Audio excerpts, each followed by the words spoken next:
Yeah. Turn my music up. Yeah, turn my music up. Turn my music up. Yeah. Turn my music up louder. Turn my music up. Yeah. Turn my music up louder. Turn my music up. Turn my music up louder. Turn my music up. Yeah, turn my music up louder.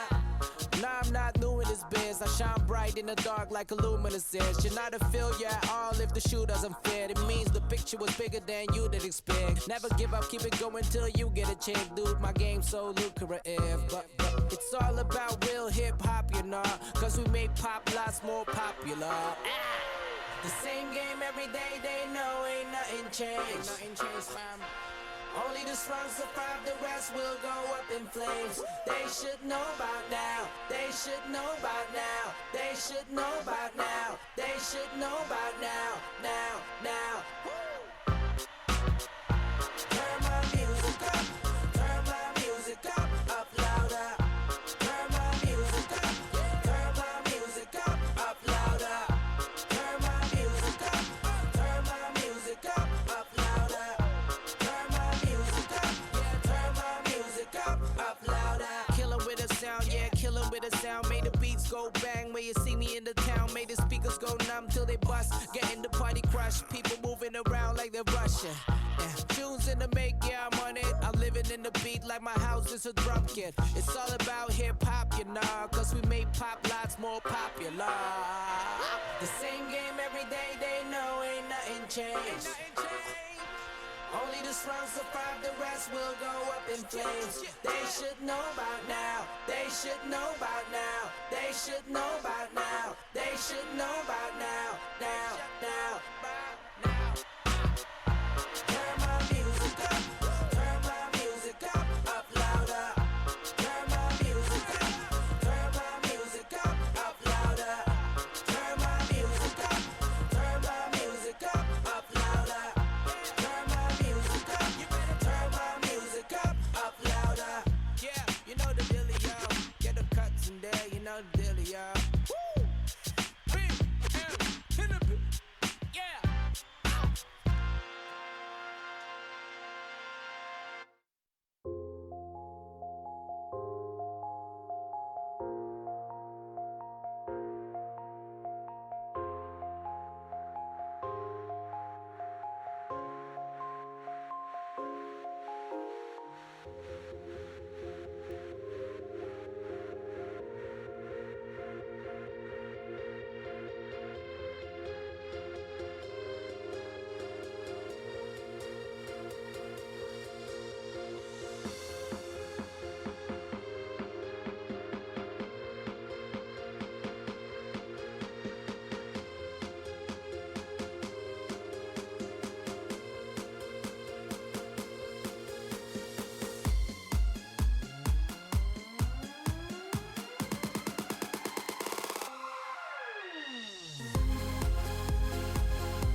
Something's building, it's a picture, it's a rhythm, it's a context. It's been snapping at your heels, trying to feel what is up next.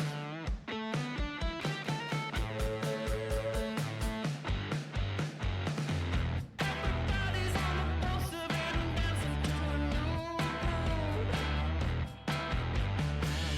You can sit, you can lie, but you know your feet have gotta move.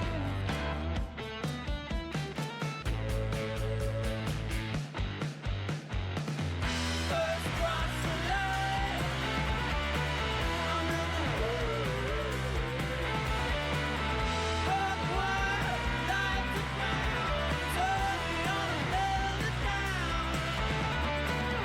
Table tipping, record skipping, it's equipping us with more to say.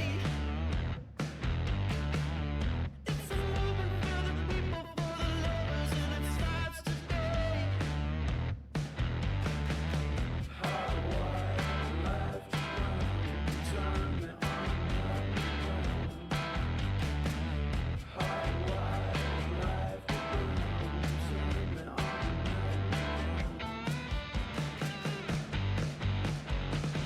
First cross the line, I'm in the mood. Hug rush the night.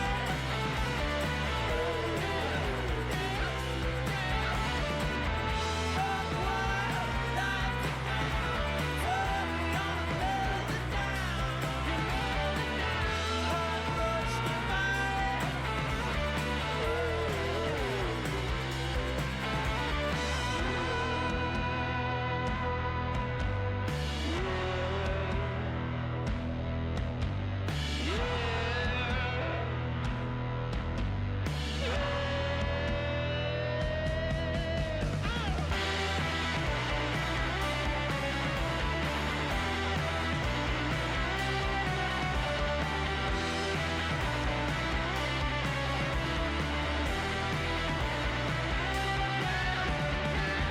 First cross the line, I'm in the mood.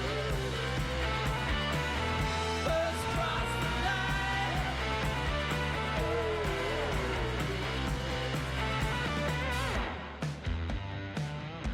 I'm in the mood. Watch me.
Nothing else makes a difference. Maybe all I need is you. You make all the difference. Back to the rhythm of my empty soul. Nothing here to let go. Back to the rhythm of my empty soul. Nothing here to let go. Give me something to let go.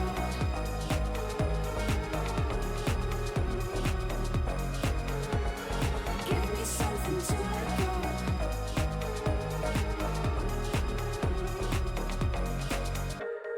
Give me something to let go.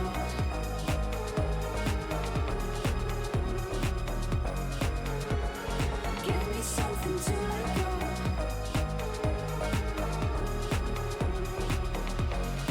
Maybe all I need is you.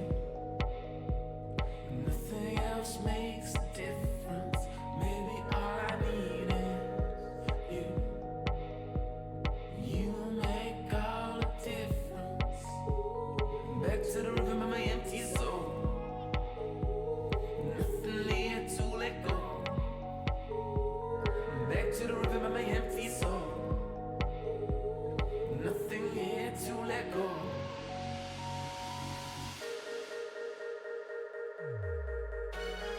Give me something to let go.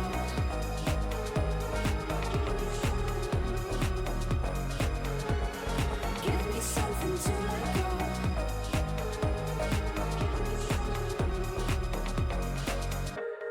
Give me something to let go.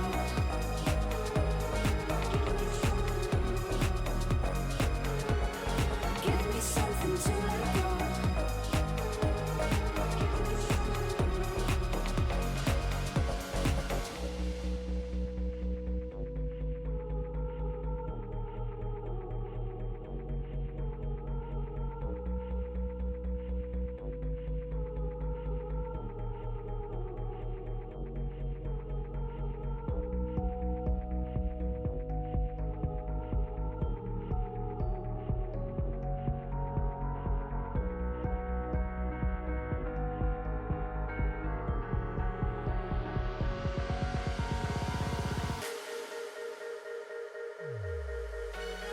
Give me something to let go.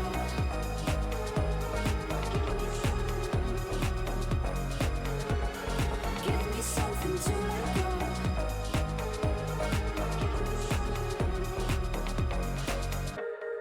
Give me something to let go.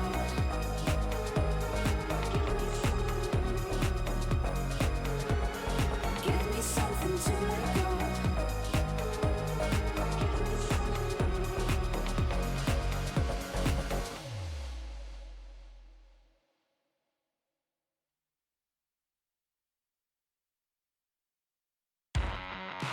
Put your best shoes on, to see what it's all about. What you're never gonna lose on. Yeah, you make me wanna shout out. We're traveling double quick, like a rocket to the moon. Systematic, I'm automatic, cold static. Everybody's a fanatic.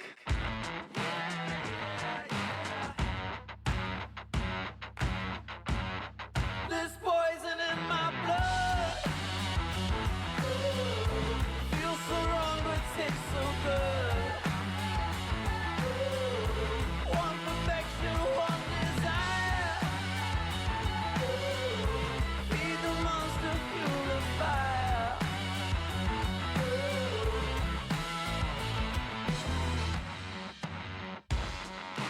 7-seater jet plane, hot in the sky.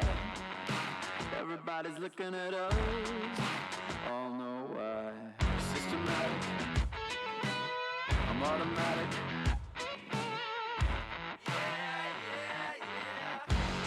You can pin disaster on me, I'll do the time. You can try all night to wrong me, but I'm bad by design.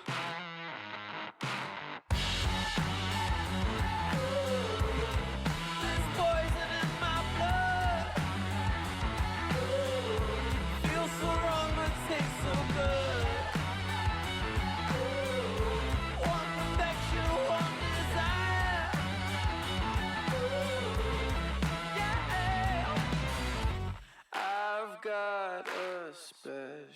little secret.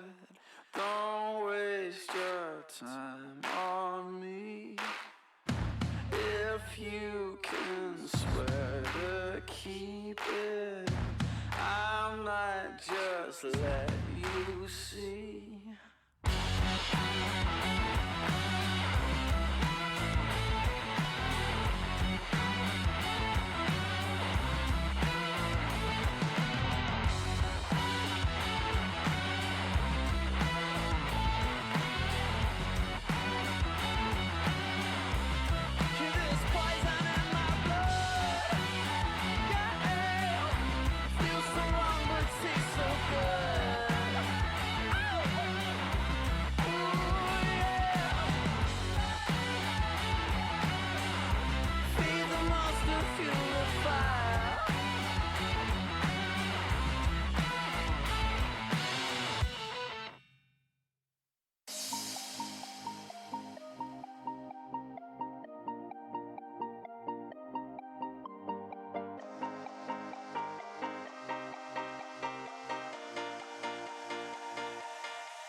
The sun is setting, girl, this time I'm betting. You come alive and whisper in my ear. It's getting colder and I'm getting bolder. You be the heat and be the freaking out feels. Can you feel it, girl? I'm gonna steal it. You got us down, it's like we're in a trance. The drop is coming, think this time I'm coming. Let's get on the phone and dance.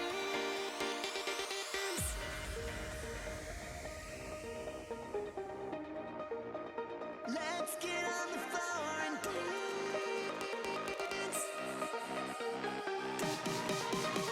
Do you wanna dance? Dance. Do you wanna dance? Dance.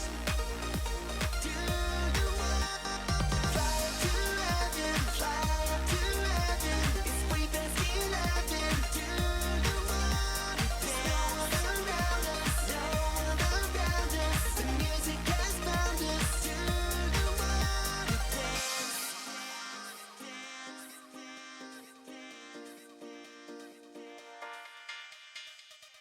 I've been tripping, girl, losing my gripping. A little something just might do the trick. It's almost morning, came without a warning. If we're gonna do this, we better make it quick. I'm getting closer, gun out of my holster. So intoxicated in my trance. The drop is coming, think this time I'm coming. Let's get on the floor and dance.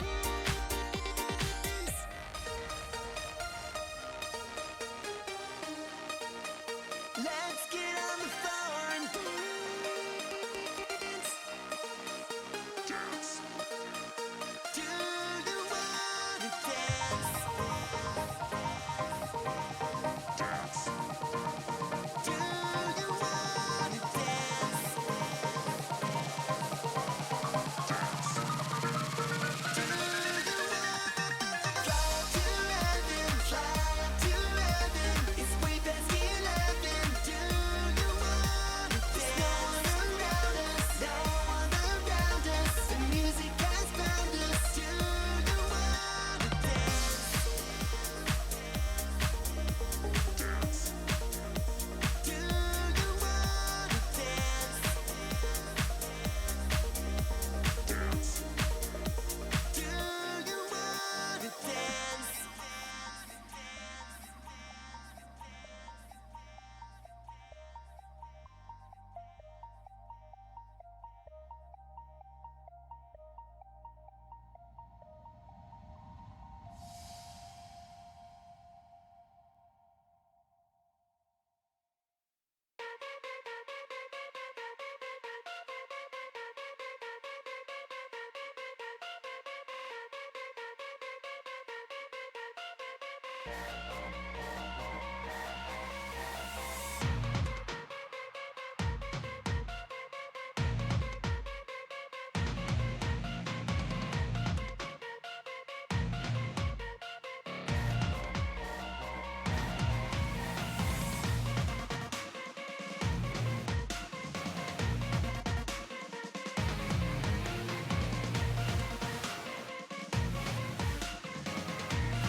his arms, and time would pass us by, and I really need you.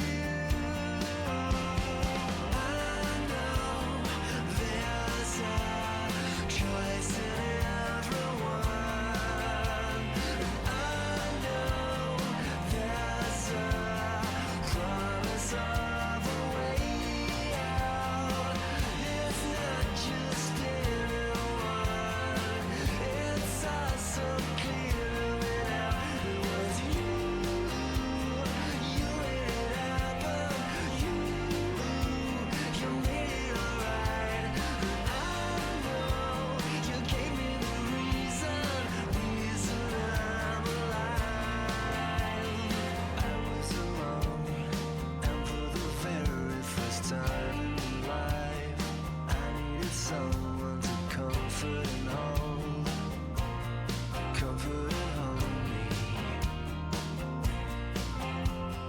I was afraid of the future without you here. I always hoped you'd be there.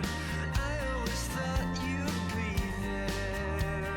And I really need you. And I really need you. I know there's a choice in everyone, and I know there's a promise of a way out. It's not just anyone, it's us so clear out. It was you made it happen, you made it alright. I know you gave me the reason I'm alive. I know there's a choice in everyone, and I know there's a promise of a way out. Just it's not just anyone, it's us so clear out. It was you made it happen, you made it alright. I know you gave me the reason I'm alive.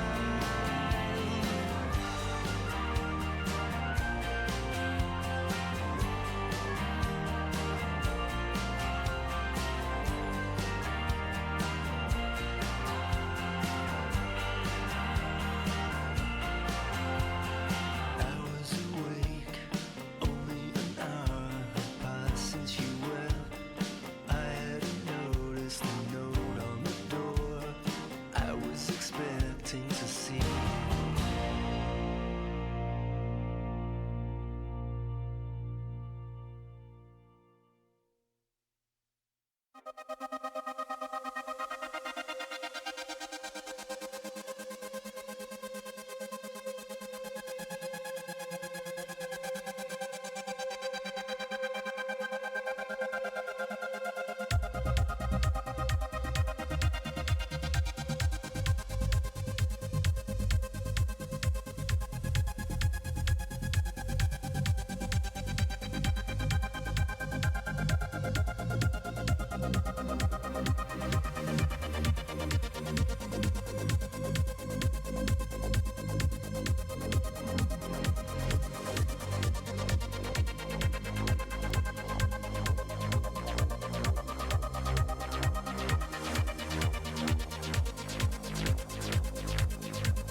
can't escape it, baby. It's you and I dream it in the evening. It haunts me in the daytime too. Better get believing, baby. All I want is you. We go in where the others won't. Walking straight to the fire. You we see things that the others don't. Fueled by helpless desire. You tell the woman no matter what I do, I just can't shake your cold. When your heels come strutting through, every man's gonna fall. I can't escape it, baby. No, not at all. I dream it in the evening. It haunts me in the daytime too. You better get believing, baby. All I want is you. Only you. I dream it in the evening. It haunts me in the daytime too. You better get believing, baby. All I want is you.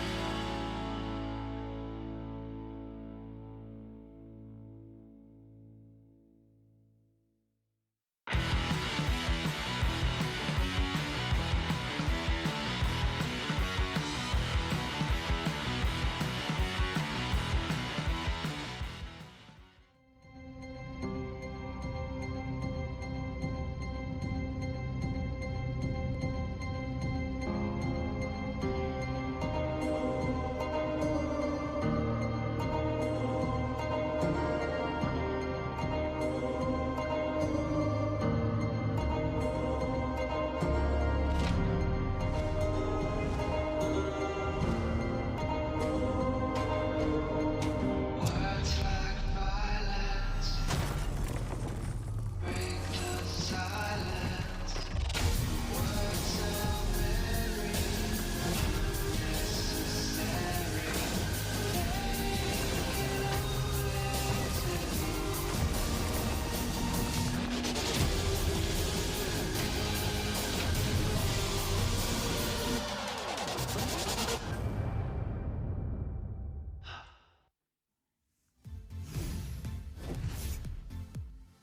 Hello and welcome to the final day of the regular season. We'll be starting this day with Group B and finishing it as well. Every single game matters versus series wins. It's all about those games and those wins for each team to secure their final places in playoffs and to even get there in the first place. Many of these teams are trying to get out of those promotion tournaments. You can see NewBee getting ready for the games. On the opposite side, game talents as well. And we haven't seen our Lord and Savior Gimgoon there, but he will be coming up shortly. My name is Pulse, and I'll be here with Raz and Rusty to break down the action today. How are you doing, gentlemen? Fantastic. Last day of regular season for the LPL. Always a pleasure to be here. And the fact that every game matters is just that little bit better. Yeah, that just to echo that point. Final day. We've been through a long journey, and it seems like you just can't have that bit of rest. You can't just say, okay, you know what? I'll take a day off. I'll tune it out. But then it's like, oh, if you tune out today, you just don't know who's going to be in the playoffs to begin with. Exactly, because so much can change with every single series. But let's actually take a look at the playoff bracket as it currently stands and where the teams can move from there. So yesterday in Group A, we did have many lock-ins, of course, that was finished up. And you can see actually RNG, OMG are all locked in their positions, along with IMA, who scraped in at the very end. And IG were locked in third as well with their victory. That means NewBee, QG, EDG, and WE are still vying to lock in their places today. Yeah, so that's just NewBee. You see them right there, theoretically taking on IG. What will really happen is today we'll find out whether it is going to be NewBee right there sitting in the playoffs position, or if it's going to be Vici sneaking right in. So that's going to be fun to see how that plays out. And credit where it's due also yesterday for seeing IMA actually take out RNG in a 2-1 to secure themselves a spot in the playoffs at all, because they were holding their own fate in their own hands, but they still had to take out the #1 seed that is locked into the semi-finals in RNG, and they actually managed to do it. Yeah, I want to move on to the standings now as well, because we can actually see where all the teams are currently at and the teams that they are actually fighting to try and get into their respective positions. So at the bottom of the scoreboard, you can see Vici and NewBee currently tied up, but for today, it is about the wins that they gain over their opponents, their respective opponents. NewBee will be playing GT, Vici up against WE, and then coming out of that will determine who will make it into playoffs.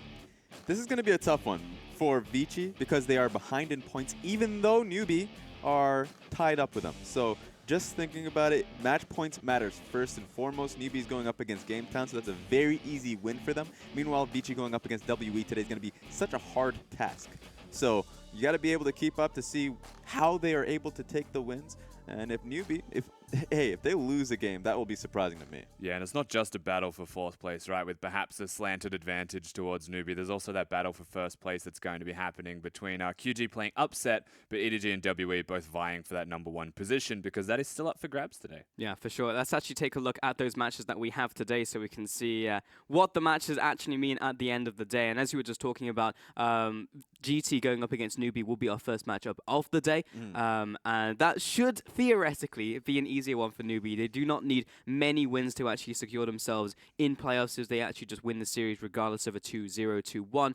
They will lock themselves in, whereas if you take a look at Vici, they then have to beat WE 2-0. So they basically have to match them to at least get even, which is in itself going to be very difficult considering you're going up against top of the standings and bottom of the standings. And we also know what Vici are like. Yeah, Vici will be waiting with bated breath in the second series of the day against WE, hoping that NewBee can't do it so that they can, because they are equal in win-loss record, as there is going to be a lot on the line for them, but also at the same time, WE need to get those wins, and that's the beauty of this. Today's games will be taken extremely seriously in every single set by at least one team in all of those sets. Yeah, we even mentioned it. Remember how RNG was able to fall to IME? That same beta, you can't look to WE and say WE will not take it seriously, because WE still has to worry about EDG in terms of taking that 1st place position. So meanwhile, GameTowns, yeah, they can take it easy, or they can go hard in terms of just knowing that they'll be in the promotion tournament and that they'll go up against LGD. That's locked in.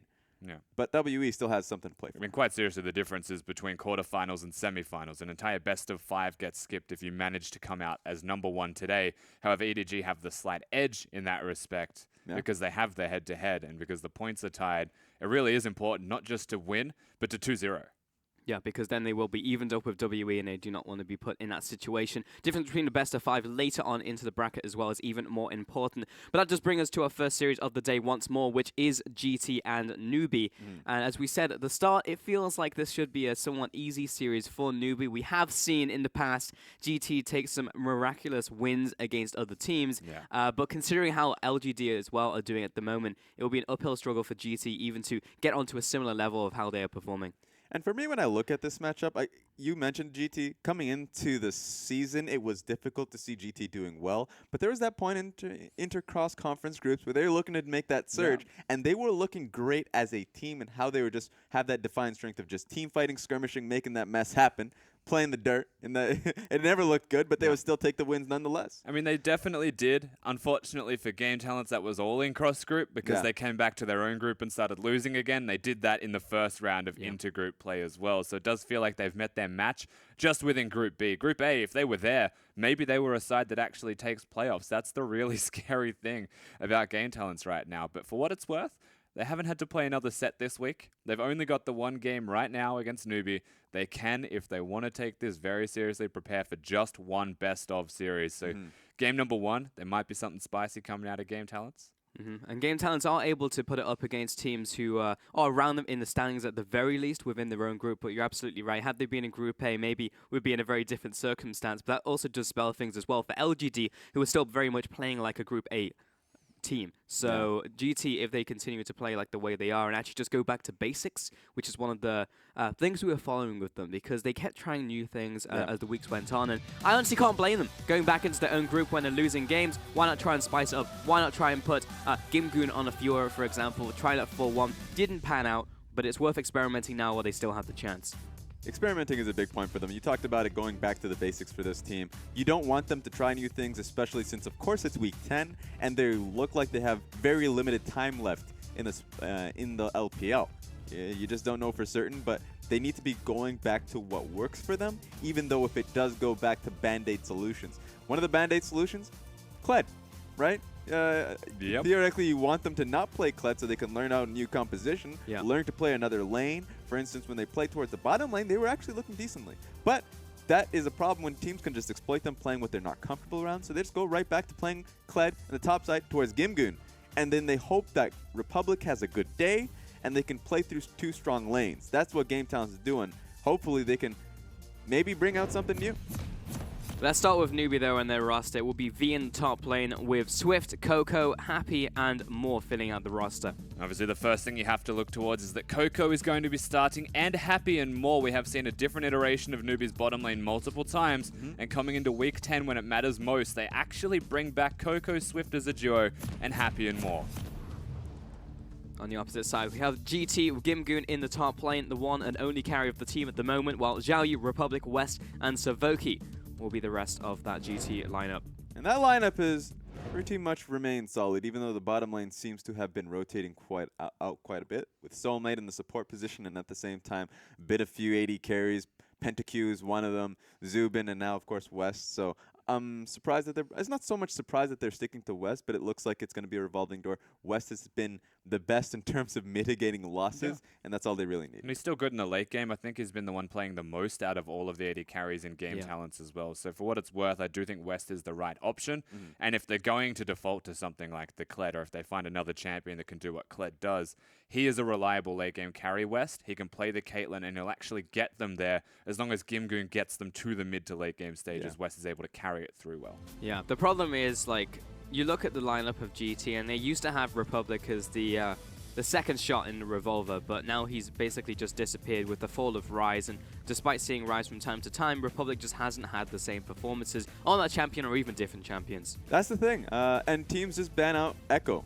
And he's even tried to go back to the Echo pick and has failed on that one as well. So they look to Gimgoon, and I guess the best example was when Game Talents faced Vici, and Gimgoon went off and demolished Zhong on the top side of the map, just completely rendered him useless.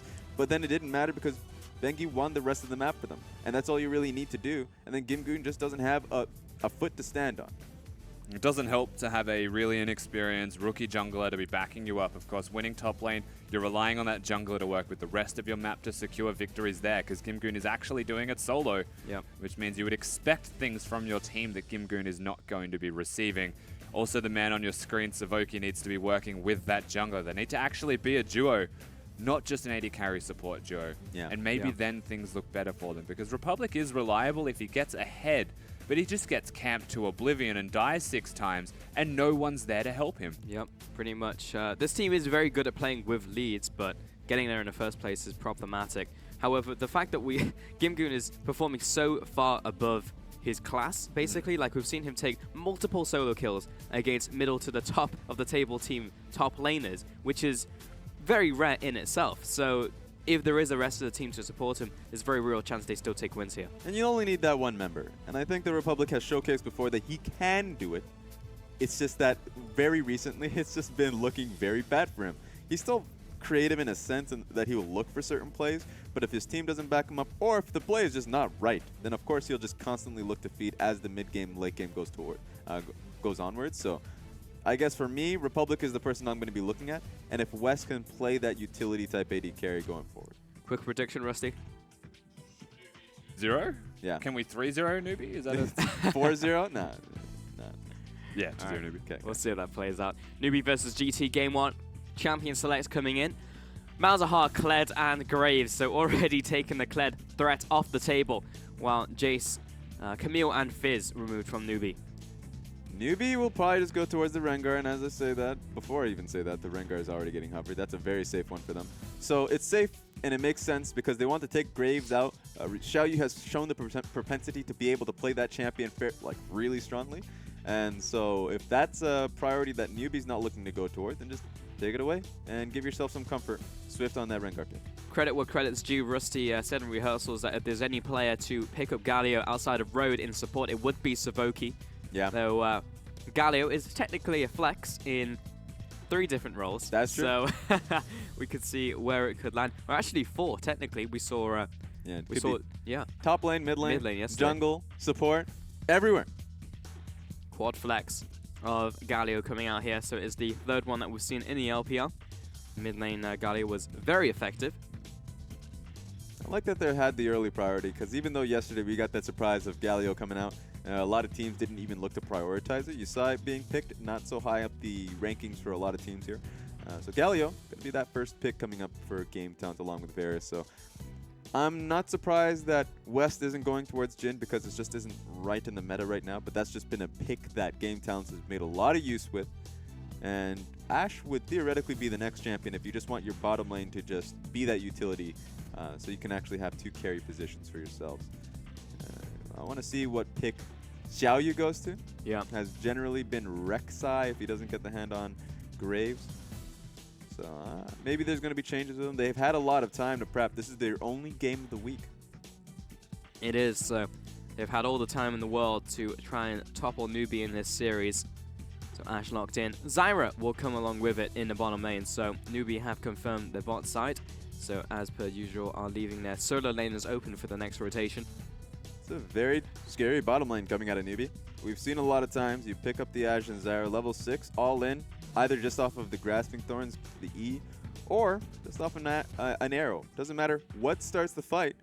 Whoever is getting locked down is getting locked down for a very long time. So they're just priority picking that one.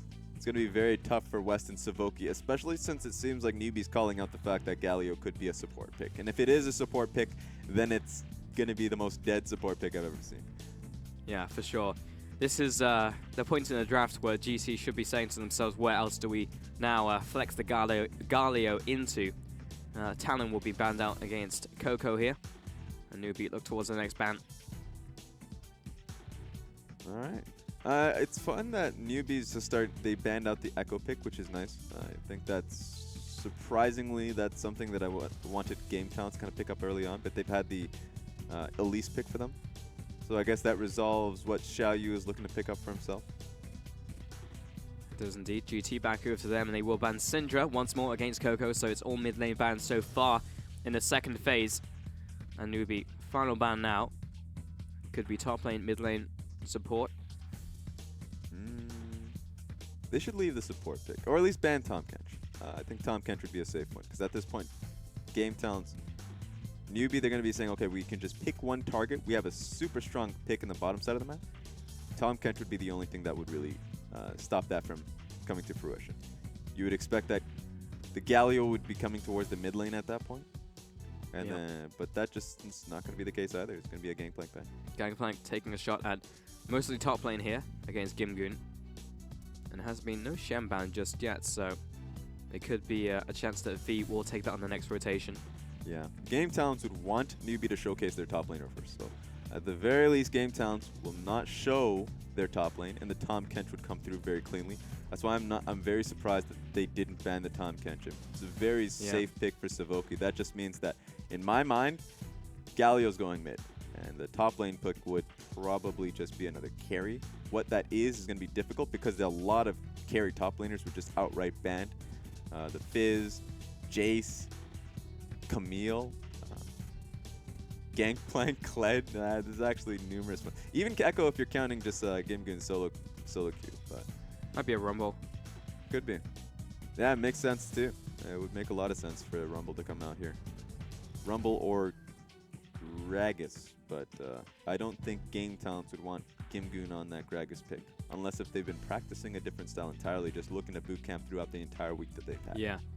It will be a different style. It seems like a bit of an oversight there from NewBee not to ban the Tahm Kench, because it was pretty clear that the Galio was a triple flex at that point. Yeah. Regardless, NewBee are going to pick up the Shen, which was expected, and the Talia as well for the mid lane for Coco, which is the go-to mid laner at this point in time. GT look towards their final pick, and it may indeed be a flex of the Galio to the top lane here, if Savoki does lock in this Victor for Republic. There we go. And indeed it will be. So Gimgoon will take that Galio to the top lane, and Victor for the mid. And I was wondering how the mid lane matchup was going to go between Galio and Talia. Talia does have an easier time against melee champions in the mid lane that she can easily flick. You can tell when the auto attack animation is going to be coming through if they're looking to CS with just autos alone. So it should be a tough matchup for Galio, so they just put it to the top side. Republic is a great Victor player, and we've been seeing a surge in Victor play recently in the LPL. So it makes a lot of sense that he'll just go straight back to it. A surge specifically from players who have been struggling on their normal picks. GodV springs to mind, who has been struggling on his Echo, on his Syndra, goes to Victor, has multiple knockout performances. That's true. With that being said, Rookie has also gone to the pick as well, and has done well in counter matchups, with the asterisk being that he's a strong laner and he just took advantage of one level 1 that went in his direction, technically. I'm pretty sure it went the other way. It did, but Jace had to back and he didn't have a good time to back. So I'm pretty sure Jace had an item advantage. He did, after he backed. I'm just saying before that point it was tough. I'm just saying. I'm just saying. The Rookie rocked that lane with the level 1 first blood. I'm just saying. I agree with you. If Jace had went back earlier, or if his jungler had the mind to say, okay, I'm going to push and help you out so you can back, if that was a smart jungler, would have been okay. All right. I'll concede on that one. Regardless, Rookie, we can agree, had a great performance, and Rookie is a pretty good player. Yeah. Either way, we are talking about Republic here, and he has that Victor. And we'll see what he can do with it, because we see big ranges of how that Victor can do. You have a Rookie performance, or you just kind of stand there and are a potato wave clearer. That's true. And this is fun because last time we saw the Victor play, which was GodV, I believe, he did go into the Talia. So he picked the Victor into the Talia the last time. And he did fairly well in terms of how he skirmished into the pick.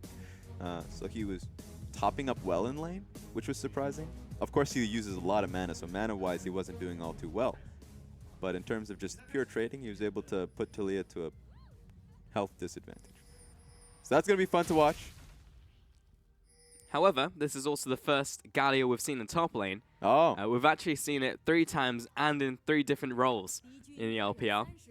First one was support, that sucked. Second one was in mid lane. That was significantly better, but I did want him to build a bit more AP. And then the top lane. Well, you're not going to have an AP one in the top lane. Unless Gimgoon has another mind for himself. It's just going to be a pure tank. That's why the top lane matchup in this one should be fairly straightforward in how the observer is never going to be looking top. I disagree. Really? I actually think that we should be looking at least the early levels.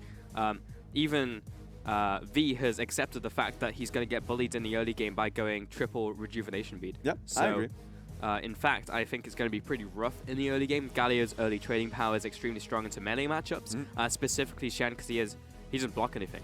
Because Galio just walks in, hits all of his abilities, and then Shen just hates his life. So I think in the early game, V just need to respect the fact there is kill potential. I'm just talking about, do you think that he's going to get pushed out of lane, though? That's what Who, Shen? Yeah.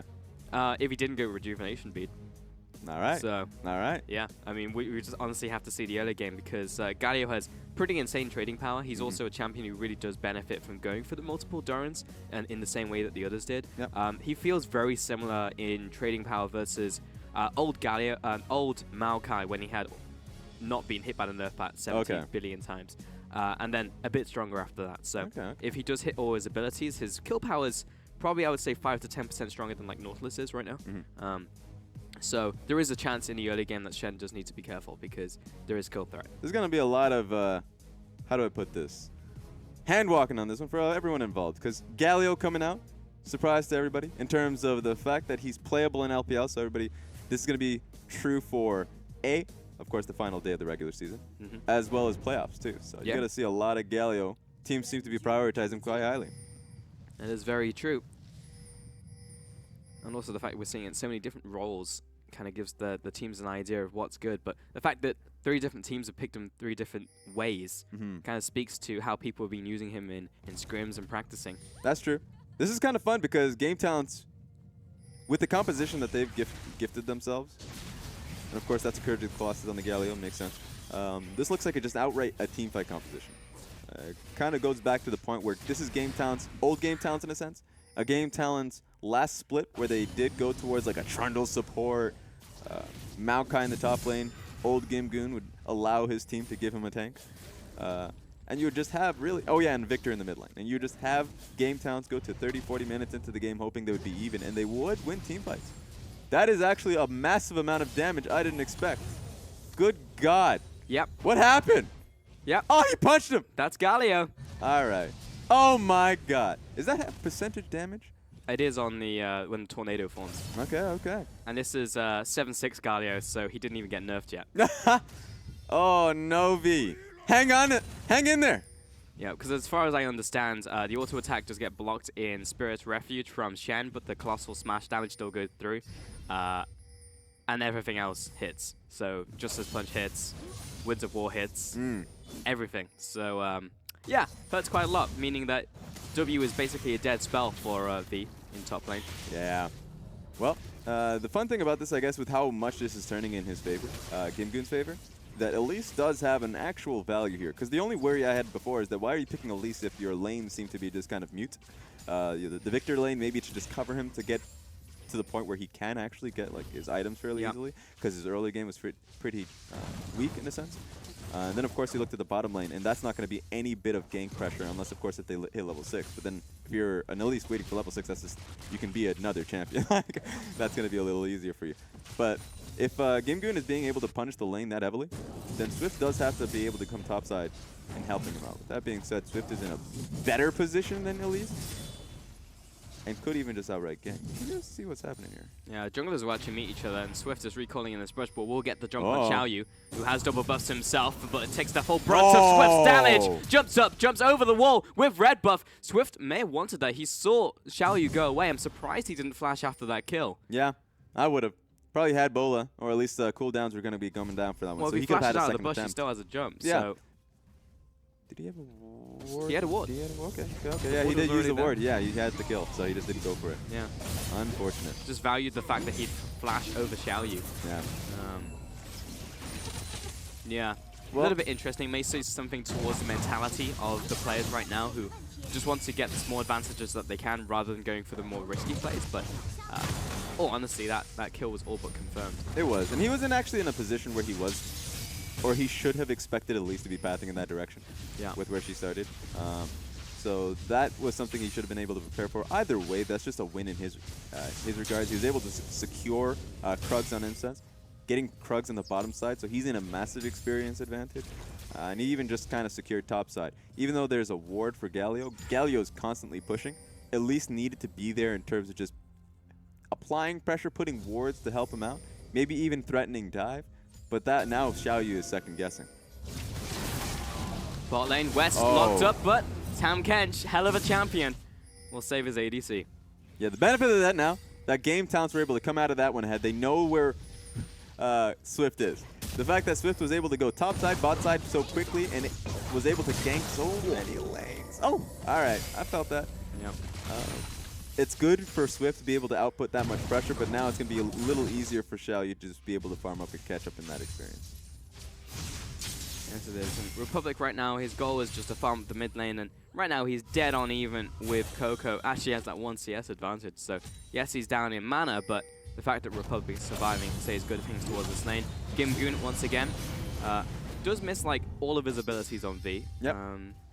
Didn't hit the Justice Punch, so I'm surprised he didn't go into taunt and then follow up with the Q. But regardless, he just kind of walks into it. So Gimgoon is still doing pretty well in this game so far. That's going to be a big one. I think the biggest point coming out of this, with Coco looking to go top side. Actually, he just uses He's ultimate. popping the ultimate. He's going in. Just kidding. And just says hi to Gimgoon, who is already on the way out. All right, see ya. For pressure. That's all it really is for. Just kidding. But what's fun about this, that was Coco's chance to use his time that he had in the mid lane, because Victor did go back to base when he was able to get that upgrade for himself. So this is Victor nice and comfortable that he was able to get back, and he's able to resolve that entire issue that usually Victor had, the one nerf that happened so long ago that costed quite a bit for him to get the first upgrade. Now he's able to get that. Pretty sure he used it in his E unless he's crazy. Yep. So he should be fine in the mid lane. And Coco's, the time that he was able to... So Voki under attack. He's going to have to flash away. All right there. You have to watch out for that one. That being said, yeah, Victor's going to be nice and comfortable. Coco's time that he used in the mid lane didn't really turn into anything. So Victor's at a positive here. Meanwhile, yeah, NewBee's putting in a massive amount of pressure in the bottom lane. Yep. Just so you guys forgot. GT are in the relegations. They are in a promotion tournament. And NewBee does not want to join them, everybody. They really do not. Man, imagine if that happened. But there is a possibility for GT to drag them down into the gutter with them. That would be the most vindictive move possible. I mean, they've had a whole week to prepare for it, so. They did. even just a whole week to decide if they wanted to do that. They wanted to be the ones responsible for NewBee's fall. Yeah, like Julius Caesar with the thumb. It's like, Yeah, down. Even if they did, okay, Game Talents would be the worst Julius Caesar ever. Because they'd be the homeless guy on the side of the stadium thing. Like trying to make the decision. You're like, actually, I have no power in this. I can imagine Kim Goon as Julius Caesar. Yeah, you could. Yeah. The rest of them are the beggar on the side of the stadium. Everyone else is beggar. Everyone else. Yeah, I can see that happening. Kim Goon also got a really nice back. Double Darns, he probably won't go for third just because he knows he's into a matchup who will build Spirit Visage early because he has AP jungler and AP mid. So Double Darns is fine just for the mana sustain. And it will be Sunfire Cape from here on out, most likely. Ooh, Sunfire Cape. I was actually thinking maybe Spirit Visage. What do you value more? Because the CDR coming out of Spirit Visage could be a lot more. And even though like that top lane matchup, the majority magic damage coming out of Shenq, and then of course you have to worry about the Talia. Yep. So I would say Spirit Visage and Sunfire Cape. I mean, for top laners, it's going to be the same regardless of where you're going here. True. It's just the order, right? Yeah. But Sunfire Cape early is a lot of damage, especially for Galio, who keeps people taunted and is within the midst of a team fight for an extended period of time. So it also does give him somewhat increased trading power, and also doesn't really need the lane push, but is just nice for a little bit, because if he's not going for an AP build, his Q doesn't one-shot the minions without Colossal Smash, so it will with Sunfire Cape. So that's something to keep in mind, but he may go Ninja Tabi into Spirit Visage. That's also a great build. Ping, ping, ping. A lot of things coming through. And this is what I'm going to look into with NewBee, because even though Elise wants to look for early pressure, bottom lane, Moore is doing a good job of just kind of keeping that out. With how much they're pressuring in the bottom side of the map, especially with how long that lane is, Elise, of course, wants to be able to go to the bot side and try and impact it in some way. But Zyra should always be able to have the wards placed down and the control wards secured by Swift. So it's good from Swift to just never come topside. There's never a reason to be able to do that. Maybe putting the pressure onto mid lane could help, because you always want Talia in a proper position, especially since you want to make this dive happen. But Talia's doing fairly well for herself. Republic needs to stop getting hit by every flick. He does. In lane. Every time we see, gets hit by that one. Arrow just flies across the side of Savoki and Xiaoyu, but still face check the brush into a Stranglethorns and will instantly die. Here comes the wall, bouncing West back in. Swift comes there with a quick jump, and he jumps away as well. Xiaoyu flashes the wall and finally gets away, but the first 2 kills of the game over to NewBee. That is the definition of disaster mode right there. Game Talents, they knew that NewBee were looking for that. They even dodged the Ash Arrow. And the Ash Arrow should have been able to see Xiaohu because it just whiffed right by him. So they knew that this was going to happen. So Republic, if he's going to be sticking to the mid lane, he should at least recognize that Coco is nowhere near him. And he didn't. So then why'd they face check the bush? That's just the worst decision Game Talents could possibly make. So they lose the tower for free. And honestly, a position they were in a positive place in. They knew exactly what was coming their way. Or at least they should have. If they didn't, I don't know about you. It's a little worrying. Here comes the punish. Flash. Another flash from Savoki, but the teleport coming in from V. Likewise matched by Gimgoon coming out here. He's already into the fight, and Xiaoyu was approaching, but Gimgoon's teleport is basically wasted now. The team did not decide to follow. Yeah, that is the wrong decision from Smoke. I like the play if it's to peel off of Shen's ulti, because if the Shen ulti comes down, you have taken Shen ulti off the table. You can just back away, and then suddenly Galio can put pressure top. And that works for you. You want Galio to have a positive matchup in the top side of the map. But they decided to continue to follow through. Now, sure, they get the dragon, but that's because they're forced to with how they were able to put in the TP pressure bot side. So what happened? Okay, they take dragon. And then they reset. But now Shen has TP advantage on Galio. Sure, Galio can use his ulti. I guess that's what they're looking for. Maybe Galio can now continue to follow up on the rest of team plays with Galio ulti, but they could have came out in a positive way. Really just feels like Gimgoon is playing an elo help. It's just so bad, because the call clearly came through. Complete the TP, we are going. West is going to walk right into this one. Swift over the wall. Instant gobble up from Savoki, but he's locked down as well from the Ash Arrow. He's going to spit out West, and they're both knocked up, so they'll be all right. But NewBee have full control over topside. It's a lot of resource use, but if Varus cannot heal up his HP, of course, then they can't follow up. They can't do anything. This tower has to go down. And it looks like that's what they're looking to concede. A lot of pings are going down. Okay, they're looking to defend this one. Yeah, they are. The fact that the lanes have unlocked, focusing a lot on top lane builds, but I like the adaptation now from Gimgoon. He completely pivoted away from the 2 item builds we spoke about. Yeah. And he's just going to leave the Ruby Crystal and Cloth Armor as components, go towards the Iceborne Gauntlet now, Yeah. that we are actually roaming about the map, because it will give him an extra bit of damage in the early game. As Savoki face checks another brush and almost dies to Swift. Chain of Corruption, but Savoki needs out. Oh. Coco's into this one. And with Coco into the mix, that bot lane is not going anywhere. 2 kills and the tower. Yeah, I mean, that was pretty telegraphed. They were just waiting for Talia to have a way out of that lane, and she did. So now, NewBee, they just keep moving forward. There's no way for Game Talents to just stop them. They have the option. They continuously have the ability to push back. They wanted to defend that tower. That was the call. With how Varus and Tom Kent were looking to just sit underneath it, but they just didn't have anybody to come out. I mean, Elise took a very long time to come their way.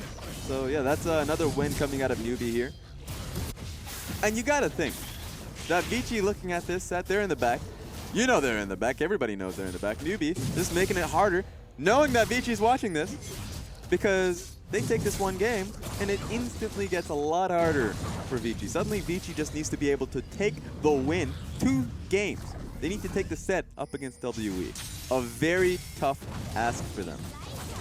Not impossible, but difficult. We Yep. saw Aime take out RNG, which we didn't even think was realistic. We said it was going to be a 2-0 easily to RNG, and it turned out being a 2-1 in the end. So there's a possibility, but WE has something to play for today. They're going to turn up.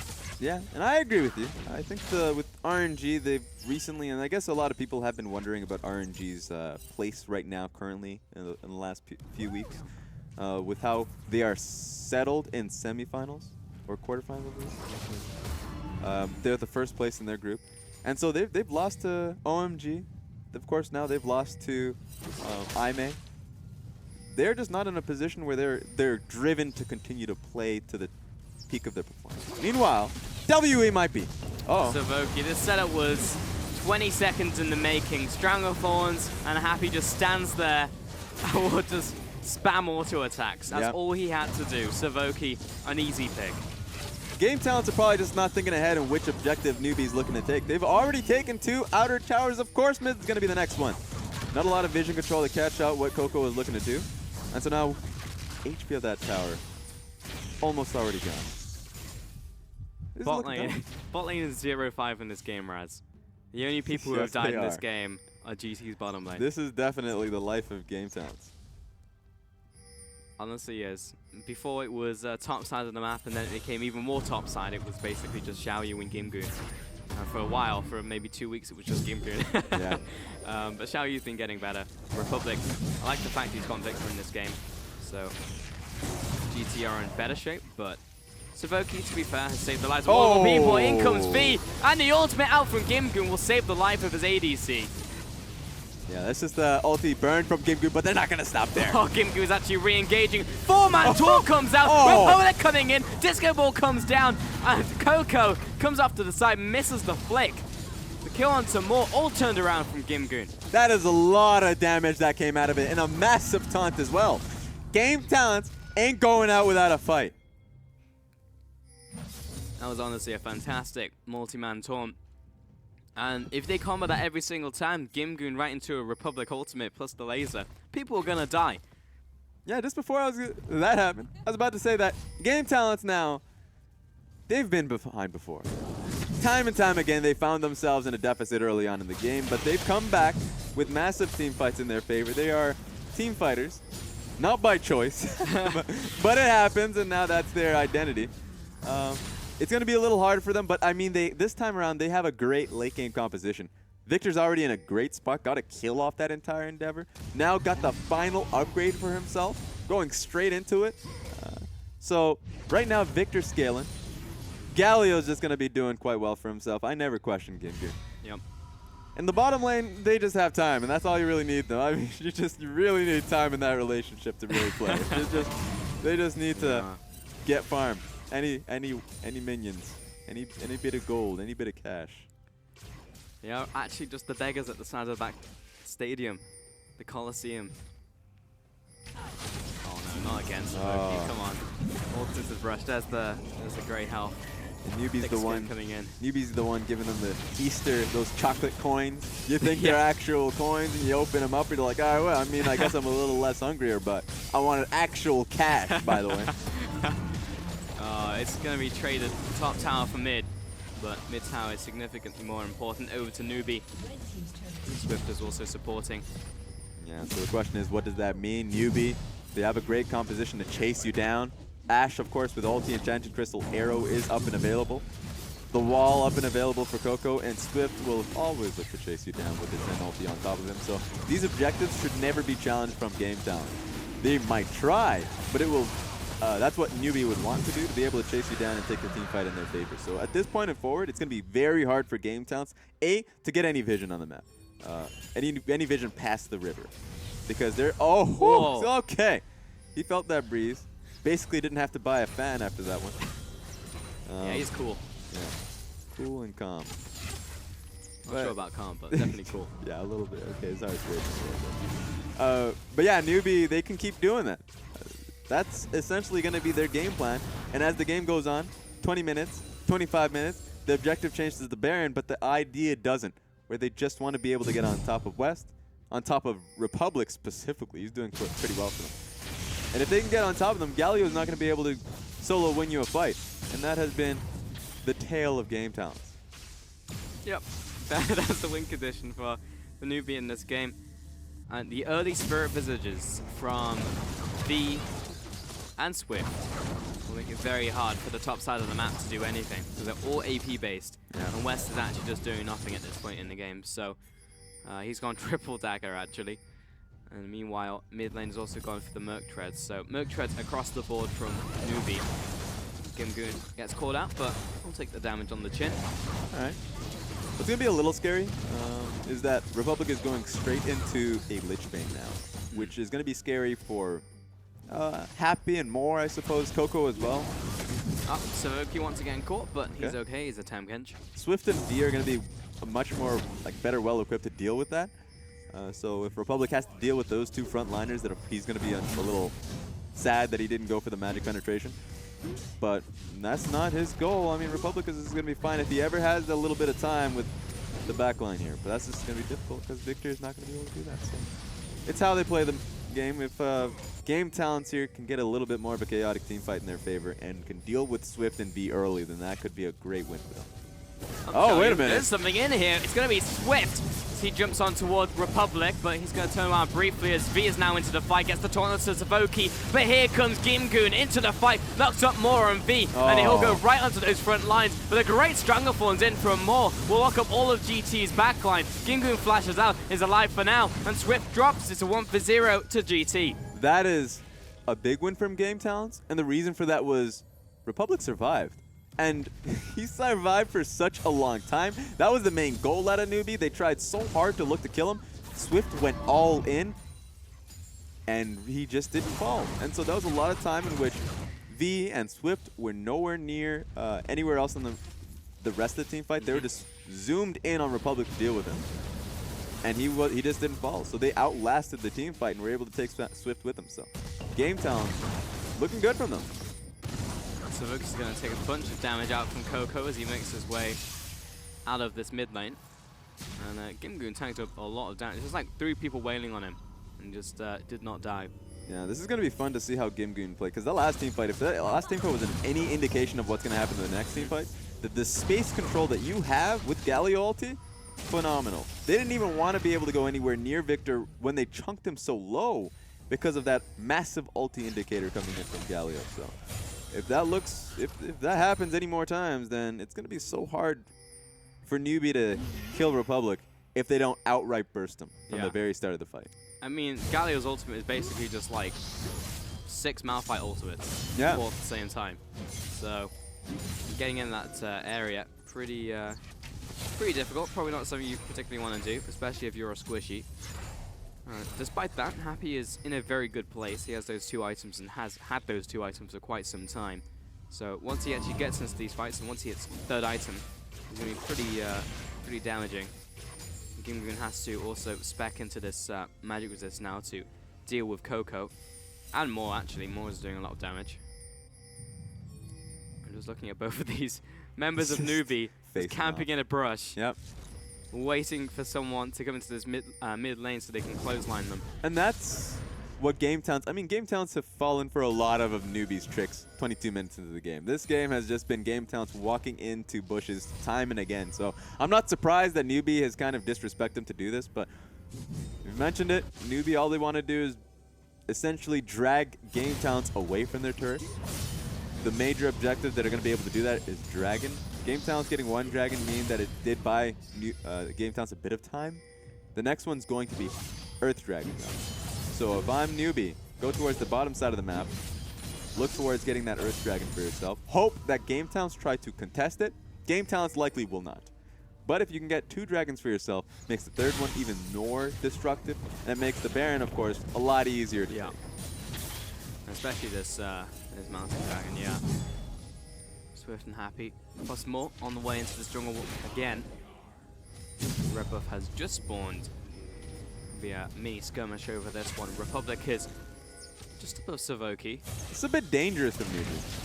Galio ulti is up and available, so this you don't want to actually make this fight happen in such a enclosed space up against various Victor and Galio. It seems like a very tough ask. Yeah. So they're able to get out of it. Victor gets the red buff, so at least it's not going to be on top of West. So that's, I guess, a mission successful coming out of NewBee. And now they're just going towards the dragon. Surprisingly good though for Victor. If he's the main target, people target him out. He drops low.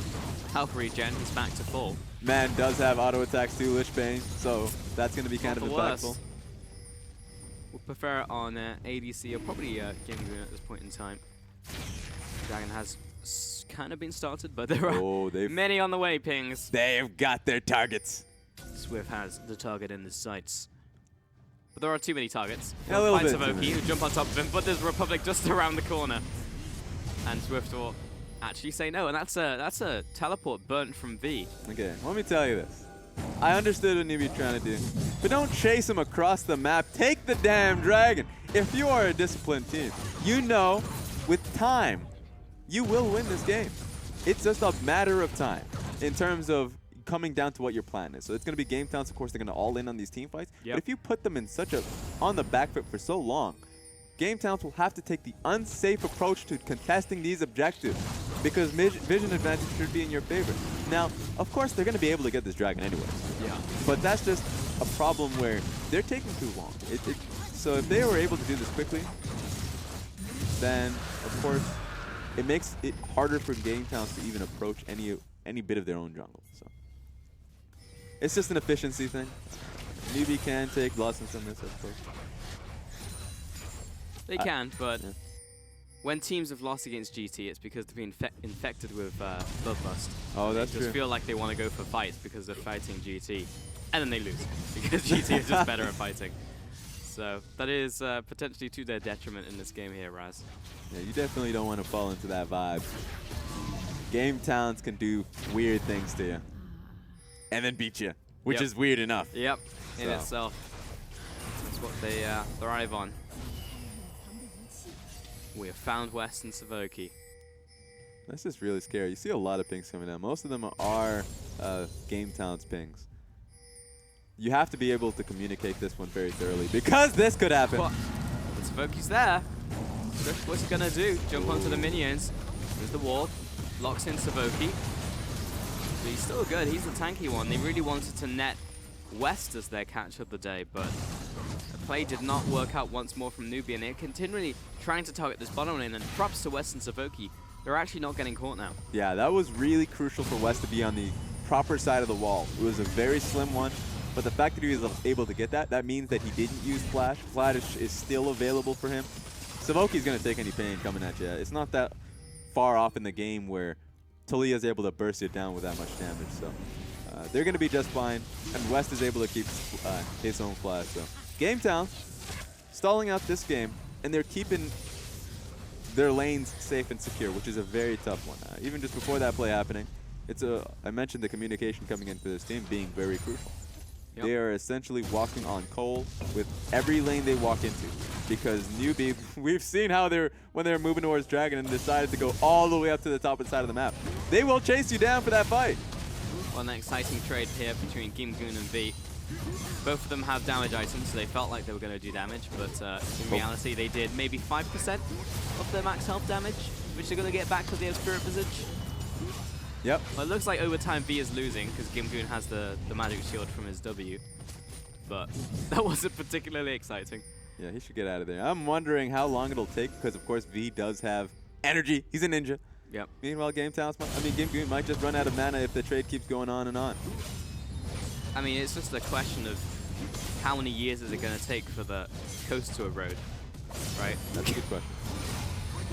Like several hundred years? Observer seems to wonder how the exact same answer to that question, too. So he's wondering. I think in a prolonged trade, it would probably take, like, realistically, probably 3 minutes for that to be resolved, Yeah. to actually die. Maybe even earlier because I do not believe Gimgoon can keep up with that, with how much mana he's burning up. Yeah, but V is still gated by cooldowns, because like it's 4 seconds on his Twilight Assault, and that's assuming that he gets the pass through every single time. To be fair, he's still getting a lot of health back with his masteries, with the Keystone. True. So he won't be getting burned too hard, even though his shield, or at least the W won't be doing anything at all. That's true. I still agree that V would win, Yeah, but take a long time. it would just take like 3 minutes. Ages. Land after time. The worst break ever. Look at the worst. Incredible. All right. So there's a 6,000 gold advantage to NewBee. That has been built up over just under half an hour into this game. But I still don't feel like this game is entirely over for GT. As And you're I right. cannot believe that it's just out of range. That's the thing with the control wars. Ever since it's changed from pinks to control, is that the range decreases a little bit. So, yeah, it's basically you can't place it at the front of Baron Pit anymore, and it will reveal the whole pit. You got to put one in the pit. Yeah. Worrying thing is that NewBee they used both their control. I mean, they still have Talia, who decided to go towards the control trinket as well. They need to use the control trinket outside of the pit. Oh, the reason they need to use it outside the pit is because game towns would take a long time to even access that part of the map. So they Comes a wall. Okay. West is locked out. Still the rest of GT are ready to go, and Gimgoon has his ultimate. Yeah, I think wisely NewBee back away. Yeah. So the theory around using your control trinket for outside the pit is because game towns are on the red side of the map, so it'd be a very, very difficult asset to contest behind the pit. Yeah. So if you use your trinket there, then it will be very hard for another ward to come there at all with where the line was drawn. So NewBee didn't play that as properly as they could have. That said, Searching for a pick, Savoki, instant devour. In comes the Galio ultimate, will zone everyone away. Gimgoon knocked into the team, charging up the taunt, no one can get involved just yet. V is into the fight, GT, their front line is starting to break, and V is still good to go. He'll finally fall back, but they just lost West and Gimgoon as Coco comes in, tries to take out Savoki. He is going to spit out Republic, who zaps down Coco as he comes out. V with a taunt flash. Happy is on his way, and he is full health, full damage, ready to go. Savoki, Abyssal Voyage gets both of them to relative safety, because into the open arms of Swift, who will happily eat catfish for dinner. all right. That was an amazing team fight coming out of NewBee. It looked difficult. It looked tough because they were in such a narrow space in the jungle. And so you're up against the Victor. Of course, the ulti comes in. Gimgoon is in a perfect position, but they are far too behind. And that's a lot of damage coming out of the Happy and Coco at this point in the game. They're just going to be looking to go towards the Baron. I'm just saying, Raz, Xiaoyu Smite is still up. Good taunt from V. They take out the Elise, and now it's only down to Republic. Not going to happen. Gimgoon comes back, but at the best, they get Guardian Angel from V. I don't know which part of this wall is he coming out He's of. definitely... Wrong part of the wall, V. Wrong neighborhood. He's dead. The Colossal smash. That was the difference between Compton, my friend, and Bel Air. he could not get to Bel Air. It was not an option for him. It really was a 50-50 on which side of the wall the game decided he was on. Yeah. Well, rest in peace. Come on, you should be praying, everybody. After every night, it's Easter weekend. Apparently he didn't pray that night. So he just did not not siding with them. So yeah, this looked good for Game Towns because of the zoning that did come out initially. And Gimgoon is fairly tanky that I would assume. But with how much damage that was coming through from the backline of Happy and More, they really did just carry the manure. And unfortunately, of course, Varus was not in the proper position. He just kind of get popped up. So Game Towns, we're not going to be able to take the win on that one. No, it was a prolonged fight though. It's just the fact that Happy was basically untouched for this entire fight while West died in the initial surge of action. So yeah, kind of sucked for GT there that the backline was not in the right place for that fight. Otherwise, it could have been a little bit closer. That's true. It's also because of West being so far behind, because I did not, even if he stuck around a little earlier, if he was able to play a little farther back, he's still not doing as much damage as Happy is currently. But the front to back is still going to be in NewBee's favor. Even though I favor Game Town's front to back, if the items are even, it's nowhere near. Very true. It's also weird with Galio's ultimate because he almost wants those situations where his team is running away so he can use his ultimate, zone or hit the most people possible.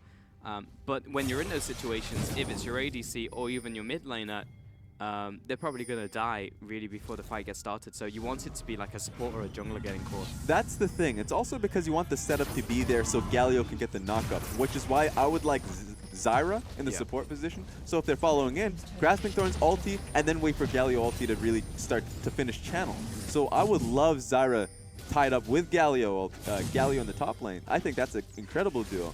Meanwhile, there's no one, maybe the Varus ulti, right? Yeah. Maybe that can keep him there, but that's not reliable. You can walk away from the one target that gets ulti.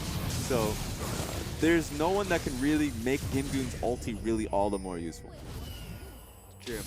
Then again, if Savoki gets like an Abyssal Voyage flank, and then they're forced to run through the Galio ultimate, that's also something you can do. But I feel like it's an ultimate you have to be very creative with, as you said, in composition and also how you execute the composition. It's not something you can just kind of brain dead, hit the R button, you're going to get results. But there is potentially a big payoff, like the fact that that is such a long knockup. Which doesn't get reduced by tenacity is pretty big. And remember, I don't want people judging the Galio pick all too much with the first 2 days of its essentially just competitive debut. Yeah, it did win one. But I mean, I feel like it's going to take a very long time for teams to use it the most creatively, or just not even so much creatively, but in a composition where it's guaranteed that ulti can really have a massive impact. It's going to take a long time for it to work. It's true. I mean, you can actually even say creatively, because remember when Rise first came out with his Realm Walk, people had no idea how to use that. People were just jumping all over the place, and then we saw some incredible players. My mind is cast back to Fnatic or Unicorns of Love in EU, who teleported the whole team out of Baron Pit. That was sick. Ooh. I mean, you say ooh, but this is V. This is like they haven't even broken the shield yet, right? All right. I thought I was back in their creativity. That being said, just to hit on the last point that you made, even Gnar. Gnar was a top laner that people just thought was not even useful because it was far too... You can't control its rage mechanic. Can't control it at all. And then you saw Koro and just people in China really favoring the pick, and it had a great international event. It just took time for really people to understand how to make use. Yeah. Gimgoon doesn't take a lot of damage, but his tower does, unfortunately. Taunt comes off, flash shot up for Coco, and Republic going all in with his ultimate. Coco, big shield on him from V, but V's gonna die. He's not making it out, and Gimgoon is still on his face. Wins a war, colossal smash, and the ultimate used on top of Swift. He has to flash out of that one. All right, I mean, that looked like a win, but NewBee is still pressuring on the top side of the map. And there's nothing really to stop them, but they don't have much time not knowing where Galio is currently, since he is backing away out of vision. So that was okay. That was good from Game Towns, right? Because they still doubled down, were able to get something out of it. But it's looking like it's a very difficult question for Game Towns, whether they can continue to push or force these team fights, because NewBee doesn't need them. They can continue to send Shen towards the bottom side of the map. Baron's going to be coming up in a minute, and I guess in a half now. That tower is so low, so theoretically he can just already be contesting for the inhib, because Galio's probably not going to be able to do much. Maybe a taunt, but then he can just send taunt away as well. So Shen is in a perfect position to just focus in on that bottom side of the map. So NewBee, all right. He's going fishing, seeing what they catch in the net. There's a spider, but did manage to escape. Oh, hello. All right, you know what? I don't know about that one, Shen. That's pretty random. Guy just zoomed off to the... I guess he still has ulti soon. It's not up and available now, but with how Baron's going to take a little bit to come up. Should come up coinciding with that one. So, yeah, NewBee's just going to be fiddling their thumbs just a little bit, just twiddling it. Twiddling or fiddling? Twiddling. Yeah, twiddling works. Both works. Here comes Republic, lots of damage onto Happy, but he's still alive. And the Stronger Forms was really the queen of disengage ultimates that just completely stopped GT. Yeah, game talents are getting a little bit desperate here, and they have reason to. They don't have any cards that are proper on their table. They have nothing that can really force a fight, and nothing that they can really do to play it passively either. Passively, NewBee wins in terms of what position they're currently in. With Shen being in the bottom side of the map, nothing is going to push them up, but they can look to force that situation. So if they look to force mid, just maybe get a good wave clear off one, they can completely clear out a wave, then they can send someone immediately to go to Shen. But then that's essentially giving away Baron, so you have to make a choice. Either you commit to killing Shen, or you commit to stealing Baron. And everybody in the LPL knows what that decision is going to be. You have an Elise as well. Yeah. So looks like they might commit to stealing Baron. It's gonna happen as well. I feel it. I feel it in my bones that NewBee are gonna start Baron. They're gonna kill probably 2 to 3 members of GT, and then someone will get a steal, and it won't be Smite. Yeah, it won't be. It won't be. It'll be a Tom Kench tongue coming in, slapping it around, giving it the lick. Oh wait a minute. Swift. Wow. Okay, he goes in anyway onto West. Just get the chunk down, and knows he's tanky enough that he's not gonna die with V on top of him. I will say that is a wrong move from NewBee. I already painted out with that picture. I browsed it for you. That they should just stick to Shen being in the bottom side of the map. That is a proper position for NewBee, but now Shen actually has to stick with the team. So now Game Talents get a tower because they have the decision. But NewBee are looking for a fight. This is messy, NewBee. Yeah, what the heck? What They are you doing? I mean, they locked the bad hombres on the other side of the wall, and they're just staring at them. Unfortunately, this wall will go down. Yeah. Gorbachev's out of power. Double wall reference. Incredible. Happy is completely separated from his team. If Galio being any other champion, he was probably going to die there. But he's still sticking around. V's going to shadow dash away. Now this is a good pull and push and pull coming out of Game Talents because they don't have position towards Baron, and if they walk towards the Baron, that's a fight that they don't want to commit to. So they're just saying, we'll push towards mid. We have mid push priority.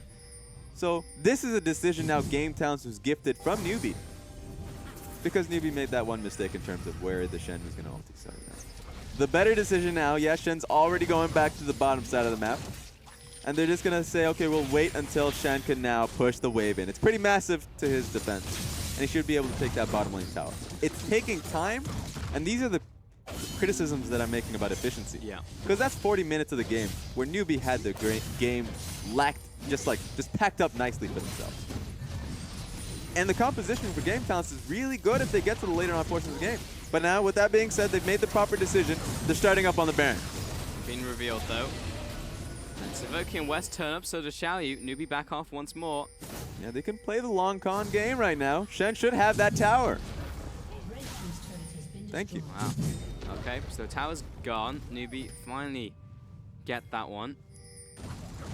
We back away once more, just using this Baron to force GC to try and move to that area. Now the question for NewBee is how slow do they want to play this? Because they can reset the position, put them same position. Now Shen's going to be contesting for inhib, and no one wants a free inhib to be taken if you're Game Talent. So they can just go right back and say, okay, NewBee will be pressuring towards Baron once again. And then Shen will be up towards the top side, or at least bot side of the map. But that will take a long time. That being said, Game Talent's not even going to go for that. They don't want that option. Game Talents, all the focus has been around Baron for NewBee. Happy. He knew something was up, but everyone else in his team recalled. Yeah. That's it. They get it. Wow. I mean, at the very least for NewBee, GT only had one dragon to go with it, but GT shouldn't have been able to pick that up in the first place. That was a great call. Very good. Now it's actually a bad call for NewBee to be setting up towards Baron. They do not want to go towards the Baron. They will lose that fight. So now the ball is now in Game Talent's court. They've taken control of this game for even if it's only for half a second. That is unreal. Game been tanking up this CC here from NewBee. Game Talents, literally, the whole fight was around that Baron. And he just pointed their finger and said, "What's that over there, NewBee?" And they were like, "What?" And then they just took Elder Dragon from him. Just started I- beating him up. I honestly can't believe they got that. And now they're going to go into Baron. They really want to force a fight. They do. There's no way NewBee wins this. Unless if they can find a way to just jump onto Republic, but there's so much gotta zone go in. control. There's so much zone control coming out of Game Talent. The Voki's a pain in the ass. So is Gimgoon. Swift's going to engage. Here comes the ultimate. Looking to peel off both of the tanks. And Gimgoon is going back on towards his carries. Savoki's trying to tie the back line. But V comes in with the Shadow Dash for the kill. And the front line still good to go from NewBee. Xiaoyu's low to full. More will take him out. And Gimgoon, he's doing what he can to help the team. But West, while he survives, he just doesn't have the damage that the enemy ADC has. And Gimgoon will make his way out. Republic is sticking around. But no one has died from NewBee. Even without the Elder Dragon, they could not take the win in that fight. Republic got jumped on, and sure, he didn't die, but he had to be able to focus on V and Swift. No focus on, of course, to the backline for NewBee, and so that Zyra, who did so much damage in that entire ordeal, along with Ashe, along with Talia, they were able to take the Baron, even without Elder Dragon. Gimgoon could not peel off. I mean, he did a good job of peeling, but he still died. Yeah, he tried. Yeah. That ulti takes so long, and with Republic honestly getting forced back so far back that the knockup only really took up Shen. So Rengar was so tough to really deal. Honestly, yeah, Shen's Rengar, Shen, not going to be dealing a lot of damage towards the Victor. He's able to keep himself alive. They're both tank. But that just means a lot of focus is on peeling. Meanwhile, yeah, more happy Coco doing a lot of damage right now. So this is getting a lot difficult for Game Talents, knowing that even with Elder Dragon, even with the composition of the Victor themselves, 4-0-1, and full items, now has the magic penetration that I was, honestly, that was the only thing that I was criticizing before. Losing these fights. Yeah. Like the fact that Republic and West couldn't cut through Swift and B fast enough was very difficult. And that was even with all the zoning control that GC had from Savoki and Gimgoon. So very, very hard now because that front line is so tanky from NewBee. Yeah. One thing I will say, though, is that Game Talents won't stop there. They're getting closer and closer to 6 items across the board with their bottom lane, too, that we're so far behind. So with Happy and Moore doing that much damage, that won't mean as much as it did in the previous fight, with Savoki and West starting to catch up. Yeah, so that is true. Game Talents, I mean, their motto has been fight, fight, fight before. But now that seems to be the only option they have, and I guess the best option, to be able to wrestle this game back in their favor. V is being chased out of the base of GT. So get off my lawn, Shen. Stop hitting our inhibitor. But Happy is relentlessly pushing the top tower, chipping away at this tower. I would like to praise Republic, though. He has had a very good game on Victor. That's true. It's been much better than he has been playing recently, so this is a really good look at a Republic. It is. 4-0-1, hasn't even died. Position's been great. Xiaoyu. Ultimate from Gimgoon. Well, he didn't need it for more, but he just lost his jungler anyway. He's still tanking up here, but may actually just fall. So much damage coming in, but Happy! Republic almost with the insta-kill there. And Swift on his way out, he bled out. I don't even know what killed him, but something did. It was definitely Victor. They're gonna. I hear Tom Kench. I don't know about you. Okay, yeah, they're not gonna look for it. He cancelled out the yeah. Abyssal Voyage. That's okay. That's all right. That might be even the smartest. Is Victor running Deathfire Grassbrand? Yeah, he is. Or Deathfire Touch. Touch. Yeah, Touch. That's the one. Because Happy, I think, died from the final tick. Oh, could be. Yeah. But that's a lot of damage coming through. I mean, that's an obvious statement. That's the most obvious statement. Mr. John Madden over here. But Game Talents, they're definitely coming back.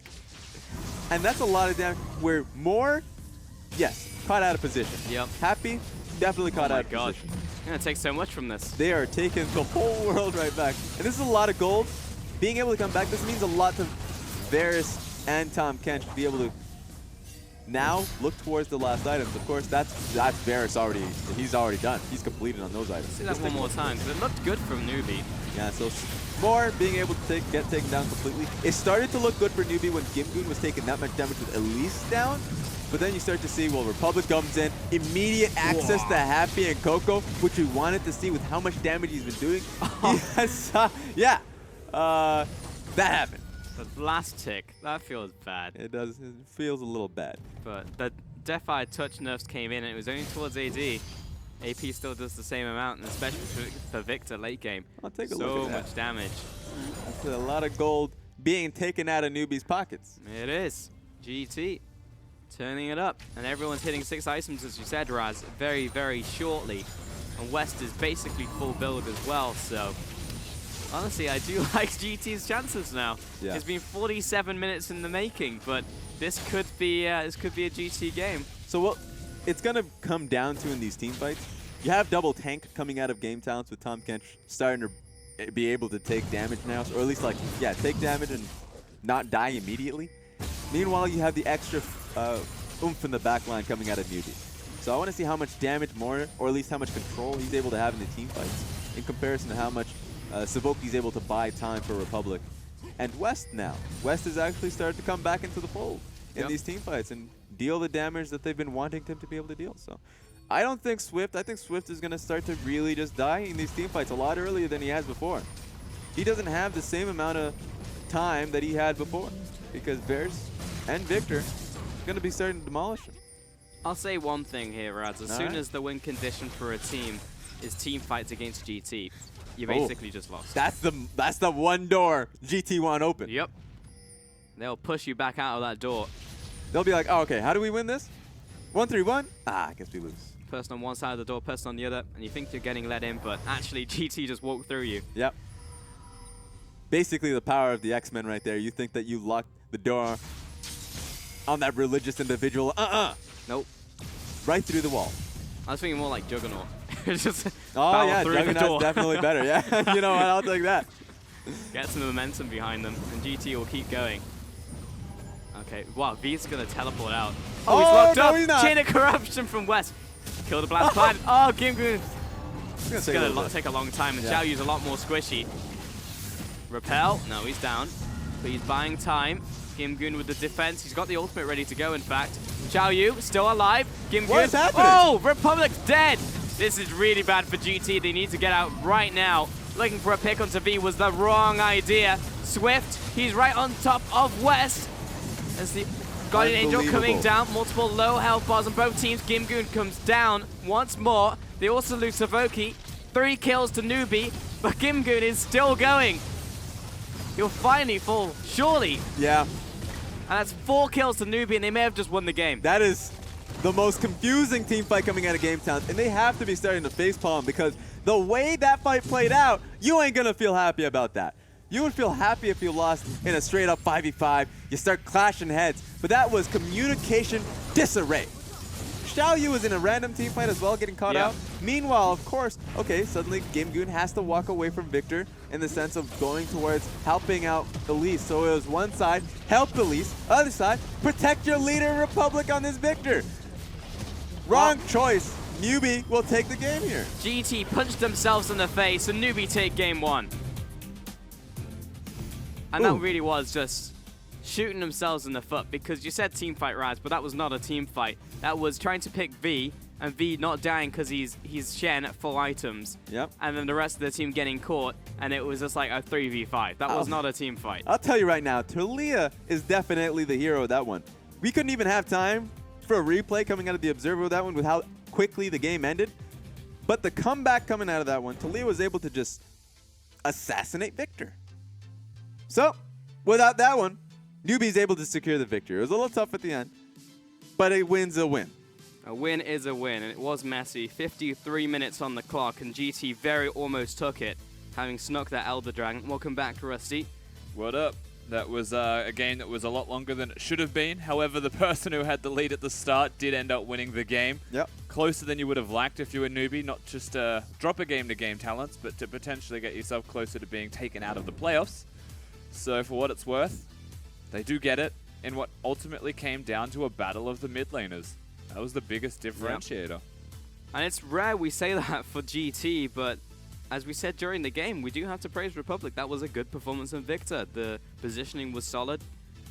Maybe could have gone for early magic penetration, but outside of that, He was doing a lot of work for his team. And it can't go untold that Republic has been a Victor main for over a year. You know, in his first split in the LPL, he was only the Victor player. And that was when Victor was meta, but he sticks with the champion. You know, it comes back around. Victor always comes back around. And it was a good performance from him. I think the biggest problem is his awareness of what he's meant to do when it actually comes to team fights. Because in the team fights they were winning, he was killing Happy. In the team fights they were losing, he was not killing Happy. He was focusing on Swift, or he's peeling for his team. And that was, to me, the biggest miss that I actually saw from Game Talents in that game. But it can be spoken for towards NewBee as well. You know, they did play standard front to back, but it was always a little bit disconnected. And that comes down to team comps. That was a lot of pick, not a lot of team fight. Yeah, that was true. But just the fact that NewBee came down to a 50-50 in the end, considering they had the advantage in the early game against a team like Game Talents, does speak towards them as a team. When we're also comparing and contrasting them to Vici as well, we really do see the difference between them and the top three of the same group. And we saw an obsession with NewBee. I think the reason it came down to that 50-50 is because they were just so focused on the Baron itself. They didn't give enough thought towards the Elder Dragon. They just give this opportunity for Game Talents with their strong mid laner and with no vision there from NewBee to obviously waltz over and take the Elder for themselves. That actually leads into the replay that I do want to show you guys, because this is the team fight that NewBee get that should ultimately get them the entire game, you would expect. And this is against an Elder Dragon team of Game Talents. And the reason that it doesn't work for GT, you have to watch how they play this out. Gimgoon, he's meant to be the frontliner, but he only goes onto Swift and V. He then dashes literally onto Swift and V and tries his best to taunt Happy, but by taunting him, all he can do is QSS and run away. Look who's hitting the Ashe. Nobody. Literally nobody. If they do damage to him, it's accidental at the moment. And all of this time, he is free hitting, so that is why the tank of Gimgoon can die. Whereas V is being, you know, helped out by Swift. There's people diving the backlines. They have to reposition here and there to set themselves up for a fight again. And because NewBee can just play a better front to back, you know, with a Zyra to zone for the carries, with a Galio who's only taunting, not doing damage, the difference really was if Republic shows up and actually plays a part in it. But because Swift and V, they just go forwards towards the carries, even with an Elder Dragon, NewBee are able to win that fight. And realistically, that's the kind of performance that should win them the entire game. It should, but in the end, it didn't so cleanly. The fact it went to over 50 minutes in itself just speak towards that, and that was problematic for them. And it did really become like a 50-50 in the end. Had GT just not randomly decided in a GT fashion to go after one person who they thought was caught out, they probably would have gone for that team fight in a 5 versus 5, and had it been more even, they may have even won the game. Regardless, NewBee take game 1, and that's exactly what they need to be on the track to take their playoff spot. And Coco will receive the MVP for 1 and 10 in this game. Yeah, Coco had a good time. I mean, it was a battle of the middle laners, as you said. One team won. And very last play in which he was able to assassinate Victor. No one will know. It was in the back alley. No one saw it happen. But Coco was able to do it, come out of the win in that one. So I saw some great walls coming out of great ultis. And at times they were questionable, but that was the team call for them to go for that play. And so you can't really blame on that one. The only real, of course, criticisms, as you said, it took a lot of time for NewBee to go towards it because they weren't playing a disciplined game. They were really hoping Game Talents to just walk out of their base willy-nilly. Like, even though earlier times Game Talents were definitely making it easy for them, as the game went on, Game Talents adapted, and NewBee did not. A little bit ragtag from NewBee. It's not the best that we have seen from them by any means. And fortunately for them, you know, Republic has the safest hands in the entire league. He's going to run into every seismic shove, whether he intends to or not. Yep. And that is what actually wins NewBee the game as the end result. Yeah, pretty much. And it was down to Coco as well, landing those great flicks. Like, we saw it during laning phase. He was literally getting hit by, like, everything. Everything. Still picked up those kills and still got those assassinations onto the ADC, which is what he needed to do as a carry in the mid lane. And now the fact that G2 do have 2 rounds in chamber, as it were, maybe they can actually do something when we do look towards their own promotion tournament as they take on LGD. I have more faith in them. As I came into the week, I had 0 faith, and then when LGD started turning up, I was like, well, GT, enjoy LSPL, because that's what you're going to be for the next split. But now it actually could be a more even fight. Yeah, it looks like it will be a fight, especially since Godfrey's playing a lot of Victor too, so it's going to be nice to see where the priority lies in that one, what Republics may be looking to pick up if he does go up against the Victor, or if they even prioritize that at all. It's going to be fun to see because there's going to be a little bit of time until we get to that point. For now, I want to see if they're willing to fight, go for another game here, if they can take a game like up against NewBee, showcase that they are indeed still contenders here, even though it's not going to be contending for a spot, that they can still actually, show that they do deserve to remain in the LPL. And I like the Galio for me personally is the one big thing that I can take away from this game and say that it works for Gimgoon and it can work for Game Talents if they play around it better. But most Galios at the moment are just ulting in to be there just so he can taunt for the team. But now he's got 2 champions, I think it's safe to say, where he does look at least good on. That's true. We're going to take a quick break as we set up for Game 2 here.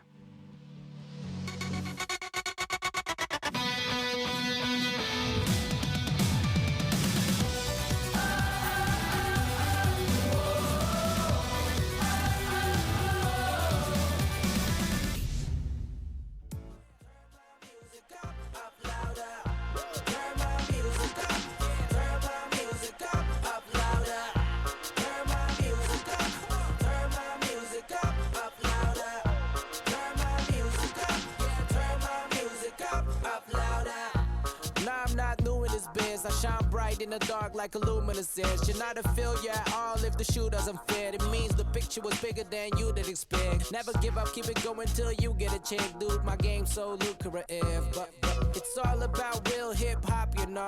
Cause we make pop lots more popular. The same game every day, they know ain't nothing changed.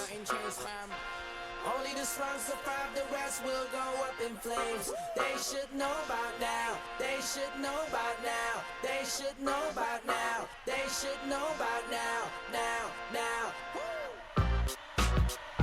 Turn my music up. Turn my music up louder. Turn my music up. Turn my music up louder. Turn my music up. Turn my music up louder. Turn my music up louder. Kill 'em with a sound, yeah, kill 'em with a sound. Made the beats go bang when you see me in the town. Made the speakers go numb till they bust. Getting the party crushed. People moving around like they're rushing. Tunes in the make, yeah, I'm on it. I'm living in the beat like my house is a drum kit. It's all about hip-hop, you know. Cause we make pop lots more popular. The same game every day, they know ain't nothing changed.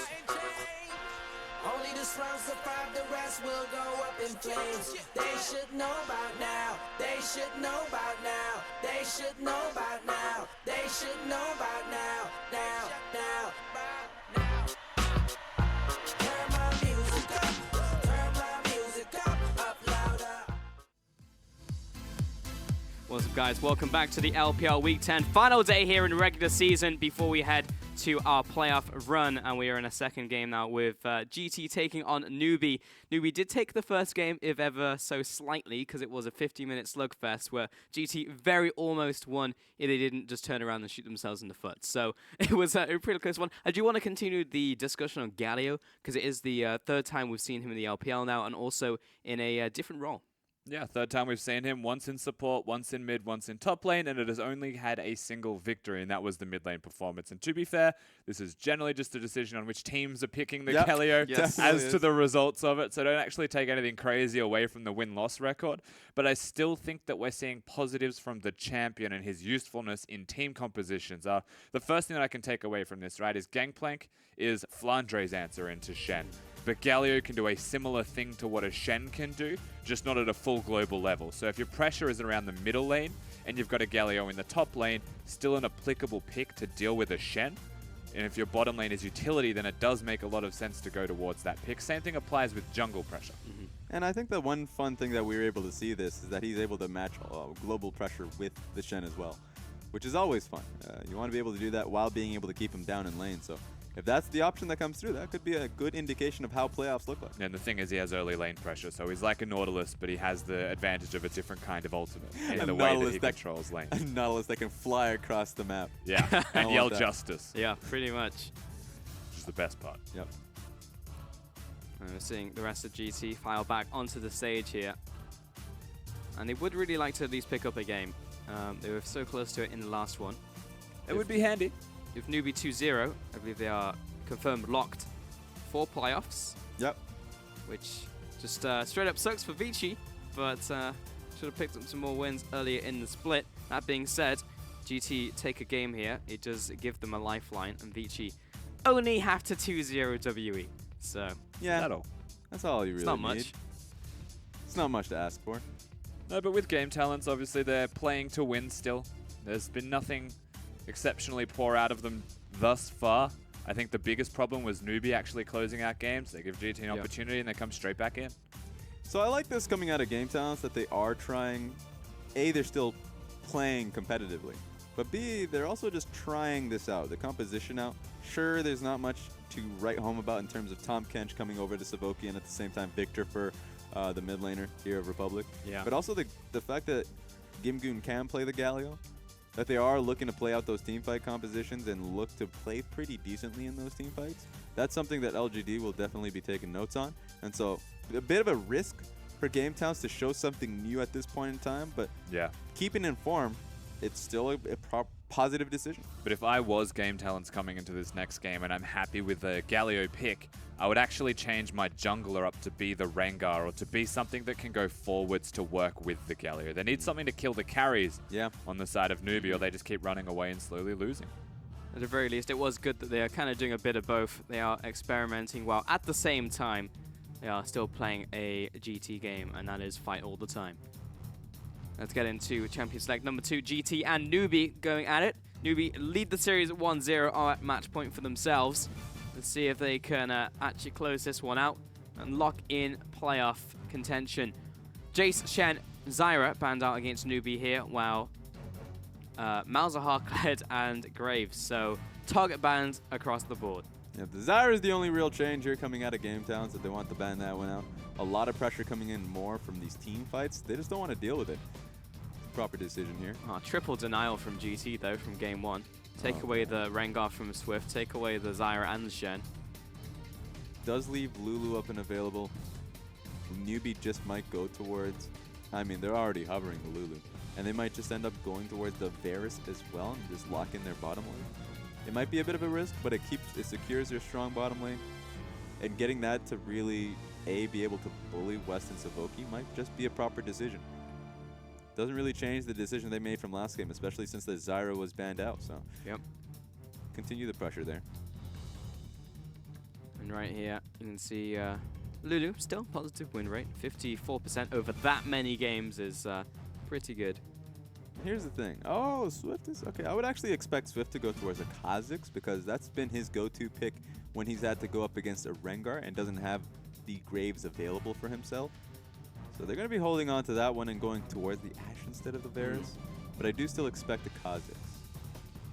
Yeah, I mean, they don't need to pick it right now. They can just bring it in the next rotation if they really wanted to secure the Ashe. Deny that from West in his next own rotation. GT, back over to them. They are looking for everything outside of a jungler right now, so they could go anywhere. They could also look towards their own bottom lane. Or they can bring out the instant flex pick for Gimgoon and Republic as Fizz comes in. And your eyes do not deceive you.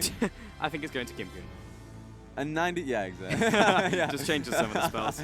90% win rate on the Fizz champion. So every single time he's showed his face Holy onto the moly. Rift. I mean, it's only been 10 times. But That's a lot, that's though. a lot of times, yeah. So he's actually just been on permaban status to any top laner that has the propensity to play it. So the fact that it's up and available for Gimgoon is massive. And that could be a nice lifeline coming in favor of Game Talents. Wow, that's pretty crazy. That's 90% over 10 games. Yeah, when I saw that, I was like, woo! All right. Free pick, everybody. Yeah, jeez. All right. GT picking up Fizz here.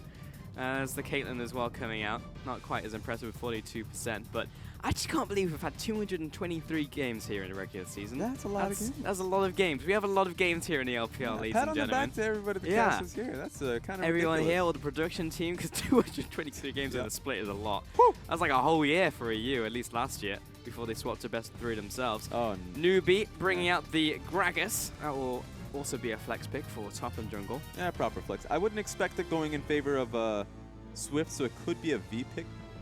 Sounds But- like a V pick. Yeah, could be questionable because Gragas going up against Twitch. I mean, the Fizz pick, Yep. god awful. I mean, Fizz is gonna run rampant. in Both that small map. and annoying, so. Yeah. So Fizz is gonna absolutely demolish the Gragas pick. So I want to see NewBee actually hold on a good top lane matchup for V going into second phase and give the Gragas to Swift.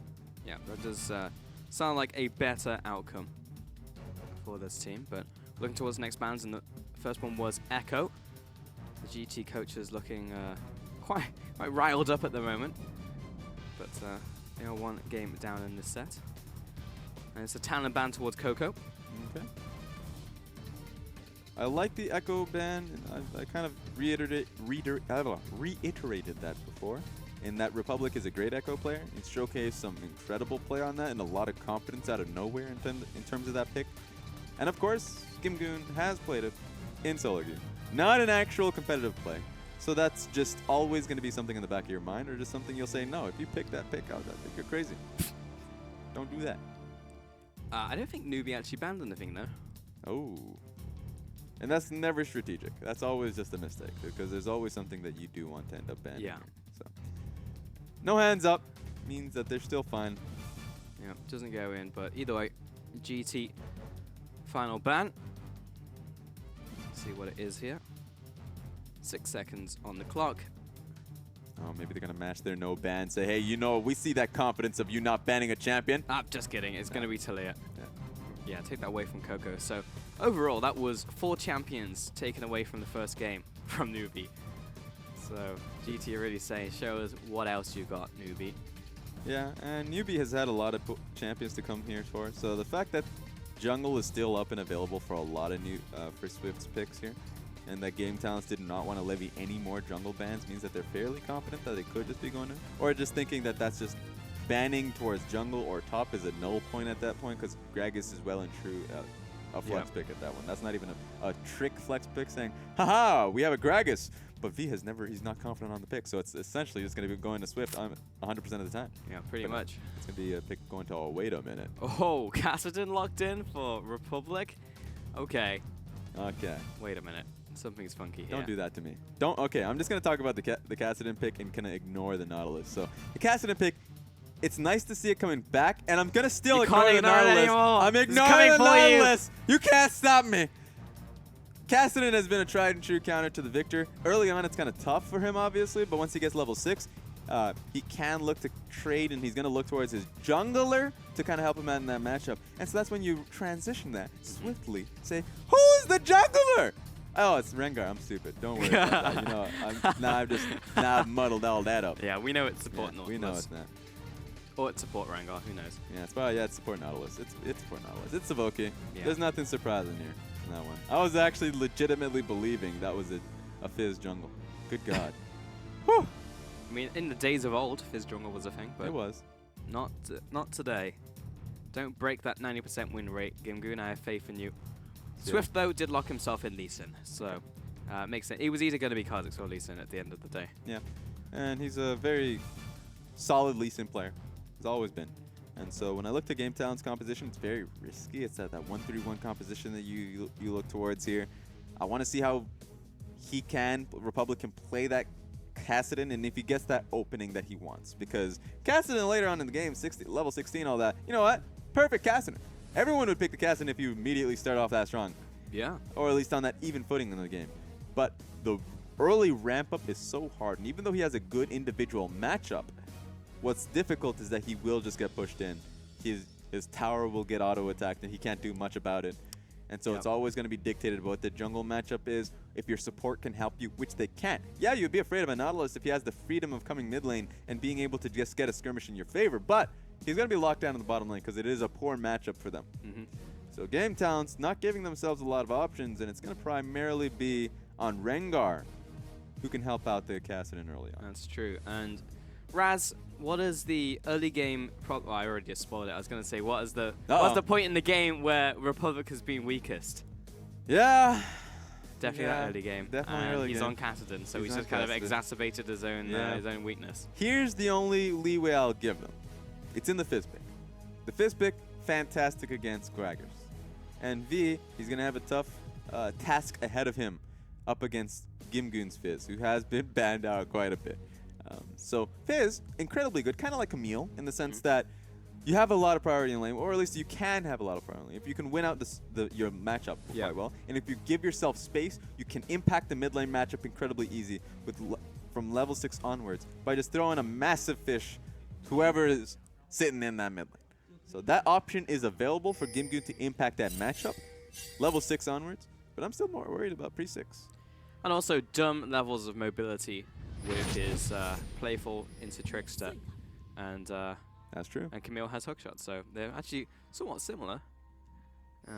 Just Fizz is Stronger in lane now. yeah, stronger in lane, and his W into melee matchups, absolutely insane. Yeah, and so that's the big one. When Fizz got the buff that he had, which a lot of people are like, yeah, he also got a Q buff in terms of his ratios, but that doesn't matter unless, of course, if you're a mid lane Fitch who's going towards a lot of AP. The difference is that they also increased the length, the duration of the mark on his W, or at least his auto attacks.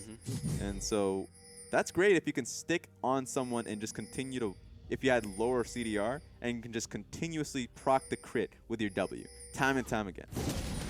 Game Green is a red fish. There we go. I guess he's either broke. No, actually, if you're on tournament rail, you have everything. He just wants to be a red dish. Yeah. All right, that's Fine by me. I respect your decision, man. And GT are really giving Xiaoyu a great start. He's going to take out these small raptors and go towards his red buff, which has been set up by his bottom lane. Yeah, he's taking a lot of He's time. actually wow. He's really just. He's making them wait. Wow. He's enslaved his bottom lane. to Unreal. What happened? No one. Oh my god. Only game towns will use their bottom lane to full leash Oh. that. What kind of what start is this? Wes just got bodied as he walks into lane. They're already gonna have a bad lane. Xiaoyu is already level 3. Bot lane is level 1. Everyone else in the game is level 1. You know what, Xiaoyu? You better do something. Better You go better to that do bottom something lane. good. You better be gifting this bottom lane after this game. Gift them a nice skin. You better impact this matchup right now. You better be ganking that matchup early. Oh, I guess he's like, oh, I've given you Peasant's Award. Use it wisely. Well, thanks for that one, Xiaoyu. Better give them the helpful honor as well. That one's the rarest. So, Yep.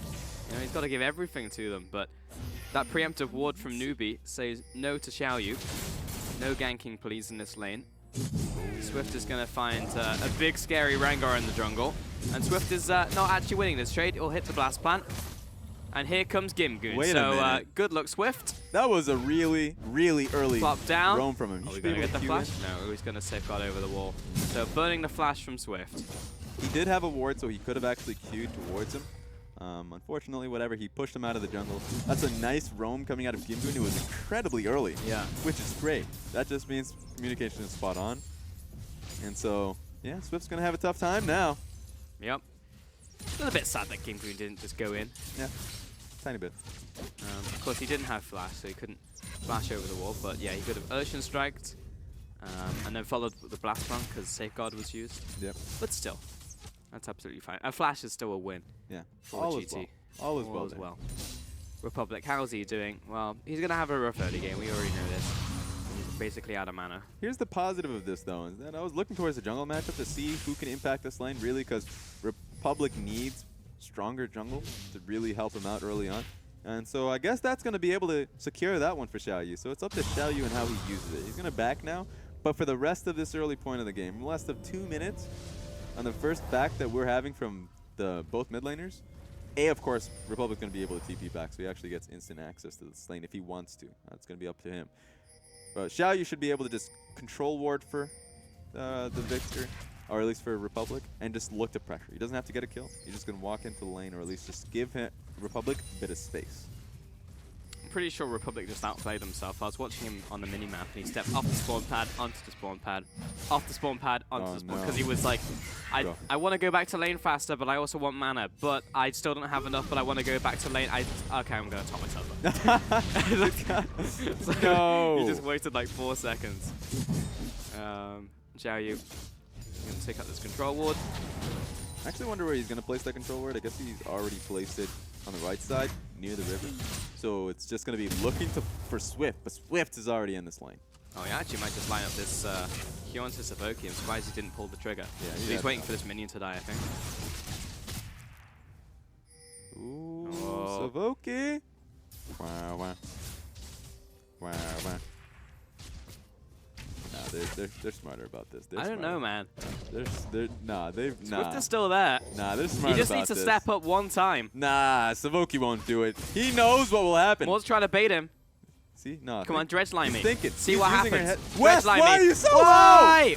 Well, here comes Swift. He's trying to line up the Q. Hits it on top of Savoki. It's not West, so At least he survives from that one. We'll get a couple more auto attacks down as Happy is out of mana. A few missed decisions. It's Oh, the wait red a side, second. but Xiaoyu's coming in. Savoki may pay with this for his life. Indeed he will. Down goes both junglers. In fact, Savoki for Swift in the end. V comes out. Oh, He no. missed the barrel. Moore's going to die to Xiaoyu, surely. Lands the bowler. And Moore has the flash. The Duke. Oh, another flash in from Xiaoyu. Oh. There's no getting away from this Rengar, even though he just missed both of his skill shots. And Gragas, did he kill West? Yes, Yep. he did. We got him eventually. But he's chasing him back. Xiaoyu's on the hunt. Gragas is he's fine. Gragas is okay. I don't know, man. This Gragas Republic's is- going oh, down. He's level 6. He's not even level 6. Get out of there. Nah, Game Town, stop chasing the man. Okay. Okay. So damage report. This is when you go into the boss, and Republic's gonna be just fine. This is gonna be able to walk out of this. Is that Xiaoyu is pretty fed. He's just been fed 3 kills. That buffet went in his favor.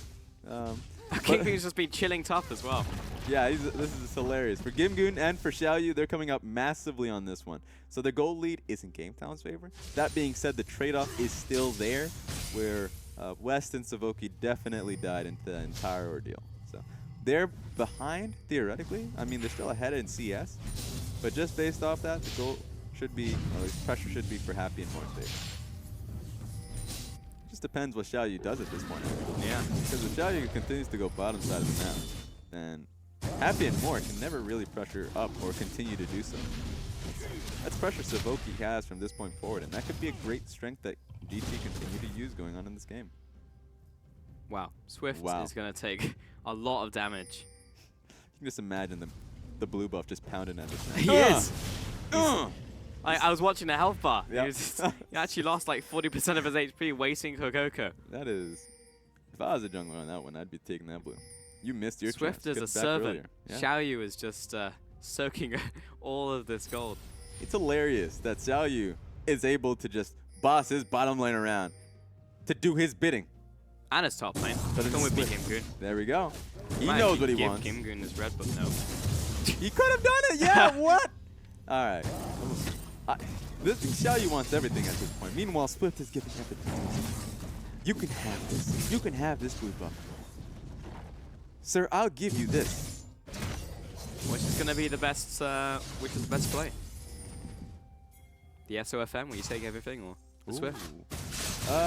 For this one, I honestly think both teams are playing it properly because Xiaoyu's success is also Republic's success. Xiaoyu's early game, especially with this massive lead, they picked the Rengar to be able to bridge their early game forward, and they're definitely doing it with how much gold this man has given himself. So Republic is definitely happy about it. If Republic had these kills, he doesn't really care all too much because he's more dictated on the levels. Sure, gold helps him a lot, but if Republic's able to, or at least Xiaoyu's able to give him the pressure needed and can give him the wards needed, Republic's already going to get to that point. So that's them taking 2 birds with 1 stone. Republic's doing well now, guaranteed levels for himself, guaranteed gold in the lane and pressure, and Xiaoyu's just thriving. I mean, Swift is... Well, that Only- control was not even... What? No! No! Ah, yes.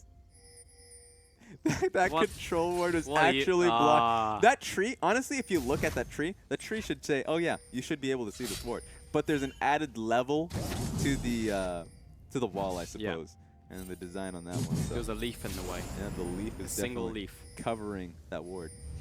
Well, that sucks. Swift just hit level 6. Xiaoyu just hit level 8. Oh, look at this guy. Oh, nice matchup, D. Yep, has to use his ultimate. He's gonna get Dove. He's Yeah. gonna get Divin here, yeah. Divin. Sure. I keep saying that. Divin, Dovin. Dovin. Oh, the people who work around the English dictionary are gonna kill me. If they're in Mafia Force. Yeah. No one contact Merriam-Webster. Send them this link.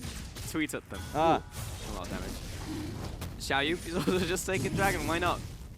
I wonder how much gold he has. Probably has like 1.5k. Oh, this is. Yeah. He's Oh. You know that Civilization, when your civilization is just thriving? Right? Yeah. They have that, I guess, leader day. I don't know what they're calling it. Okay. That's exactly what's happening with Xiaoyu. He's receiving so much gold from his teammates right now. They're so happy. He's just happy. He's probably having a grand old time right now. Yeah. Emperor Xiaoyu. Give him everything. That hurts. Nice trade. Welcome, welcome to Fizz top lane. And it's not even like they knew this matchup was gonna happen. They had the Gragas flexing.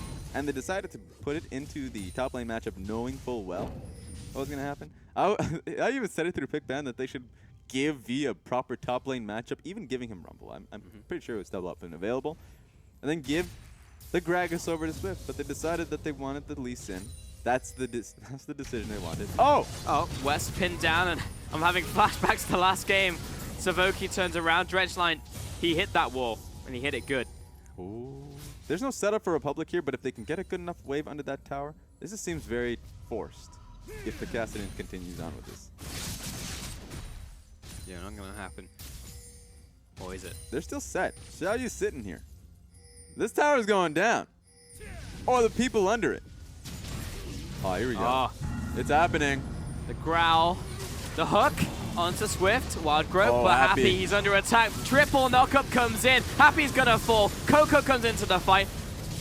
Throws down the ultimate. Savoki's gonna get zapped and killed from this. Swift also dies. This is a bloodbath for GT. A 1 for 3 and the tower. What a massive advantage coming here for Game Towns. They doubled down on it, and Republic received a triple kill for that one. Yeah, this is looking bad for NewBee. This is looking real bad. Top lane has a 30 farm advantage. And Gimmick hasn't been back in a while. He didn't even go for damage. He went for the Spectre's cow.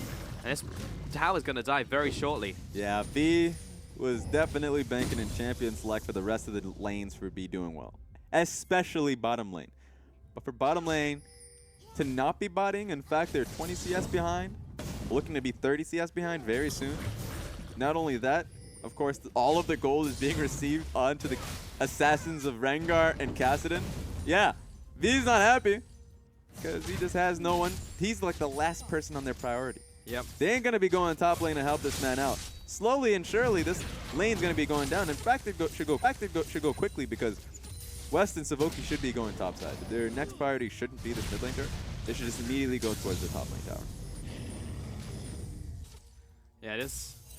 Oh my god, 4,000 gold at 13 minutes. And when bot lane's having a relatively good game, they still died 3 times, but they've been setting up kills for their Kassadin. Yep. And Republic is actually a major threat on the team.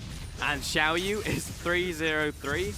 I even know, this is like GT on overdrive. That's the thing. This is funny because this is what happened the first time we saw Xiaoyu come in for the team. Where he was on a Rek'Sai instead, but he was linking the bottom lane to the rest of the map. Sure, the bot lane wasn't receiving the gold, Yeah. but it still made it very easy for Republic to do well. It made it very easy for Xiaoyu to gain gold, and it was simply bringing in the numbers, going to the bottom lane, and able to get the proper numbers for these team fights. If you constantly go topside, you will be losing your bottom side more often than not. And Gimgoon, sure, he receives gold, but in an absolute case, they lose gold team-wise. But this time around, Gimgoon's in a good matchup. Oh, Fish has to be flashed away from by V. Oh, they ain't stopping. But Savoki's Wait a here as minute. well. And you can't miss an ultimate from Nautilus. Hook lands. V is unbelievably dead. Yeah, they had to have expected that. Reason why is because this top lane tower would have been the proper decision coming out of Game Towns. I'm actually incredibly surprised that Caitlyn is now moving back towards the mid lane. They're just looking for lane pressure rather than outright towers. They know that Gimgoon's going to be able to get this tower, even if it takes a little longer. Should actually just be off this wave with the sheen that he has on it, so not too bad. Yeah, should be. West will push in. Yeah, Gimgoon's going to take this tower, beat full gold tower to that Fizz in the top lane. Meanwhile, Happy is grasping at scraps. Coco's in a relatively good position, but he's still 2 kills down on Republic. He's fully upgraded his Hex Core. Man, I just fear for NewBee when they get into a fight. Yeah, now it's NewBee in the opposite position in terms of, we saw last game where it was NewBee well and truly far ahead, and they were taking a little bit longer. Yeah. And it was Game Towns that were trying to slow the pace of the game so they can take the team fights, and they were starting to take team fights. This time around, NewBee is hoping to stall the game out because they do have a good front to back element of the team, with Happy and Coco being on, of course, the carries of Victor and Ashe. Only problem is, it's so difficult to save your backline because Rengar, Fizz, and Kassadin, all of them want to be able to just take a piece off your body. So Coco and Happy, I'd be surprised if they last a little longer than they should in these team fights. If they last like 30 seconds, Yep. then you know what, congratulations. You're still going to lose that fight. But you lasted 3 seconds. Congratulations, Swift. You just got a promotion to carry this game. Because your backline's going to die instantly, so you're going to have to do something. At the very least, I want to see how this game turns out, because NewBee couldn't finish when they had a lead. Yep. But can they defend and come back if they have a deficit? My instinct tells me no, but it would be good to see if they can. It'll be based on if Game Towns are showing any cracks in their offense. And I think they are currently. Gimgoon right now has been spent a lot of time on the top side, which is a proper decision. But the problem is that they haven't set Kassadin to the bottom side until now. They took a little longer until they finally did it. And their objective, even though they have that 1-3-1 currently working out for themselves, is actually this mid lane. Victor is clearing this out really well, and we've seen this before where Victor's out there, they just keep constantly clearing out waves. The only way to do that is to threaten to dive on them. So, with 2 people, at least Ash and Moore on the top side of the map, Kassadin and Fizz should be able to dive this mid lane fairly easily. They need to be able to look to do that. That's true. Needs to actually break that Victor. It's one of those games where everything is just going right now. Jungler's ahead, top lane's ahead, mid lane's ahead. Bot lane sieging, doing their job. Ooh. And Republic is pressuring in a tower. V is not the man you want defending. That's a smart decision from Xiaoyu. He uses ulti to threaten on Victor mid. Only problem is it's only a 3-man dive, and Ash and Lulu was rotating mid, so they couldn't get that. So he decided immediately to go towards the bottom side of the map and chip that one down. Of course, he uses his ulti, which is a pretty costly resource in terms of how much time that takes to come back once again, to get just damage on turrets. Yeah. But what this does mean is that Fizz now has the ability to walk into the top side with pressure alleviated from him and hopefully place down wards. He doesn't have a ward now, that's why he needs to actually sell something as an inventory. Because they do need control wards. Oh my god, okay. Okay. Republic hurts. And this how it's gone, actually. Swift can't defend. Yeah, Coco has to stay. Yeah, this has to. Oh! Oh! He flashes out. Arrow lands onto Xiaoyu from nowhere. He's probably going to die. Yeah, he's straight up dead. That was incredible pressure coming in, but that means Game Town should be able to take this tower, but if they stick long enough, NewBee might be able to get the fight. Or not. Nope. Xiaoyu died, though. That shutdown bonus to NewBee. Great arrow from Happy, by the way. Yeah, Cross really lane. well done. I thought it was going to hit the Kassadin, but nope. It was the Rengar that was right near the wall, so there was no option for him to see it flying by. That was really well played coming in from Happy. But still, GT went out from that trade. They got the tower, so a kill for a tower is still great. And Gimgoon gets a red buff. Because the jungler's dead, so there's no one to stop him this time. And Xiaoyu just pulled a full black cleaver. Oh. Yep. And remember what this means, people. That if NewBee win, or at least they lose this set, if they lose this set, they've already won a game, but if they lose, then that means if Vici does win the set after this, up against WE, that they do wrestle control away from NewBee, and then are now into the 4th position in the playoffs. So NewBee need to win this. Game Town, not so much. They don't care about this one, even though they're coming out ahead. It's all up to NewBee to take control, fate in their own hands, and take the win here. They have to win. Extremely important for them. At the very least, just win the damn series. Yep, that's all you need to do. No one would. It would be the biggest surprise if Game Towns comes out and takes this setup against NewBee. But it would be all more credit to Vici if they end up taking the 4th spot, because the fact that they would have to defeat top of the table WE, while NewBee lost against bottom of the table GT. A WE that's still fighting for seeding, so they're definitely going to be coming out firing. So if Vici could take that, that is the biggest accomplishment they can actually come out with in this season. 100% true. Oh, Gimgoon gets the latest possible. Oh. And Herald. remember, that scales on levels. So the fact that Gimgoon is going to be constantly, or he's going to be maybe level 18, level 17, and he's going to be sporting that buff, you're going to be feeling sorry about anybody who gets hit by that ulti coming in from Fizz, because they're going to get obliterated. There's no one who can 1v1 him in the side lane. And no one will. I think that's something that Game Town should recognize, is that with how powerful Fizz right now is. What? Well, Swift just lost most of his HP. Yeah, there we go. But with how powerful Swift is, and evidently Xiaoyu, no one will fight him. So he needs to actually be a lot more creative getting control in the jungle that he is adjacent to, and look to constantly flank. If he does not get proper flanks here, the only person you can blame is Gimgoon himself. So this is his opportunity. As Republic will move to the top side. Look for the split push. He is the one with TP. Oh no. I've seen this to the bottom. And there are many wards over Baron. So this is the pivot point for GT. Yeah, and what's worrying here for NewBee, NewBee will do this constantly, what you just saw Victor do. It's the touch and go between these side lanes because they don't want to sit, no one wants to sit in these side lanes, nobody. Gragas can, a little bit. All he wants to do is stay as far behind or away from Gimgoon as possible so he doesn't get all in on.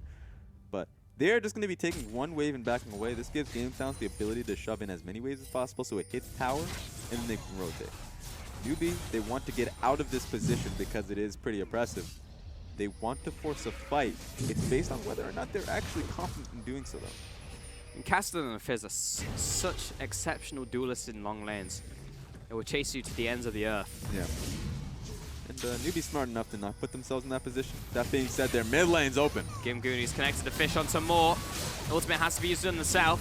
Gimgoon gets tagged by the arrow, but he's already out of it. West jumps away from Swift, doesn't allow him to get kicked into the enemy team, which does a lot of damage as well, damn. And Xiaoyu was even there to block Coco from rotating, had to take the long route, allowing Republic to push this mini wave in. Yeah, I still think that is a win for NewBee because they still had to keep their flashes up and available. Gimgoon had to back to base, so a little bit of pressure is alleviated here. And then for the next fight, now you know, West has no sums. That was a butchered play coming in from GameTowns. I like the idea, I like the play, but just burn the Lulu ulti and back away.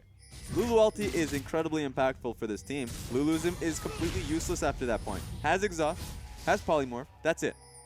So Lulu without ulti in this next team fight means that NewBee's not going to take fights. That said, well, Swift just walked into the wrong place at the wrong time. Xiaoyu will kill him and more, and nowhere to go, so he'll flash the wall. And you have to believe that's going to turn into a Baron. Jungler's dead, Swift has gone off the map. Moore is probably going to look to back. He doesn't have much HP for himself. And so, GameTowns, if they start Baron here, this could be a good fight for them to take. Where's Coco? I'm trying to figure out where Victor is. He's underneath the Lulu there. Arrives, but it's only just helped GT take the Baron at this point in time. With where Republic disabled. is. Savoki. Nope. 100% over to GT. Yeah. NewBee was seeing if they could beeline it towards Dragon. Anything. But the answer is no. You have to make that decision prior to it. They disrespected how GameTowns is going to be looking to play it. With Republic, how strong he is currently, he was just playing defense. And so anybody who looked to fight that was just going to get blown to pieces now. Yep. So GameTowns is going to be able to take Baron. And of course, they're already beelining it, so they can look towards taking Dragon as well. I don't see how NewBee even come back in this game now. Triple Dragon, double Infernal, Baron. Yeah. 10,000 gold lead. Most of the time, you could say there is a way if you get a proper team fight because of Victor and Ashe, right? But the problem with that being said is two of the most snowballing champions in the game, Kassadin's one of them. Fizz is one of them too. Unfortunately, it's Bruiser Fizz, so it's not the AP snowballing nonsense. Oh. Coco getting returned out, but Republic just shrugged it off. Yeah. That was a full combo, and Republic didn't even use his, so yeah, that's a bit scary. Yeah, Republic doesn't have any way to sustain back, so he should just back away from this point forward. So more sticking here is actually the wrong choice with how that trade did occur. There's no way Kassadin was going to commit back onto that one. But that being said, Kassadin is a massive snowballing champion, and Fizz is a massive snowballing champion. And even I suppose Rengar, with how much of a lead he's at. Even though it's not so much snowballing because he's actually going more towards tanky. It's just the fact that it is so hard at this point with double Infernal, now turning into triple Infernal Dragon. GameTowns, you would have to mess up big. A massive mistake to lose this game. And we know GT is capable of making a massive mistake. They are capable. There's a reason why they're locked in 6th place. Mistakes have been made. That being said, once they have some momentum, there is no stopping the juggernaut that is GT.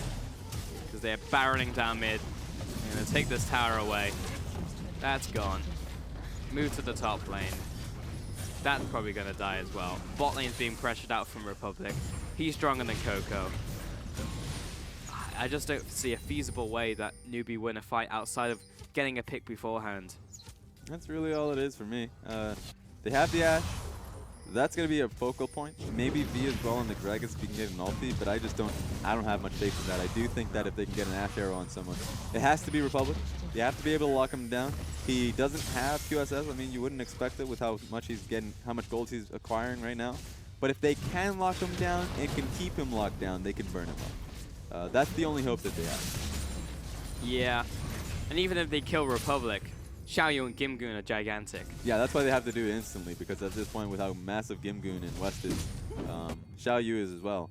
The long fight. Oh, wait a minute. Well, looking to pick up West. He gets knocked in. He's probably going to die here, but every single ultimate is being used on him.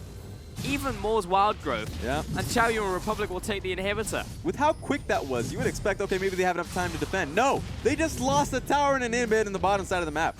Just for that one play on West, so Game Talent still win out. West is laughing. He's absolutely fine with dying there. Only a second death of the game, and he's way far ahead of Happy in terms of gold. Totally fine. Lose an inhib. Now NewBee pushed into their base once more. And GT, they have a myriad of options. They can wait for the next dragon, they can wait for a Baron, or they can just run it down mid. Yeah, if they have absolutely no self-confidence, they can go to just wait for a Baron, right? They the smart decision, I guess, they can wait for a dragon as well. But at this point in time, with how strong they are, they shouldn't. Especially since now they should feel experimental. They definitely should. They've had problems throughout the entire split. Yep. They Go should. top, man. They should just say, okay, go top.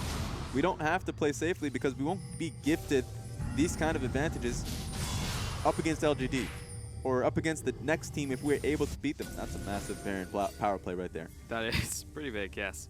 So they should play it by the book here, not rely on the next dragon. That's going to take some time to come, and not rely on the Baron. That's going to take a lot of time to come up. So they're doing it. Running it down mid. Split push in the side lanes. Bot lane's good to go. NewBee trying their best to defend. Caitlyn, very good at sieging. Here's the thing. That's a mistake that Game Talent's made. They put the banner of the command in the mid lane and used to maybe hope to siege. The problem with that is NewBee has a lot of wave clear, especially in Ashe, who can just completely demolish it. They did.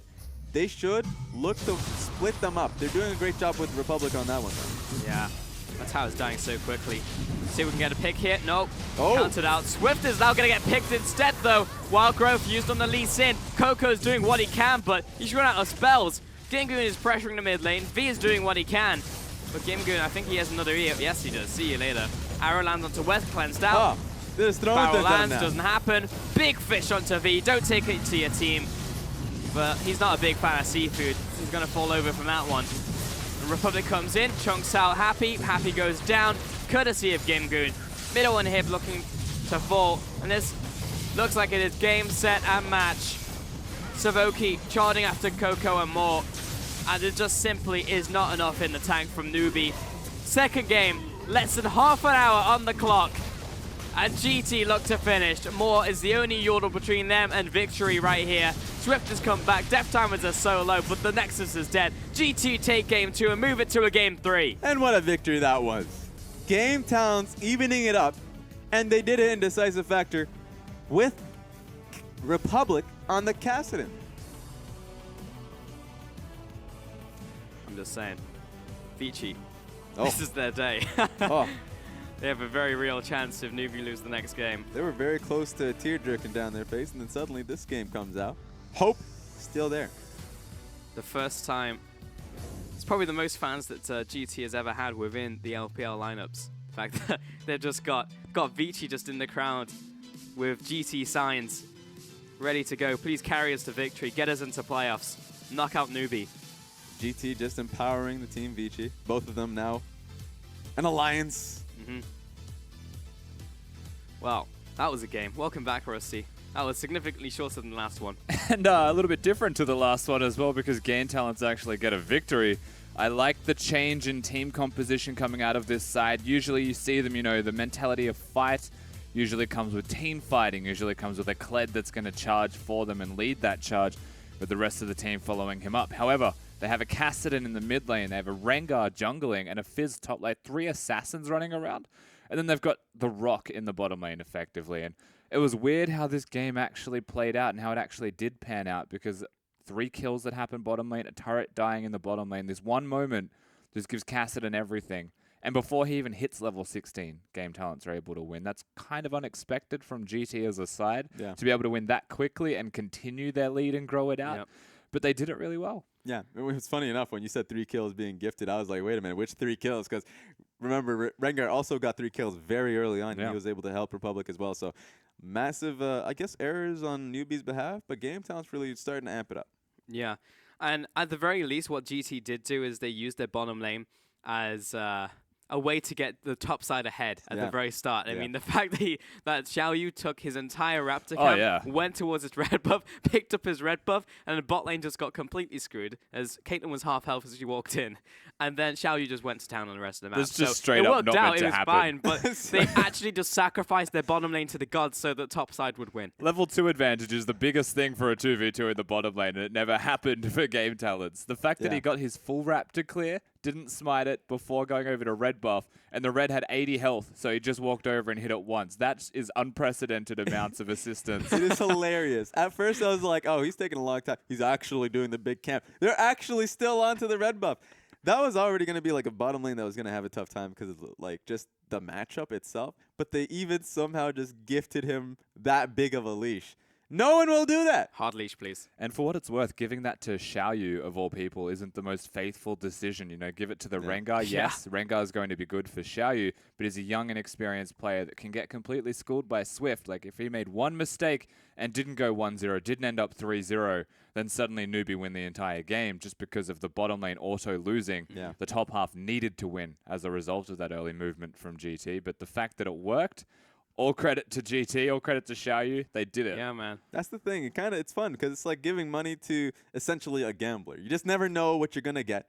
You give it to Xiao Yu, and I was like, well, is that a good investment? Well, no. Xiao Yu does have moments where he comes out big in a game. We saw it in a Graves match that he had throughout in the later portions of the split. So you can see him dictate it if he has that game for himself. So it's still a rookie split for him. He's still growing, and it's nice to see him demand that much pressure, essentially. But yeah, I guess a new identity coming through if Xiao Yu can continue to do this, if he gets those early on leads. Yeah. And the same perhaps even for Republic. And if it wins the whole top side, then Gimgoon's going to be a happy camper either way, right? So if everybody on the top side of the map's doing their part, maybe Gimgoon has another member that's able to help him out. That in Republic playing well in games 1 and 2, now that there seems to be multiple carry options for the team, at least in this set, this is closer to what Game Talents want to look like when their inconsistencies are completely removed and they're just able to play the best League of Legends that they can by winning their lanes or at least going equal in them. Yeah, and also at the same time, Gimgoon got his hands on a 90% win rate champion Fizz, which is now even higher because he just won that game as well. And Xiao Yu, I mean, 100% it has to go to him because it was giving money to a gambler, but today he had a really good day, an extremely good day, where he just destroyed everybody. And then out of that, the team won, and it was a half-hour victory. So props to Xiao Yu, props to the team for actually putting the faith in the guy. And it really just started from here. It just exacerbated the lead, and Republic just got all the kills. Yeah, this is the one big moment. Again, 3 kills gifted over to him, but this is fundamentally a problem from the side of NewBee, right? To be fair, defending the turret when you know it's going to go down, Coco even being here signals they wanted to stop it, or they wanted to do something about it. But because they're so late on a telegraph play, like plain and simple, of course, Game Talents were going to take everything from them. It's just that they did it. Like, Game Talents aren't the kind of side that's going to bluff or bait something. They will just do the objective and fight you over it if you actually come and get them. If you're NewBee, you know that's going to happen in future as well, and you might actually have better plans against it. Yeah. You may, but even having that adaptation between Game 2 and Game 3 will be difficult for NewBee because NewBee have not showcased a lot of good things in this set. I mean, even in Game 1, it took them a long time to close out, and even then it was a percentage play. It wasn't even like it was assured. So in that one, we need to see if they can actually confirm their spot in playoffs and see if they actually do deserve it as we look to make a quick break here, and we set up for Game 3. It will be GT trying to upset the balance of the group.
Welcome back to the LPL. It is GT going up against NewBee. It's currently match point 1-on-1 once more. Let's see if NewBee can actually finally finish out this series for themselves and make it into playoffs. But at the very least, there is a foot in the door for Vici coming into this game. And how about that? How about that 2-0 prediction then, Rusty? Yeah, look, I don't think it was the idea was sound. I'm going to say the prediction perhaps not so much. NewBee had it right in game number 1. They lost it in game number 2, but I think ultimately that is a draft problem. Yeah. Above all else, they gave over a fizz. You mentioned it. It's now above a 90% win rate, and that's because the champion is honestly busted, and it's got an over 90% win rate in more than one role. I think coming into the next side, you get rid of the fizz, you might have a better time on the top side of the map at the very least in your 1v1 matchup, because bottom lane's your strength for NewBee, top lane needs to be reassessed.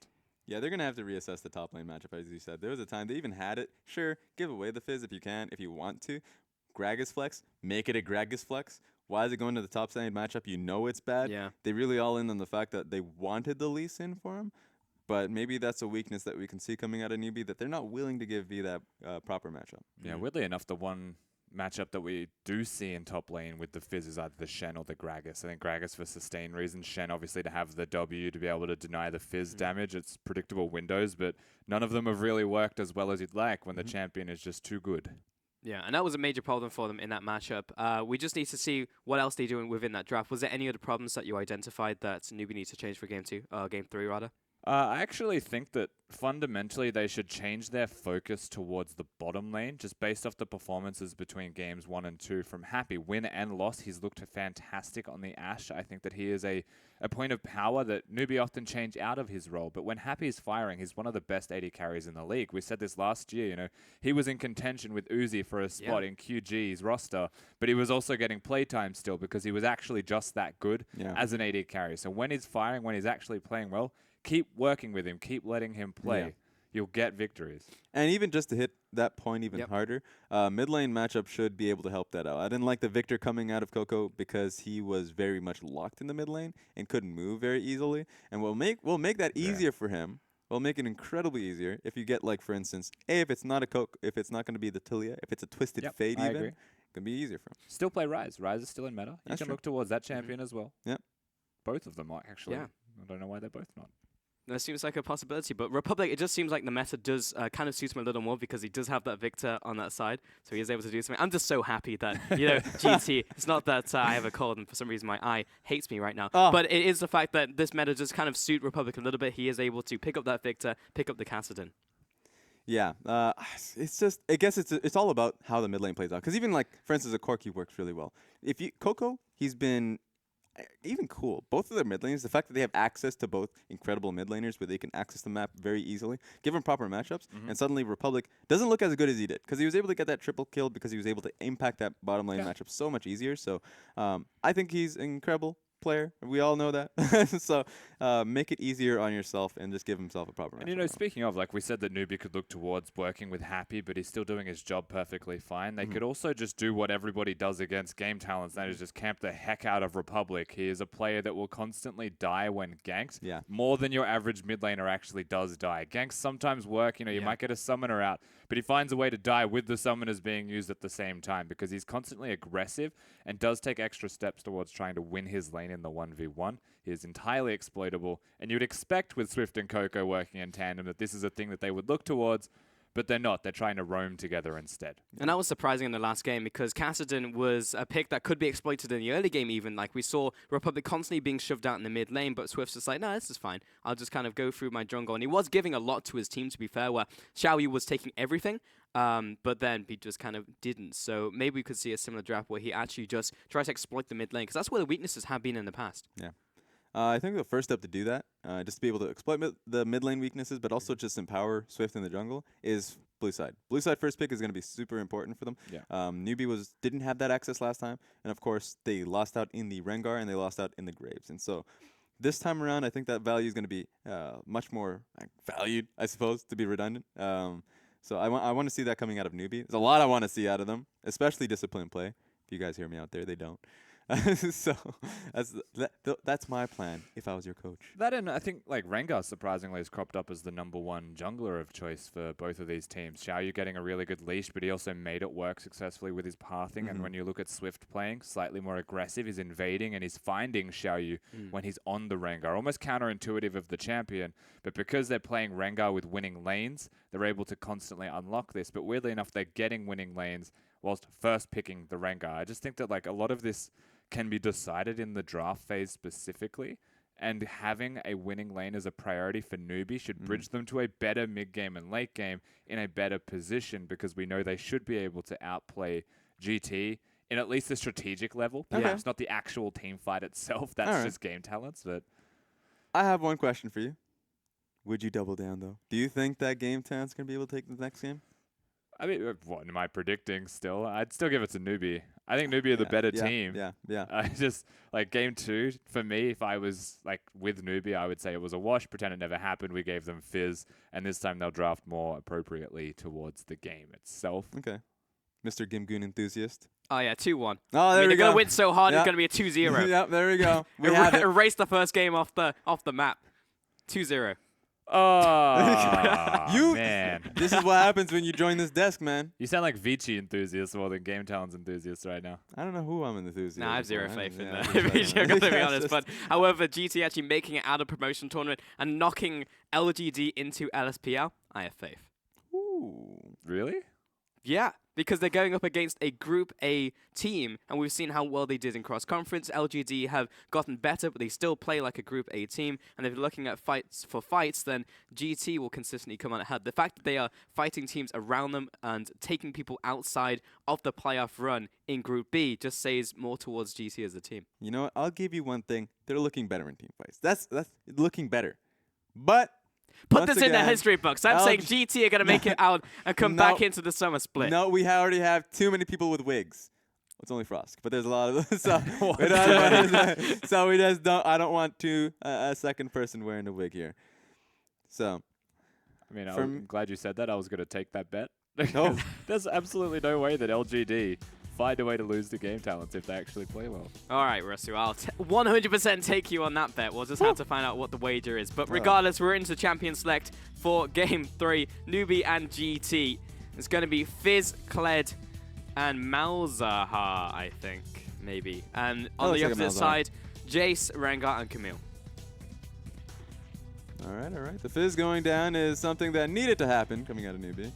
And so I appreciate that coming out of NewBee, just taking that champion right out of here. I'm going to keep you here for Champion Select, Rusty, so get in here. How's life? I don't think it's particularly changed from 5 seconds ago, mate. But how you doing? You healthy? How's the family? GT looking towards the next 2 picks. Does NewBee prioritize Caitlyn here, Rusty? Yeah, giving themselves the Caitlyn, taking it obviously it's LWX playing, for those who haven't noticed. Not happy, which is a real shame. But Caitlyn definitely a priority champion between West and LWX, opposed to happy. Yeah, the reason why I'm not too happy about this is because Graves is available. The Rengar was banned, so between the two champions that we were referring to, Rengar and Graves, they decided this time to just forego the Graves entirely and just go towards the Caitlyn. Means that they want the counter pick matchups while keeping bottom lane strong, but I just think Graves is that strong. Don't give him the Graves. I mean, you'd imagine that they'll look towards the Lee Sin as well, still on the side of NewBee, but they've also got the Elise above that. If they really want to have a heavy pick composition, they can go with a Caitlyn. They've also got the availability of, with the Mal's banned, they can try and pick the Lulu now, with the priorities from Game Talents evident. On the opposite side, Gimgun has locked in Graves for his jungler here for Xiaoyu, as Rengar was taken off the board, and Ash comes in as well for West. Now NewBee are looking towards probably maybe even getting a priority jungler and perhaps their support. Lulu is also open. Yeah, that could just be what they have to do here for themselves. And they want to keep top end, of course, mid hidden. So there's no reason to pick that up and available. So just picking up support here so it doesn't get pinched in the next round would be good. And as I say that, you know what? Talent coming out. Well, it was banned before from GT, so Coco really wanted to get his hands on it. And I'm a little bit surprised we haven't seen Cool subbed in, but regardless, Swift and Coco want that synergy there. And that will be the talent. Yeah, the only reason why I wouldn't like that is because they get the second bid in terms of the support picks. Game Talents and NewBee will have to start banning supports here just to nick at each other's pools. The only problem here is now Game Talents has the first pick at support, so that's going to be a problem for NewBee. They'll have to really dig in, depending on what supports are available. Funnily enough, they also pick a Rise on the side of Game Talents, so both prioritizing mid lane suddenly, because one has, the other one has to, with the second ban phase coming up. But with Game Talents having the ban and pick edge, with the second ban phase being on red side, you would expect they are the ones that come out ahead with the support priority of choice, unless they really want a top laner above and beyond what V is going to pick. But with Fizz banned, with Kled banned, I'm curious to see where they go. I was trying to read what the sticker said on the side of the headset. It looks like lose my brain, but I can't don't be that. want. Nah, I couldn't. It couldn't, not possibly. Though it would go along with the GT mantra, I guess. But It would. Zyra and Rumble banned away, along with Shen towards V, so makes a whole lot of sense from GT. But the Rumble will get into Gimgun. Yeah, it is within NewBee's best interest to keep the support pools all up and available and just ban out the counter pick top laners that Gimgun can go towards. Still a few picks, including the Galio. Maybe they want to ban Galio, maybe not.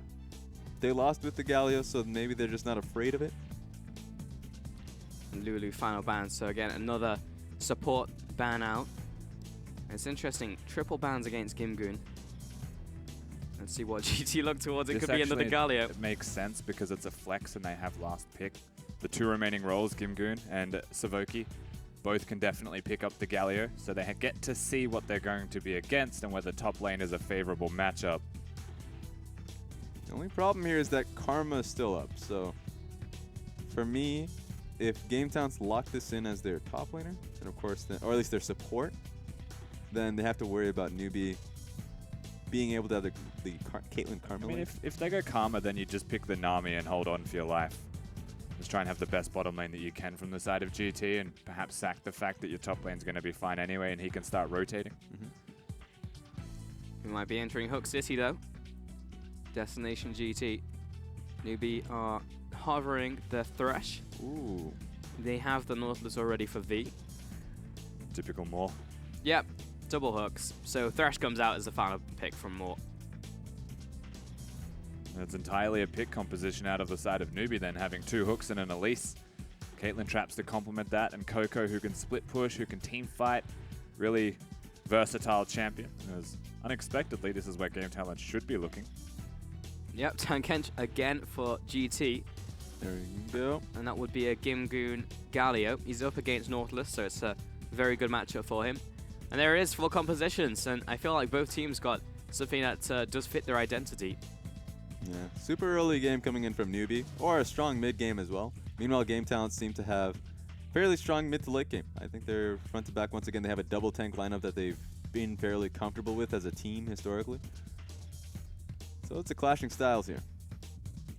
I actually have a lot of expectations from looking at Game Talents before I leave you guys on the desk that if they are going to start making plays that revolves around their jungler, or it revolves around their bottom lane rotating. So level 6 is where you'll see things really heat up for them. From being from GT. Yeah. Yeah. Okay. All right, let's see. At the same time, we could also see Roams coming out from that rise and tag team the bottom lane. But we haven't historically seen that much energy coming in from mid and jungle, honestly. Jungle definitely just leave mid lane on a bit of an island sometimes, and that is why we've seen Republic fall behind so many times. Yeah, that's been one of the main weaknesses of Game Talent, and honestly, a league that is so centered around jungle mid lane synergy. You go towards each team, and you really can see something incredibly strong out of them. Yeah. But for this team, and it's in due to part that Xiaoyu is a new jungler for the team, and new in the sense that, yeah, he started wild back in this season, but it is a rookie season for him, and he hasn't come out incredibly strong, just relatively stronger than Wushuang. And so these two guys have to showcase something a little more consistently so they can actually mend the two side of the maps together. Top lane, who's been doing so well for the team, and Gimgoon, and of course the bottom lane, which is starting to struggle. Yeah, just waiting to get into game here between NewBee and GT. Is basically come down to a best of one. Whoever picks up this game will take the set. GT basically looking to upset NewBee, get experience and practice for the promotion tournament. And of course, on the side of NewBee, this is the last time we'll see them in terms of them having the power of their playoff spot in their hands. If they lose this game, if they lose this series to Game Talent, Vici has the opportunity to take the win up against WE and be able to dethrone them. So we'll have to see what comes up above here as NewBee looking to walk into these people's jungles. NewBee coming in, but I think they are just getting some deep vision down if they can. Let's take a look at these Keystone Masteries real quick, because there are some interesting picks. Triple Storm Raider Surge and Stoneborn Pact from both the supports. Courage of the Colossus from both top laners as well. It's interesting that Thresh went towards that. Probably conceded the fact that trades coming in Thresh's favor, not so likely without Savoki can kind of stick to people in lane. Look at these mass pings coming through. There are too many pings. They must identify that. Yeah, this is Man, about to ping be is too happening. damn high. Hook lands onto West, but Savoki's there. He's got the gobble up. Now he's under attack. Xiaoyu returns fire. Ooh, Coco. He's not in a position. Oh, wait a minute. Or a GT. Okay. Xiaoyu takes a big amount of damage. He's going to need help from everyone here to help. Yeah, the fact that that was... Huh. Okay, what's the purpose in that one, Savoki? What were you doing there? I have absolutely no He was idea. probably hoping that Xiaoyu would start on that and he would give him a bit of a help, but he's like, Yeah. nah, actually, I just get At the very least, he could have spat it against the blue buff. That's what I was thinking too. But apparently he just didn't do it. Nope. So yeah, that Xiaoyu's gonna be up in he's gonna be in a good position, even though yeah, sure, that he was fairly low when that all started out. But Graves is gonna be fine in terms of clearing out. It doesn't take too much damage in the jungle. Yeah, Xiaoyu is absolutely fine.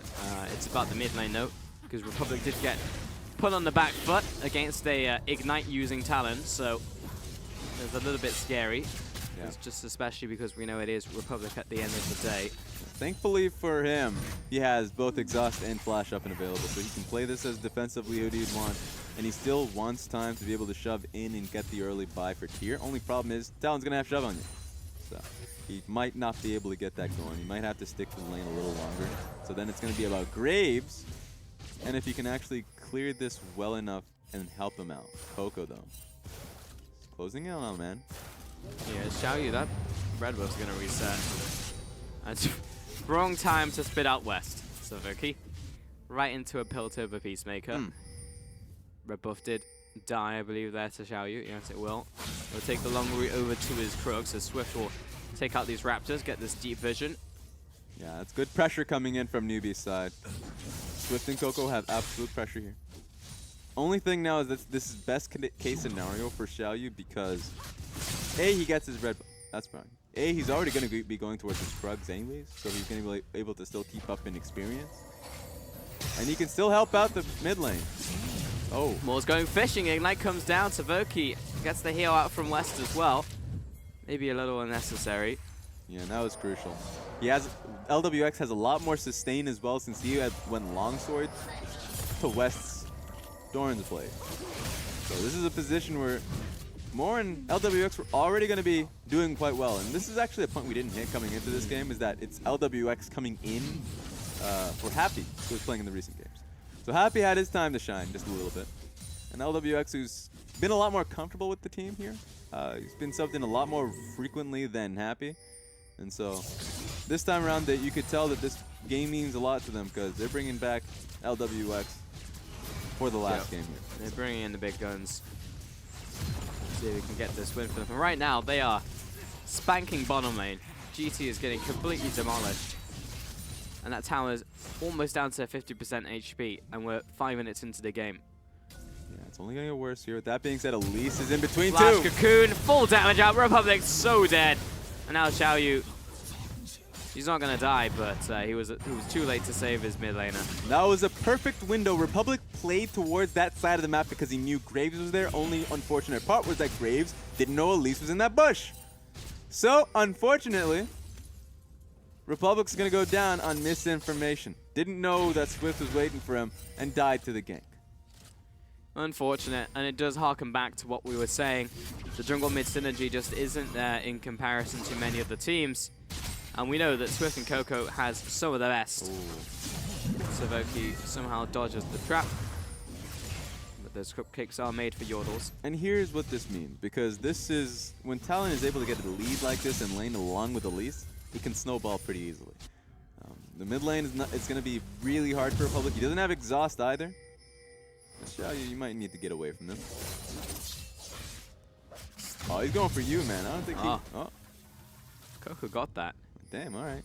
Okay. He's going to go back into lane, but just to finish up that point, Talon, all he wants to do is go to the bottom side of the map and impact that. Oh, no. These mid laners really are trying to play the role of defense here. But Republic has had himself in a bit of a bad position. Swift's trading off against him. Here's the teleport. Now from Nautilus. We haven't even checked in on top lane, but first backs out from V. Means he has the Spirit Visage. It's actually just dead on equal farm for Game Green as well, so no real advantages have been picked up. And the fact that he still has his potion means that I don't think a lot happened. Yeah, and honestly, it's also just because a lot of tensions here in the bottom side of the map where Talon, at least, all they want to do is be able to go to the bottom side of the map and look to get a dive going for them. Xiaoyu recognizes that, so he's not going top side. He's going to take full brunt of that damage from Swift, but he's not caught out. Dark Passage. And we're good to go. There we go. So that was a bit of a unsafe position, but the Thresh pick, great for hooking people in. Man, Moore just keeps on landing these hooks time after time. Ignite used on Savoki, but here comes Coco. He's locked on. He wants this kill. Rake doesn't land. West is coming out there, but Xiaoyu now a little bit scary, but he smokes out that one kill. Republic coming in for the second. Coco parkours over the wall. Savoki really wants him. Has a great health again. Ramwalk comes out, looking for LWX. Adding insult to injury, gets his flash, and now Coco, his only choice is to try and find a kill, but West says no to that and throws down the arrow. And what a disastrous finish there for NewBee. That was a power play that Game Talents were nowhere, like they should not have been able to touch him. NewBee were in a great position in mid lane, and that bottom lane conversion was going to eventually happen. Unfortunately, they got caught midway through it, and a great flank coming in from Republic. So 2 kills for him now. He can go straight back into the mid lane. He has a lot of gold right now on Talon. What a disaster. And it all started off with what looked like a great play from Moore. Yeah, this looks great. He even put in the Ignite because they are so certain this guy is about to die. But Savoki is well enough truly behind. Xiaoyu is able to defend. Well, what the hell? On the side of the screen, they're about to absolutely demolish the team. I'm sorry, get this replay out of my face. I don't want to see it. We already know what happened. No, they're just committed. Okay, Coco died. I understand, all right? He killed himself in the side of the map because of how poorly it played out. And now we see a dead frog. And why? Because the observer wanted to see that replay. Yeah, let's get a replay of that play that happened during the replay. And you know what? Don't even stop looking at that replay, even if 5 more people die real time. we need to see. We need that CCTV footage. Nexus blowing up. I want to see the replay of that Dragon being taken. Yep. I'm just telling them. I'm just putting them on blast. That was 2 kills, I believe, to NewBee. They killed both West and Savoki from a 3-man dive. Yeah, and I really just don't understand how that happened because Because there was no Ignite. Yeah, we even saw how that last play turned out. And that was with many more people. Okay, here All we go. right. Here comes the replay. Oh, yeah. Okay, more must-have boots and mobility because that guy is surging in faster than Usain Bolt. So he just completely gets the hook. That's well and fine. How did Savoki? Why are you doing that? Savoki, you know that man's dead. Give him up. Uh-huh. All right. Okay. Yep. Yeah. Well, that was just the bottom lane weakness from GT, really, just rearing its ugly head. So actually, I don't think I wanted to see that. I really didn't want to see it. You know what? They made the correct You know what? decision. The observers, you nailed it the first time. We go back. I can't unsee it. I'm sorry. I doubted them. Yep. I really You were did not 100% right. Oh no, not again. They went to the top side, but it's the same fate. Savoki's into the grey health, but nah. Nope. Nah.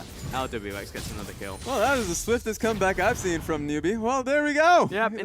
By the time you were containing him in the replay, they'd already gotten back into the game and taken the advantage. Well, that should be a free tower for NewBee as well. Even if the next wave is coming in fairly close, this wave's going to die. But actually, I think they're just going to get on this wave. They're committed. So, there goes this tower.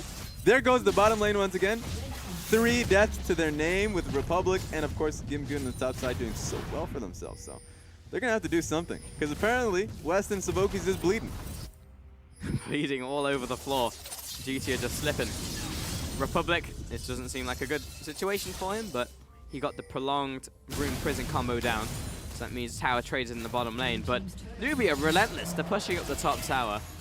Not going to get it, unfortunately, but GT even up just a little, just a tad. Yeah, and what's really worrying here is that NewBee has a superior comp in just being able to push out early leads. So Republic's lead, not going to turn into much. He's sitting on a tier. He's going to have to wait a little bit longer, but these pings are coming down, and they're really wanting to pick this bottom lane apart. They just want them to sit in base and never come out. They must have seen him, though. No? Maybe. Yeah, okay. Drone has spotted them, or at least Thresh. Good. All right, So there we go. 4-3, 1-2 towers. Xiaoyu. Okay, this is okay. I was wondering if Xiaoyu was going to win there in the battle against Cloud Dragon. That thing is fierce. He's smacking him across the head. Republic did finish his Rod of Ages plus his TS, so he's in a pretty good situation at the very least for GT. Yeah, it's going to take time to scale for him, though. So even though he's got himself that lead, that's his lead for him to sit on. Meanwhile, Elise has an effective lead to just try and force something through and boot some ability on more, we mentioned earlier.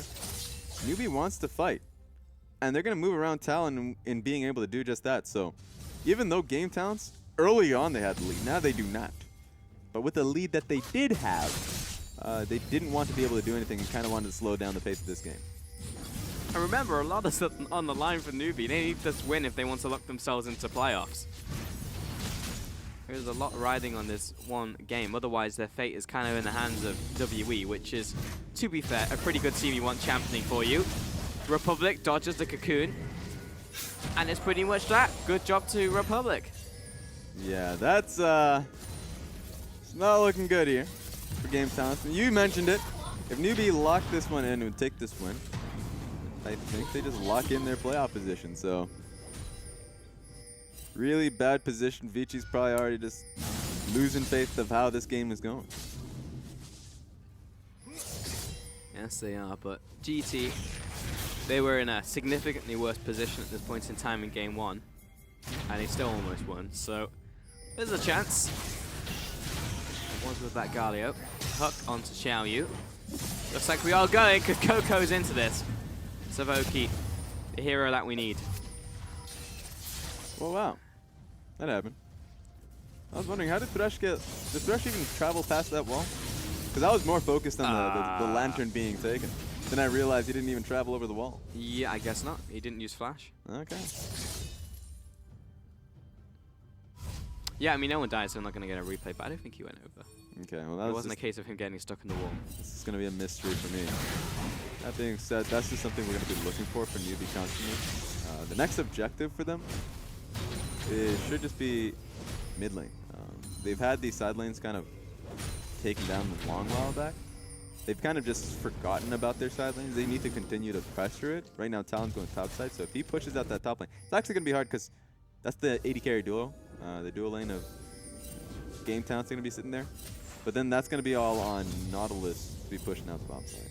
So actually, I think Game Towns have put themselves in a decent position if they can continue to put their duo lane in that pushing up Talon. NewBee have located all of GT. And yeah, Coco on the side lane. Pretty scary, honestly. He can assassinate almost everyone on this team. Yeah, probably including Galio. He's got no armor. Yeah, he's put himself in a position where someone needs to answer that top lane wave.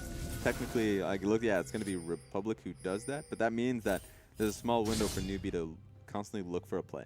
Right now, Coco's, I suppose, just going to take blue buff, but then he can just reset the same position. Even if Republic pushes top, okay, then that means Coco with a blue buff is going to do the exact same thing once again. Suddenly, Republic has to sit in that lane for a prolonged period of time. I'm wondering what Gimgoon is building, because he has gone for a loss of magic resist. There are 2 big AD damage threats on the enemy team. That's true. And he's got Merc Treads. He didn't even go for Tabbies, so... It could be Abyssal, it could be Banshees. Might think it's Banshees because of what the CC's coming through for you. Yeah. Xiaoyu trading up against Swift in the jungle. Smite. Swift gets the better of that one, but he may actually still die to Xiaoyu. Oh, baby!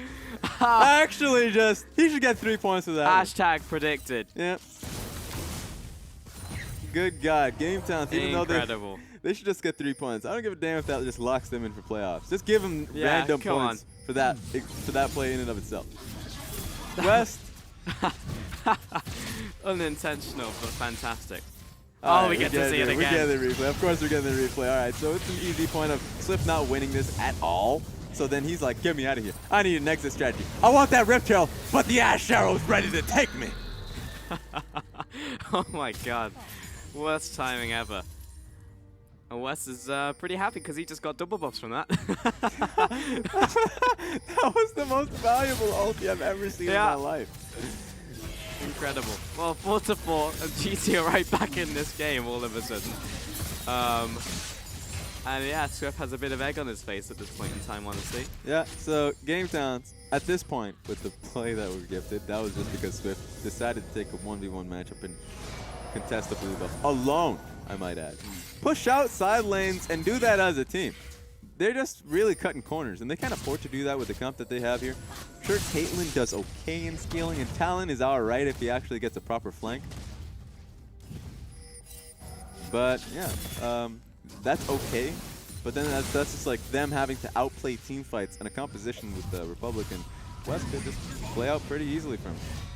So just to answer the earlier question, that is an Abyssal Scepter on Gimgoon. Okay. Now build some helpful armor, preferably both. I think at this point, I'm trying to figure out what AP that he has to worry about. Elise. I mean, that's about it. And Elise is going to actually be going towards Leandri, so maybe he does have to actually worry about her and her alone. Not anymore. Like, he's got an Abyssal and Merc. That's all the magic resist he should build this game. Yeah, I think going into Iceborne Gauntlet, as you mentioned. Maybe even Randall. Oh, here we go. Health, man. Gimgoon. There's a hook. Really didn't do anything. Oh! Arrow. Right play. through all of NewBee. Good flash from Moore. Yeah, Gimgoon, I don't know, man. I really feel like he should have gone for at least a magic item with health. Yeah, I mean, this item with health. I like Banshees though. I mentioned it a little earlier. I think that actually would have worked incredibly well for the composition. He wouldn't be getting hit by the spells coming from Swift Nautilus either. I thought that would have been a better play. At the very least, it's a lot of damage now. Gimgoon would jump right on top of Coco. And Savoki somehow survived from that. I just had him written off as dead, but he is still good to go. Coco's scary, and he just chunked Gimgoon down to half because he has no armor. Yeah, that's Game Town's having to back away. Back away though, the problem here with that is that Savoki is back in base. The next play has to be towards Dragon, but Game Towns, they're fishing. Yeah, indeed, but NewBee are way better at fishing because they have 2 hookers on their team.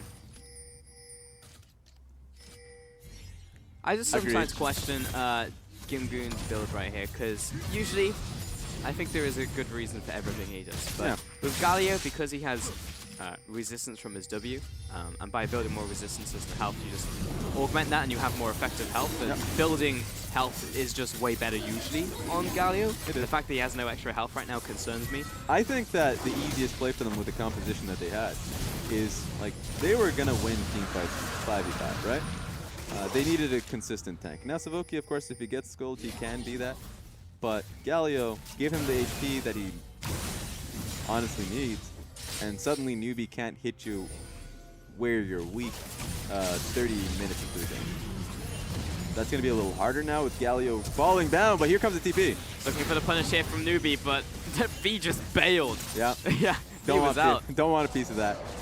He would have TP'd into 4 people, and Nautilus, with no real resistance items, he's got himself a banner of command. Yeah, he's going to die. He ain't going to live very long. There's a no to that one. I think this is going to be tough for Gimgoon. A, because of the what you just mentioned, the resistance items, but actually he has to now go into a banner of command lane, which is going to take a little longer for him. So this is going to be V, who's going to be with the team a little longer than he would have usually been. Yeah, for sure. Baron is now spawned. Don't stop. Okay. Okay, well, it. yeah. Gimgoon has teleport, and he has ultimate, and NewBee are revealed. Xiao Yu gets dragged in. Swift is taking a bit of damage. GT won this fight. West is getting assassinated, but Savoki's here to help, and Gimgoon zones away the entire team. West barely survived off the double bleed that was coming through of Ignite and, of course, Talon bleed. He needs to get the hell out of there. What that does mean, with no carry coming in from Game Talent, NewBee, you can do whatever you want. The world is your oyster. They're not going to go back to Baron because, of course, they're still kind of worried about the fight coming through. They shouldn't be, honestly. They should honestly just take the next fight coming forward. They could have went mid. They just chose neither. Okay, well, that's a little anticlimactic, I'll tell you right now. That oyster just kind of clamped down. Yeah. I gave them the most motivational option possible. I even gave them a bit of a speech. Yep. Nothing. Nope. I wonder where that phrase comes from. The world is your oyster. Yeah. It doesn't even make sense. I mean, I always assumed it was something to do with trying to, like, reach the pearl, right? Oh, I suppose. Because I assumed that was the mid lane, but then Gimgoon was there, so he just closed the clam. Yep. Don't want to see that. I don't know. Well, 4-4 in kills. I was very close to being another kill onto West. But we're in a very even situation. We have less than 1,000 gold between the teams. 21 minutes. Republic is again having a pretty good game on his 3rd unique champion in this series. So straight up props to Republic. If we can see him evolve as a player, I want to see him as a player who isn't so meta reliant, because this is also a meta where he has multiple picks to choose from. And if at first you don't succeed, go back to Baron and throw. Yeah, the problem with this one, though, this final attempt, because it could have turned into a good fight, but Swift took a lot of damage. You have a Nautilus, he's not taking damage. You have a Thresh, wasn't taking much damage either. So they can't actually take the team fight coming forward. A lot of damage on one because of the AP coming through on Galio. So, yep, that attempt could have been okay. And honestly, the idea is fine in the sense that they have Thresh and Nautilus. Any fight that comes forward, very easy to pick up. But it's a little bit too early in the game at that point. And only thing they can do now, actually, they can actually go straight back to Baron. As I was saying that, with the massive wave in the bottom lane. So, see if they do that. Kind of true. Just but couldn't do it early. on a scale of 1 to Dignitas Baron, where do NewBee stand? This is them just kind of going in, moving back, not really getting anything for it. Don't do it, Xiao Yu. Don't. No. Do it. Okay. Okay, now it's getting pretty throwy. The only reason is they have a good amount of control here. I want Nautilus to kind of play flank. Either Nautilus or Thresh. Someone who can actually force a team fight if possible in a position that Game Talent's not going to recognize. That being said, Game Talents don't even want any part of it. The bluff has been called. So everyone just resets. This has gotten to a much slower game because it's honestly just a mind game. NewBee just wants that purple worm. Game Talent's just trying to stop him. Oh, Game Talent's going. Okay. I have assassinated this ward. In and out mission. Covert ops. Now all you need to do is get out. Remember the out part. Oh. Okay. Okay, we're good. We're fine. Don't worry about it. Wasn't even close. Not. What is he building now? That's a crystalline bracer. Ooh, is that gonna be Knight's Vow? Forget the item purchasing. Yeah, could be. Could very well He's just be. got like components of everything at the moment. Remember, I do like one point about Knight's Vow is that top laners have been going towards it more so than not. If they have a carry that they want to actually protect, of course, in the Ashe or the Rise, so it is possible. I wonder. It's a tough one. Could be going towards Aegis. Could be going towards like just a max split happening. True. As well else, he wouldn't go Righteous Glory, though that would be hilarious. That would be fun. that Righteous would be Glory fun. into W. Yeah, get in That there. would be pretty sick. So we're gonna have to take some time on that one. Knight's Vow doesn't build from It doesn't. Glacial. It builds doesn't. from Chain Vest, Yeah. so. So I that's don't know, it. man. Yeah. Let's go, Righteous Glory, let's do it. 'Cause it would give him the health at least, so I mean, that's something. I guess it could work. Yeah, the more you think about it, I do like it. It's both AD carries just trading back, and West definitely won on that one. Holy crap. Yeah, I think that Bracer is gonna sit there. The only reason is because he's probably just gonna go straight into Iceborne Gauntlet. Yeah. So we ain't gonna find out anytime soon. Nope, there's the And gauntlet. and Bracer just builds into too many things. So that's just, yeah, that's gonna be a mystery. So for now, we're just sitting around. Well, it builds into 4 things, Raz, and we can remove Redemption, and we can remove Warmogs, probably. Probably.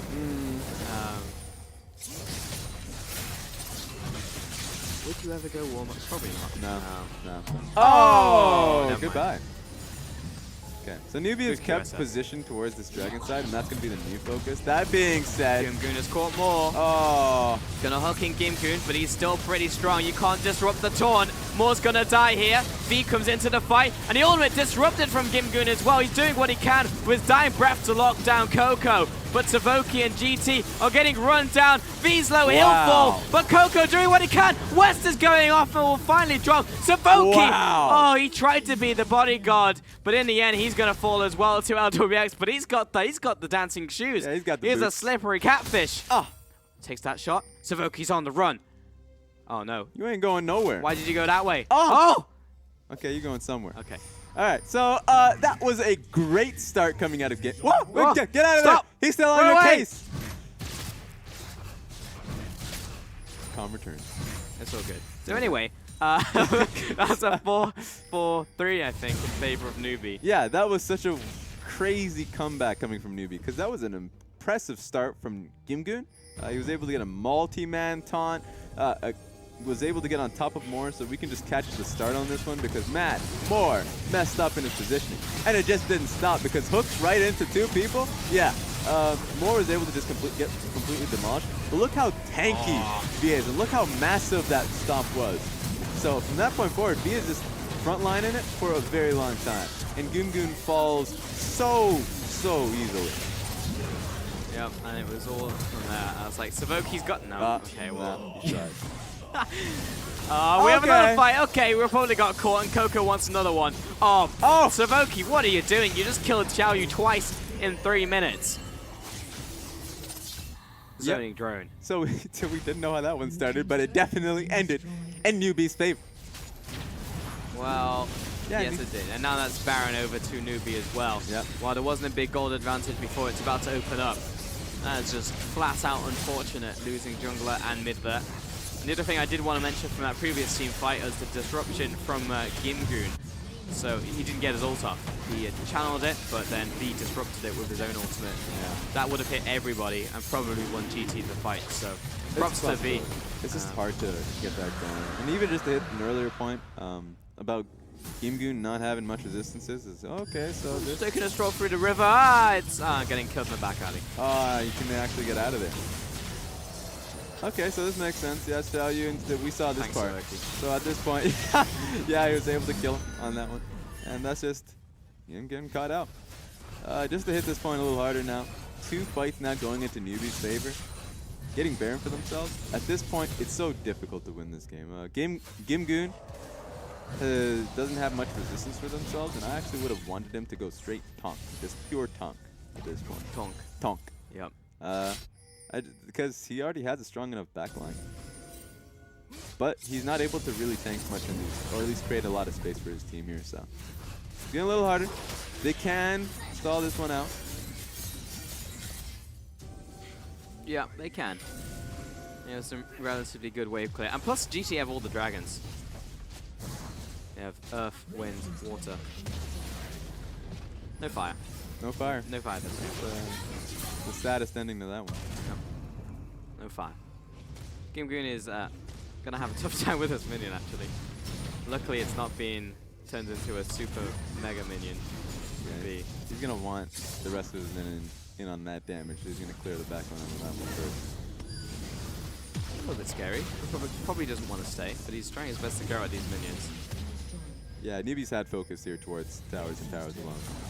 With this, okay. West is getting destroyed by LWX. Yeah, LWX is so confident. This is the difference between both LWX and Happy. He's willing to make that move. And sometimes he gets caught off when he does that alone. But more often than not, he actually comes out in a positive value. That's not a straight line. That is a terrible wall of traps. But I guess it does its job. This tower's being sieged in. And Savoki almost caught. They should keep focused. Hitting that tower. That lantern's not, I mean, that hook's not going to turn into anything. Yeah, a lot of pressure here. Yeah, LWX just getting a couple pot shots off. At some point, GT will probably want to go in.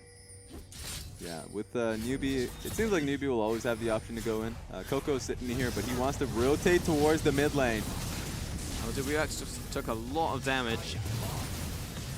He'll have to go hit something or go back to base. Okay, yeah. They got the tower.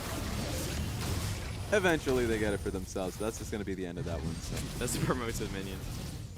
Oh, finally. Rest in peace. So now, it's definitely a different pace in this game comparatively to the last couple. True. Right here, NewBee, they don't want to mess it up. They really do not. They've found they're in a kill position here. They are in the position to be able to take this game seriously easily. And how easy it is, it just comes down to the discipline of knowing that Coco cannot get answered to. The only one who's going to answer to Coco is, honestly, funny enough, Ash, and Savoki has to be very close by. And bait Coco into maybe all-inning, because at that point, if Coco all-ins, then he will die. But the problem is, of course, that Coco should never go for that. And he should say, okay, I've brought 2 people to the bottom lane, or Savoki fairly close by, and he can rotate to mid, rotate to top. Just rotate for flanks, because the next objective should theoretically be now Dragon or Baron. The first one comes up, should be the next objective. And they should primarily always look to get proper flank positioning for Coco. So it wasn't Knight's Vow in the end from Gimgoon. Seems like a bit of a curious pickup, I have to say, as we see the 3,400 gold over to NewBee in that power play, so very respectable. Knight's Vow is an item that I expected. Only reason why I expected is because it's become a lot more popular in the top side of the map for him. It helps out your carries. It's very efficient, especially ever since it got the buff. Wait. Oh, who's he going to give it to? That's a good question. That's a good question. Let me see. I'll give it to actually Rise. Rise has been doing, especially Republic here, who's so fantastic on the pick. Can do quite a lot for himself. So I guess that's where the Crystalline Bracelet did go towards. Yeah, it's just interesting because it redirects damage to you after resistances as true damage. Yep. And Gimgoon with his W obviously has a reduction on damage, so it just feels a little odd, but also the healing is nice from Republic, and he will be wailing on NewBee hopefully, so again, it's kind of like a double-edged sword, but just interesting. It should be his role anyways to be able to take the brunt of the damage. He wants to be able to do that. The problem now is that that's a double. That's what I mean, right? Like, so I was wondering who is it going to go on to outside of LWX. Clearly Savoki's going to go on West. Yeah, okay. So Rise and Ash, you're going to be super protected here. Theoretically, you can put it on Graves in let's say in a universe where Graves is fed, or goes towards like the Phantom Dancers that we do see, but it's a defensive pick for Graves, going towards Ma and Mortius, and he hasn't had the opportunity to go much else other than that. But in reality, Savoki has put his on Xiaoyu, and Gimgoon has put us on West. So no one has any faith in Republic whatsoever. Sad. You're on your own. Sad. Man's been playing well this set. I know. That's hilarious. Well, he doesn't get a Knight's Vow. Okay. You know what? That's fine, I guess. Coco's going to take this booba. Pretty nice for him. Gimgoon probably doesn't want to continue chasing here. So he's going to assert his dominance over V. I broke your shield first. Yeah, V, or at least NewBee, now being able to take this dragon. And this is an interesting point of the game. Only reason it's interesting is because Game Towns are going to be looking to concede just about every objective here going forward. They can't concede Baron. NewBee now knows this, that they will concede Dragon fairly. So the objective, yeah, it's not going to be luring Game Talents into a fight anywhere near soon. So now it's just going to be the Baron show like we know and love. Game Talents will only look to leave their base to concede Baron unless if they're comfortable around team fights. They're definitely not comfortable team fighting around Baron just yet. But they should feel comfortable if NewBee starts it and starts tanking the Baron, starts tanking the buff. So we'll see where that goes when they actually look to jump into the pit. LWX has quietly been getting stronger and stronger. He's 368 farm at less than 35 minutes. 303. Yeah. And he's on 4.5 items. So, a little bit frightening if you're GC. Yeah, definitely looking to Horizon the man. I wonder what his... I guess he's just gonna... I was wondering if he was gonna ever go towards the Rapid Fire Cannon. Not gonna happen because he already has the QSS that he wants to go into Scimitar. So he's essentially like pretty much full build. He's just sitting for the items that he has right now. Savoki caught out. Gimgoon activating the hero's entrance. And here we go. Swift is up in the air. He's coming back down, but V really wants to confirm this kill onto Savoki. LWX is doing the damage he can. Huge knockup from V. And that will be Republic going down. Gimgoon gets a 5-man taunt before also falling. Savoki chased down. Ace in the hole. And he's an inch away from death, and Coco wants him dead. Parkour, parkour again, and there is no escaping Talon across the map. West falls, the 5-0, the clean ace from NewBee, and they'll look to finish. That could be game, and that was honestly the greatest flank I've seen coming in out of NewBee. That they used Nautilus and LWX to flank through. There was no backline from Game Talents. Everyone was afraid of LWX because no one wanted to deal with Nautilus. And there was the only way you could get to LWX was through Nautilus. So we had a lot of free damage, and that's going to be NewBee taking the set over Game Talents. 36 minutes on this one, and NewBee finish off the Nexus and finish off the series. 2-1 over to NewBee. What a grand finish. And Vici has to feel heartbroken after that one. They really wanted Game Talents to take this set here. Yes, they did. It could happen. But that's Game Talents playing their hearts out. They went the distance going up against NewBee. They didn't give it up easy. And ultimately, yeah, they fell. But now their sights are set towards the promotion tournament for Game Talents. This was the warm-up, but for NewBee, that's got to feel good. Taking this 2-1 here. Makes it all but impossible for Vici to catch up to them. And we'll look to make their run in playoffs. Yeah, all NewBee had to do was take the game. Just one game, but they took the set, which means the fact that they were able to take a set, that's all hope lost for Vici. Vici no longer able to make it to playoffs. Should be locked into the promotion tournament. You gotta feel bad for them now that Vici was able to see that. Heartbroken just a little bit. Yeah, it's definitely disheartening for that lineup, but regardless, congratulations to NewBee. Welcome back, Rusty, to the desk. Yeah, definitely a congratulations deserving towards the NewBee side, and as tragic as it is for Vici that now their opportunities are gone, you still have to commend NewBee taking this game very seriously and closing it out as cleanly as they possibly could. Fantastic play out of LWX in particular, showing again his place in this team is well deserved above someone like Happy, who was playing well in games 1 and 2. He was playing well, but he wasn't playing an LWX game. And when we saw him like literally going under towers to kill the enemy ADC and things like that, making those type of maneuvers, the last team fight, his positioning was exceptional. He didn't miss a beat when he was laying down damage. So that is the difference between LWX and Happy in the end. I think a shared champion pool and the confidence to go forwards also separates them a fair bit. You know, Happy when he was playing, picked up the Ashe, was playing utility and just trying to hit those arrows. That was basically West's job in this game, but pretty much on LWX side, he was a hard carry. It was another prong to this team's weapon that they're throwing around with Coco and Swift working in tandem, trying to rotate around the map. That's the other added bonus that they actually get from it. Yeah, and that's an interesting tale coming out of LWX because they brought him in from the LSPL. Sure, he wasn't on a good team, but he was still a shining light on that team in the league as well. So him getting brought onto NewBee and is now starting to find that confidence to be able to walk up. He outperformed the bottom lane, but at the same time, he was able to play those team fighting, the positioning in that in those team fights incredibly well. So that's something to look forward to now going into the playoffs, because it might just be the case that they look towards LWX a lot more than happy. It's true. Also, Coco's talent was legit. Yeah. The fact it was banned out in previous sets and previous games was warranted, apparently, because he can make the pick work in the end. And that final play was pretty cool to watch. I mean, it wasn't the highlight of the game, but it certainly looked cool as a talent player. But either way, Coco definitely needs to be someone that you respect when you look towards those bans. Yeah, definitely. Coco was a standout performer in this game, as was Swift, surprisingly. As you can see, Speaking of Swift, nailed it. he'll take the MVP in this game, his 8th one of the split, 7-2 and 8, and he really did set up his team for success.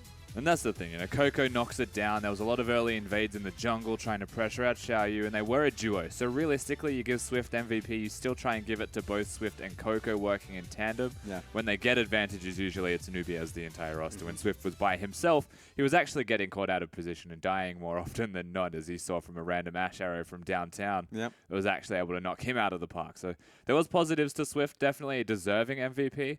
But I feel like this is the kind of performance where you'd almost want to give it to LWX, perhaps, above him. And just say NewBee as a whole if you're going to give anyone MVP anyway, because they all did their part. And that is the best way to win a game, right? When everyone is, performing in their own roles and come together as a team. So when you're locking in playoffs like a game like this, it's good that it happened this way. Yeah, that being said, the VOD here is going to be especially valuable for NewBee because this is not how you want to be able to win a game, or at least a set. This should be a lot cleaner for them. Yeah. And this was a poor week for them, even though they were able to clinch a spot into the playoffs. So they want to have a chance in the playoffs to last a little longer than they want to. Then they should be able to go back in the VODs. They don't have a lot of time with playoffs coming up right quick too. And there were moments in this game that we can bring back for NewBee as positives, as such as the replay that I would like to show you guys as the one defining moment really as to how they were actually able to get these victories. Note that when all of this starts, Game Talents are trying to pick a fight. Now, what are they fighting over, I hear you asking, Raz? The answer is absolutely nothing, because they just want to kill their opponents. They found an opportunity to hit LWX with an arrow, and he QSS'd it. They said, well, we're still in. So V actually knocking them up, cancelling the entire combo, pretty much changes the pace of this fight. That is one individual man's efforts, surrounded by LWX. Again, going forwards, being aggressive, making the big plays. Pretend that never happened on your screen just then, because mostly from the side of NewBee, being able to execute those team fights as a reactive measure to Game Talents, just straight up saying we're fighting you, and we don't have a reason for this. We're just grouped up as 5. We found an opportunity. We're just going to take it to the ends of the earth. NewBee winning those fights, that's a big plus. Yeah. And that was just classic GT, right? Like you can actually know that's going to happen, wander around the map for a bit, and just wait for a random encounter with GT, and they will fight you. They will go in, and they will not stop fighting until everyone's dead or they are dead. And that's exactly what happened in that fight. It's kind of like walking around in tall grass in Pokemon when you play against GT. There will be a situation where they'll just decide to fight you. It will happen. Yeah. The question is when. It'll take a few attempts before you actually can run away from them. So that's just that's how life works apparently. Yeah. So it was well executed, specifically the knock-up onto Gimgoon, because had that knock-up landed onto 4 people, it could have been a GT win. And when they do execute everything well, it does work out for them, but that was just kind of a problem for them. And NewBee getting those picks as well, and also multiple misplays specifically by Savoki. Like, as many lives that he saved with his Devour, he killed multiple people by himself as well. He absolutely did. The Tom Kench, to me, is still this big thing that we have to actually explore a little bit further with Savoki. The idea is fine, but if you're going to pick the Galio Tom Kench comp again and play them mostly for disengage or to peel for your carries, then you have to ensure that your carries are going to be protected. So if Savoki kind of throws them to the wolves, kills them, flashes over Caitlyn ultimates that are going to kill them, these small things that he knows he can do better, didn't work out in this game and could have perhaps played a big part in the difference between a loss or a victory, at least in game number 3. There were positive signs in all of the games, however, from them. The Galio still looks like it can be a good thing. It's just the Game Talents aren't able to do it in the right way. Like, they have these things to work off. They just need to actually work out if that's how they want to continue down this path. Like, they're going to continue to empower Xiaoyu further. Or do they actually want Gimgoon to be a carry, not the Galio? True, but he was also trying to go for a carry type build in that game. He went for like the Abyssal Scepter into the Iceborne Gauntlet, which for me was a little bit questionable. But it did kind of, he still tanked up the front line and eventually gave his backline time to fight back, but it just didn't quite come together in the end. It just spelled good signs with GT, but I don't know if it's at the same level as what we saw from LGD, because they had some multiple extremely good sets. Yeah. At the very least, I think that series will be more interesting than we may have given it credit for 2 weeks ago when they started getting locked down into those 6th places. Yeah, especially with Jinu playing and performing quite well for himself. So that's just going to be a matchup in the top side of the map that is actually just, it looks very close. And I would actually give it to Jinu because he actually has a larger pool that he's willing to play towards. And so if we see Galio, if we see the Galio coming out of Gimgoon here, I want to see him going straight tank, pure tank. And if that's the style that we're starting to see from Game Towns, that they're picking for these team fights, double tank team fights, then matchups for LGD should be fine. They pick for matchups versus a team that actually is looking now to pick towards a team fight later on in the game. Yeah, well, they've always had Republic, you know, the Victor and Rise player. He always wants to scale just a little bit more and ends up losing laning phase before he gets given that opportunity. So matchup-wise in the mid lane, absolutely, they have an advantage. You know, I agree with you. He's going to be a fight-heavy top laner, and bottom speaks for itself with Imp and PYL. So realistically, like player to player, they're okay, LGD. It's about if they actually break into team fights. Well, with that win, NewBee do secure their spot in playoffs now, so congratulations to them. We are going to set up for our next series of the day, and it will be WE trying to show what they're made of right here up against Vici. We're going to take a quick break before that happens, and Dom will be anchoring the desk.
酒桶过来了，酒桶过来了，这一波大树要回家，大树有 TP， 对，但是后面有没有眼位？后面眼位还挺不错的。这边如果打起来的话，大树有一个很好的 TP 眼位，很好的位置，但这边就封住了。哇，这边的话其实不用杀人，就直接拿塔就行了。哎，这边还有2秒了，秒了！哇，这一波大招放的太好了。果然是来针对这个Duke。Duke这波垫的很漂亮，塔伤把Republic给杀掉，而且Kingo现在是热能是只能用一个 Q 技能回烧，最后Duke 2下苦 A 带走 double kill。哎，他有个红哎，这还有个红啊，被晕住了，但是哎，这个反向火箭腰带回来，直接大死了，闪现没有躲掉这一下伤害，下一个一技能感觉要杀掉啊，一个人单杀了对面的艾希，这一波。打出一个3环加速，水炮被一个一技能躲掉，没了。哇，还有30秒钟，这里一个 QQ 到居民了，大招炸回来了，秒掉了！哇 ，Crystal 这个水炮，而且回身一套圣江洗礼是灌掉了辛德拉的人头，圣江哥在前面继续留人，还在留，扫乌 K 这边跑快，但是跑不掉，虚弱到金贡这边金身烤火拖时间，但是起来之后还是要被收。这边直接跳过来打到了激进，先打一套分级，这个话一雷刮了一个刀，打残了之后的话，现在过来 W 没有推到，回头一个一拳是打断了龙的翼。那这波小虎能不能跑掉？差的一发普攻往后一个闪现，先是秒掉了蜘蛛之后的话，再看全是残血，又在踩了一个夹子往后溢过来之后，龙这边也是跑不掉了。关键是又是上墙壁上来，然后想要打断你们。哦，一个 Q 闪过来直接收掉了，溢过来的同时的话，这边已经追不到绿姐了，可以打歪一个破败吸口，2发普攻直接收掉，拿到了双杀。这波还想再杀吗？一直会在等一个1+W 的机会。这边弹过来之后的话，一个近身，这边的话辅助过来给了一个盾，最后是全部死掉了，团灭 S 一波。可能以后这也是为什么哎，你先来看一下塔下这一波，拉3个，我男枪最肥的卢锡安，直接把男枪给终结掉，而且鲁乔这边吃到了 Key 的以及圣江奇的伤害。这里的话，看蜘蛛的支援速度了，蜘蛛来了，连炫也来了，这波不好说 ，W 要反打了，炸开2人，蜘蛛过来一发 W 技能，这边西洋要反打了，西洋这边怎么说？西洋没有大招的，交闪了，但这里面封住了，这边抬了过来，西洋这边反正捆了一下，能不能换掉一个？没有换掉，蜘蛛这边掉起来，救线还是没有死，抓了个闪现，蜘蛛这边又烧了个闪现，哇，获得这个很尴尬，踢得很漂亮，这边要被粘住了，这边严选疯狂的 Q， 这边又踹过来，哇，这边3个闪现获得6，这边又被捆了一下，这一波打了个0换3 ，W 这一波细节太好了，捆住盲僧。那这波可能命要进去了 ，SB 直接是一个一闪进去，先是开到了1雷后，发了一个大招拉到了3个人。这边的话1雷后回头的话也被录了一个大招弹起，又在后面疯狂输出，又是一剑直接点死维克多。哇，这样的话，本季还有一丝血，这个龙可能会落入到安基的手中啊。这边的话，九头。不，这边的话，鳄鱼想要切死这个蜘蛛，但是的话，最后还是在春哥起来之后，一丝血的蜘蛛配合 AD 收掉这个鳄鱼人头。看这边九头能不能够抢龙，一个 EQ 下去，但是的话下去慢了。再来上路抓一波蒂娜，可成功吗？反抛了一个大招以后，伤害被虚弱给限制，但是上来这个1防3，杰拉击飞了 Scar 这波被小鱼人再次进场，犄角后面给点掉 ，Miko 这边也是走不掉的，双杀拿到手以后，而蒂娜再往前拿下一个人头。好，这波是在野区里面，这个想抓一下，直接开了疾跑，1技能推到进化解掉，由 Luki 给自己一个1，救赎之光下来 ，Luki 还没有死，海浪到来，哇 ，Duke 这时候进场直接正面先把 Republic 给收掉，金库的金身被逼掉了，闪现躲过娜美的一个水炮，后方。Luki 还没有走远，又是一个 Q 技能打到了 West，Duke 的一个飓风剑打出了很不错的一个效果，小鱼很生气，下方闪现一个1技能，终于是把这个 Luki 给收掉了，但是卢锡安也在正面战场拿下了一个 double kill。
Welcome back, everyone. It is our final evening of the LPL. That's right, Sunday, week 10, day number 4. And all of the playoff spots, as of last game, have been decided.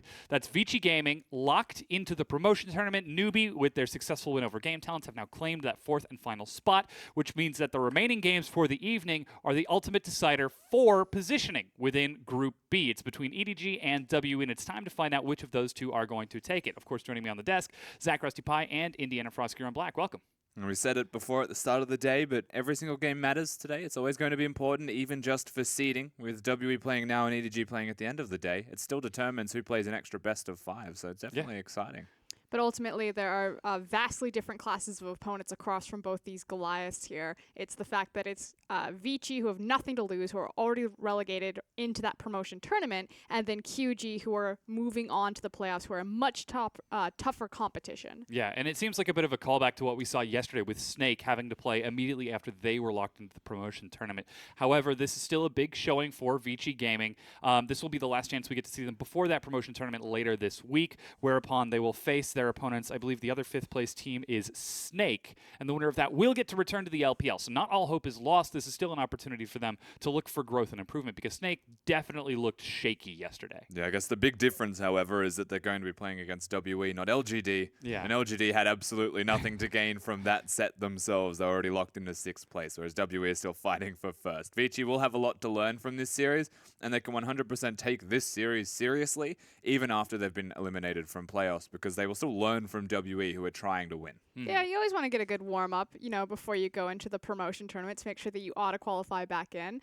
No one wants to be that stain on the LPL that gets relegated out, that no longer gets to be a part of the professional circuit. So Vici still have a lot of pride here, especially because, across from Team WE, you've got how many SK team members?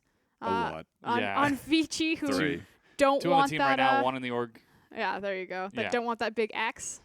Yeah, so of course this is Vici Gaming still wanting to take the win. To just run through the point setup right now between WE and EDG. As it currently stands, both WE and EDG are at 11 and 4 match wins. That's the one, best of 3 wins.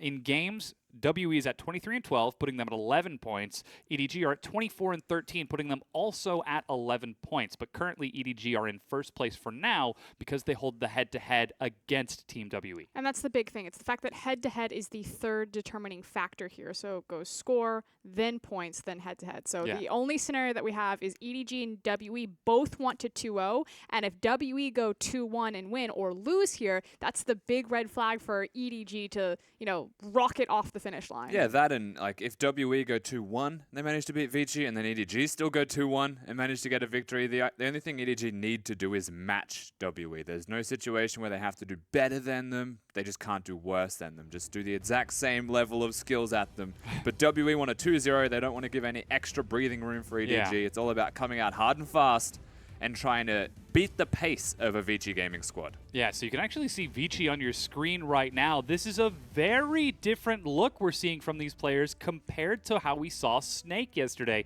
Even big old smile out of Endless as he's talking to Hatong on the side over there. And EasyHoon, he was having a nice deep yawn.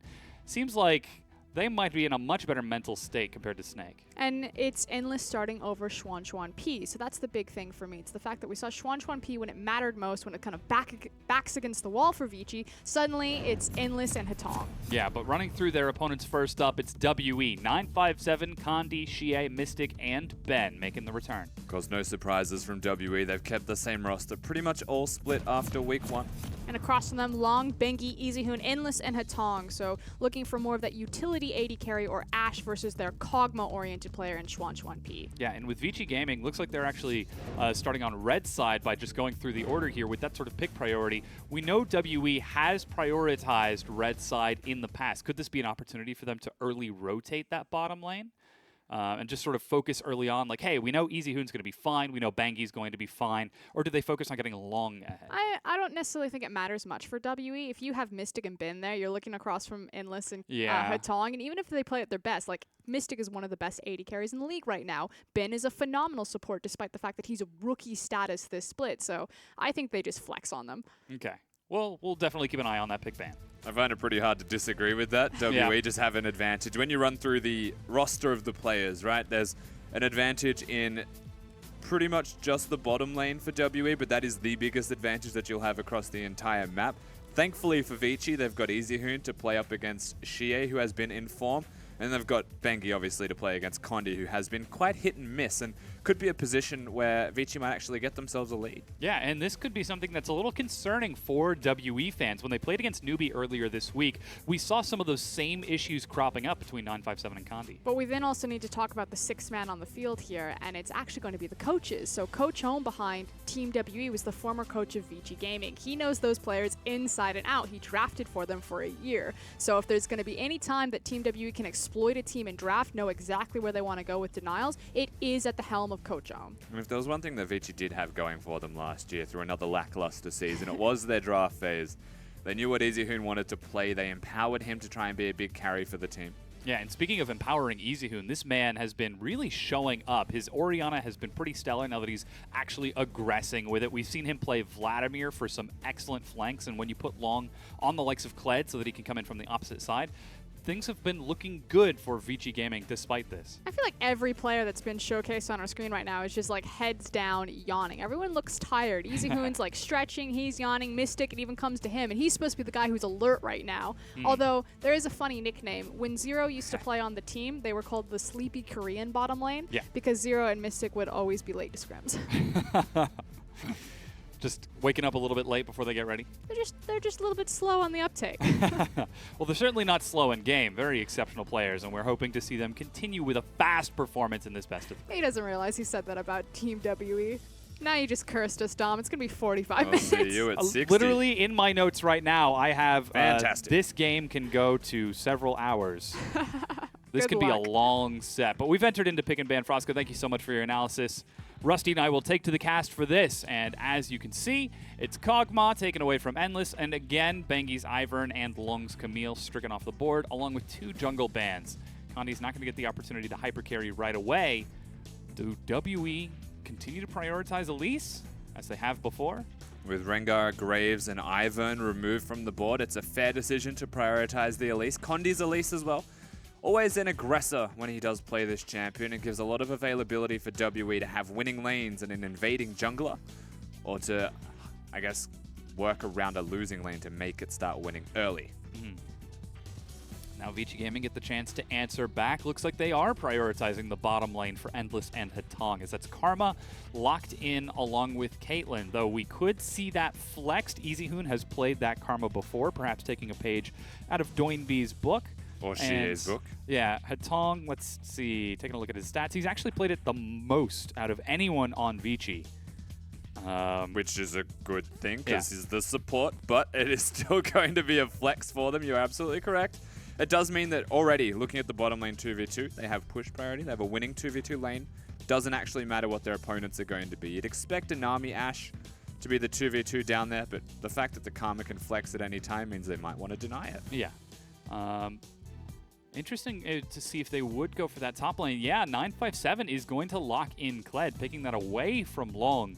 And now they've got really great engage already from WE. Elise for a little bit of pick and early game transition, but then you've got Kled and Ashe for the mid-game hunts. Yeah, they have a whole lot of engage coming out of that team right now, so really cementing themselves with a bit more than just a pick composition, a fully fledged team fight potentially coming out of them. Keep your eyes peeled perhaps for a mid lane Vladimir or something of the likes that could work. Talia always comes to mind.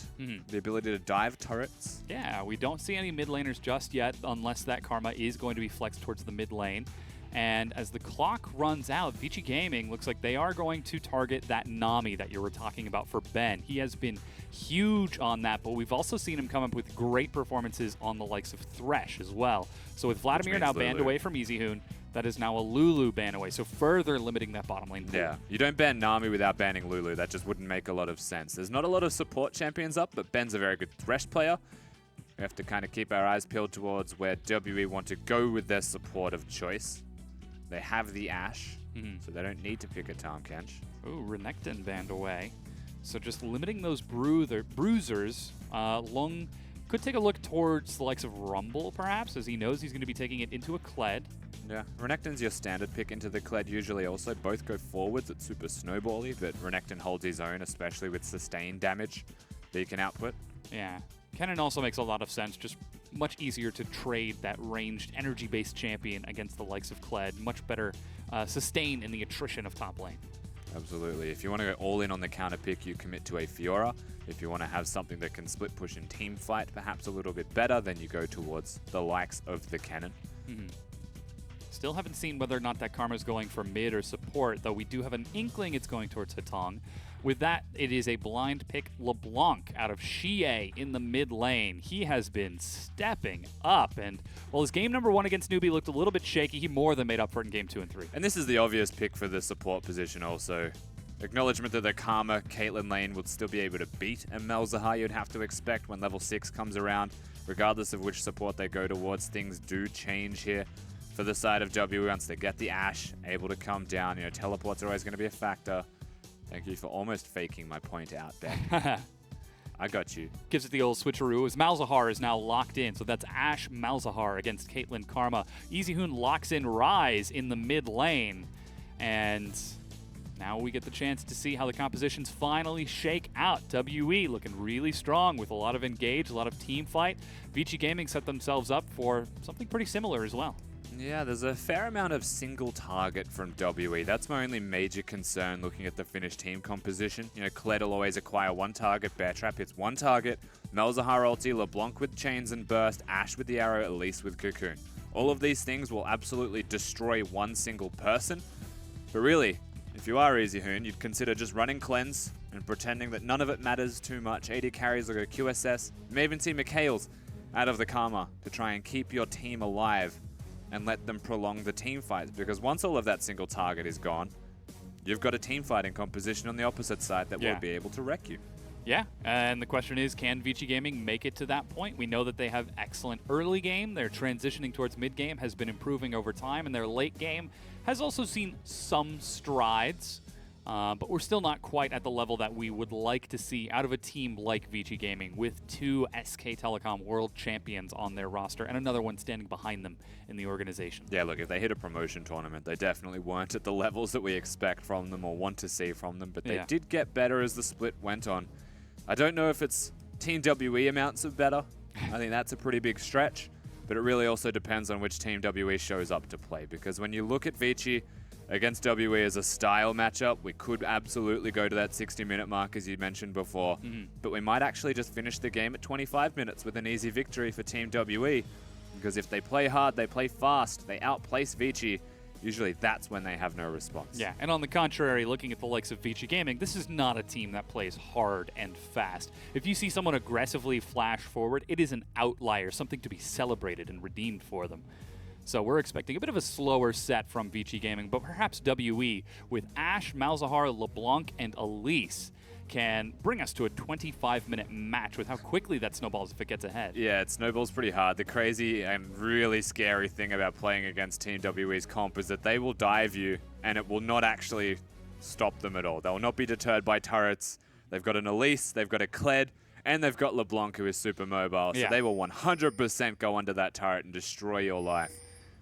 We'll see if WE will take fate into their own hands and claim first place for themselves, or if Vici Gaming can put a damper on things and drop them down into second for their match later today, to be determined by EDG and Chaogu, as Xie is spotted out by EasyHoon and Bangi. You can see them rushing forward for some wards, and there are so many pings. Mystic and Ben are sitting down in Tribush, but it looks like Vici Gaming are just sitting on the red buff for some early vision. Yeah, just placing down some wards. Of course, you have to move as a team if you're going to place vision. Everybody standing in a 5-point cannot deal with 3 people walking towards them. We are seeing Storm Raiders out of EasyHoon, so he is expecting to take some damage from Xie, not going for the Courage, as pretty much Thunderlords every else. Hatong taking the Wind Speaker's blessing on that Karma. Yeah, against another Thunderlords from the Malzahar. So I'm going to say reasonably standard in the Masteries. Hatong looking to empower Endless, a Caitlyn lane. Obviously, that's something that you want to do. Yeah. Also, having 4 carries on your team and no tank, giving the 10% extra to heals and shields. Definitely worthwhile for your skirmishing and your team fighting past that laning phase point. Another thing to note with that jungle start from WE, Kandi lost a single Spiderling and no health from that red start. That's the power of Malzahar leashes. Meanwhile, you can see Bengi's only just now turning towards his Gromp. He's already down to half health. He'll be just fine going through that early jungling phase, but perhaps that could accelerate the speed of Condi, someone who we know is already very fond of ganking, especially on Elise. Yeah, definitely. Condi's someone we have to keep our eyes peeled on. Bengi, on the flip side, may not be able to get those ganks off without a recall. Might be doing the level 4 clear, which is not unexpected from most of the Lee Sin and buff-to-buff junglers right now. Rushing level 4 is entirely doable. However, with Condi, you're expecting him to prioritize Scuttle, maybe even look at the Raptors for his opponent. Yeah, and there goes the speed out of Condi. Full health, half mono with his blue buff. Yeah. Repels on over, so that's going to be on cooldown. Sees red buff going over. If he can tag Bengi with this cocoon. Oh, Bengi manages to get the execution and continues to weave his way around, but that is Condi still deep in enemy territory. Yeah, so Condi's going to the Raptors to try and find him doing them, but he's not. Where is the Bengi now, Condi? What are you going to do? Oh. He's just waiting. How patient he's going to come can eventually, you yeah. be? So Bengi's still going to be level 3 after clearing out the Scuttle Crab. He's a trapdoor spider. He's still waiting.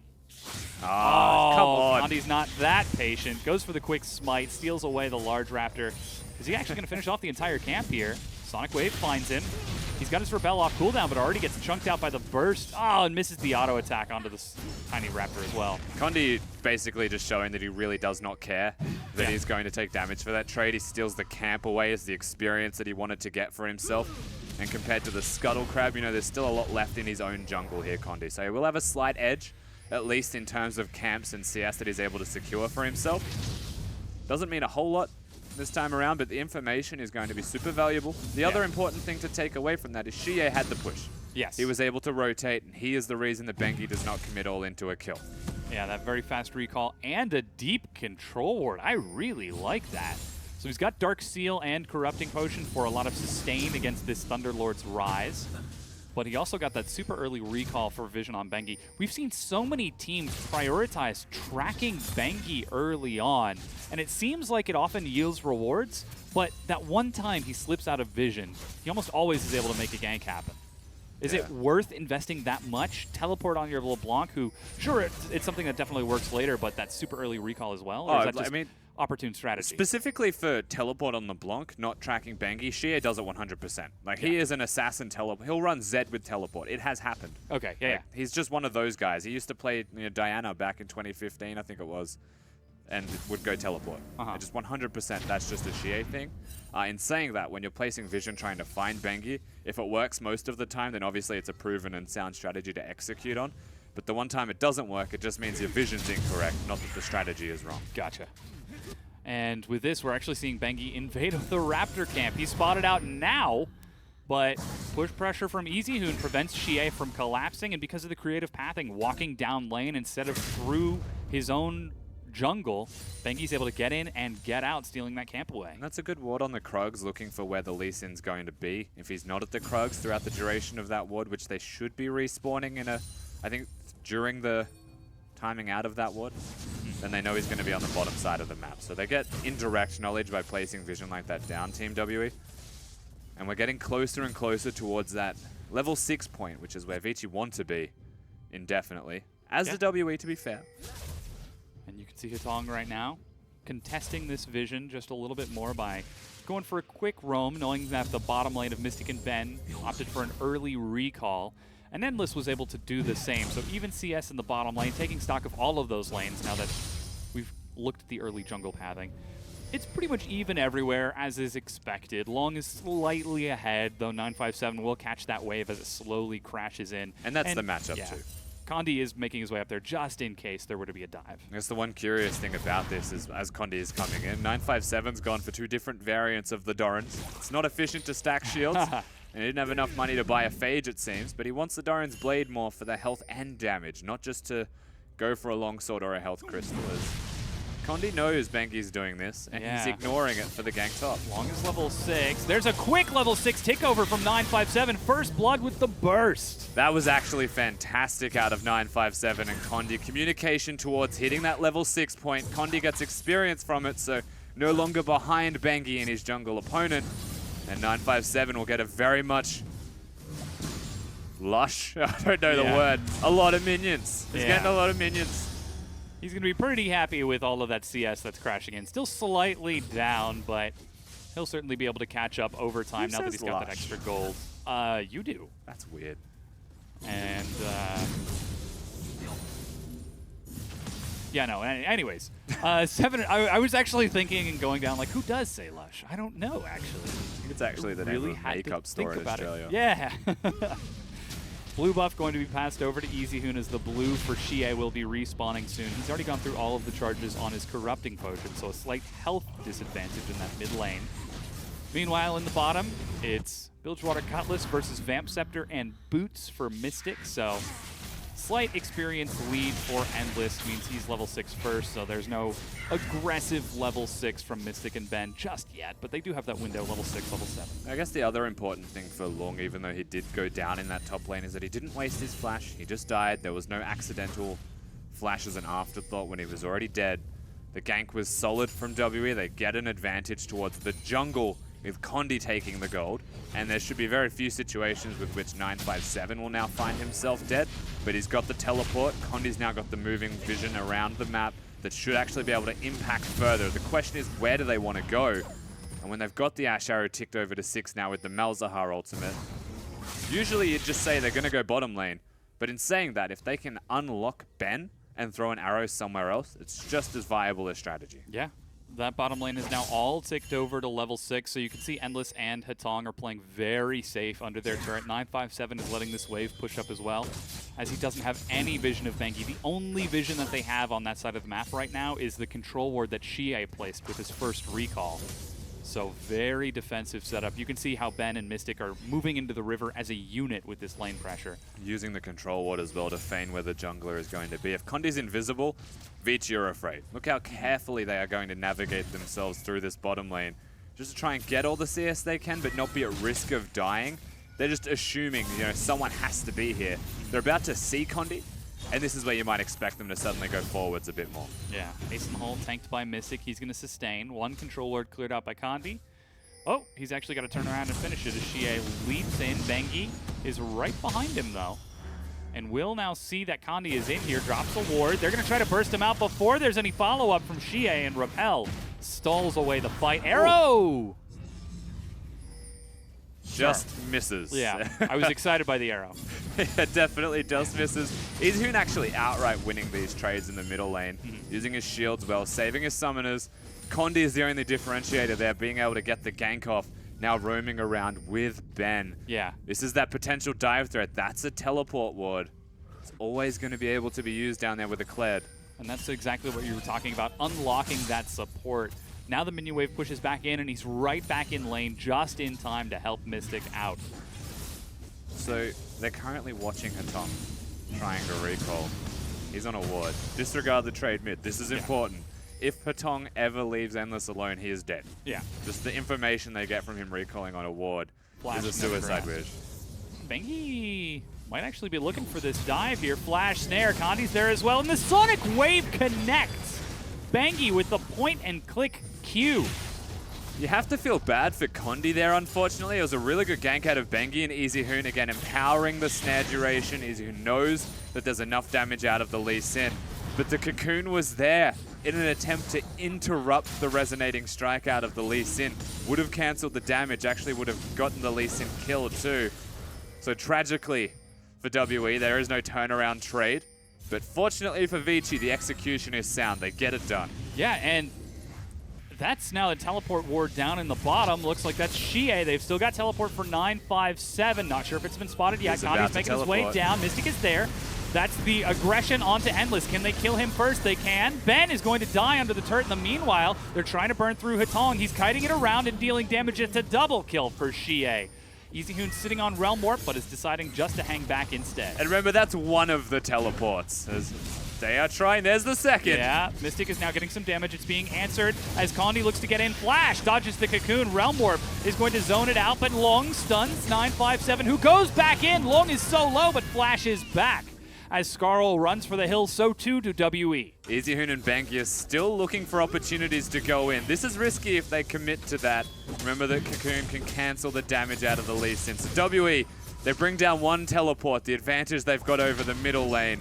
And Xie gets 2 kills, The second one's able to defuse it, everything appropriately. But thankfully for Vici, you know, Lung is nearby. EZHoon has rotated by that time.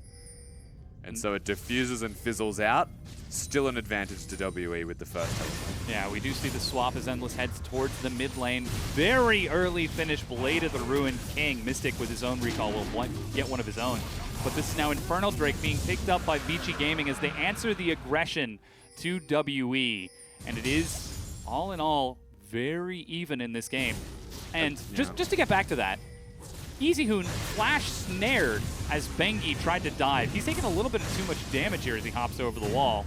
Nether Grasp not quite off of cooldown, and EZHoon with no mana. I was just about to commend you for doing something really cool, and now you might die. Mel's no ulti. It's ticking up. It's got about 20 seconds. Ace in the hole as Hatong, gets some great harass. That actually caught Xie, and now Ben is forced to pull back. Endless is caught in the river. Mystic follows through, says 1v1 me, bro. And trades it 1-for-1 so far as Condi gets kicked out, continuing to follow through. So this is a blue steal. This is a melee flash bear trap on a rope. There's no mana on EZHoon, and Cleanse is not going to save you this time. Very confident play there out of 957, and WE have just grouped up as a 5-man as best they can. And they're just going everywhere as a team, and being this team, this indomitable unit when working together, by the smallest amounts of health, they're able to continue to push things out. EZHoon, remember, had no mana. He was in a position where they had to respect as, let's see if Lung freaks out. He's got his ultimate. No, he's going to know it's a clone. I hoped he freaked out. I always, a small part of me wishes that they always use something. It would have been great if 957 showed first at the same time that the LeBlanc did, because then you think, oh, this is organized. And Just not remember, though, coincidental. Throughout all of these trades, Lung is the benefactor of this in the top lane. Yeah, he's able to take down that top tier 1. He's still 30 CS ahead of 957, and with Bengi sneaking into the brush, they've got the Slicing Maelstrom on Lung ready as well. And though the wave is building, they decide to complete their recalls, complete that item. Blade of the Ruined King now finished on Lung and Ninja Tabby. So despite all of this melee and chaos, it's a 700 gold lead for Vici Gaming. Yeah, the first turret blood, basically the difference between it at the moment. There's only one turret to 0.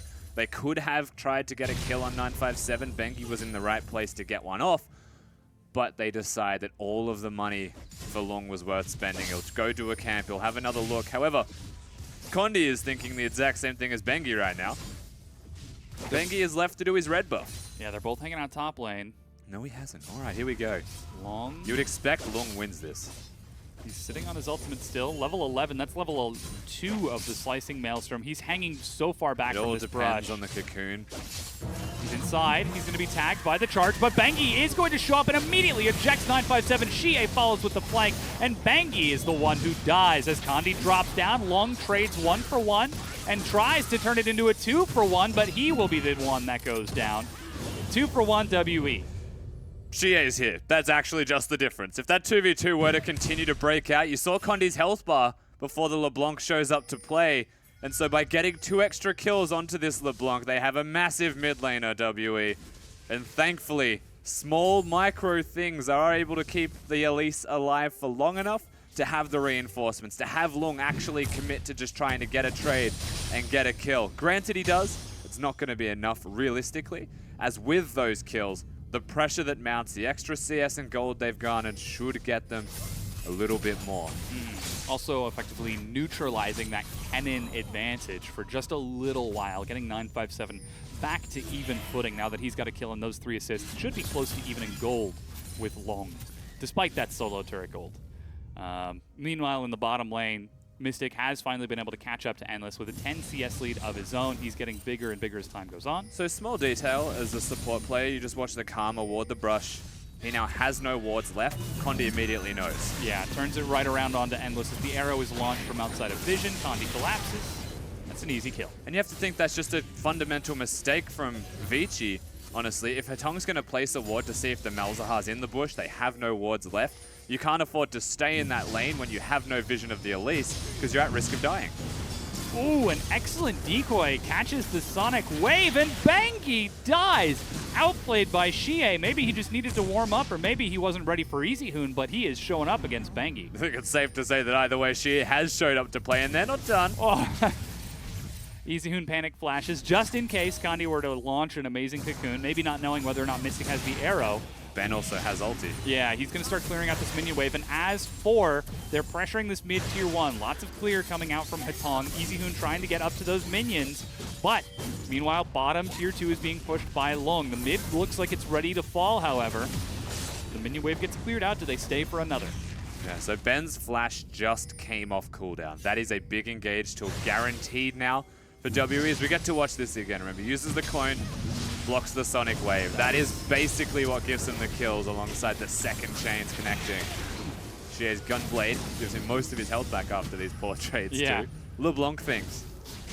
Did you ever think you'd say LeBlanc could have a Gunblade in 2017? Yeah, pretty much everybody's doing it at this point. Katarina can do a Gunblade? I can do a Gunblade. That feel when your AP assassin now becomes a lane control mage. Yeah, the best meta was Bloodthirst at Katarina. When you could stack BF swords and just go Bloodthirsters in the end. And you got like, started off with 1, then you built an attack speed item, then you just went Bloodthirsters for everything else. Mate, it was 4 BF swords. One of them was a Bloodthirster. Just keep stacking. Though that meta is now long gone. 6 seasons gone. Yeah. It's been a while since we've seen Skara at his heyday. Rock solid, I believe it was. Yeah. That was his Katarina heyday. Very long time.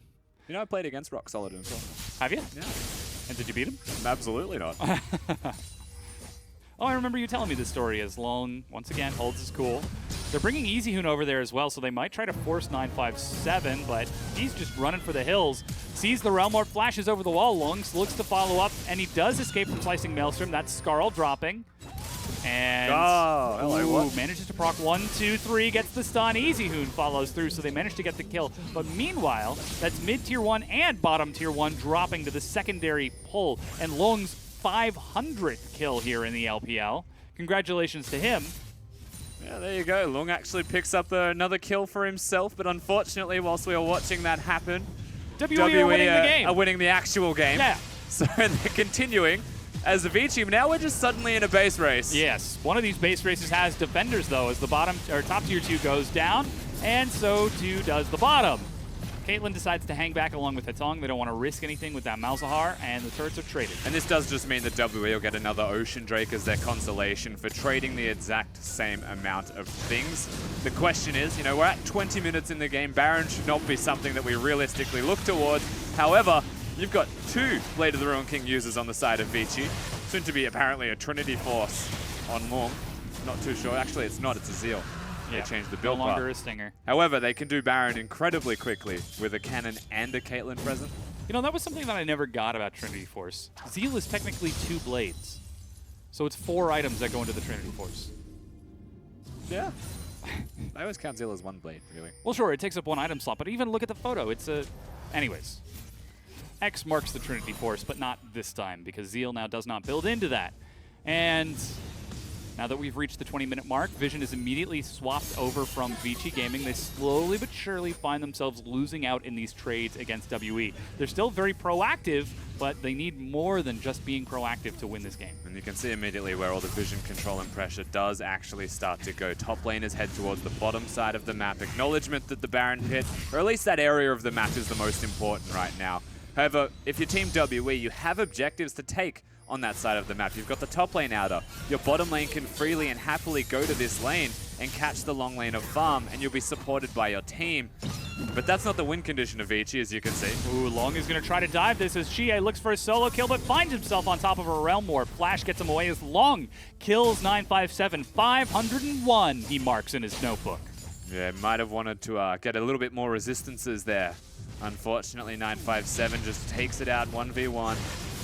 Long is absolutely obliterating him, and this is the win condition of Vici, as we were going to mention before. If he continues to get these turrets down of his own accord, WE are good traders, but this starts to become too much. Vici Gaming's collapse onto Xie means that the mid-tier 1 falls. Here's that play again, as Long will also take that bottom tier 1. Yeah, so pretty much your stock standard one-on-one down here in this bottom lane. Nothing really to add to it. Dethrones him from his skull before going for the dive, super easy, and keeps his distance so that he's never going to get it back. And I love 957. He just bought a Ruby Crystal, sold it, and then bought wards instead. I think that's a little insight into how he's going to be playing the next few minutes. He is at the whim of the cannon. Yep. It's not that 957 needs to be ahead, fortunately, for WE. They've got 2 strong areas of the map in jungle and mid, and their bottom lane's always going to do work. In fact, Mystic is quite fed himself. Yeah, he's going to have to be careful, though. If he takes a big hit from Long, Easy Hoon, or Endless, that's going to be very scary. We know how very skilled Bengi is at repositioning those vulnerable AD carries. As it is, though, WE used that jungle presence to quickly set up vision on the top side of the map all over the Baron, so that's why we see Vici Gaming with a fresh recall sitting back.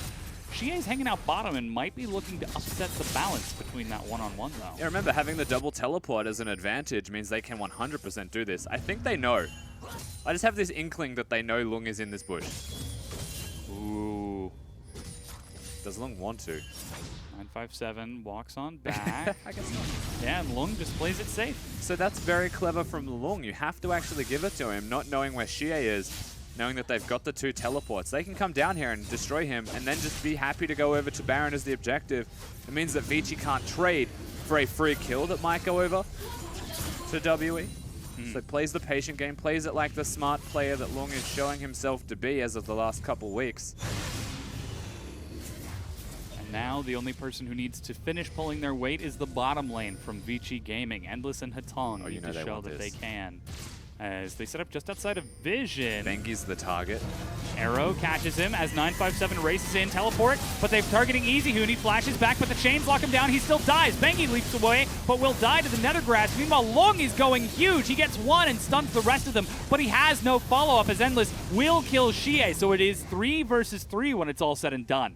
Yeah, they actually just trade a lot. I don't think WE are done here, but Endless is actually the one advancing. Yeah. Remember that Ben has no ultimate. 957's the only big deal. So as long as they keep their distance, it'll be perfectly fine.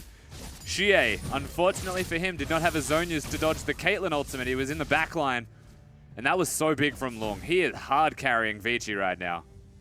Yeah, he definitely got that huge stun in the back. Here's the fight again. Remember, we said the target is Bengi. That is because Easy Hoon has the cleanse.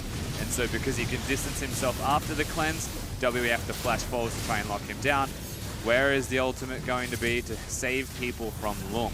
That is where everything starts to go awry for them. Vici, it was a good teleport. It was a better flank. And Bengi committing himself to the fight was the right idea to at least expend resources. WE put too many of them to try and take out one person. Yeah, the biggest concern, though, was that the target Bengi kicked out of the fight was 957. That's not the person you want to be kicking out. That helps. He's trying to kick people out opposed to assassinate, I guess, which is an okay decision. Makes sense. But in the brutal melee of that combat, it ends up being even. And in the grand scope of the game, it's still very even overall. 4-4 in dragons, 4-4 in turrets, 1-1 in dragons. Yeah. Just about even in gold, slight advantage for WE.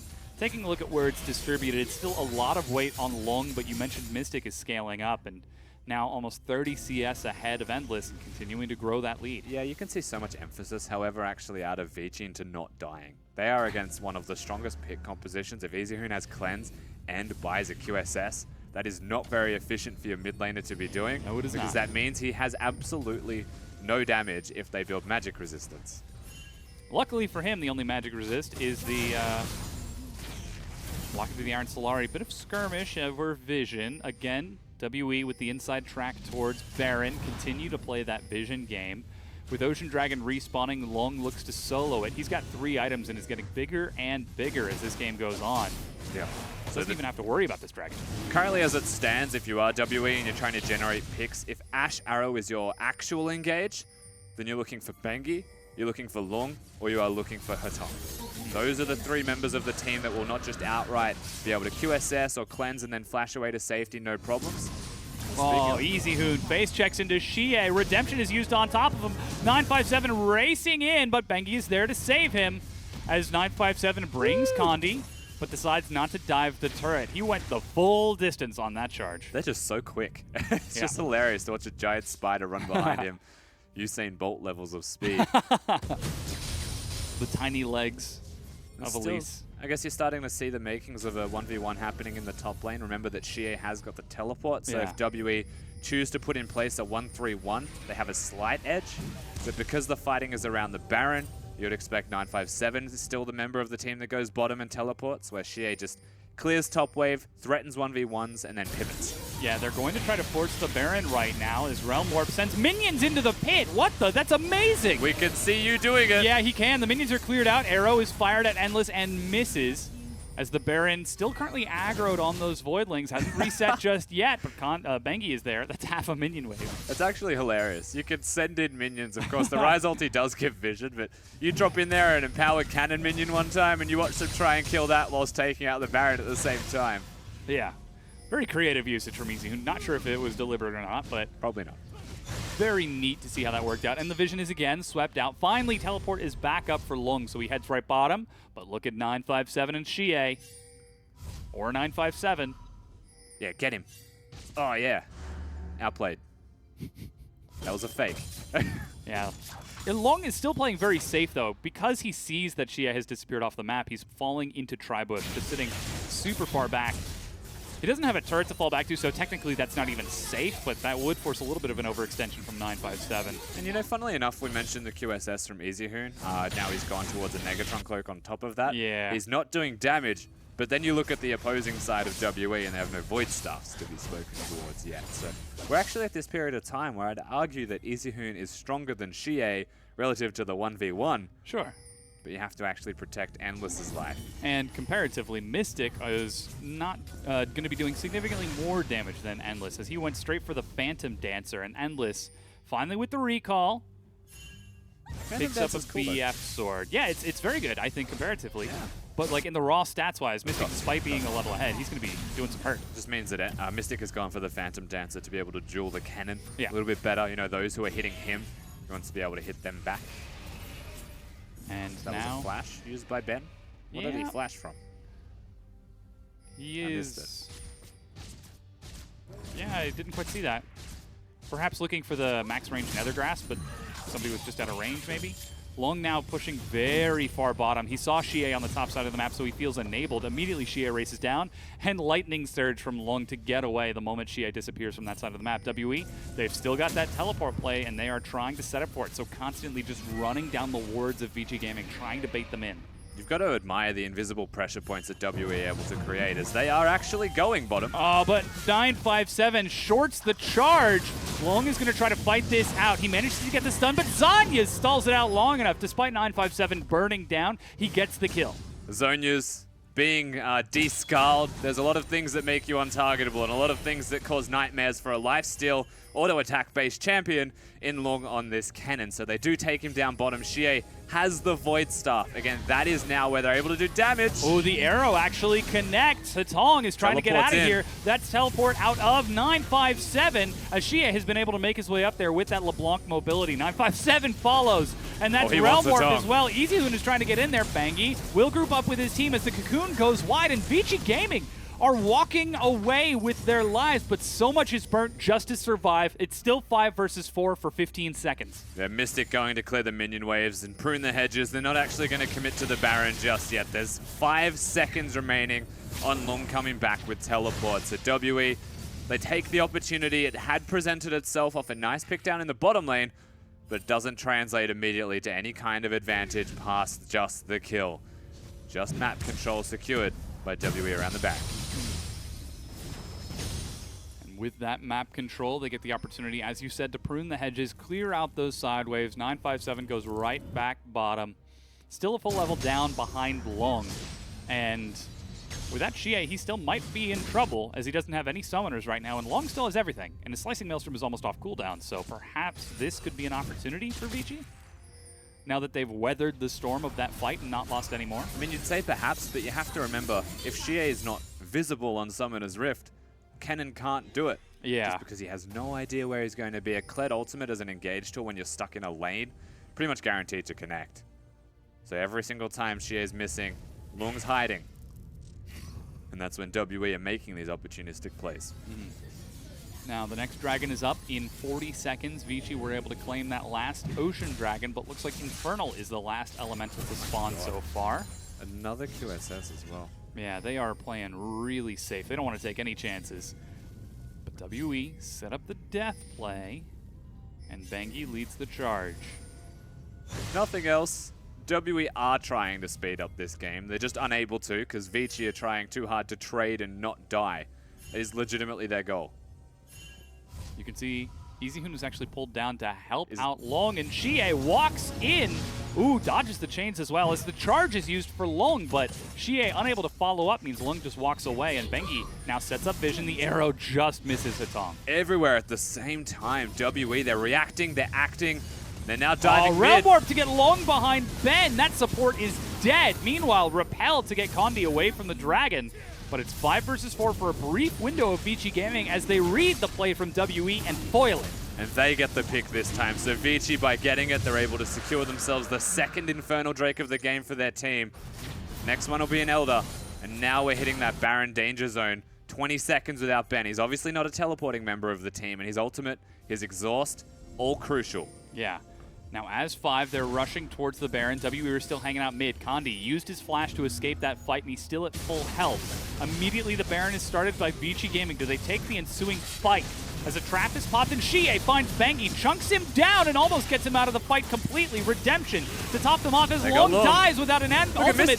Bengi goes in, and EasyHoon on the far side as Mystic is burning through one after another, just chopping them down. 957 turns on to EasyHoon to get revenge. Endless falls apart as WE take this fight and make it look easy. And Ben just comes back and says, "Good night, Mr. EasyHoon." That should be WE at least getting themselves the Baron, but they're deciding to split the forces. LeBlanc's going to push top lane at the exact same time. Massive victory for this team reactively, because for the first time all game, Vici tried to make the play, and look what happens. Yeah, it gets turned on its head. With Baron buff now, Xie takes the top tier 2 turret. Respawn in 10 seconds for Bengi and 6 for Hatong. So they'll be able to defend the inhib, but here's that fight again. So the first thing, you may not think a big deal of it, but the LeBlanc clone took 2 traps from Endless and all of his attention for the first forever during this fight. During that time, she actually chunks out Bengi. Mystic is freely hitting. And 957 is off having a fight with Mr. EasyHoon, Mr. I don't die to magic damage, as 957 does physical, is able to successfully take him apart.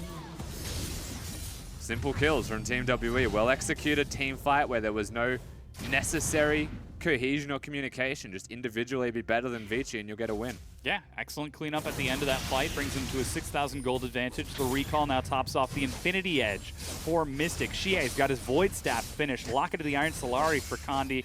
And these item spikes are going to be huge against Vici Gaming as the top inhib has been chunked to half and they look to break down more. WE are spiking in offense. And then you look over to the other side. It's like Long picked up a QSS, Bengi picked up a QSS, EasyHoon has a QSS, Endless as well, why not? I'm expecting Hatong to suddenly pick one up. He's got the Null Magic Mantle. That'll be a Locket, to be fair. I'm hoping that after the Locket he does go for it. Just for thematic reasons. Can he stall the Locket for the QSS and just get 5-man? Guys, How I'm much do helping. you like losing the game?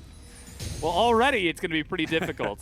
As with the base and the map completely opened, looks like it's a 1-4 split. Xie's got teleport, pushes a wave up top, and it actually teleports mid lane with his team. So 5 members of Vici, or WE, excuse me, and then runs right back to top. Drops a clone as he leaps over the wall. Again, big harass as the cannon minion starts working on that inhib turret. And this is the crazy thing about having a Gunblade as LeBlanc. You dive a structure, your sieging is actually incredible because even if you get half health now, most LeBlancs to go back to base. Ooh, the arrow catches Long. Can they kill him in time? Nether Grasp before the redemption goes off. He is dead trying to clear a ward.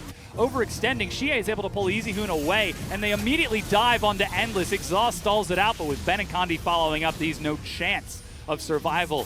Hatong kiting his way back, but the inhib falls. It's 5 versus 3, and WE are, in fact, looking for the win. The first Nexus turret drops as Xie zones the rest of WE away. And unless there's some sort of miracle, I think this might be game.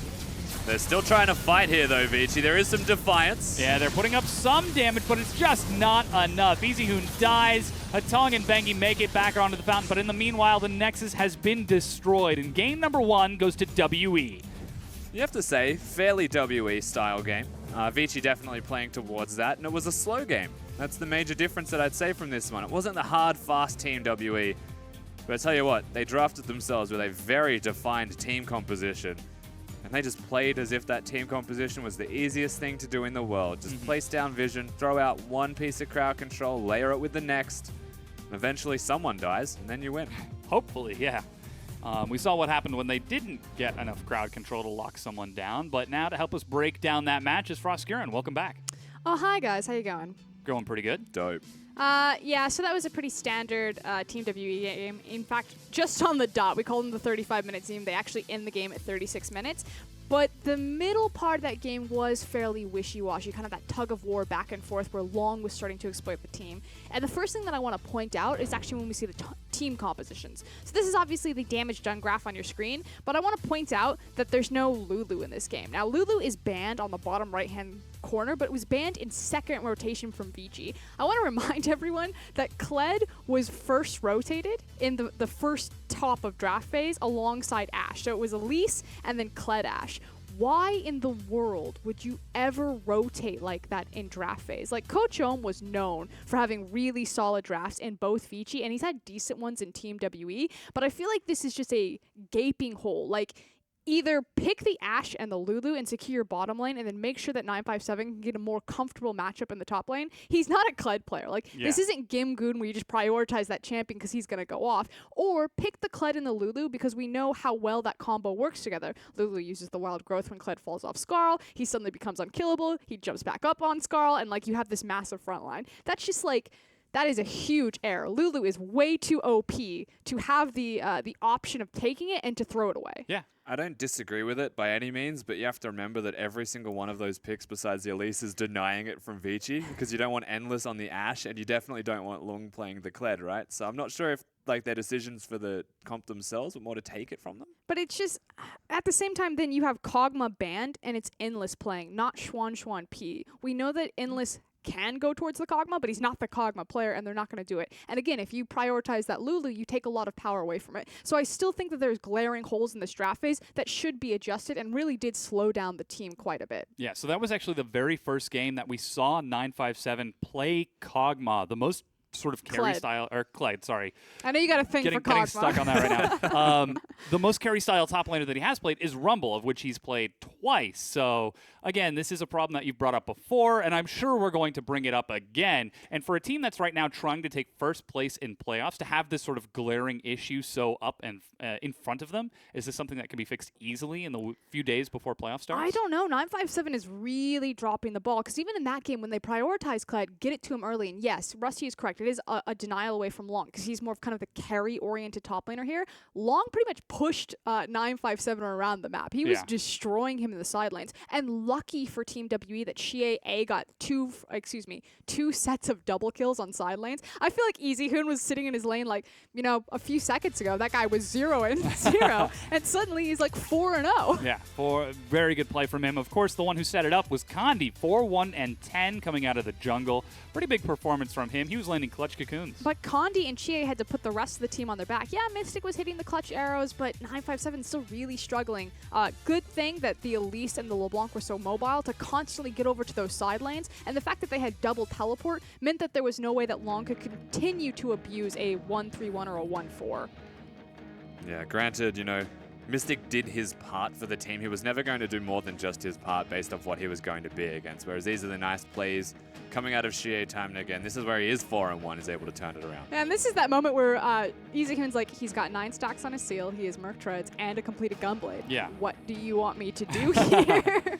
4-1 on that LeBlanc. And of course, that was Condi immediately reacting and heading bottom, seeing that, as you mentioned in game, Karma dropped all of her wards. There's nothing here in try. I'm just going to run around and drop a cocoon for a free kill. Oh, look, there's also fighting in mid. Flash cocoon to follow up on Xie's huge outplay. So Condi really sort of capitalizing on the weaknesses of Vici Gaming. Condi's that kind of player that just will gank it. He is an Elise, so he's obviously going to try and gank something, especially when you've got a Malzahar and Ashe down in the bottom lane. Like, we mentioned this, and I just feel like that's because Hatong is a mid player that's learning support. Like, it's common sense. If you don't have a ward, you have no vision, and the support Malzahar's gone missing, where's he going to be? Outside of your vision? Ganking you. Oh, yeah. Okay. Sitting in your bush is the answer. But see, I play the optimistic mid laner. Like, where's he going to be? Recalling? Please recalling. No, he's in the brush. I could see why you step forward, you instantly get blown up. Yeah.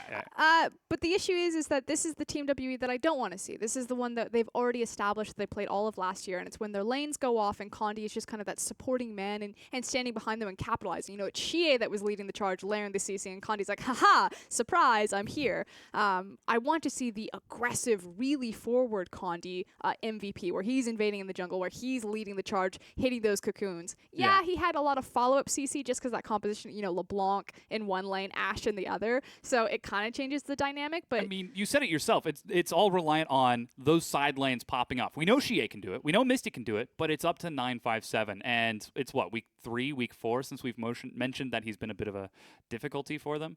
Hopefully he can bring it together. Of course, he's still got a lot of time before playoffs turn around. And Vici Gaming, they're not out of this just yet. They'll be having the opportunity to play WE a little bit more as we get ready for game number 2. Don't go anywhere. We'll be right back.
Welcome back, everyone. We're just about ready to get into game number 2 between Vici Gaming and WE. And after a victorious game number 1 from WE, they are looking to close out this set with a quick 2-0 and claim first place in Group B for themselves. Of course, with that win in game number 1, that brings them 1 point ahead of EDG. And of course, with EDG holding the head-to-head, if EDG win a single game, that brings them right back. So very close matchup between the two teams. Still very important, and we're assuming WE are going to take this completely serious coming into the next set. Yeah, you'd have to say, based off game number 1, Vici are definitely still here to win. They're definitely still taking this seriously.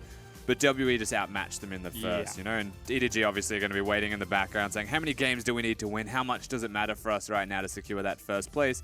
Because WE, ideally for them, make this a quick and easy 2-0. And it's hard to say what you really adjust from Vici Gaming. Like, you look at that, Long had a strong performance. Maybe you ask that EasyHoon gets involved a bit more, or is, you know, faster on the punch to follow up on Shie, but just a lot of that was really out of his control. It's hard for me to really nail down, like, going into this game, how do Vici adjust, react, and try to take a single win away from Team WE? And it's like, I don't really know what that answer is. Get better. Earthquake? No, there's like, it's not draft. I don't think it's easy to say that draft was a problem for them. They knew what they had, they knew what they were against. I think there's a decision-making perhaps problem where they want to take it late game against WE. They don't build offensively at all. They've got a cleanse on EasyHoon who has to go a QSS with it. They don't build a Mikhails to perhaps just save everybody the 1,300 gold. Like, there's small things that they could go towards in-game, you know, like placing extra vision, buying an extra control ward so they don't get ganked by a pick composition that actually can fundamentally change the way that they play the game to get advantages. And all of those are back to that one guy, Hatong, the role-swapped mid laner into the support position. It's his job to kind of lead the army on control wards. It's his job to say we're going to be picking up the Crucible versus, you know, a Rush, Redemption, or Locket. And granted, of course, Malzahar doesn't get Crucibled out of. Like, I understand that. But, like, the rest of the comp can still be, like, you have to really think about it. It's not an efficient item anymore. It's just no longer as good without the heal being there. But sometimes you just have to do it. Yeah. And again, that does necessitate very clear and concise communication between the members of Vici Gaming. This is something that we raised a bit of a question towards earlier in the split, and it seemed like it was growing better. We heard from Bengi himself saying that he was happy with the team, that they were finally communicating better. Of course, that is with the two AD carries, P and Endless. So perhaps things might be regressing a little bit and that we're not seeing this.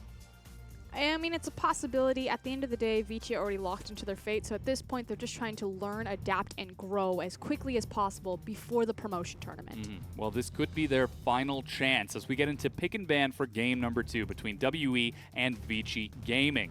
Frosco, thank you so much for your analysis. She'll be joining us afterwards to help break down the set, but you can already see identical bans out of WE. Seems like they have elected to go on blue side this time.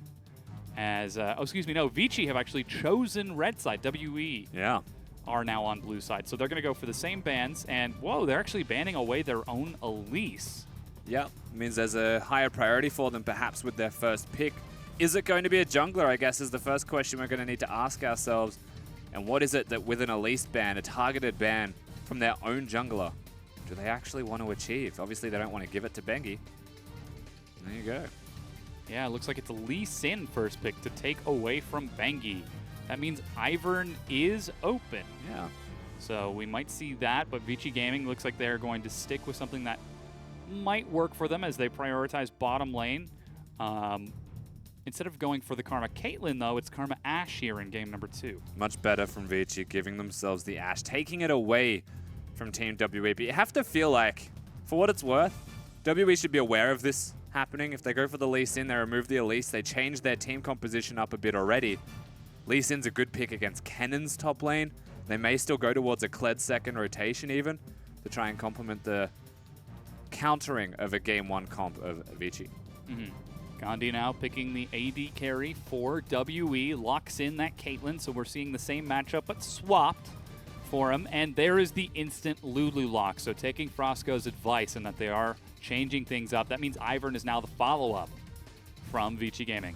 And this is where you have to really look at Vici and say, you know what, I understand that you're going to take the Ashe away from Mystic and away from Team WE, but why not pick yourself the Caitlyn when Lee Sin's locked in, knowing that you're going to have an Ivern, and then actually have a team composition that works with Ivern, make the brush, be Caitlyn, get headshots everywhere, and pick the best AD carry for it. Not to be seen this time around. They choose Ashe. There's so much denial going on that they didn't build themselves the right comp. Yeah. And now Kled banned away from Lung by WE. There is a LeBlanc ban from Xie, and now a Shen ban from 957. So limiting that tank pool just a little bit. We'll see if he goes down for the next tier, which is Nautilus, or if they just first pick it on the next round. This does have the inclination of perhaps a Fizz. Another threat available for Vici Gaming by banning out the Shen. That, and I was going to say Cannon, definitely something that crops up. Shen's one of the better picks against the Cannon. So far, it looks like very sour face from Endless as he looks for that next champion. Syndra locked in for EasyHoon, so they're saving counter pick for long last. They want to see what 957 goes towards. Is he going to return towards a carry, towards the likes of Rumble, or with his Shen band away, take us down Maokai, Nautilus, or Gragas Street instead? She is the kind of guy that would just look at him and say, all right, I guess I pick Jace and go Hex Drinker now. Something physical still works for them. Unfortunately, they're lacking in magic damage, which is why I would say something like the Taliyah does make more sense. You don't really want to be a champion like Ryze. Your range is matched by the Syndra, but even then, Talia kind of does get matched still. Yeah, it's going to be a tough matchup for Xie in the mid lane. We saw how the first few minutes against EasyHoon, he was actually down in CS and taking poor trades time and time again. But again, Xie got the support from Condi that he needed, picked up a few kills, and like we said, returned to lane at 4-1. I guess the cool difference between them really is that Talia's shove is the exact same range as a Syndra QE stun combo. So they are able to have a real threat against each other, especially if junglers are nearby, to have an impact. Yeah, looks like Long was the one who heard your advice on that Jace. He takes that carry up into the top lane, and he's going to get the opportunity to play it into 957 on a tank, so perhaps pushing 957 around both literally and figuratively. Yeah, so for those who don't know as well, an Ivern composition usually has more than one pronged threat. They have a triple threat type of team composition here coming out of Vici. They'll have sieging champions specifically that can either do a lot of damage quickly or generate picks, and Syndra can do both, which is why she is one of the primary champions of choice when you're actually playing with the Ivern in the middle lane. Jace, for top laners, or in mid lane, also a very good champion of choice with your gate shock blasts. You usually go the tier build if you're going mid lane when you have an Ivern, because you want to sit there for prolonged periods of time and actually throw out more gates, more shock blasts. And then Ashe is the only, I guess, major difference. It isn't going to be a Caitlyn, but still has a lot of damage that can take you out when you're under a turret with the volley, and the threat of the ultimate is always going to be very real. Yeah, there's still a lot of wave clear out of WE, so they'll certainly be able to match any siege, and this actually creates a bit of a question for Vici Gaming. We didn't actually see them siege too much at all in the last game, and we know stylistically that they aren't exactly the most unified in terms of 5v5 grouping up and forcing these engages. Could this be an opportunity for WE to sort of predict these in advance and set up sort of counterplays to deny Vici Gaming these sieges? Perhaps, but it's very hard to stop an Ivern, even without communication. Gotcha. They set up 3 brushes in an area, and you know what they're going to do. Sit in the brush. And the best way to counteract that, you would expect, is to maybe flank it, maybe find an opportunity to get behind them, and that's where maybe you look at Lee Sin. In particular here, if Condi can get a flank, get a kickoff onto a carry, then the siege is done. Vici have to back away, it buys a lot of time and lets your team scale. Yeah. WE will still look for team fights, they will still look for opportunities to try and actually beat Vici front to back if they try and siege them. I think Nautilus is actually the biggest deal here for me. The big concern looking at Vici Gaming's composition is that they don't exactly have someone whose job is to stand in front and soak damage. Daisy. Well, with the recent nerfs, Daisy is no longer near as strong as she used to be, and even with the trigger siege, she goes down awfully quick against the likes of Talia's Shred, Caitlyn firing shots if she makes it out of the power trough. Absolutely. I definitely say Daisy jokingly this time around. Okay. She no longer regenerates health, but she does play a part in it. Yeah. The real tank for Vici is just going to be the amount of shields that they have. You know, 2 redemption users, a locket builder, perhaps 2 of them will be able to complement their team nicely and make tanks out of champions that aren't actually tanky at all. So how are we expecting Vici Gaming to get through this early game to the position where they can find success by setting up these sieges and extended sort of lockdowns onto Team WE? Is it just sit back in lane, let Ivern go through some wacky shenanigans in the jungle, and then group up in 15 minutes in the mid lane? I mean, interestingly enough, this is a really good team composition for the Ivern to be a part of. Because they've got an Ashe Karma bottom lane that'll always have the push, it'll always win the 2v2 you would have to expect.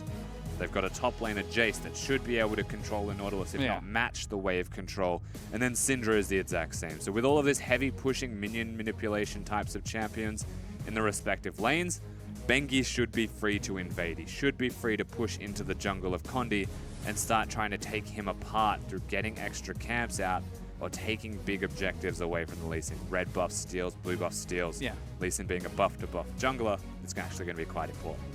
We'll definitely keep an eye on that sort of early jungle pathing for Bengi and see if he can go for an early invade onto Condi and catch him out of position, but you can see that this is serious business for Vici Gaming. They are ready for this game, ready to return to the Rift for what could be their final chance in the LPL. If they lose in the promotion tournament, they will drop down to the LSPL. Though luckily for them, their first match is not an elimination match. They'll be playing later this week against Snake. I believe that's happening on the 19th. And they'll have the opportunity to immediately, if they win that, they get right back into the LPL. They don't have to worry about it. But if they drop and then lose to their next opponents in Dan Gaming, that is going to be a really big black spot for Vici Gaming. As it does appear we are back into the game, however, Dom. And before all of these invades and before all of these implications, the first thing that we have to watch towards is where the level 1 vision does go down. If Bengi wants to invade or if Condi wants to match it, they need to do something different. Well, this is certainly different. Level 1 control ward out of WE. I'm trying to see who started with it, as it looks like standard summoners. We're seeing Hatong and Ben both take Thunderlords, and Mystic is actually going for the new Warlords. So relying a whole lot on just trying to go for burst and sustained fights. Yeah, he knows that he's going to get harassed in lane 100%. It helps a little bit, but also having the headshots late game, if you get a Warlords off, you're going to be doing a lot of healing. Similar to that of the Jhin that we saw running around from SMLZ. From the looks of it, that was Ben. Going to be Ben's control ward, yeah, which means he's only going to have 1 potion. And we just spoke about having a Warlords in the bottom lane and that being potentially to sustain. They have 100% mapped out where Ivern's going to be, but they run the risk of losing their lanes as a result. Yeah. Well, already they're pushing back. The potion has been used by Ben, who's trying to heal up as quick as he can. Hatong trading right on back, though. No, he has more than 1 potion. Who was it? Was it Condi? Oh, is that a 1 potion start from Condi? It must be. He's burning down to about half right now. Yeah. We'll just go with yes. Okay. It was Condi's. And you can see actually a very full clear from Bengi. He's going for an early recall after finishing off Krugs. And with this lane control for Mystic and Ben, in fact, Ben, who's got a lot of health, they're going to be feeling just fine. Yeah, Bengi going for the level 4 clear, perhaps looking for a gank after hitting that and having the doubles. We'll have to see how this does progress, as WE are taking all of the precautions to try and find this Ivern. Lots of effort towards it. That ward, knowing that the Raptors are dead, indicates that he's going to be on the bottom side of the map, but WE's 2v2 is already pushing. And so now they play this delicate balance of pushing them in, harassing them out, or backing away appropriately so that they do not die. You can see Bengi now full clearing that bottom side. Condi going for a full clear himself, despite having a single potion as Endless eats the Thunderlord. That's exhaust used as well. Mystic fires and forces the heal out of Endless. They're continuing to trade back. Junglers are on their way as Ignite is burning Mystic down. Hatong going for the aggro summoner spells. Mystic just used his potion, so he doesn't have a lot of health. They just spotted out Bengi. Have got Condi here to counter, though. Yeah, he's sitting under the turret. He should see this coming in from behind. Ben pulls it back. That's an early heal. Then the Root Collar finds Condi. Mystic eats a tether as he continues to go forward. Flash from Hatong. And Vici Gaming walk away. And big win, actually, from Condi just being there at the right time. He knows his 2v2 is in trouble. They're fighting each other relentlessly. And with no summoners there now for Vici's 2v2, Bengi not being able to get 4 until he secured the scuttle, they actually had a slight experience and damage edge towards Team WE. To the point where Vici just had to run away. Hatong had to flash again. They just got the heck out. Yeah. And now that is 4 summoner spells versus 2 for that bottom lane. Still flash for Mystic and Ben. And now that he's got that Warlords, he's going to be able to heal himself up. Whereas Endless is just sitting under the turret, feeling a little disappointed. She's playing a little bit cheesy here as he brings Condi. Let's see if he can get the seismic shove. Zones him around, hits a few minions, procs Thunderlords. Condi shows up just to further scare EasyHoon back, but that's Ghost. It was almost a kill. Unfortunately, the seismic shove just gets dodged. That's what Ghost gets for you, though, so EasyHoon does the right thing. As that's actually still good from Condi. If you damage him, you interrupt the channel. He's going to try and take what he can. Yeah, gets one. Ooh, if he smites, he clears it. He doesn't want to have to smite for it, but he will. Yeah, there he goes. Fine. And Condi just takes some damage. So still seeing that Ivern pacing. They want Endless, I think. Rushing in, flash slow onto Endless. Glitter Lance keeps him tagged. Mystic follows through and is tethered by Hatong. Turns towards the next best thing as Hatong is bullied back, and he saves his AD carry's life. And that was a flash used by Ben to try and actually go forwards. You could see they wanted the Ashe. Remember, no summoner spells, no potions there, and he was just over half health. WE thought they had enough burst. But really good stuff out of Hatong to already tether down Mystic, prevent him from chasing any further, and deny the kill from actually happening. Of course, WE running out of mana on their AD carry plays a factor in that. Luckily, this is a cannon wave, and Bengi is racing down there with early Mobies. The tether doesn't pop onto Mystic, but Bengi's still there. Root Collar field goals between them. Ivern, No, but you Easy Hoon's going to adorable come guy. down and outplay them with his R button. I hope you're ready. Flash ultimate. Oh. Or just All right, flash he's going to guard outplay Mystic sphere. with his R button. There he goes. Chuck some damage on it. Easy Hoon is tanking, and Easy Hoon's not going in. Hatong is the one who's right there. This is awkward. Oh. Easy Hoon doesn't commit to getting the kill. Xie is actually trading perhaps on the top side. Never mind. Vici still making the right moves. Bringing down Easy Hoon from the middle lane, firstly, is the biggest win of all, but Bengi with his Mobies. He was aiming for the Duke from Ben for what it's worth, which is why the Q missed. If that had connected, it would have been easier kills, perhaps more than one. Tragically, though, that is just the one for Vici Gaming, and again, they find themselves at a comfortable lane advantage with that, though still seeing a bit of a deficit out of Endless over the extended duration of that trade. Meanwhile, Long and 957 trading back and forth again. Long still opening up now a 10 CS advantage, and not like with minion waves on the map. He's 2 full minion waves ahead of 957 in just the standard laning. And it's the tank into Jace type of matchup. You know, we saw at Worlds all the time there'd be a carry matchup where you expect 30 CS at most to be the lead that the carries will generally get for themselves, and then it equalizes. It doesn't actually go past 30 when the first item rounds are actually purchased. So 957, he's behind a few CS, yes, but after he goes back and finishes some armor items or some health items, if he's going for the Balmy Cinder, he shouldn't really die from that point onwards and shouldn't actually lose out on any more minions. Bengi's actually racing bottom once again. By the time they see him, it's too late! The Green Father erupts from the brush, and Vici collapse onto Ben. They didn't even need Ivern there, but they had him there regardless. He was there to look for another chance of a kill, perhaps onto Mystic, but Mystic had a minion wave to keep him alive, so no summoners had to be burned by the Caitlyn, and counting his blessings for that fact.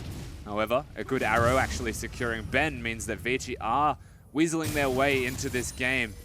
Never more so with every single pick that happens after. Yeah, and you can see the trade now between those junglers as Xie keeps Easy Hoon occupied. Bengi and Kondi swap red buffs, spotted out by a lot of vision and setting up some more. Bengi's still down here, This and you can dive see Easy Hoon is shouldn't making his way actually down there work. as well. If Xie is aware of Easy Hoon, which he is, then Ivern has to be careful in recall because Lulu's death timer is too low. He was always going to be here in time. He's canceling. Yep, just fires a quick Peacemaker. Again, Hatong, a little bit of disrespect.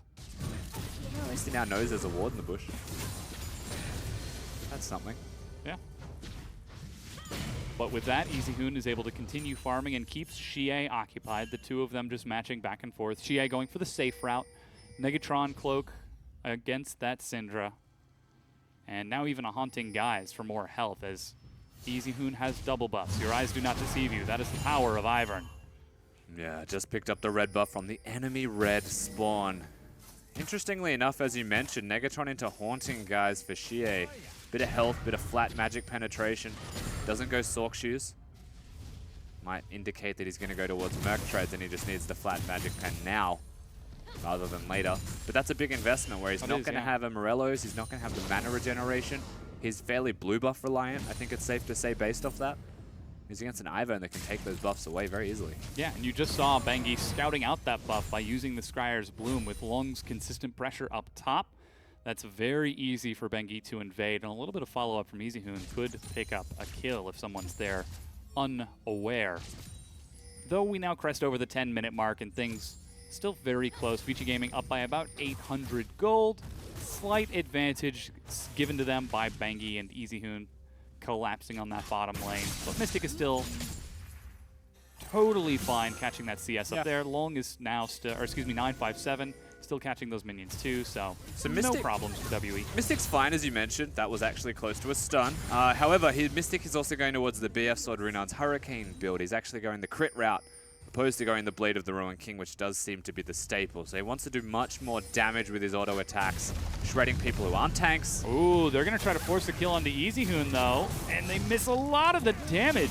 Xie and Kondi find Easy Hoon in rotation and just force him back as Daisy is going to start dropping the hammer onto Xie. Knock up. Ooh, follows in the arrow. Whoa. Narrowly misses Kondi. Yeah, it was close to connecting, but a lot actually missed by WE. The difference between maybe a kill onto Easy Hoon. Seismic Shell's not connecting, but that's the fancy feat of the Syndra right now for Vici. Not so much that he is missing on Xie's part, but it's being dodged. Kondi now. Got him.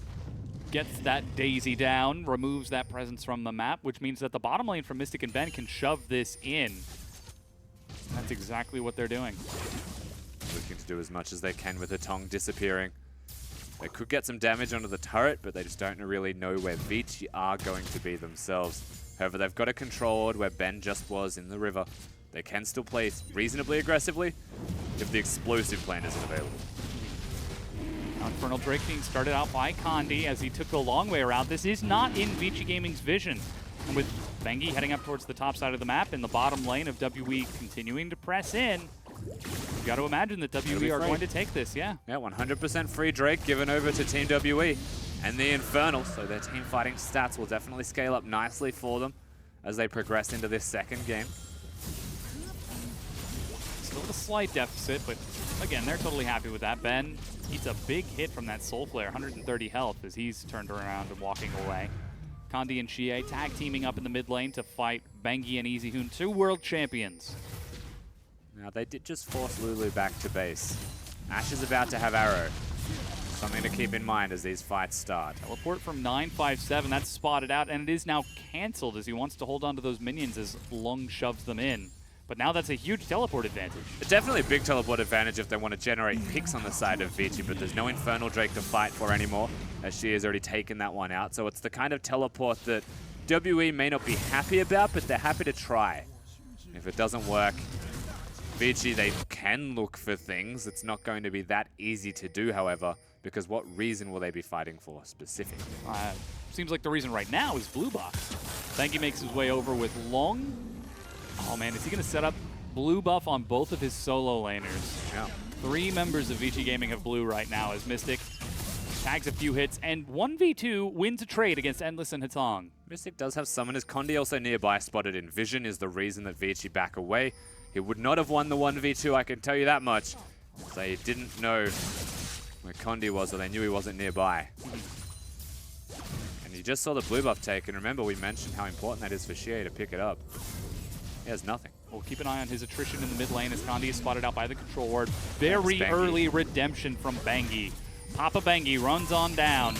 Catches Condi though, and he gets an arrow as he dashes away. Xie flanks, but doesn't fully close off the lane. The tower is finished off by WE. Mystic splits the gold with Ben as Xie chases forward, slowing a lot. Meanwhile, Long is getting pushed away as that's EasyHoon joining the fight, forcing Ben back. A quick silence. Condi gets in and executes him. Teleport is canceled from Long as he decides to walk away instead, and Hatong makes it back to the tier 2. So first turret and a kill for WE. And the teleport was not cancelled by 957. He was committed to pushing, and Lung was legitimately at his secondary turret, so he's backed away. But now the teleport's not there. WE are not done. Oh, Condi finds Bengi, sidesteps the root collar and dodges the slow from Trigger Seed, but WE are just getting some chip damage on this tier 2 turret. He's still not done. Yeah, just looking for the opportunistic kill, if he can find one, but WE never the team to bite off too much more than they can chew. It's pressuring them away from actually getting the wave cleared next to the turret. WE can get more damage down onto it as that result, and there's a lot of money now to spend for the whole team. Condi being the recipient of the kill means that that moving gold again will be a very big deal. You'd expect the boots to be completed by him, perhaps the treads. Yeah. Picks up his own Merc treads.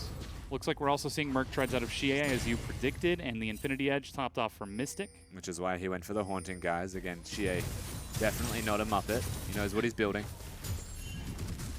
Good to see.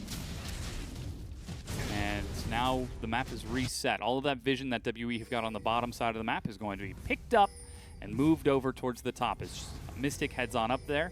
He's got Ben collapsing on the mid lane as that's depth charge onto EasyHoon. He's got flash, but it's not going to do you any good against a depth charge. Nothing the Syndra has is going to save him from that situation. This gets obliterated by WE's nearly entire team as they just randomly appear into this middle lane.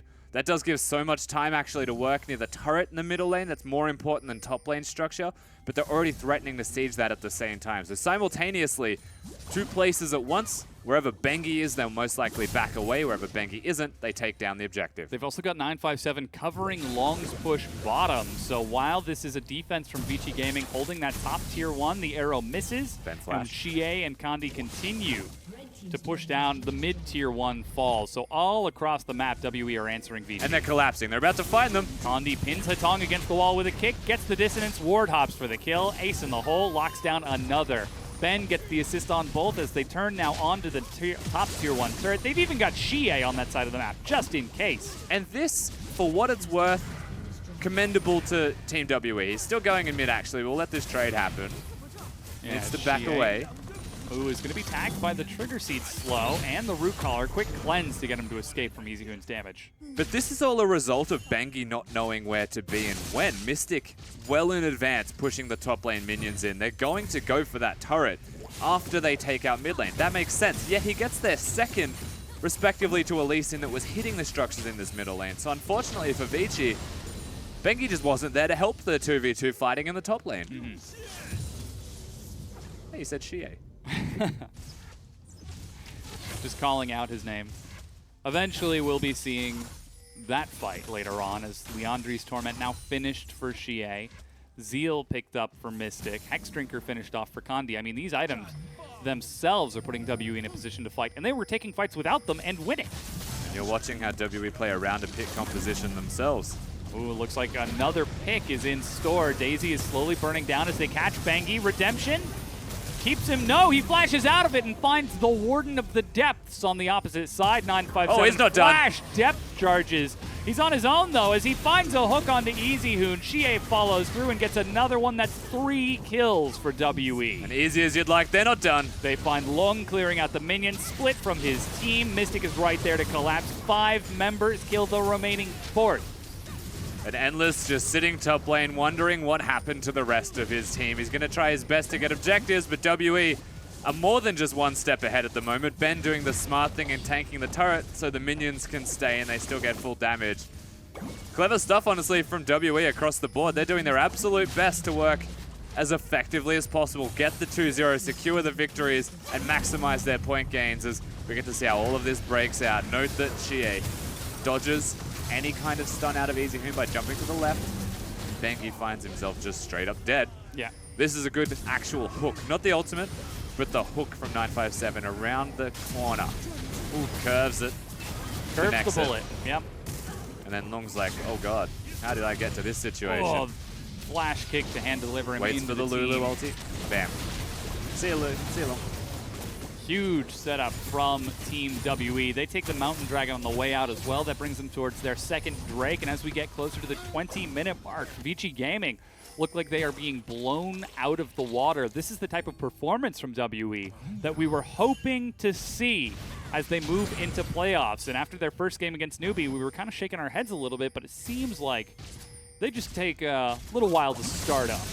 They start the week off perhaps slow in one game, but they hit the second and third and they found their stride. Now in this series, WE have looked a lot better. Unfortunately, Vici just haven't looked as good as they could. Yeah. Not that it matters too much. They've already been moved down to the promotion tournament. I mean, it certainly matters for the likes of Snake, who are going to be watching this game and preparing for their match later this week against Vici Gaming. What weaknesses can Snake look to tear apart from a Vici that's playing like this? Bengi's definitely not playing perfectly. There is a lot to say about that. At a fast-paced game, that's the thing. Vici are really good when you're slow, you're thought out, you're methodical, and you're well in advance with the decisions that you're making. Bengi's going to be able to watch what you're doing and work it out quickly and effectively. However, WE, if they attack multiple places at once, they're winning multiple areas at once, then suddenly there's not a lot of options left for Bengi, especially when he's not a carry champion and he's on the Ivern. He's just going to snare them, snow them a little bit. As at the 20-minute mark, they're now sieging a Tier 2 grouped as 5. It's WE sieging into the siege composition. The hook goes wide as EasyHoon clears out the rest of that minion wave, and they pull back to reset vision around the map, around the jungle, as Vici are able to defend the quick push from WE. I'm not sure 957 even wanted that hook, to be honest with you. Everybody was I leaving know. the area as he just threw it out because he saw a chance. Still, Vici are trying to defend their vision around the Baron area specifically. The control wards are the most valuable parts of this. Bengi has 3 of them, and Hatong has 2 of them. So they will be absolutely tooth and nail fighting for control of their red side jungle. I mean, they'll be fighting for their lives in a few seconds as Bengi gets pinned over the wall and Hatong is forced to flash away from Xie. There's a depth charge onto Bengi. Do they follow through? Sonic Wave lands, but there's redemption. The rest of WE are getting into the fight. The arrow tags Ben, but Mystic is untouched. Shie manages to kill EasyHoon, misses the next seismic shove, but lands the slow onto Hatong and is able to pin him against the wall. Double kill Shie, and WE continue to push Vici Gaming back. Ace in the hole. Not going to be enough to get the kill onto Bangi. They're losing threat on the bottom tier 1, but they are happy to trade that for a Baron. And WE just have so much consistent damage. There really isn't the option of counterplay for Vici if WE are the ones starting the fight off. So the instigators get themselves the kills. Talia is able to lock everybody up, and even though the arrow connects onto Ben, he already hit his ulti, already prevented the Syndra burst from connecting. And WE, they just look clean, they're cool, calm, and collected, and they are slowly and assuredly taking apart Vici. Yeah, this is a dismantling if you've ever seen one.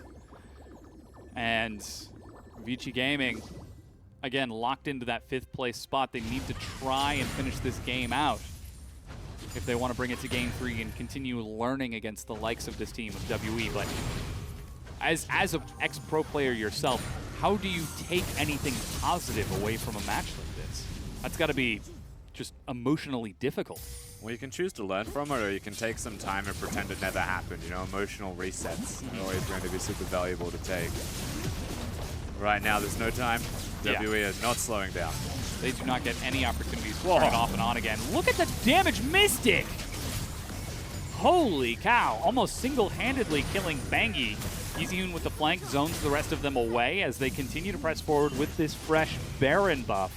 No Nautilus, so they may not actually look for the sieges just yet. However, if 957 sets up a side wave and leaves, then suddenly they will look for the hooks. They will look for the Lee-Sin kicks. They've just got so much to contend with, however. Vici have still got the Ash Arrows, Ivern's Q. Karma's able to disengage extremely well. They need to pick their battles better, but the way that this is going, they don't even need to pick battles, they just need Mystic. Yeah. If they can find Mystic and kill him, that would be huge, but he's protected by Ben, he's protected by Condi. Again, 957 chucks the hook. Shie was behind him in case there was a fight. You can see he's looking for the wall setup right now. He was probably going to use it in this wave. Ooh, there's a throw. That's the wave you were talking about. EasyHoon split from his team, so Daisy gets called into the fight.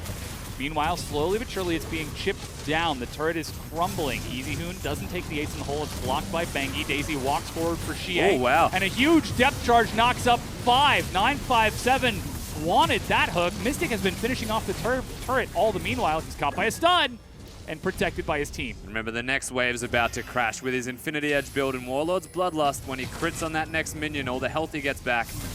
Whoa. Pretty legit. 200 health from a single auto. The turret falls as the rest of Vici Gaming fall back as well. Though they do still have the inhibitor standing. Yeah, they do still have it, but turret drops, and that's what matters the most because WE can come back to it, no problems at all. Mystic is a monster, but that all actually starts because Shie hits a seismic shove onto 2 people. Nautilus finds a way to go in, commits to that, and they do enough damage to the side of Vici that they have to at least respect that, and that is how the turret goes down. Now that we've got a few more items topped off, Abyssal Scepter finished for Shie. He's got his Luden's Echo. Mystic getting a little bit more gold in that Scuttle Crab and Gromp. That's enough for him to finish off his Rapid Fire Cannon. So 3 huge items on that 80 carry is good night. Casual solo kill from Shie. Finds EasyHoon out of position. And Mountain Dragon is being picked up. You can see Vici Gaming are collapsing there in the area, but WE are just a full step ahead. They are streets ahead. Yeah, full step, maybe 20 seconds. If Shie is able to find and assassinate EasyHoon, I'm sure they'll give us a replay right now, which is why I'm talking. Oh. Quite literally just one hit. Even with the first Q missing, Shie just walks past him and is like, all right, I'll connect it. And the saddest part was hearing that ghost sound in between the weaving auto attacks. 957 eats an arrow and a bit of damage. He's nice and tanky with 2 items. Not enough to keep himself alive. That was just greedy. But at what cost is the question? So Ash Arrow's gone. Syndra's back alive. The inhibitor will still drop, however, so they get a good trade, honestly, out of the single kill there. As Vici, their best case scenario was actually to find that. Ivan Q actually find the fight. Not to be seen. Yeah, as it is, 2,000 gold lead for WE off of that Baron. A 10,000 gold lead overall, 9,900. As Bangi's trying to clear out this vision and prevent WE from setting up the push, but they're going to target EasyHoon. Ace in the hole. Condi pins him against the wall and finds the max range Sonic Wave. She didn't even get an assist. He just existed next to them and scared the crap out of them. Yeah. WE get another kill on the Easy Hood. Caught out of position more than once. Yeah, they are tearing Vici Gaming apart here. This is the siege again. Shia, go to a flank. Use the Talia ulti. Get the teleport in on the minion tanking. 957 is window shopping, decides, you know what, I think I'll join my team. Teleports to the minion just in time as the turret falls. Double Mountain is doing work. The hook tags long and depth charge through the team, knocks them all up. It's a big and Nautilus. this is an easy cleanup for Team WE. They force Endless and Hatong back onto the Nexus Fountain. As the final inhibitor falls, minions are still there, and WE are poised to take this series 2-0 and set themselves up. Looks like they still need to wait for a few minions, though. Easy Hoon trying to look for a lucky stun, but he just doesn't have a chance. He just dies the second he's so many traps. The trap! He's burning to red buff, but makes it onto the fountain. Stop standing on traps. WE have just won the game thanks to that fact. Well, yeah, turned around. Redemption arrow finds Ben, but a lot of good that's going to do as he gets shoved onto the fountain, away from his team this time. And Vici Gaming are 2-0'd by WE, who are now in first place in Group B. And you can see they're not that happy, Team WE. Nor is Easy Hoon on the side of Vici. What WE can take away from this, though, is that they've done everything that they can in their power to secure themselves the first place in this group, and now they wait for EDG to come after them and see if they can actually take it from their hands in the last game of the split. But this particular series, hard, fast, and easy from Team WE. You saw the big sigh of exasperation from Endless as he leaned back in his chair. 5th place for Vici Gaming in Group B. They have never achieved higher than 6th place in playoffs, and now their very lives in the LPL could be at stake as they will play later this week to determine whether or not they remain in the LPL or drop into the LSPL, the secondary pro league. They've played in their last 10 games, 5 Nautilus games, and Nautilus is still undefeated for Team WE. I'm just throwing that out there. Yeah. Most of their other games in the past 10, they've lost when it's not Nautilus. Well, Good now joining signs. us on the desk to help break down this series is Froskuren. Welcome back. Hello, and glad to be back. So, what was your take on Team WE? Is this a team that deserves first place in Group B? It looked like another day in the office, but this is what we really expect. They don't want to show their hand, you know, show anything that they've maybe been crafting behind, waiting for playoffs. I just want to re-emphasize, you know, how important it is for Team WE to secure quarterfinal spot. It's the difference between facing QG, IMA, and OMG potentially as opponents versus having to go through both EDG and RNG at some point. So it means a big deal for Team WE to continue to be first place in Group B so they can dodge both of the other two teams until finals.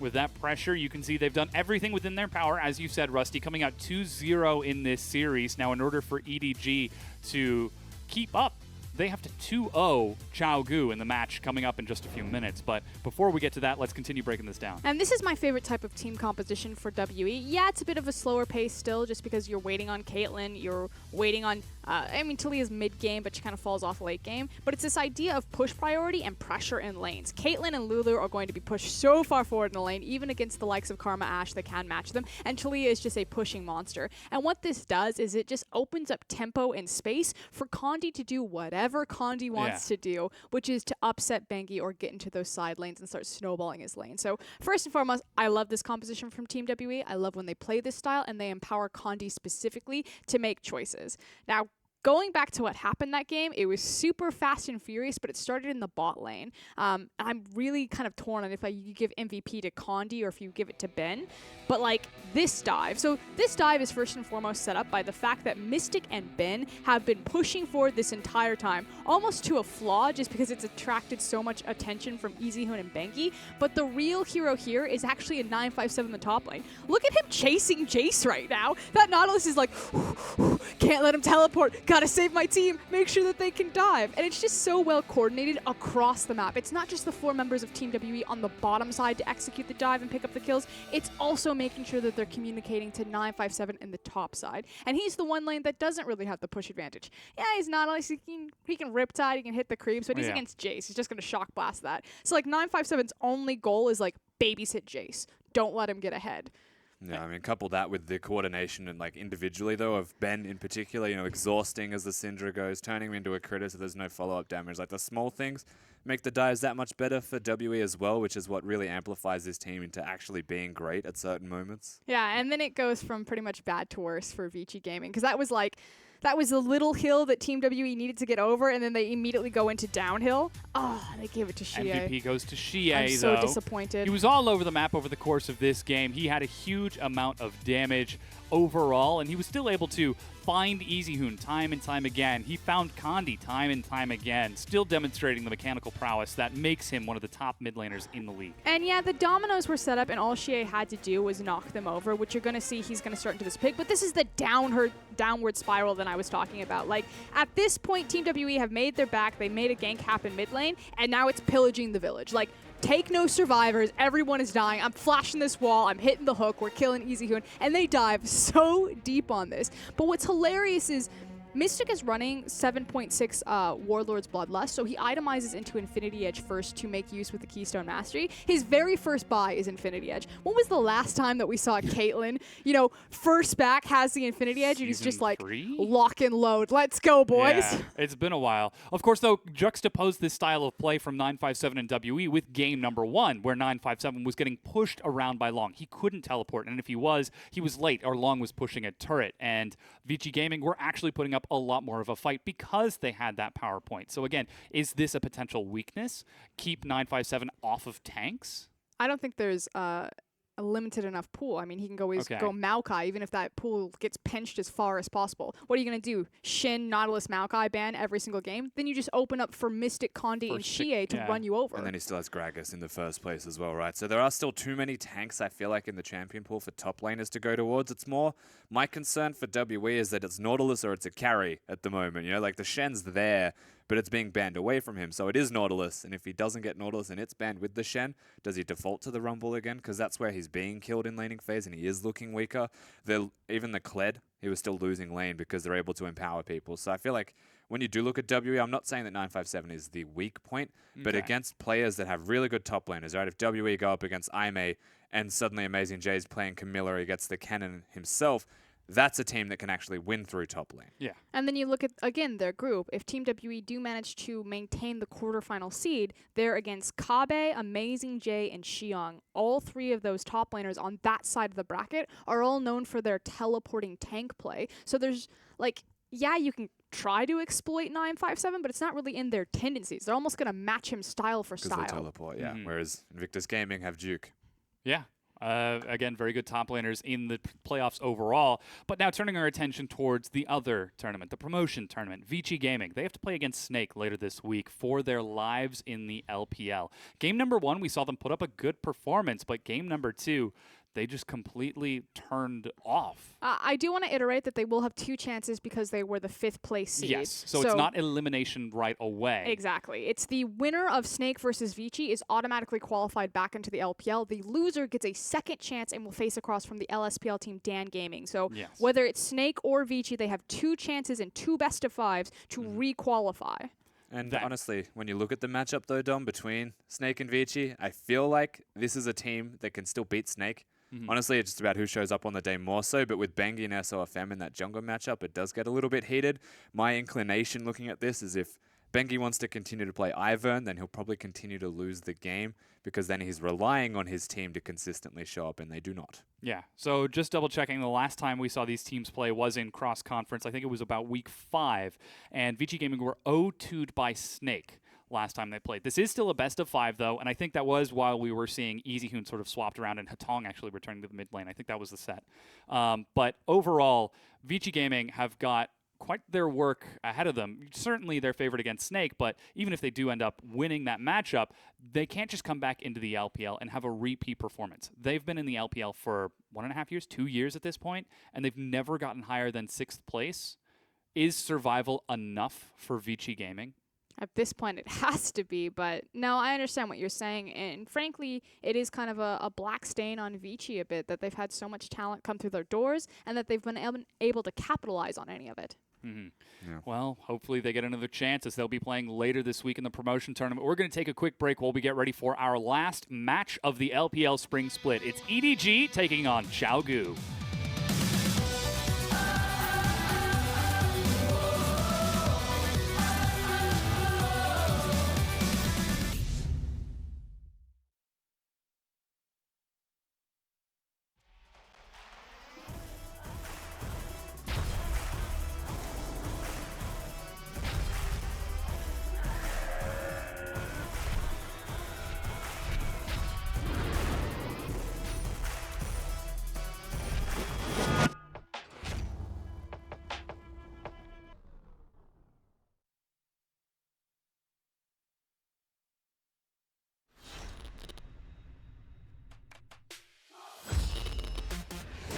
酒桶过来了，酒桶过来了，这一波大树要回家，大树有 TP， 对，但是后面有没有眼位？后面眼位还挺不错的。这边如果打起来的话，大树有一个很好的 TP 眼位，很好的位置，但这边要封住了。哇，这波的话其实不用杀人，就直接拿塔就行了。哎，这斩回2个人秒了，秒了！哇，这一波大招放的太好了。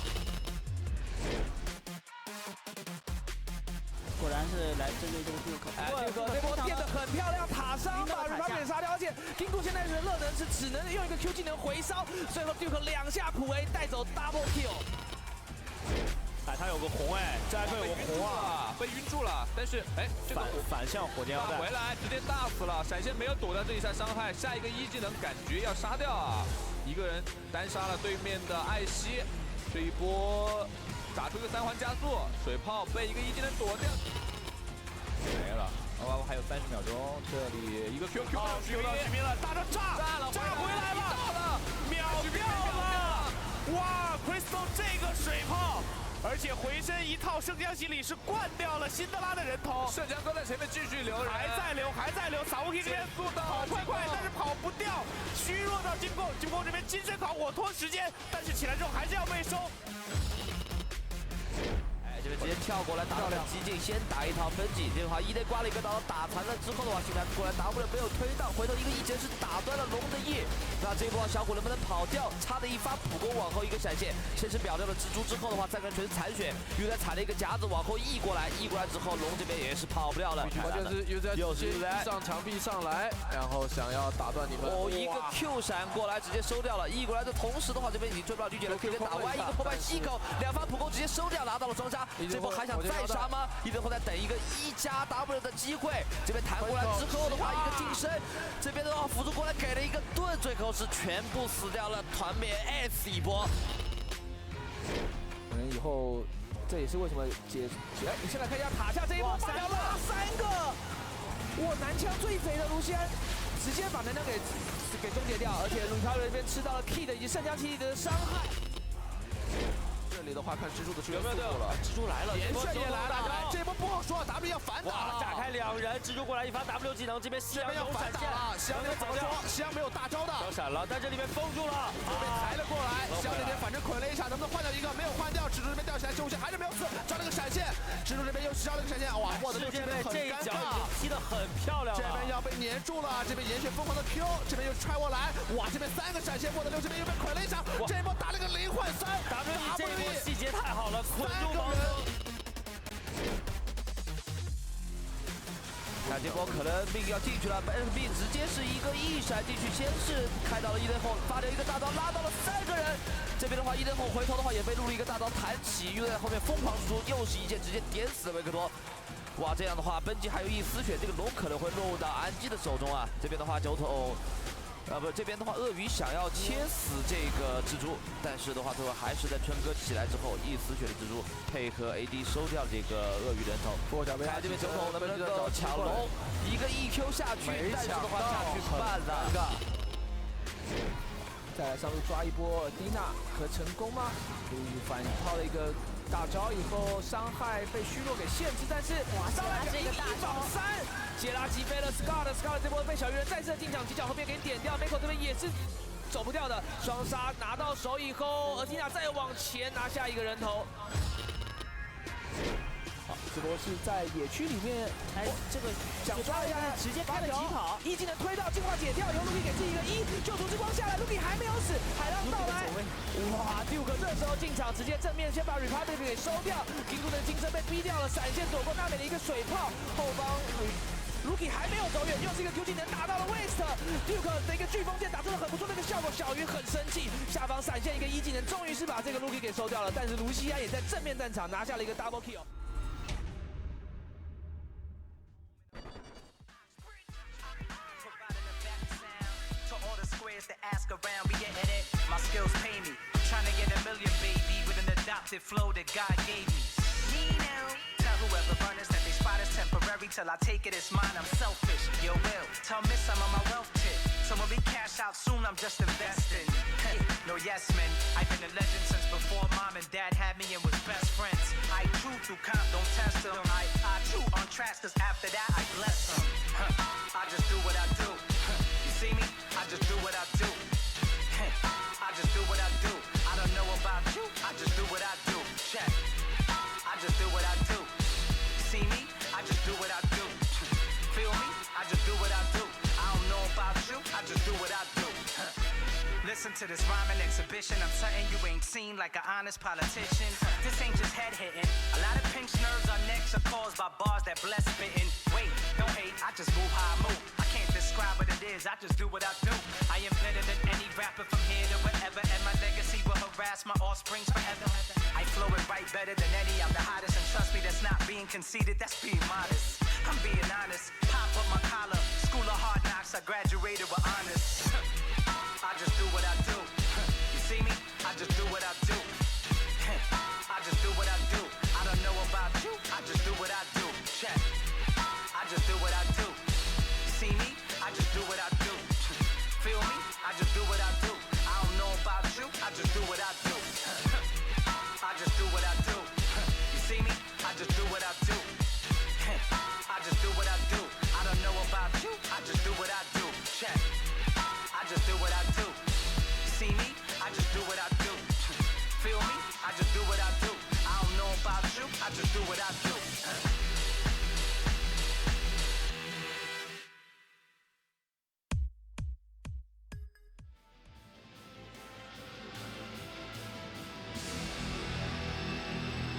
Hello, everyone, and welcome to the final best of 3 of the LPL Spring Split. And boy, is it a doozy. Second place, EDG are taking on Gu in our second match of the week. The final placement decider is up to EDG and Gu to find out where EDG and WE are going to end up for these teams in first and second place. My name's Dom Romer. Joining me on the desk is going to be Barento Raz Mohammed and Indiana Frost here in black. Welcome back. I've been here. Yeah, you've been here. I've been, I skipped a set. So just hopping Just in kind of there. popped off for a little bit. Yep. Making sure you're nice and ready for this one. So I'm sure you've got a lot to talk about coming into this next matchup, but this is a big one. Gu 2-0'd Team WE, EDG 2-0'd Team WE. At the time, that team was number 1 in the group, and now we're seeing both of these teams on a huge upswing. Yeah, EDG not only 2-0ing WE, but also coming up pretty big in the beginning of this week as well in another 2-0. So, big upswing for both of these teams, but EDG's feels a little bit more constant. It's like real strength coming through where they're coming in a lot more in terms of like team strength. It's a lot more, I guess, understandable where they're going. Meanwhile, Gu firing off. They have some great games. But they need to be able to showcase something consistent going into playoffs. And it should be noted that in his interview, Mystic just said that he's not too worried about the quarterfinal seed. He says that it doesn't matter where we end up. As long as we work hard, we will do well in the playoffs. So overly positive answer, but the quarterfinal seed here. So if EDG 2-0, they will get it over Team WE, yes, would mean that EDG would dodge both WE and RNG before the finals. Same thing reverse. If Team WE get it, they dodge both EDG and RNG. So it's a big deal. Yeah, and again, the big point to mention is that with WE's 2-0, they are 2 points up. So in order for EDG to take that first place spot, they need to 2-0 Gu here. If Gu take a single game, even if they lose the series overall, it's WE in first and EDG in second. So a lot for EDG to play for if they want this. And you already heard from WE, they're not too concerned. Yeah, and I think just to hit on, just so people understand what this truly means, because you mentioned it like about the road being getting into it. If you go quarterfinals, if you lose it, if you take second place, what this does mean, you have to go up against the winner of IG and now NewBee, and then on top of that, then you go into RNG, and then you go into potentially whoever comes out like EDG if they take first as well. So it's a stronger road. It's the difference between being two best of fives away from representing China Yeah. at MSI. Yeah. But this was also our match of the week. And, Yeah. you know, we're sitting up here, we're tri-casting. It's not just the last match. This is the one that we picked that it was going to be the big boom. And for me, like looking at this is the defining moment for both Xiaogu and EDG to kind of cement their new legacies. So both these organizations have kind of established brands, especially EDG going back through the LPL, but completely different rosters. I mean, you have Doinby, the heart and soul of Xiaogu on one side. You have a completely different EDG on the other side. And now whoever wins here, it just feels like this is it. Like, this is the new Degrassi 2.0. This is the new kids on the block. Yeah, it is important to see. Of course, Xiaogu trying to reclaim the former glory of 2015 Summer Split Xiaogu, the team fighting kings, who could duke it out with the best of the best, EDG and LGD and beyond. Whereas EDG, their own legacy has been crumbling a bit around the edges. It's time to see if the new roster can see the success the old one did. And that's the thing about Xiaogu. It's kind of like they're fitting into some fancy pair of shoes because they came in recently not in the Xiaogu name, but as NewBee Young. Sure, Doinby is the one member that knows those times fairly well, but now it's their time to showcase that legacy as it starts on the top side. Kabe in the top, Clit in the jungle, Doinby in mid lane, and of course in the bottom lane, Alone in Deceit. Yeah, very exciting for Xiaogu to see Deceit returning. Again, they've still got Cloud on the sub, so there's a chance we could see him later. Yeah, and that's the big thing, is that Deceit doesn't have a lot of tape underneath his belt. Yeah, and now their opponents, EDG, you can see it's Mouse, Fire Lolly, Scout, Zet, and Mako. And this is the thing, if you're new to the LPL, you look at a lot of those names and you're like, that's not the EDG I remember. Like, of course, Pawn and Deft left, but this is almost a completely different lineup. Mouse returns, Zet is brand new, Scout now stepping out of Pawn, Shadow finally cementing his career as the LPL mid laner for EDG. Mako or Breako left. Yeah, I mean, he's still been a very good holdout for that team. I think the important thing to talk a little bit about before we get into it is sort of the style that we're looking for these teams to play. EDG have always been very early objective focused. It's always been like number 2 Dragon and then sort of that mid rotation around 15, 20 minutes. Xiaogu, their first 20 to 25 minutes the past few weeks have been a little loosey-goosey when it's not an absolute stomp. Loosey-goosey is them just literally looking to choose a fight, right? Yeah. And then so EDG, it's fun because they've remained that style of looking to take look towards their duo lane and look to take those towers specifically. So go to the bottom lane, force them off that, immediately rotate towards the top, and I expect that to remain the same. The problem is they're going up against Xiaogu that will look to flank and will look to force those fights. And just to piggyback off of Raz, EDG have the earliest first tower of any team in the LPL right now. They drop it, and if they get a pick like Talia or Shen, something that can also rotate towards that bottom lane, you're looking at 7 to 8 minute first towers falling bot, and then like you said, that 15-minute pick it up, start rotating it, pick up the dragon, suddenly you're in the mid lane, suddenly all the towers are down by 17 minutes. You're like, what happened to my map? Yeah, and so this is going to be a tough task for Alone and Deceit. Deceit, of course, along with Alone, hasn't had a lot of time with him. Meanwhile, Mako and Zet have been playing this throughout the entirety of the split, and they have a really strong laning phase, as well as really Fire Lolly being able to play to them quite well. So I think that this is going to be a tough task for Xiaogu to be able to break that. A, I want to see something much more out of Alone and Deceit, but also B, I want to see if Clid can match that pressure along with Doinby. And I do love the comparison when you actually go through the individual matchups, because you look at everyone on EDG and you can point to at least one game where that person has almost single-handedly carried the game. Scout, Zet, Mako with huge plays and sort of vision. Fire Lolly even popping up every now and again. But then you look at Xiaogu and you're like, who really pops off on that team? Doinby, Clid setting up with a huge kip, Kabe sort of supporting with him, and then occasionally you've seen the bottom lane pop off? See, this is the thing. This is the style about Xiaogu that's so absurd, is that they ultra hyper support Doinby. Sometimes it's around Alone. They support the support. Sometimes it's Alone. Other times the guys playing Vladimir, it's you see, of course, Lee Sin constantly camping for him, or the Shen pick that we constantly see. It's going to be a lot of just hoping that there are a lot of times that we even saw Doinby outputting a sheer amount of ridiculous amount of percentage on his team, like the damage percentage. And so Doinby, sole carry in a sense. Sometimes they hand it off for Alone if he's playing an Ezreal. But that's just not the style that they It's been lately. Yeah. So I want to see what EDG, how they play towards that, because Scout has been such an amazing player for this team. And then you extend it further, you know, what are the actual play styles of these teams? As Raz is alluding to, QG, they're scrappy, they're fast, they take a ton of skirmishes. Doinby's going to be the center and the middle of all of them, whereas EDG, they're a bit more 5v5. They're going to throw everything at the bottom lane, unlock them ASAP, and then suddenly you're going to start seeing some really early 5v5 fights around Dragon. And looks like we've already gotten into pick and ban for game number 1 between Chaogu and EDG. I love the Galio ban. Chaogu is the team that will try something wacky just for fun, just to see if they can catch you off guard. They've played Kled mid. They've played tank at Kali mid. They are not afraid to go get a little loose.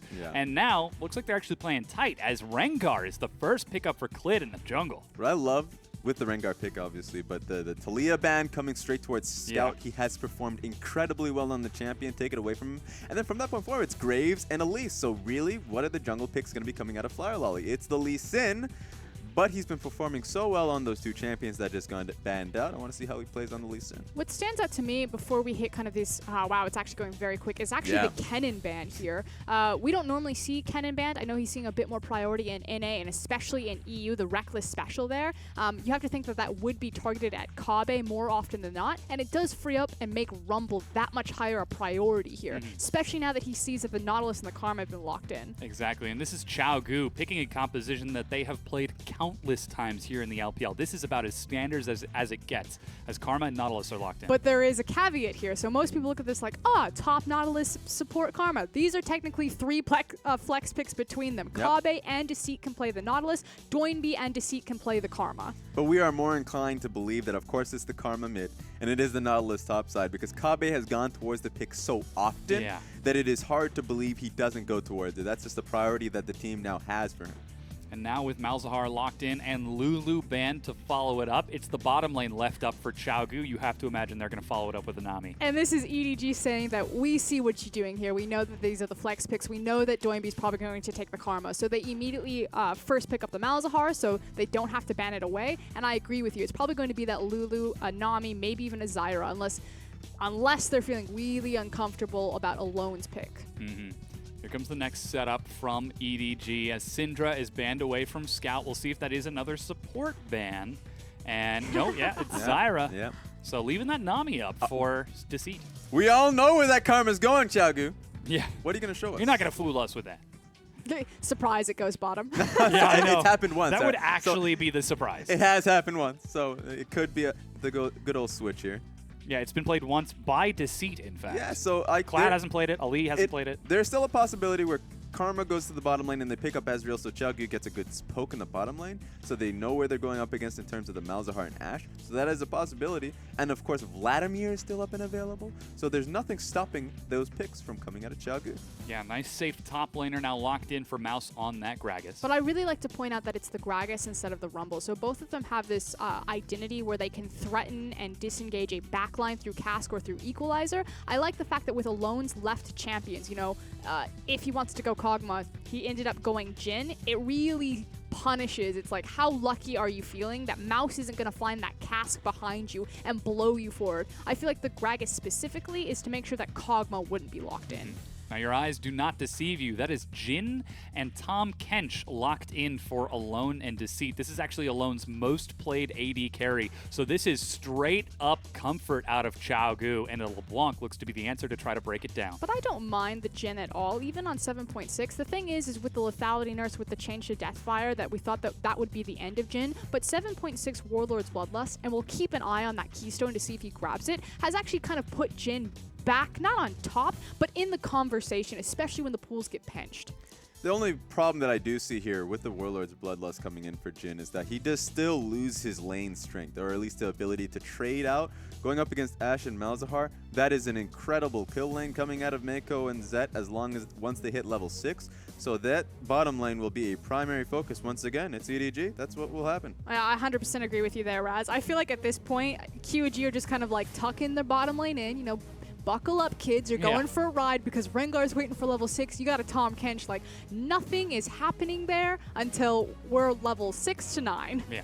And the thing is, too, This composition that Xiaogu picked for themselves, this is something that happens frequently where they have a lot of setup, but then you look to where the damage is coming from, and it looks hard to talk about that because especially since Karma is, if she falls behind, then you're wondering what the Karma is going to be looking to build. She's not going to be doing that much damage, and Jin is not going to be doing that much damage. It's like, where's the damage coming from, Xiaogu? But normally I would agree, but we have seen that Doinbe's Karma, of all things, like I remember it caught me off guard when Clid made that incredible kick on Mystic when they faced Team WE, but it was Karma's damage out of Doinbe because he's so bizarre in his build. Yeah. What, it was Void Staff, Death Cap, Hourglass, and Luden's Echo? He pretty much hit them late game and they all exploded. And the crazy thing is, he's intelligent enough to change up that build on the fly. If he knows he needs to take a slow start, he'll go for the Athene's Ardent Sensor, then change it up later on. The reason why that won't happen, though, that's a great point.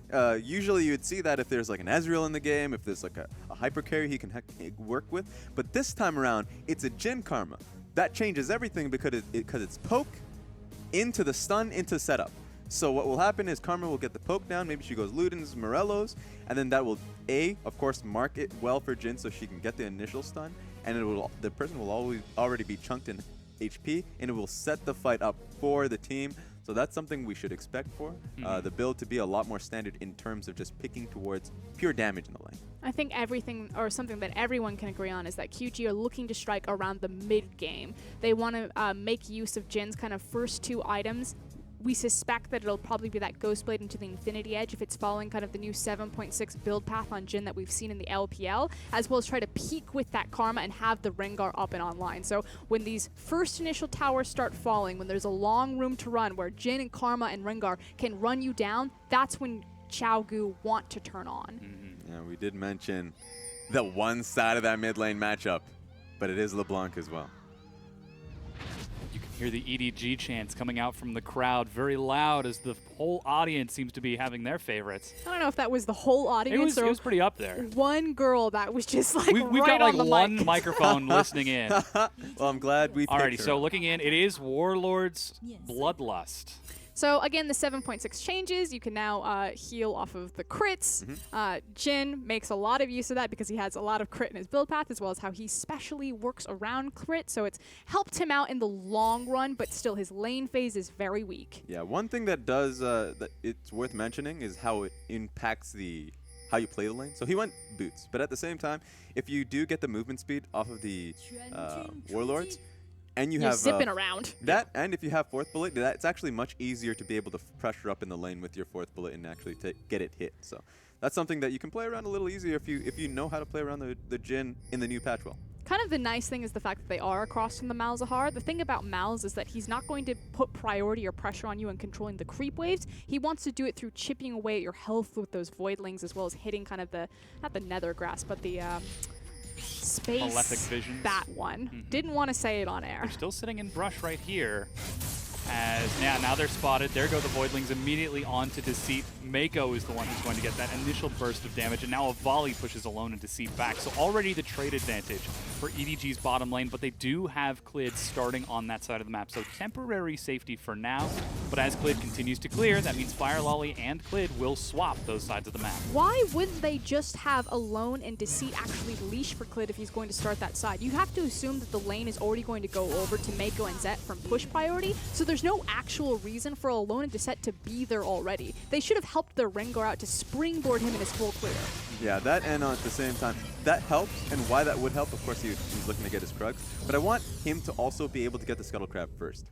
That being said, the ward did get placed down. Speaking of Scuttle Crab first, they're going to make sure that they get it. Doinbe races over there, and Clid is very low health after doing a full Krugs finish. He's actually going to go for a recall and head to the other side, and this is Mako seeing it. Bet he wishes he would have had a leash there. So this is actually pretty standard for Mako. Ben is also the other support that does this all the time. You make sure that you get around a 3-minute roam because you have push priority. EDG are always going to prioritize the fact that they have the superior 2v2 bot lane. He unlocks, gets a deep ward on Krugs, and clears out that blast plant most importantly.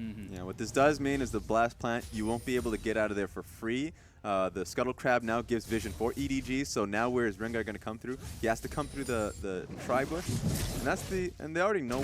Well, that ward for the Krugs, if it wasn't being taken, they would have caught Clid coming through there. So there is that one slim chance that Clid can get through, but he's on the top side of the map, so that option is not available. Who are we kidding? It's Xiaogu. They're going to gank top. They're going to gank Kabe. But EDG should know this because they see that the bottom side of the jungle is completely empty. So paying attention to where Mouse is, he's completely underneath his tower. There's nothing available for Clid, and he's still a Rengar. He wants to hard farm, so maybe he gets the second Scuttle, especially because Fire Lily looks like he's going for Krugs. Yeah, and whoa, huge fan vote, almost as much as the Vici Gaming versus WE. So it wasn't just one girl on the mic. Yeah, I told you. He's actually invading right now. Scryer's Bloom is going to spot out Fire Lolly, so he sees that Krugs, but he's also spotted out by a ward from Scout, so currently looking around for something instead of finishing off Grom. Yeah, just him getting cut off that ward is pretty meaningful. All I know at this moment in time is Clid's going to have the ability to pressure at the jungle, just simply because of the matchup in the mid lane that we haven't really talked about just a little bit, is that Karma's going to have pressure on the LeBlanc. Ooh. Okay. Sidestep from Mako. Gets him away from that damage of alone. So it's just a bit of damage trade, just demonstrating the volatility of this lane. You were saying, Raz, the about that mid lane? Oh, yeah. So Karma versus LeBlanc? So, yeah, LeBlanc's going to have a tough time in this matchup, just if he's going to get shoved in. With the new changes that LeBlanc got in terms of just the minion damage you can get with Q, you can contest that. But that's going to be a little difficult. I love how Doinby just teleports into the minion. And this is something that we haven't covered yet. It's the fact that both both mid laners decided to go for double TP here. Scout doesn't normally do this. He has been known to do it in the past, but this is actually quite interesting from EDG. They don't usually run 1-3-1 or 1-4 compositions. Again, they like those big 5v5s. So I suspect that Scout's going to be using the TP as almost like a band-aid for not having the Talia. He'll be able to match Doinby for pressure, but more importantly, he'll be able to follow Doinby when they both rush towards the bottom side of the map. And that's exactly what we're seeing right here. Doinby, as is expected of him, using all of his mana to shove out that minion wave, even teleport from Kabe up top very early on. They are not afraid to show that they're using these summoners super early. Ultimately, though, I actually think this is in favor for Xiaogu, unless Fire Lily can make something count here. So Clid's been spotted out again, but he's level 5, getting eking closer and closer to that level 6 that they want. Again, QG, they just kind of have to absorb the first 10 minutes of this game, and then mid-game they'll peak. So timer is on EDG. Fire Lily, you need to make this count. Get your LeBlanc snowballing. Gank the Ashe Malzahar lane when they get their ultimates. Do something. Here's the funny part about that, though, is that they've had the setup in the bottom lane. So even though level 6 goes into Clid, Clid feels the pressure of what will happen if he is able to make the first hit happen. If he goes to the bottom lane, as Scout is making his presence known in the mid lane. He is not going there. Oh, no, how many? You know, chains upon chains for both people just matching each other here. But yeah, if he goes to the bottom lane, what happens then? Of course, TP, not up for now for either teams now, but if the TPs were theoretically available for both teams, Scout's going to be able to match up. You have Ashe, Malzahar, so they imagine the counterplay happening here. I feel like that means that Clid wants to look specifically towards the jungle matchup. He wants to try to take on the Lee Sin. He should. He's currently sitting in the mid lane, though. He has the ability to be able to track the Lee Sin if he is able to track, like if Doinby is constantly shoving in, he should put wards down. He's already doing it on the red buff because he's timed it perfectly, and it makes it difficult for Fire Lolly. He either gets caught in vision.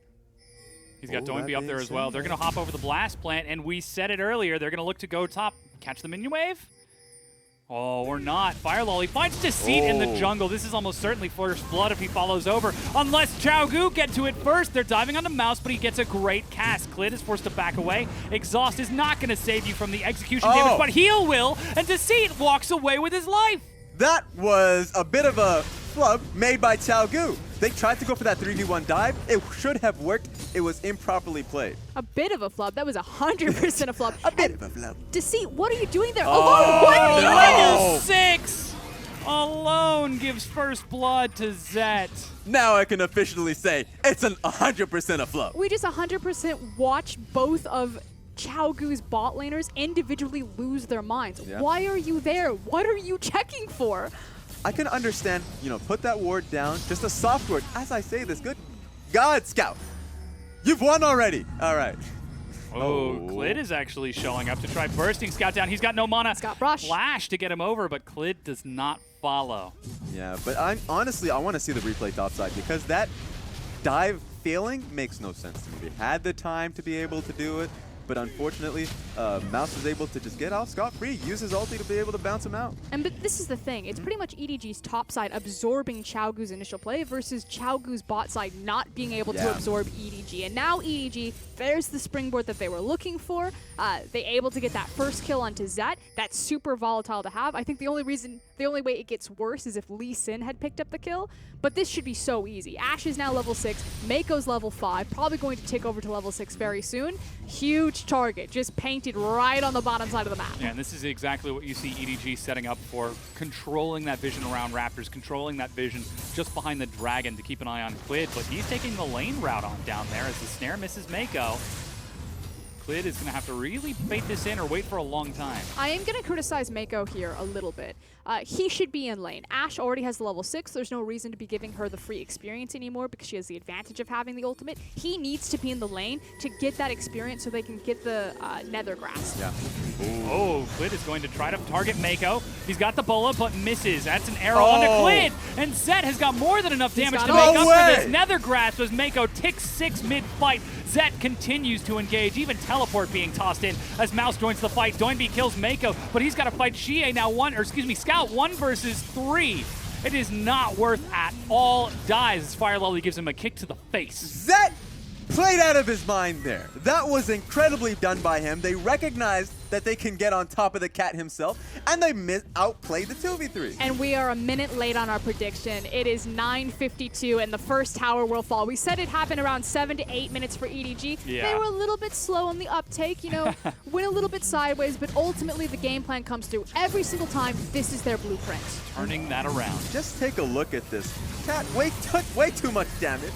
Went down, and at this point, Deceit's not going to be able to stop him. Nethergrass comes through, so that's just not going to be a possibility. And this is the thing, 2 ultimates versus none, both level 5 on the Tom Finch. Doinby teleports down, tries to get what he can, but it takes him so long to kill Mako that the rest of EDG is able to follow up on the other teleport and complete. Jaguar fighting bottom as Curtain Call was opened up. Didn't find it. Oh, they did find a kill onto Zet, so they did get a little bit of revenge. But the bottom tier 1 has already fallen, and if anything, this is just going to save them from Dragon. Quid looking for Scout. Doesn't quite get in range of the leap, though. Yeah, that was a desperate play. I wanted to see the start of that, but the reason that did come through is because before, Kabe didn't have TP. He was at a TP disadvantage. That's why it went in massive favor, or part of the reason why it went in massive favor of EDG. This time around, he had the opportunity to use it, so now he's used it.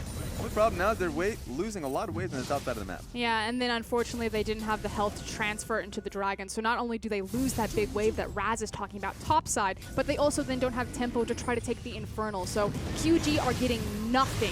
Yeah, it seems like EDG are the ones who've got the momentum. They rotate all of their presence onto Dragon. Voidlings, along with Lee Sin, so great at cleaning it up, but they do have to respect this damage just a little bit. Luckily, though, as you said, Xiaogu completely sacrificed that bottom side of the map. They're already swapping top. Look at them right now. They've got 3 people over blue buff, like, bow-guarding it. Yeah. Linebackers protecting Doinby. Part of the reason is they recognize where EDG is going to go next, and it's going to be the top side of the map. Oh, In fact, man, they're 4-manning collapse onto Mouse. He's caught mid-body slam. He's There got goes flash. a huge snare. Doinby's there as well. Cast separates him. He's going to be caught by 4 and dies to Clid. But what will they lose or what will they trade in response for it? It looks like it's going to be mid for top tower. QG, do you have the minion wave and do you have the push to do this quickly? Doinby's trying to hold this. He's going to have to make his way through a LeBlanc and Lee Sin. It's a Jhin. Jhin doesn't push towers very well, so even though they have more members there, it's still going to be a slow grind. You can see him reloading his bullets, trying to get this down to trade evenly. Yeah, and they will finally drop that top tier 1. Kabe pulls back from the Ashe Arrow and Nether Grasp, especially with that minion wave there. Doesn't want to risk the damage as the bottom tier 2 looks to fall as well. 2-for-1 trade EDG. in part due to the fact that Jhin is slow, the worst thing about this, mid lane tower goes down in favor of EDG. They're going to be able to use that towards the top lane objective after taking the bot lane inner. They have taken so many towers early on, and I do not believe getting Rift Herald for who? Who's going to take that Rift Herald? Like, I suppose. It's not going to work for them, though. Yeah, and now things slow down just a little bit. We hit the 13-minute mark as all of this trading is completed. And, you know, I said it was about 15. You said yourself it was about 15 minutes. You look around, where did my turrets go? It's 13 minutes. EDG are pushing the clock a little. Yeah, and now there's going to be the 6-minute window. It's about 5 to 4 at this point of the game where they can play towards the top side and not be punished. It will be a second spawn of Infernal, so it feels like every time EDG just gets so, not punished, what's the word, rewarded for their Dragon RNG because they play such a quick early game around the bottom lane, always get control of that side of the map, and I feel like they're constantly getting Infernal after Infernal gifted to them. That might be fair. This time around, I think Xiaogu has to really worry about this top side of the map. Not only because, of course, they're rotating towards that side of the map, and of course, Enchanted Crystal Arrow is available, Mako has his ulti available, but also double TP on both Mouse and Scout is available. Sure, Doinby has it, but because Kabe used his late in the later play, This is a very cute trap. They've got the ward over the wall, and they're just waiting for someone coming to ward the flank, and then annihilate them from the ledge. Huge minion wave crashes into the turret, and Alone was just sitting up there for about 30 or 45 seconds waiting for that wave to crash in. Luckily, Clid and Deceit are there, so they're contesting this vision. Clid actually forces the fight as the curtain call is opened up. Mako takes a few of these hits. Fourth bullet. Not going to find the side of him as Scout tries to tag Doinby with a second chain, pops it. He's able to shield and heal himself topped off. Scout continuing to chase him away. That's actually a bit of a mistake from Fire Loli. Hold on. They're turning on to Deceit. This is the kill that they're looking for, chaining the CC. He gets gray health. Fire Loli flanking from the side. Clid flanks in, but the teleport from Kabe as they're taking the fight. So too is Mouse. Clid flashes back, but the cast gets one, and the headbutt gets another. That's 3 members dead. Alone died, and Kabe, now he's going to know what it's like to be the last survivor. Run, Kabe, run! Was that a barrel or was that a bowling ball? That was ridiculous. That was a double kill off one ulti. Setting it up and knocking him down, Raz. I 100% agree. And what's worse is that 2 waves are prepped for EDG. So while they chase down Kabe and will eventually pull him down, they're going to take the tower, and they've got the inside track on mid-chip damage as well. Yeah, you can see Deceit is making his way there. He almost has the Abyssal Voyage. Teleport being used from Doinby. He's trying. Oh, as you say that, they go straight into a replay. I don't know about that. I'm going to second guess in that they cancel it up. But just taking a look at this replay, it was nice to see that Doinby got cut out entirely. In fact, I think he had the QSS he had to use to get out of there. And so immediately, Scout and Fire Loli, they were separated. I was a little bit worried about that. But Mouse played this one perfectly, frontlining for his team and able to put the finishing touches there. And I do want to iterate that I actually really liked Mako's selection of the Tahm Kench. It's the only available target he had since Tahm Kench was in the fight. If he chooses to ult the Jhin, Tahm Kench is just going to gobble him off and walk him to safety. And take a look at the damage comparison. Zet was free firing that whole time. Mouse did barely any damage compared to the rest of his team. He was set up for success by that collapse from Zet and Mako. Yeah, the finishing touches, as I mentioned, and at the same time, he was just the front line. I was really worried that 2 members of EDG were just completely not in the fight, that they were too busy dealing with Clid and Doinby, but I guess they didn't need him. Yeah, now we've got a minute before Dragon is up, and we've still got the duo of Alone and Deceit on the top side of the map. Zet and Mako are already prepped. They've got no tier 1 turrets to worry about, so looking for the next big neutral objective. Yeah, and at this point, it's just a very easy game from EDG. They're focusing on the mid lane tower. If they can get that for free, which you see the on the way the pings, they're going to take it, swing back, pick up Infernal, then look for another pick. Yeah, Frost, who's going to be doing the damage on Xiaogu? Not only are they far behind, but you see the items coming in from Doinby, the Athene's Unholy Grail, the QSS, the man has no damage. Alone is incredibly far behind. The IE ain't going to be enough for them. Oh, but it looks like they're still trying to fight, though. Teleport coming in from Scout. As the arrow finds Kabe. Luckily, he's nice and tanky. Deceit's actually getting passed around by his team. A great cast! Knocks Alone back. Deceit gets chucked in right in time. Manages to get a knockup, but will it be enough? Fire Loli's burning down, but so too is Kabe. And despite Xiaogu fighting with the choke on their side, they just don't have enough damage. You said it yourself, Raz. Who is going to do damage on this team? Answer: absolutely nobody. That's who. Well, so that's a problem. Yeah, that is a bit of a problem. That just means Xiaogu has to stall this one out, but EDG is not going to give him that little bit of time. Well, here's the thing. We've now seen both Goliaths back-to-back, WE and now EDG. EDG have a much tougher opponent in Xiaogu versus Vici Gaming, and EDG look like the superior team across the board. They are absolutely destroying Xiaogu right now in under 18 minutes, whereas Team WE were struggling against Vici. So this is actually a really cool point for Xiaogu as well. If they win a game, WE ends up being the team in the same bracket as them, which is a team that they 2-0'd just a week ago. If they lose 0-2 to EDG, that means that they will have to play them again in playoffs just a few weeks if they advance that far. So their fate is in their hands. Their future is in their hands. I mean, they're still trying their hardest, and that's the problem about this, is that EDG, they're just making it look too easy. And so for me, this is, you mentioned it already, EDG, even though they are playing this superbly, right?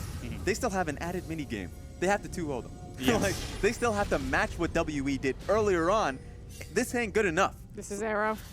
Ooh, I see. I was feeling it with you. I was actually clenched. The camera guy's like zooming out. He's like, Yeah, it's he's like, coming. it's ready. Yep. No. All right. You know what is coming, though, is Baron in a... That's the arrow you were talking about. And they immediately turn on to Deceit. He's not going to be able to get alone too far away as he soaked all of that damage while inside of the Tom catch. And the only thing that gave them a breath is the fact that Zet automatically got the tower aggro, but not for long as they do push down mid. Yeah, the mid-tier 2 falls, and I was going to say slowly but surely. It's 19 minutes in. EDG are 5 turrets to 1, 12 kills to 4. And Xiaogu, we've seen them come back from worse, but it's a long way up from this well.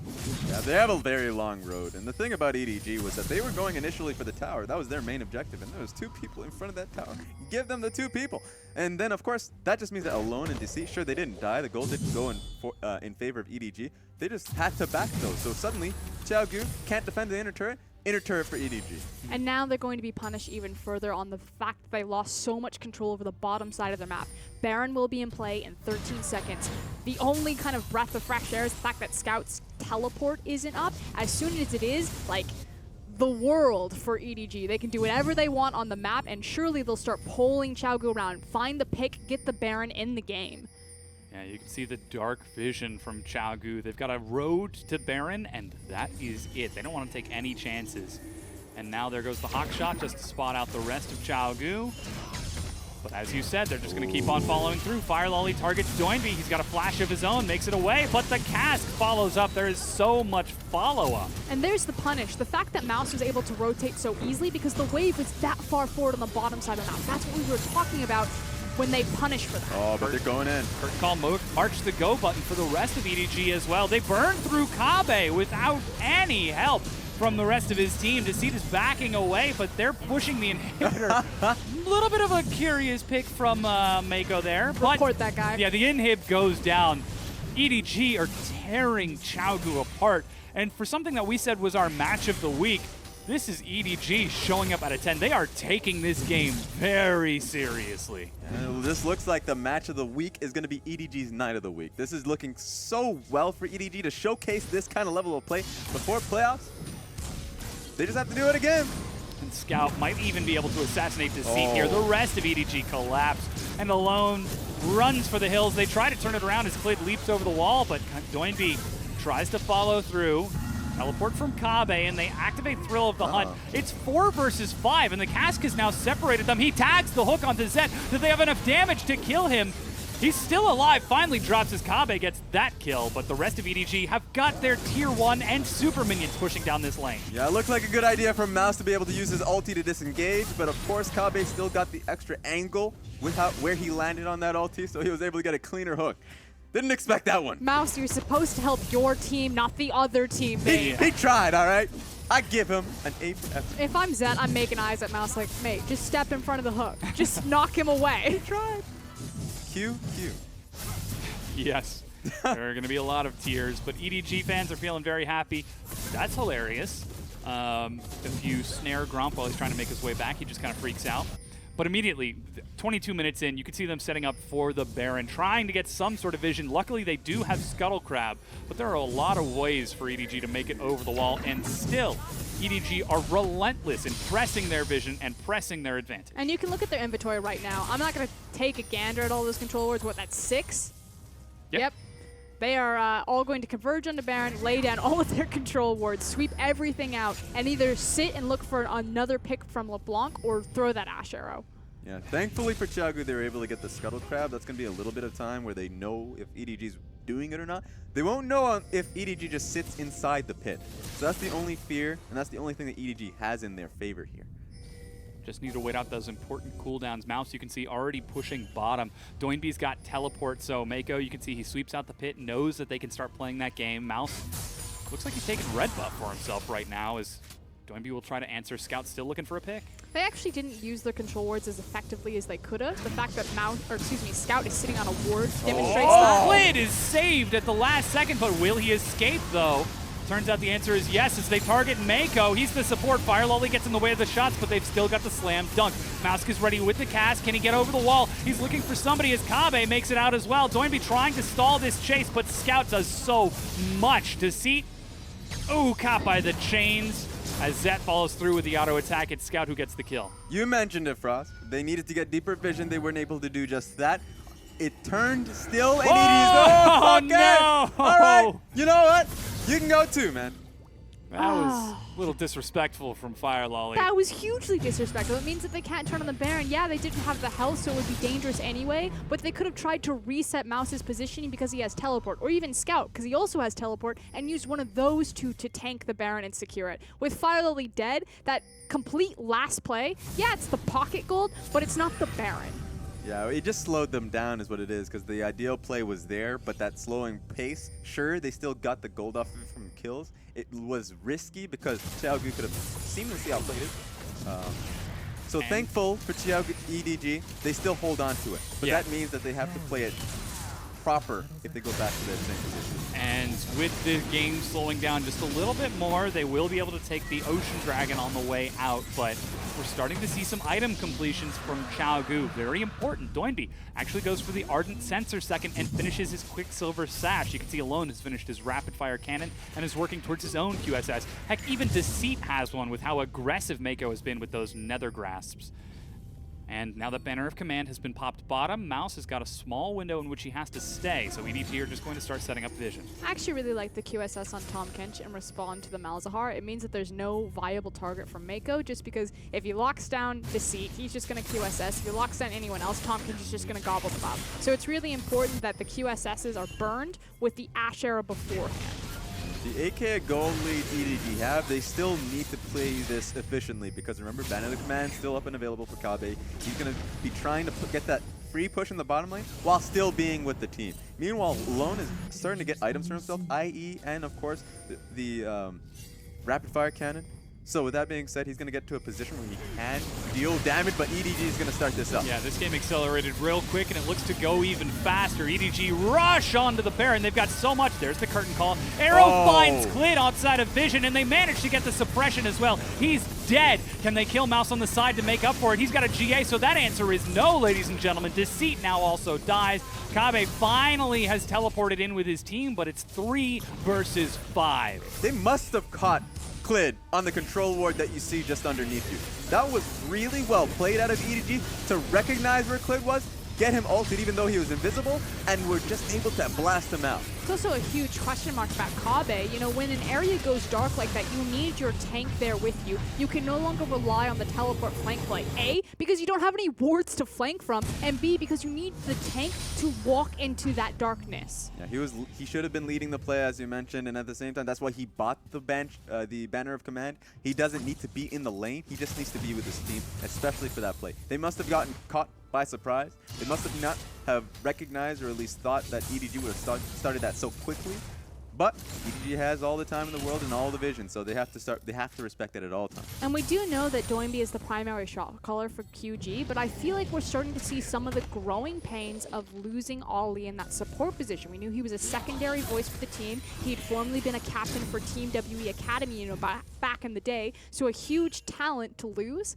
And you kind of see QG falling apart, whereas earlier on when they had Ali in that support position, they would have been much cleaner about these calls. Yeah, having that second voice to sort of challenge and help them out. Minions make their way onto the inhibitor immediately. And with Xiaogu running just a few seconds late, they are going to lose that inhib. And with minions crashing down bottom, it's not long for this world as well, as EDG have got Baron for another full 5 minion waves. It's do or die for QG, but if they die here, it's certainly game over. They could look to let it go and fight another day.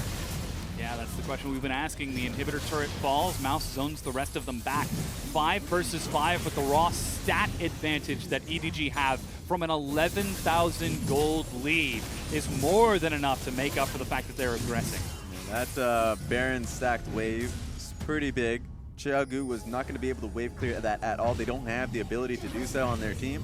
And if they tried to just walk in and contest with any sort of fight, even with Jin ulti, that would have just been blown away. Just look at the difference in items between the two teams. It's the KFC variety bucket in Kabe right now. The jungler also in the same boat. He's got what? Serrated Dirk, Phage, a little longsword. There's a Candle Gem back there. Like he's got one completed item. Versus 2 completed items. Fire Lolly. Yeah. He just completed I know. his. Yeah, Kabe was going for the Randu and Zoman on that one, so but you are right in terms of NewBee, just kind of fishing for items. He's probably looking to go for perhaps a Void Staff, but at this point in time, it's just very difficult for him to be able to find any use. As I say that, it's actually going to be looking for a Leandri's Torment. That's where the Blasting Long's going towards. Yeah, now we do see Xiaogu trying to defend. They've got Kabe with Teleport covering bottom. But with EDG pushing top, the tier 2 has already dropped by the time Xiaogu make it there. You feel like when the observers do this, it means that an arrow is about to be thrown and the game's about to end. When they drop the scoreboard this early over a tower, they're just waiting for that final fight. Scout again looking for that harass onto NewBee. He's able to do some damage, but still 30 seconds left on the Baron. They can stay if they want. Here's the funny thing about this. Technically, they don't have to. A minute until the next Infernal. Fire Dragon. Yeah. And you know, you just get a problem where EDG could just play this safe and get 3 Infernal Dragons for themselves. Just so much damage if they ever do take a fight. You can see Mouse takes a full hit from NewBee. Doesn't care. Yeah, for EDG, this is the smart play to make with both inhibs down. There's nothing to run from here. Alone tries to pull it back. He's still holding onto the curtain call as Deceit manages to eat a full chains. The ethereal chains just chunks him out, and the next inhibitor falls back. Baron buff is about to wear off. You can see the extended duration on Fire Lolly as now they're bringing in Baroned up super minions onto the Nexus turrets. Smite even used by Clit as he pops Thrill of the Hunt, and now it's do or die. There's the curtain call, but Mouse is tanking. They've already lost one. Still looking for the opening, but if you spend too much time looking, it's gonna pass you by. The arrow actually field goes between them as there's the redemption. Scout gets into the back. NewBee is standing under the turret, trying to do some damage, but Deceit is already dead as flashes are burned. EDG just have got too much for Xiaogu to respond with. They polish off the fight and take game number 1 in an absolute slam dunk over Xiaogu. We use the phrase statement match a lot.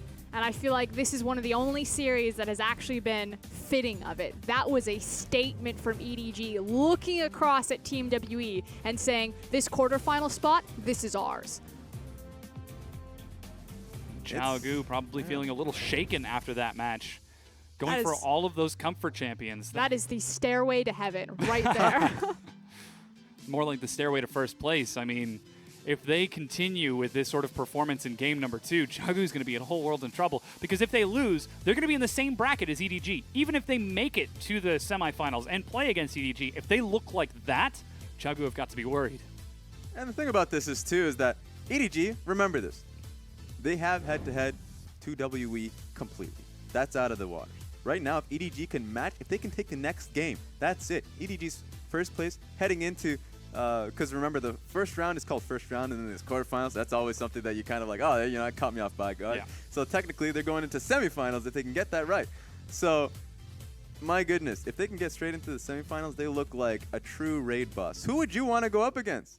EDG or RNG after that performance? 100% RNG. Yeah, that was huge setup from EDG, and really it all started to take off from that fight at Blue Buff very early on in the game. The fact that we were seeing EDG so readily engage in this big skirmish was what put them ahead so early on. And this is really the play about Mouse. So watch Mouse on the bottom of your screen. It starts out with a good block initially, and Scout completely forces out NewBee, but then the teleport comes through from Mouse, and he absolutely dunks on QG. This is great zone control coming in from Scout and Meiko as well. So just setting them up for the fight, setting them up just well. And Zet's able to deal this much damage. So yeah, as you said, slam dunk, gets them all. He's able to clean them up with how much damage that was being presented by the Ashe and Zet, and of course, how much frontlining from Meiko using his ulti. And let's not forget that the primary benefactor of all of those kills was the Gragas. So he shows up and yeah, he doesn't set up the dominoes, he knocks it down, but he still gets the triple kill in the end, which means that your tank is now that much farther ahead of the clock on top of all of that structure gold that EDG had just been, hoovering up across the map. It's Jhin, like you said, Jhin, Karma, Ringar. Who is going to kill Mouse on that team? They can't do anything. Their front line is invincible. Huge setup from Mouse. And again, it's good to see that he's actually back and returning. Of course, Min came in a little bit, and we did earlier in the split have to raise a few questions towards his performance, but he definitely was able to make use of that gold and just stand in front as sort of a warden, as the vanguard for his team. Now, looking towards the further breakdown for EDG, was this just a win lane, win game comp? Did this start in champion select, or did Xiaogu just end up falling apart somewhere else? It started with Mouse. If he doesn't get the MVP, I don't think there's any justice at this point, just because he absorbed the initial play up into towards the top side. That was Xiaogu. That was everything on the line. This is where we're going to throw it. We're going to give everything to Kabe. Mouse just walked away. Yeah, it's a double whammy in that regards, because he did a really good job in just pushing them away, but at the same time, you mentioned it in pick ban, that bottom lane is going to get demolished. I don't want to see that out of them. I actually would have preferred the Karma going into the bottom lane with an Ezreal. I would have just preferred an Ezreal. If you're going to be building Ardent Censer and Athene's Unholy Grail, give me an Ezreal, not a Jhin. So that's a problem I saw in that one. They lost lane, and he wasn't effective as the game went on. So I would like to see something more, I suppose, more useful in the bottom lane in that regards, and as it goes on to the later portions of the game. No, I agree with you. The fact that there was the possibility of Ezreal Nami to try to compete with the Malzahar Ashe, at least in trading potential versus pushing potential, was an option. But again, there was just so many times where Deceit and Alone were not on the right page with the rest of QG. And we expect them to be a top-focused team. They're all about Kabe, they're all about Clid, they're all about Doinby, but they really never go bottom, whether it's a Lee, whether it's Candy7, whether it's Cloud. It doesn't matter who's down there. But you can't then just, check over the Krug wall and, hey, EDG are still here, and now I give away a free kill. This is what's fun, because theoretically, they still have Cloud in the support. They can actually bring him in, and that's not a hit towards Deceit. It's because Cloud will play towards mid lane. He'll play to rotate out. I'm done. He actually dealt a lot of damage in that game. He was ridiculous in the laning phase. And remember that 2v3 outplay, that was fantastic to see. It is super easy to deal a ton of damage. And yes, Zet played his team fights well. When EDG, when you have a god standing in front of you, who is unkillable, but B, the fact that Mouse is literally going 1v3 while, hey team, what are you doing bottom lane? So it's it's cool, man. Meiko and Filo are going to spoon feed this. Here comes the airplane. Yeah. Oh, man. No, while you're saying that, while you're acting all salty, take a load of this. Oh, get what? Oh, there we go. And then he moves on towards Alone. I'm saying that you are correct in the sense that everyone, and yeah, of course, I know you're pointing towards Meiko ulting the target, but that also goes to the point where all members of EDG did played their part, right? Yeah, but that's still, okay, to be fair, that's not Meiko and Firely spoon-feeding Zet. That's literally 2 level 5s being level 6 Ashe, we got this. Yeah, let's go. Just run straight at her. Don't bob and weave or anything. So, advancing forward then, let's look towards the next game. Do Xiaogu stand a chance if they play that same style in Game 2? No. Okay, what do they need to change to bring us to a Game 3? This is the fate for them. They can decide their bracket, their opponents going later on, their path to the finals in playoffs. Remember how I started this off in saying, going into this set, that Xiaogu needed to be able to play the skirmish-heavy style that they played the entire split with, right? It was something that Cloud did when he had the Thresh pick. I want to see something that's more heavily skirmishable. They kind of just fell to EDG's pressure and never really properly used their TP wards. So I want to see a lot more of that. Yeah, hopefully we'll see them take some more skirmish-based champions. We're going to get ready for game number 2 of our last match of the LPL Spring Split. Don't go anywhere. We'll be right back.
Welcome back, everyone, to what very well could be our final game of the LPL Spring Split here in 2017. We just saw an absolute smashing game number 1, where EDG proved why they should be the number 1 team in Group B, but there is still one chance left for Chaogu to bring it to Game 3 and lock EDG in 2nd place. Welcome back, Frosco, and of course, Raz.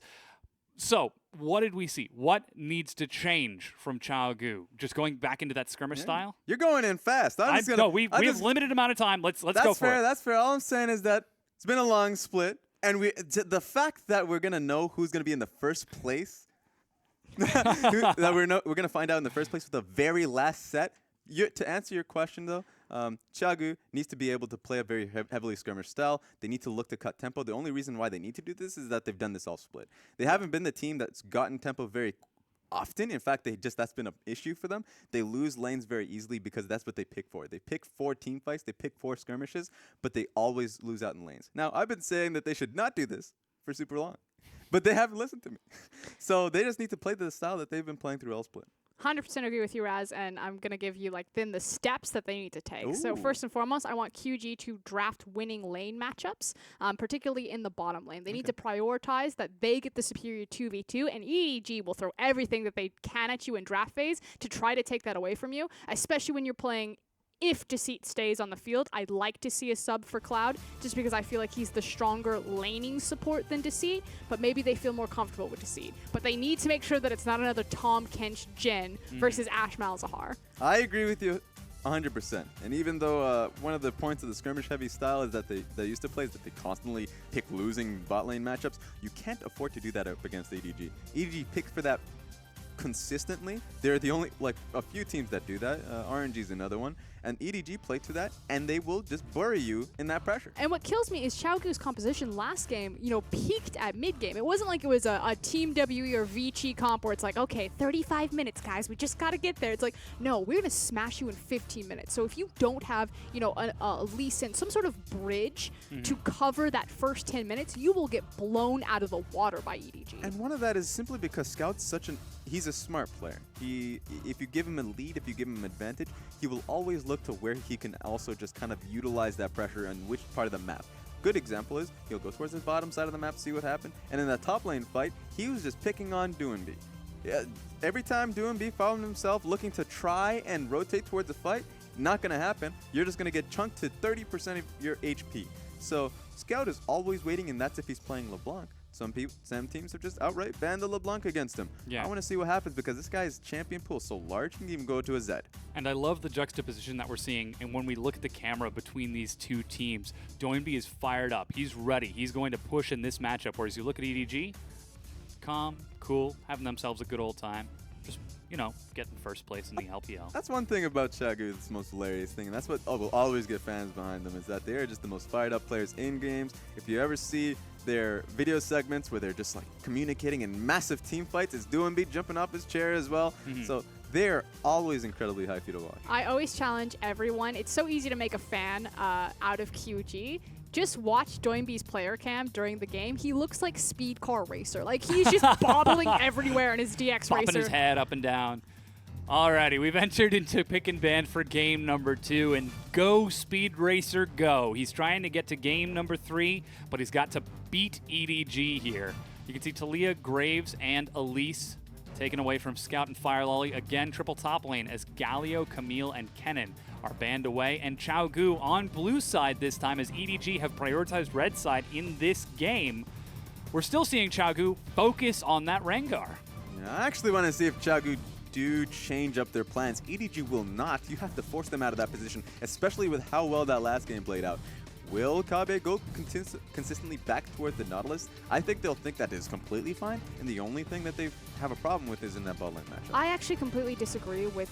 I agree with you, Raz, but I completely disagree with the Elise or Graves ban. I feel like you ban Rengar from blue side, probably the Elise since it's the last one, and you see that EDG didn't ban anything in response, and like, you don't take it because now we're put in this exact same scenario where Rengar has to wait till level 6. He's not going to be, you know, relevant on the map between levels 1 through 5. Yeah, we get the exact same draft dom. I see you looking at me. What? I'm the one who told. I'm telling you right now, Chao Gu will not change much except for their bottom lane because of how heavily it was smashed in through. So you might even see, in fact, the Karma go towards the support position. They'll have to actively think about this because EDG will not change their draft. They played that last game so effectively. What's the point in doing so? Chao Gu, on the other hand, they have to think about how the Karma is being used. It was useless in the last game, if they even want to Jhin. But I don't think it's enough just to change the bottom lane. I also wanted the jungler change so they had something that would work with it. We probably will see an Ezreal or a Nami instead of the Jhin and the Tahm Kench, but that's then just trading priority. You're still going to get pushed underneath the tower. We finally got our first change in this pick and ban as Gragas is banned away from Mouse instead of Syndra. So the first change up, I thought I had gone back in the past. Like, this is identical. But Lulu and Zyra, still the exact same bans from EDG, so they haven't changed anything up. And with that Gragas banned away, time for a Mouse to show us something new. So they think that they can exploit on the top side of the map with Kabe. We know that QG like to play top side anyway, so they force Mouse onto the Rumble because the Kennen is banned, so it makes sense that this is the direction he would go. Kabe knows this is coming. The best thing about this, too, is you mentioned it, the Gragas, and on top of that, Shen, both champions that are incredibly hard to dive. And so, that being said, now EDG have a champion that's fairly easy to dive. So if Chao Gu go to the exact same position we saw in the last time, where they went to the top side and went for that dive, it'll very likely work this time around. That is a Jhin locked in once again from Chao Gu. If they take Tahm Kench here, they are running the exact same 5 champions. Hello, everybody. Welcome to Game 1 of Chao Gu versus EDG. Thank you for showing up here today. What decision-making? Do you go backstage, you're like, Coach, we got blown out in 25 minutes. Same comp, Coach. The thing about this is it comes down to the difference in mentality, right? Chao Gu's coming back into this, recognizing that they just got outplayed in the last set, rather than thinking that the composition worked out. Remember, they must have practiced this quite a bit in terms of scrims. But those outplays were made off of windows due to their composition. The fact that they lost so much control over the bottom lane meant that the Lee Sin is going to get in your jungle, get in your face, and Chao Gu do not have any teeth to protect themselves early game. Remember, the strengths still lie towards the mid jungle, where they can actually pressure through topside. And so if that's something they can do, they will replicate that this time around, and they'll go towards the top side of the map. The only worry that I do have, though, is that Rumble, easy to dive. But once he hits level 6, suddenly the trades are not in Chao Gu's favor. He can actually use his ulti on top of the wave, so the tempo is completely in EDG's favor. So it's going to be all up in how Mouse plays in that top lane. And if Fire Lolly goes towards the top side or decides to trade pressure. Yeah, we'll have to keep an eye on those junglers very early on as Chao Gu, in game number 2 of our match of the week, get demolished in, 27 minutes in game number 1? Then come back and pick the exact same composition, changing up one single ban. Correction 2, they swapped out the Syndra, and I believe it was also Orianna for Gragas and Shen. So that means the only change up from EDG, who just went through the exact same formulaic pick and ban, is Rumble now in the top lane.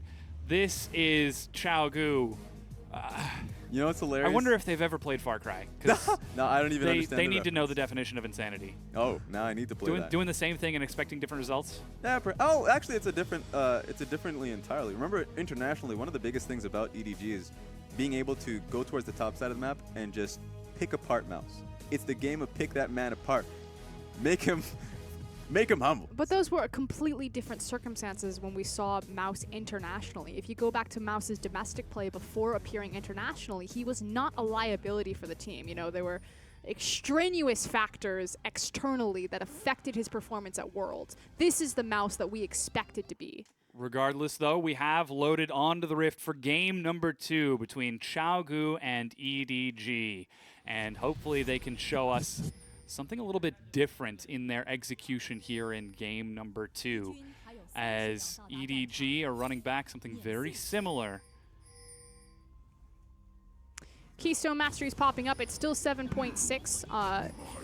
Warlord's Bloodlust for Jhin back there. So we talked about how that helped Jhin a little bit stay up to date in the meta. Yeah. And now you can see what appears to be a very similar start out between the two. Alone and Deceit are still hanging out down on that bottom side of the map. This time they aren't going to face check into Mako. Oh, I see. It's different skin on Deceit.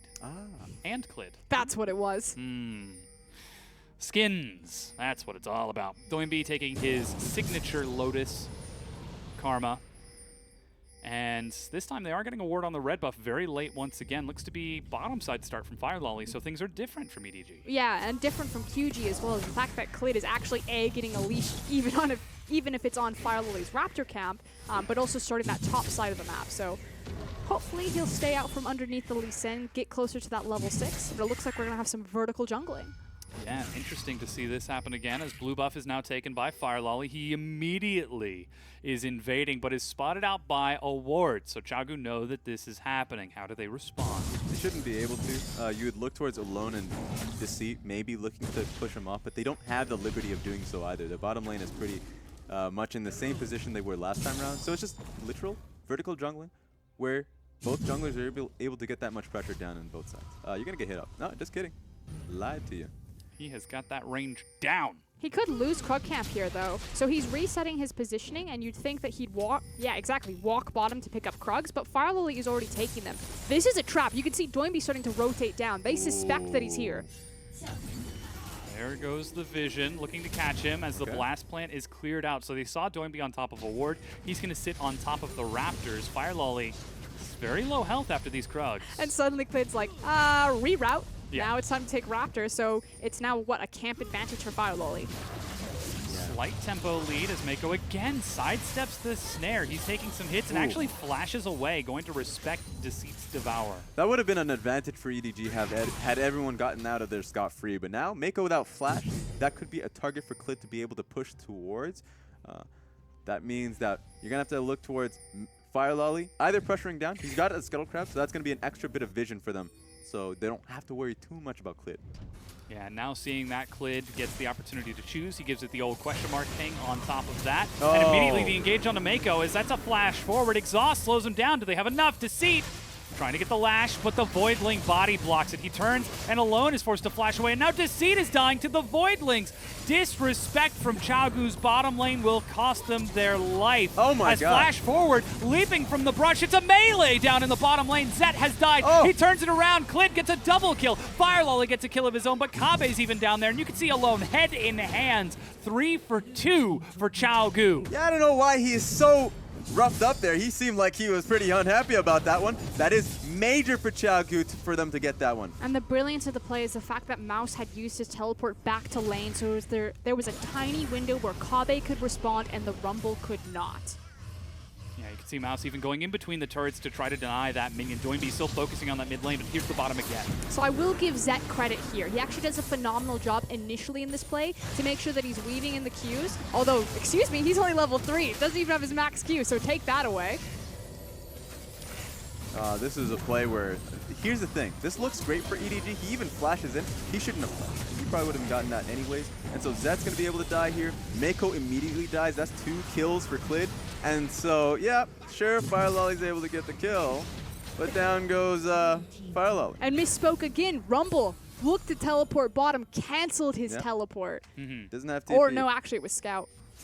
Man, I'm just getting juked all over the map by EDG right now. Yeah, and game number 1 came down to execution. Xiaogu calling the bluff of EDG, and game number 2, things are already completely different. Though we are still seeing a huge deficit from Alone and Deceit. But Clid has definitely got a lot of gold under his belt. Can he affect this game? Yeah, that's the springboard, though. The fact that Rengar is 3-0, has his Caulfield's hammer. This guy is massive. He's going to have double buff into an extended blue buff because he managed to pick up the doubles off of Fire Loli. So in a very good spot to continue to power farm, get that level 6. Yeah, at this point in time, Clid could actually just look to find Fire Loli wherever he can. He has the Caulfield's Warhammer for himself, so he should be able to win out in the skirmish. And at the same time, Karma's going to be able to have the control in this lane. Ooh, so he's trying to affect top right now as he makes his way into brush. Okay. He's got red buff. I wish we could see Kabe's experience to check how close he is to level 6. He did participate in the kills bottom, so got the extra experience there. Yeah, clearing out the minion wave. Mouse is playing very respectful, though. Mouse is really close, although he did get a solo wave. Come on, Observer. Give me Nautilus. Yeah, they're just going to play it back instead. So Kabe pushes this forward and just retains that forward movement in lane. Ooh, and Clid is able to sneak into the brush. Leaps forward. He's still got flash, but that damage from the early Rengar shreds through flash to escape the equalizer. A lot of patience coming out of Clid, and that's going to be able to deny the wave on top of getting that kill for Kabe, so that's big. And there's the level 6 that we were talking about from Kabe. So yes, he was close, wasn't quite on the initial wave, but like you said, patience pays off. And unfortunately, we saw Scout try to cheat towards the bottom side as EDG were looking for some sort of response, but NewBee just backs into Fog of War. You can see Deceit and Alone, they've now made their backs. Xiaogu just absorb all of that and give the free advantage towards top. Yeah, Fire Loli will be taking this Raptor camp right here and now, and will be catching the red buff on respawn, but they've set up a lot of vision into the entryway of this jungle. Clid will have to walk through these wards if he's going to make his way towards those buffs. Okay, NewBee actually leads the charge and forces Fire Loli out as Zet and Mako decide to recall, and EDG breathe and reset. Here's the thing about this too. The benefit of the Cloud Dragon is that other priorities start to rise up once again. Now that Clid was able to go topside and of course impact that top lane matchup, who's to say that he doesn't go there again, but with the help of NewBee? They particularly changed this draft so that Mouse could not get his hands on Gragas and Shen. And being on Rumble, sure, he can help out as the game goes on, but it's going to be definitely difficult in this early part of the game. I actually think this is the first time I haven't seen NewBee with close to 100% kill participation. It is not often that Xiaogu find their leads without their mid laner leading the charge. And it's in fact Clid who seems to be leading the charge right now. If he can catch Scout, he gets some great damage. God. Holy cow! That Rengar, man! Knife cat. Yeah. Oh, he actually pops ultimate. He's hunting. He's going to spot Fire Loli on this side of the jungle, currently running top to push Mouse back, and looks to invade the red buff. Yeah, they know this too. He's using this just straight for vision.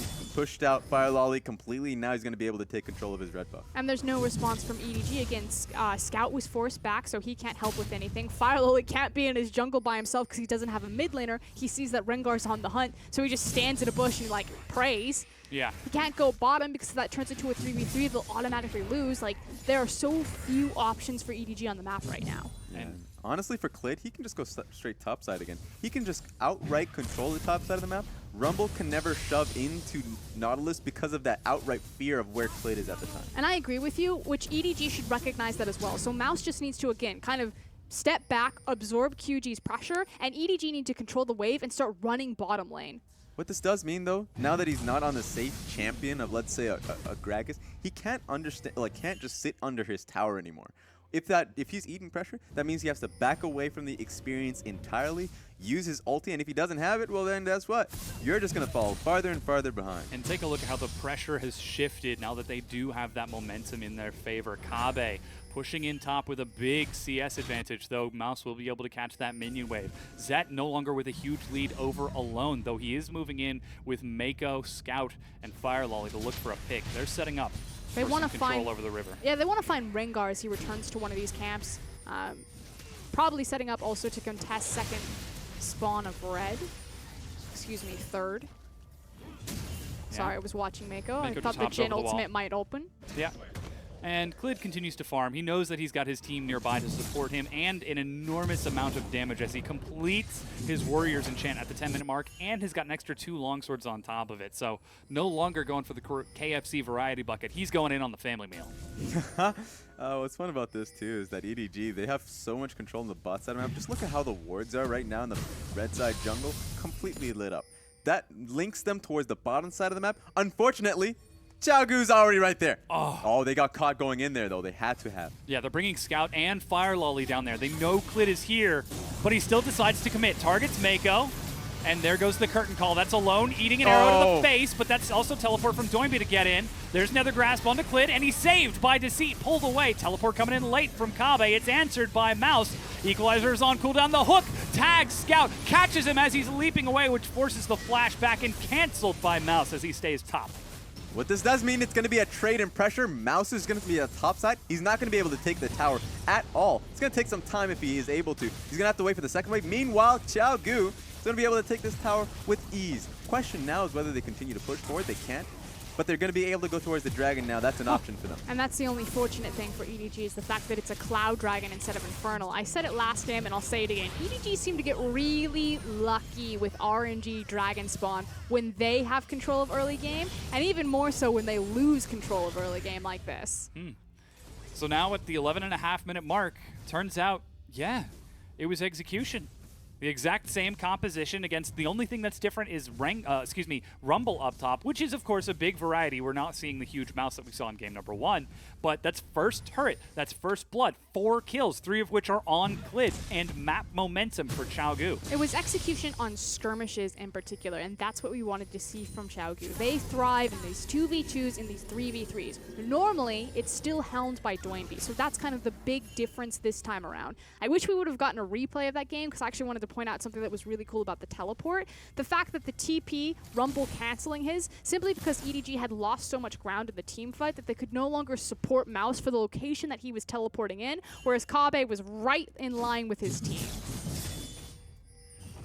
Meanwhile, blue buff now being passed over to Doinby. He's going to catch all of these minions as the clone scouts him out. Takes a very long route as Equalizer dropped on top of the minions to prevent further push as Alone and Deceit are swapped up to continue that pressure. Zet is going to get some time on this tier 1.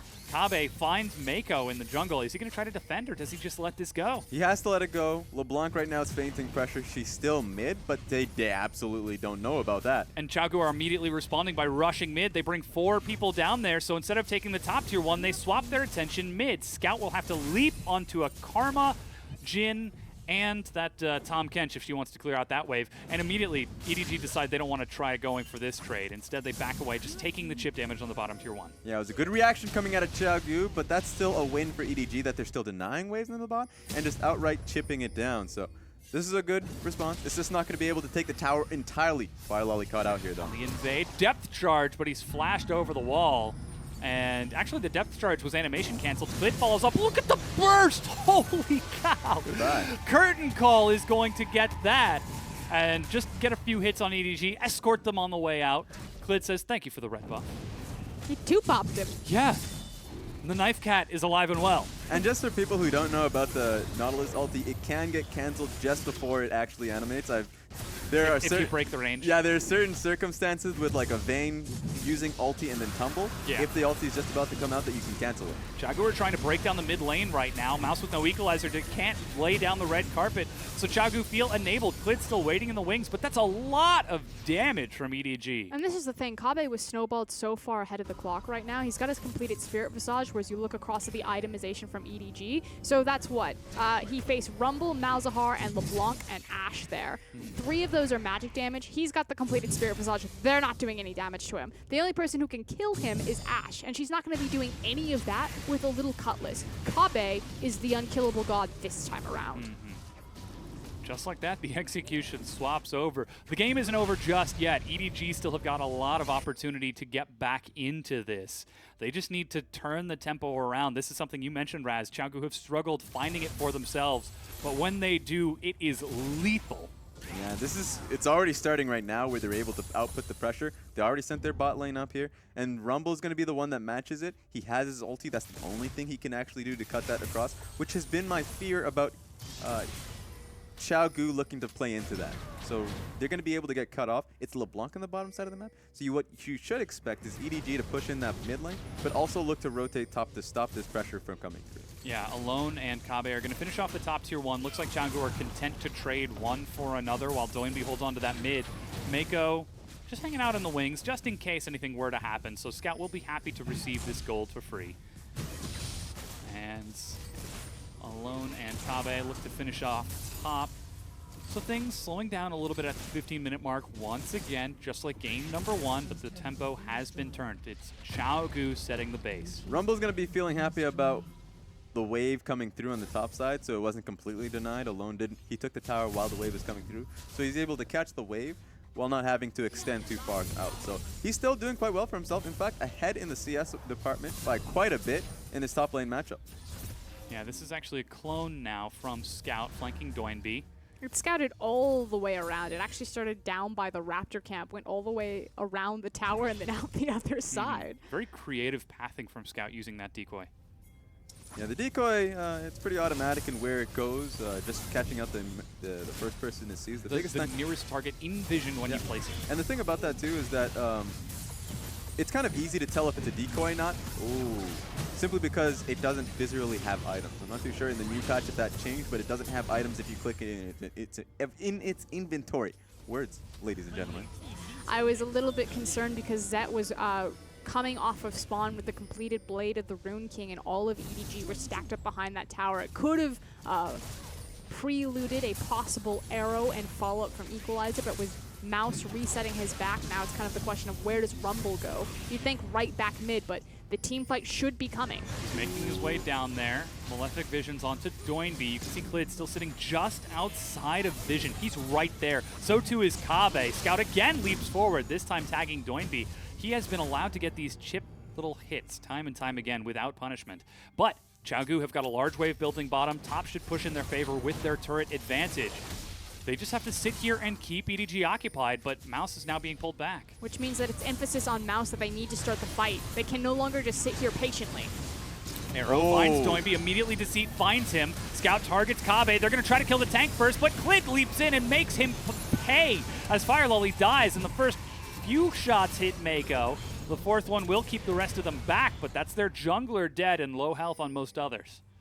Yeah, that's just a one-for-one trade. Xiaogu should not leave this position because they still can look for the tower. That being said, EDG have to answer and get that bottom lane waves building up. So Xiaogu still in a good position. Yeah, now it's up to Zet to hold this turret as Alone continues firing these shots. Doinby with no mana and Zet with no mana. I mean, they decide not to continue pushing and leave the turret standing. So the siege is ending up with a one-for-one trade when it's all said and done, as everybody just resets, pick up a few items, and now we'll try again. And I agreed with Raz. I thought that Xiaogu could have been patient, look to push down that mid tower just because it's so important in terms of its pivot control that it gives you in placing deep vision in either blue or red side. But I feel like Doinby's like, I'm out of mana, let's not give them tempo advantage by overextending here, getting aced on the way back because EDG get members up and fresh. Let's get blue, let's reset, let's try again. Yeah, and the big thing about this, too, is that Xiaogu, this is a game that they know very well about. The typical Xiaogu ARAM, if I do say so. The only objective up and available is still mid lane, so they're just going to go straight back to the same objective. And of course, Kabe is building once again towards the Banner of Command. So once he gets that, suddenly Rumble has to deal with the Banner of Command, and he's just going to be sticking with his team's tried and true. Every Rengar does that. Yeah. It's so much fun. Xiaogu's win condition though, Banner of Command. Happens time and time again. Alrighty, so Ocean Dragon is up in 40 seconds. You can see they're already setting up on that side of the map, and you're thinking Nautilus is down there, but there's also a Karma on the other side of the map, and Fire Lolly gets tagged, flashes, but red buff burns him down to half. Doinby's ready to teleport, and now that they've got half health on Fire Lolly and no flash, it's the perfect time. But Scout has actually made some deep scouting of his own. He knows that Doinby is alone here. Trying to go for the 1v1. Manages to chip him down just a bit, but doesn't proc the Shatter Orb, so there's still a lot of burst potential for both of these mid laners. Doinby is playing so cautious. This is going to be hilarious. Karma should win out. Karma also has... That's QSS. Doinbee's actually following this. That's the thing about this. Karma wins out. Even if she gets chunked out, she can use ulti and then tether once again and regain HP. And she has Deathfire Touch. That's just damage coming in her favor. And she has the magic resist with the Athene's Unholy Grail. Where's the cameraman going there? He just got a little sleepy. Yeah, letting himself drift off. Ocean Dragon picked up now at the 20-minute mark exactly by ChiaoGu. That's now their second dragon of the game, and another Ocean is going to spawn afterwards. You said it yourself. This is ridiculous. EDG aren't getting punished for their lackluster early game at all with these dragon spawns. This forces ChiaoGu's hands, and I like the fact that, like, okay, dragon's not working for us, let's just take everything. Yeah, and the mid-tier 1 now is the pickup for ChiaoGu. No response from EDG as they are forced to fall back. Scout finds Deceit on the way out. They've got Nethergrass split from his team. Do they have enough? As the curtain call is tagging Mako. Fire Lolly kicks Kabe, but can't get him over the wall. Okay. Clint finds Fire Lolly and almost bursts him down. Red buff burning. He's still but alive. It's not enough. He survives. Kabe so tanky, but finally drops. But that is so much used. That was a little tilted coming out of the cat himself. Fire Lolly coming out just really, just... I don't even know how much HP he had. Probably double digits in that one. Probably single digits. Yeah. Also, a little bit tilting when you look at Jin's ultimate. The fact that Alone missed all key members. The only thing he could do was just barely scrape Mako in there. He tags him with the snare, but gets out of the bottom half of Soul Flare. They just lose so much of their team fight potential and chase potential when the Jin ultimate's not setting everything up. So I look at that last team fight, feel like it's an easy fix. Alone, just turn that ultimate like 90 degrees. Again, it's about execution in these heavy skirmishes. ChiaoGu have found success, but so far it's only yielded them about 2,500 gold advantage over EDG, finally breaking down those mid-tier 1 turrets. Glid is 5-0-1. He's a significant portion of the gold advantage that ChiaoGu have. If he can't assassinate somebody, then he needs to do a little bit more. It means that Deceit has to be next to Clid, however, because as soon as the Rengar jumps in, Malzahar is seen as a soft counter to it to lock him down, but since Deceit has the QSS, he now just needs to make sure that he's standing next to Rengar. Yeah, so take a look at the gold. It's 1,600 gold on Clid over Fire Lolly, and even between everyone else. So this is ChiaoGu's weapon. How do they use it? That was the point that I was looking for, is that the Youmuu's Ghostblade being built off by Clid, just pure flat penetration on that one. He is trying to do the damage because his 1v1 mechanics, or at least the 1v1 matchup between him and Fire Lolly, he's trying to abuse it. Fire Lolly is just getting absolutely like obliterated for the most part. He's going towards Randuin's Omen now, so right now Fire Lolly is just trying to build pure resistances. The longer the game goes on, the harder it will be for Clid to be able to just assassinate people, and of course he's going to be even squishier. So the problem now for ChiaoGu is that their front line is not really too much of a front line, especially with the banner of command being built out. Not a lot of resistances are being had for both of their front lines. Yeah, you can see Kabe is hanging out bottom right now. He did use his banner just a little while ago, and though Scout is bottom with him, that means ChiaoGu get a quick opportunity to look for a pick at that mid-tier 2 turret, or at the very least get a bit of chip damage onto it. Scout is flanking, though, over the side of blue buff. Zet's hanging on to the arrow. Who's his target going to be? Ooh. Looks like he's hit Deceit, but immediately a very early, what appears to be Quicksilver Sash. Yeah. So still no Mikhails. Which means Scout's like, okay, I'm not flanking anymore, back to blue. That's a bit of a worry. Now, QSS on Deceit, that is a standard one for Tahm Kench, because if he's able to save out the rest of his team, or at least anyone else, if it's Alone, because if Alone gets pinned, he can save him. But if he gets pinned himself while looking to save someone else, then he's able to just QSS himself out. So it's a very efficient way to basically use a Tahm Kench in a composition that's going to be locking you down. And while we continue to kind of sit in this mid-game trough or this mid-game hiatus, the thing is as I say that though, I was totally expecting Mako to ult. They might try to force this. Deceit collapses, and Mako eats so much damage. Doinbee with the full support build. The Mantrid Soul Flare still is bursting him out. Fire Lolly still has no flash, though Kabe is collapsing. EDG have to either pick the fight or get out of there and leave Fire Lolly behind. Yeah, looks like they're choosing to fight Kabe instead. They've got a lot of damage, and Zed is going in. The hook misses Alone. Manages to get some damage down, manages to get a big hit onto Fire Lolly, but Equalizer forces the fight as Mouse is burning them down, flashes away, tries to escape, but doesn't have enough. 2 kills for ChiaoGu. The reason why they didn't want to just leave Fire Lolly behind is if their jungler died 24 minutes into the game near Baron buff, it's going to happen. ChiaoGu's going to look for it anyways, though. Exactly that. The fact that Mouse died for Fire Lolly's sins. That said, it is still the 50-50 smite contest. Should be noted, Clid is level 12 to Firelolly's level 11. And remember, Firelolly does not have much HP to himself. If Xiaogu look to just pick him up before the Baron even gets low, they'll lose this one out. Zet and Mako both have ultimates, and so too does Scout. They bite in the fight instead, and Deceit pulls Doinby out of it as quick as he can. Zet with a clutch flash dodges the hook. So Xiaogu just trying to bait the fight and succeeding. Zet is absolutely on point with his sidesteps. Not just the flash there, but even in the fight in the beginning, the fact that he sidestepped the Nautilus dredge line and allowed it to hit the Krug pretty much saved Firelolly's life and only let Mouse die. And they just backed away the moment Xiaogu did not look towards going for Baron anyways. So they're just looking to sidestep him as a team as well. So that's no Baron for Xiaogu. They look to make the attempt, and it's all worthwhile for EDG. And I was talking about a hiatus before all of that chaos broke out. And the thing is, the hiatus is controlled by EDG's tempo. You know, they're the ones that fell down massively in the early game. They allowed this Rengar to become this huge monster. And at this point, they're just trying to eat up items to get Zed closer to kind of that Ashe breaking point before they can look for a 5v5 where Karma falls off a little bit and there's more reliance on Alone's Jhin. The focus for me, I mean, he's going toward Luden's Echo, so that's going to be a different beast on Karma altogether. He's still got brown bags. But the big thing about this is that Clid is going to be, he's doing so much damage currently. He's going towards the Black Cleaver himself. Right now, who's going to look to be able to tank him? He's going to be able to do a lot of damage. And Alone right here is already gotten towards his Rapid Fire Cannon and Naive. Don't get me wrong. I wasn't arguing that Xiaogu had a better, or EDG had a better late game over Xiaogu. Just that EDG don't have any game right now at all. They're still waiting for these big item breakpoints before they can even look towards a fight. Yeah, we now see the finished Leandri's and Zanya's from Mouse. We saw how important that was as an arrow. Still catches Deceit, but he uses the Quicksilver early. Good follow-up from Mako. Fool me once, shame on you. Fool me twice, I'm going to kill you.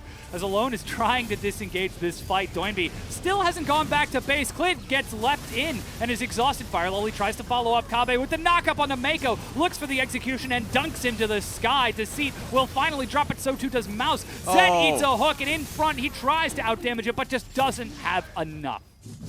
Very well played from Clid, and at the same time, Kabe coming in just to secure the kill on Mako. Now, that looks like a free Baron to me, and it's the only question now is whether Firelolly can look to steal or not. And the hiatus didn't last long enough. If you look at Zet's items, yes, he's got the Bork, yes, he has the Phantom Dancer, but he doesn't have any way to deal with that Nautilus. A TP coming in should mean that this is QG's for free. Doinby finds Scout, might sacrifice his life as he actually dies. Alone is still firing against the Baron. It's down to half health. Scout might try to clean this up. Do they risk this? Do they commit this? The answer is yes. Down to 1700. Sonic Wave lands. Kabe blocking him. Stop damaging. And it's stolen! Firelolly gets the Baron! Teleport coming in, and this is a huge mistake. Deceit has joined the battle, but Mouse is trying to burn them down Alone, looking to get something back, anything back, a kill, please, something. But he will be caught as Xiaogu trip and fall inches from the finish line. Good God! He couldn't even get the Q execution because Kabe did a good job and just blocked him all together. But he still got into the pit, and he still has that smite, so he was able to pick it up. There were so many individual mistakes in that fight, and I feel like QG, it starts with entirely blaming Doinby. That teleport location, there was no reason to TP behind the pit. Oh, they keep going, though. Yeah, they're diving onto Kabe. Equalizer as well, but it's not enough to kill that tanky Nautilus. Doinby actually manages to kill Scout on his way out and picks up a double kill. What?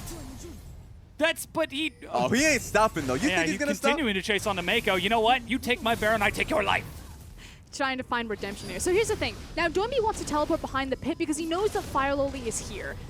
The issue is that when Kabe leads to try to zone out Firelolly, it forces Clid to take the Baron damage. And remember, this is a key point, is that Scout looked to just try to assassinate Clid at the same time. Now, sure, Clid was still up and available, but that's just focus being taken away from just looking at the numbers on Baron and now looking at his own life where LeBlanc was able to just flank him through. So that was great seeing from Scout to just take away the focus coming out of the jungler in Clid, and especially Firelolly just be able to nail it down when it counts. That's Baron for EDG. And here's what's important about this game. EDG need to match WE. Remember that. That means they need to 2-0 Xiaogu to be able to take first place in their group. Xiaogu's fighting back. Yeah. And if Xiaogu's able to take this, they play spoiler. Xiaogu's already locked in for 3rd place. So it doesn't really matter for them. They know where they're going when they get into the playoffs. So EDG coming in and losing this game means a lot for EDG. And just to echo Dom earlier, you know, Xiaogu, it is much more advantageous for them to look across from Team WE. They don't want to face EDG. They have the better head-to-head record across from WE. So why not take your chances on that gamble when you've already proven that you can 2-0 that team? In order to do that, they need to win this game right here and right now. 30 minutes in, and it's still barely 1,500 gold separating the two teams, as EDG were able to come back after a huge Baron play. Doinby, wow, able to take a lot of damage. Teleport flank as Kabe. He was flanking from one side, now he's flanking from the other. But here comes Klid over the far side. The hook onto Scout. How did he land that? Mouse is burning them down. Do they have enough? Mako and Zet eat the damage from Doinby as Deceit is trying to keep his carries alive. Alone is walking away from the Rumble and turns it around. The curtain call and the execution. That's 1. That's 2. And that's number 3 from the burn from Doinby. This is going to be Xiaogu rushing down mid lane. My goodness, Kabe. The guy has a sniper rifle on the end of that one. He was able to just cling on to Scout and immediately burn him down with Klid. And now it looks like Xiaogu's going to be able to take control. Doesn't matter if you have Baron. They have the game. Flash snare. They might try to end this right here as they've got a huge amount of burst. Klid seemingly erupting from the ground as he flashes for that kill. They're trying to get the minions in here. They've got the creep wave behind them. Scout is up in 10 seconds, but they're going to try to go for this now. Banner on the minions. Kabe leads the charge. And Scout is back up. Does he have what it takes to keep his team in this, to get his team in first place? Seems like the answer is yes, as Xiaogu will take it safe instead and fall back. Oh, I would love to see Team WE right now backstage. Edge of their seats.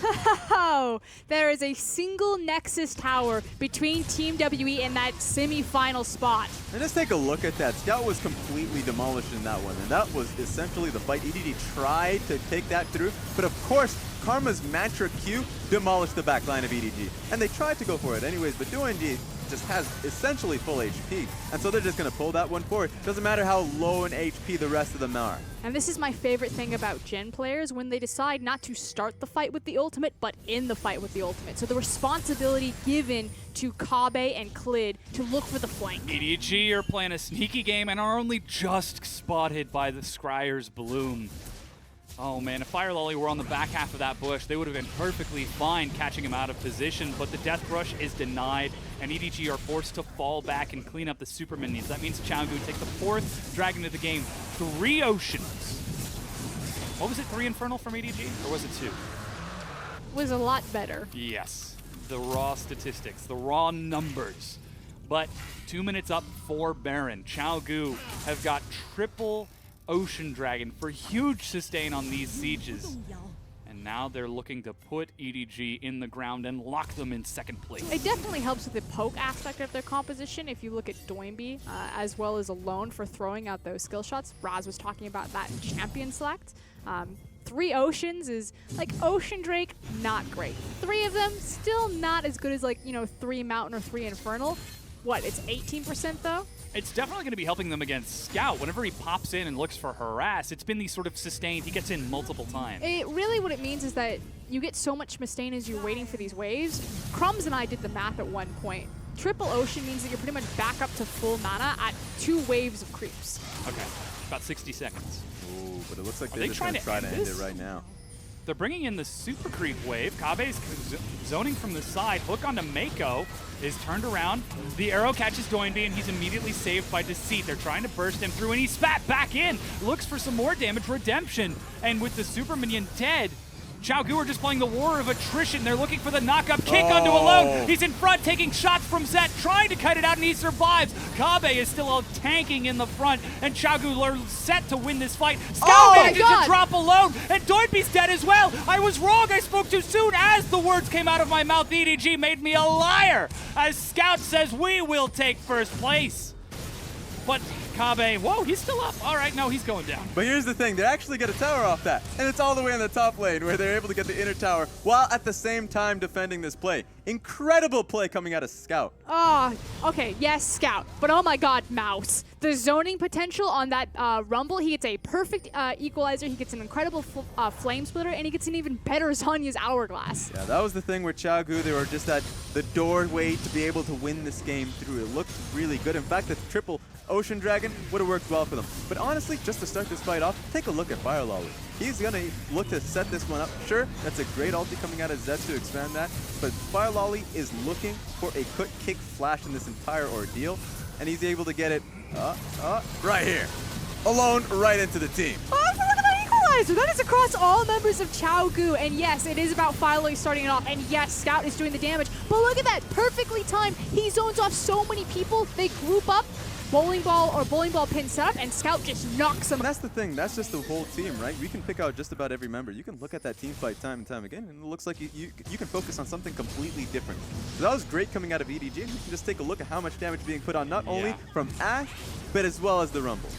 Huge setup from the 3 different lanes of EDG. Now Baron has respawned, and 35.5 minutes in, it's still 3,000 gold between the teams. You look at the map and you're like, Xiaogu are winning. This is easy. The statistics are so close between these numbers, and this game is crazy. What's crazy is that we're watching probably EDG's form when it matters. Like, again, you can tell that they want this. They're not just rolling over and, taking that interview like, it doesn't matter what placement we get. We'll do well either way. And the fun thing about this is when you interview WE, these are the 2 teams that they're afraid of. EDG and Xiaogu, along, of course, RNG.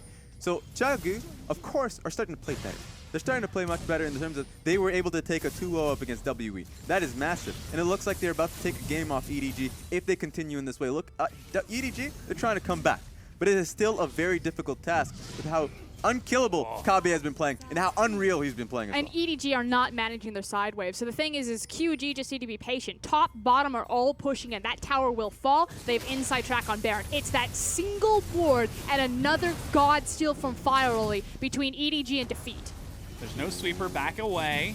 There they go. No control wards either, but they do pull EDG forward. Those side waves are still going, and while the inhibitor has respawned, EDG are ready to fight.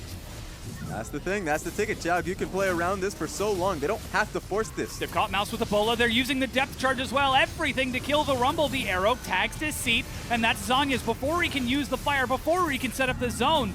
And the 4th bullet brings him even lower. Rushing forward is Xiaogu. They found Fire Lolly and sent him to the graveyard. Clid is flanking with the cooldown, and Doitby is brought by Deceit. That's still a lot of damage. A little bit of disrespect, but Clid follows through. He's got the damage to make it worth, while Alone finishes off Zet, pops that Guardian Angel. Mako or Breako, he is broken along with the rest of Xiaogu. They find themselves 2 versus 4. That was a tough one, but it looks like they might be looking to end the game, or at least get another inhibitor for their troubles. 100%, because Doinby made his back, and he's going to teleport back in full health, as well as keep that banded up cannon creep alive. They are looking to end.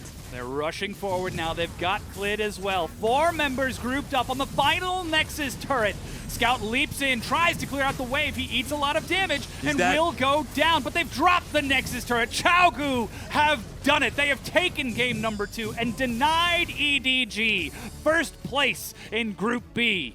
Welcome to the semifinals, Team WE. You are now 2 best-of-5s away from representing China at MSI, and you have Xiaogu to thank. And man, was it close. And remember, the reason why it was so close to begin with is because WE did not have that to EDG. So now EDG, knowing that they're not playing for that first place position anymore, they're going for it. I thought he was going over to shake the hands of EDG. Like, all right, that's it. We went 1-1. Let's go home, finish off the series here. He's pretty animated, but just take a look at that graph for just half a second. Yeah. Is that Batman? It looks like it. Yeah. The cowl of the Dark Knight poking up there as Xiaogu are able to take, with the exact same team composition. They didn't pick anything different. But yeah, that just goes to the point I was making in Champ Select. I would have liked to see the different bottom lane, but remember, they recognized what happened in the last set, where of course it was so hard to be able to go towards the top side of the map. They tried, it failed. Gragas was able to peel up a lot of pressure. They went topside. This time it was only actually Rengar, and he went, sure, what happened in the bottom side of the map was him going off. But what happened in the top side of the map, he was able to get a kill for Kabe. Kabe turned out into a monster as well. Yeah. 100%. And yeah, you know, I had some questions. Xiaogu, if it ain't broke, don't fix it. They take just a getting smashed composition. They decide that they can execute on it. That takes some balls, but it was still really risky that it snowballed back into their favor. You know, the fact that Rengar was gifted those 3 early kills. And this is now the first time that we've seen Xiaogu take a win off of EDG. The first time they played, it was a 2-0 victory over EDG. And then with Game 1's performance, it looked like it might be a repeat again in Game number 2, but then Xiaogu just came back, and to have the gall to run the exact same composition. What do you imagine that they said backstage to each other? Like, run it back? All right, yeah. Yeah, they want to run it back. EDG, it makes a lot of sense for them because how dominant they were in the first game, right? For Game 2, it just showcases the mentality that Xiaogu has, that they're able to say, that was just a mistake on our part. That they're going to go out with the same composition, even though you don't see a Tahm Kench from a lot of teams. You see it, of course, out of Savoki. You don't see a Jhin anymore because of how out of meta it is. But, of course, you'll see it out of him as well. Maybe you'll, once again, I guess Game Talents. Looks like it was just the Game Talents bottom lane, wasn't it? But, yeah, they went back to it. And that showcases that's something they've practiced for a little bit now, and that they're comfortable around playing that and how it set them up in the team fights. But how hilarious would it be if Xiaogu did the exact same thing in Game 3? Oh, no. They're like, we're not showing anything before playoffs. Yeah. You will have to drag it out of our dead bodies. What better way? Because they are guaranteed in 3rd place. There's no way they can go up or down, which means that they will be playing against, let's see, they're playing on Tuesday? the 18th, Tuesday, against IMA, I believe. Yep. And they have a point advantage. Yes. So, I mean, I think it's a great idea if they run it back in Game 3. What's also really interesting is now this game doesn't mean anything for EDG. I mean, other than really the pride. So we should get a very different performance. I assume we'll get a different performance. But for all I know, EDG could be looking for blood. Like, how dare you take away our seed? You will remember this. Here's the thing about that. Pride as well, but one thing about it is how quickly playoff kind of rolls right by. Because you mentioned it. It comes up really quick in about 2 days. Like, what is that? So with that in mind, for them, they know that they're not going to have good practice in between. So this is the practice that they do get. This is them on stage recognizing that they have to focus towards their next opponent. And all they have right here, sure, EDG, they have a little bit of time. They have a little bit of freedom in terms of like how many days they have left, not weeks. Meanwhile, Xiaogu, they're going to be going right into the thick of things, so they need to be able to play it seriously. Absolutely. They'll have 1 day break before they get back into that playoffs. Again, the 18th. It's in 2 days. They have 1 day break. We have 1 day break. Yeah, I know. We're like, winter playoffs next, what? Tuesday? MVP goes to Clid, though, at 8-1-10. This guy, if anything was up to execution, it was on his jungle performance, and he stepped up. Yeah, that bottom lane play really set him up. Hey, how's it going? And so the MVP works out for him. And what I liked is that he immediately transitioned that into the Youmuu's Ghost play we don't really see. You go into like more tankier approach, like the Phage into a Black Cleaver. He was like, nah, not going to happen. I'm just going to be setting up to kill either Meiko or, of course, Lee Sin on that one. Of course, this is, I believe, the last fight that won QG the game. The thing is they think that they've caught out Deceit, but... Oh, here he comes. The actual Jaws himself as he's just about to pick up apart Meiko here. Leaps in, gets kicked away. Fire Lily tries to fight it back. Mouse sets up the zone, but then there's Kabe behind it. And so that's the thing about this. This is a team fight that worked very well for Xiaogu. The one positive that you can play towards EDG is that they were still very much contesting the fight, so you couldn't tell who was going to win it out because EDG, when they play those team fights, they play it well. But Xiaogu, they will smell an advantage far ahead. So if they recognize they're winning out a team fight or they have a massive lead for themselves, they're doubling down. They're bringing in the members. That's one decision, or at least that one thing that separates Xiaogu from a lot of teams in the LPL is that they will bring it together in a full 5v5 team fight. EDG didn't really, they got caught off guard. In fact, a lot of times EDG comes back into a win, basically just bringing in 5 members. A lot of teams won't be able to do that, and so that's something that Xiaogu has on top of them. They're gonna come in and fully commit to a team fight. So, kudos to them. Yeah, we'll certainly see if they will continue to do that as we get ready for playoffs in just a few days. But the evening's not over yet. The series has been tied up at 1-1, and we're gonna get that ace match ready for you in just a few. Don't go anywhere. We'll be right back.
Welcome back, everyone. We're getting into our final game of the LPL 2017 Spring Split. It's tied 1-1 right now between Chaogu and EDG, our match of the week, and Chaogu has just decided the fate of the rest of Group B, locking Team WE into first place, EDG into second, and Chaogu in third. Of course, fourth just behind them is NewBee. They claimed their spot earlier today.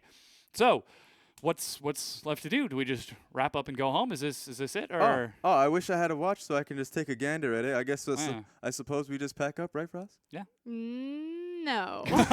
Okay. I have a feeling, okay, there's two ways that this can go. A, we're going to get a really fun game where both teams recognize that there's nothing at stake here. Yeah. We're just going to have fun on the Rift. Or B, EDG are pissed that they lost their seed. They're going to come in and try to smash Chaogu. And C, Chaogu look like they're putting up a fight even though the game doesn't mean anything for them. At this point, yeah. And they just want to prove a point that EDG, you should be scared of us because we can take you down. And just to hit on the point that we made just before the break, that playoff comes pretty close. So they have to be able to play every game as if it is incredibly serious because they're not going to have a lot of time in terms of practicing, going back home and scrimming it out. Not only are a few teams not scrimming anymore in terms of like how it's working out for them, but of course now there's also no time. Playoffs start in 2 days. Exactly. So this is their scrim. Yeah. This is their practice. Less than a 48-hour turnaround before Chaogu has to play again in a best of 5, for them at least, a best of 3, now that they do have that 1-point win. But EDG still has a few more days. They will be at least in the quarterfinals, actually guaranteed in the quarterfinals, where they will play against the winner of NewBee and Invictus Gaming. But you can see Chaogu breathing much easier after that previous one, showing that, yes, even when EDG are playing at 100, they too can bleed. And it's the person right in front of your face right here, Clid, had a phenomenal game last time around. And so I want to see if you can able to like just go back into it and see if you can replicate it. Funny enough too, maybe even go for a triple run back. I don't think that we're going to see Rengar get priority picked again this time around. I think that Coach Nofe will adjust the draft phase from EDG, and Clid won't be gifted such a free champion. We'll certainly have to see. Of course, it is Chaogu with side priority, so we'll see if they elect to stay on blue side for a third game in a row, or if they decide to change things up. I mean, why not? It's game 3. It would just mean that EDG would have to change up one of their bans. It's been consistent Galio, Camille, and Kennen. And they do change up a ban, so Chaogu stay blue, but EDG adapt by banning away Rengar. And immediately Chaogu switch things up by taking Lee Sin in the jungle. And that's a primary pickup because, of course, with the amount of jungle bans coming through, it looks like Fire Lolly has to go towards the Tree Man. And it's simply because Clid, he'll go to that Lee Sin. In fact, that's a pick that he's prioritized throughout the entirety of the split. So he's going to be feeling comfortable about this. Take away the Rengar, sure, that's a lot of outright damage coming through. But, man, this guy will have a lot of comfort in the Lee Sin pick. And now the next follow-up from EDG is we've got Jace and Ivern locked in. So they're going for something completely different in Chaogu. No.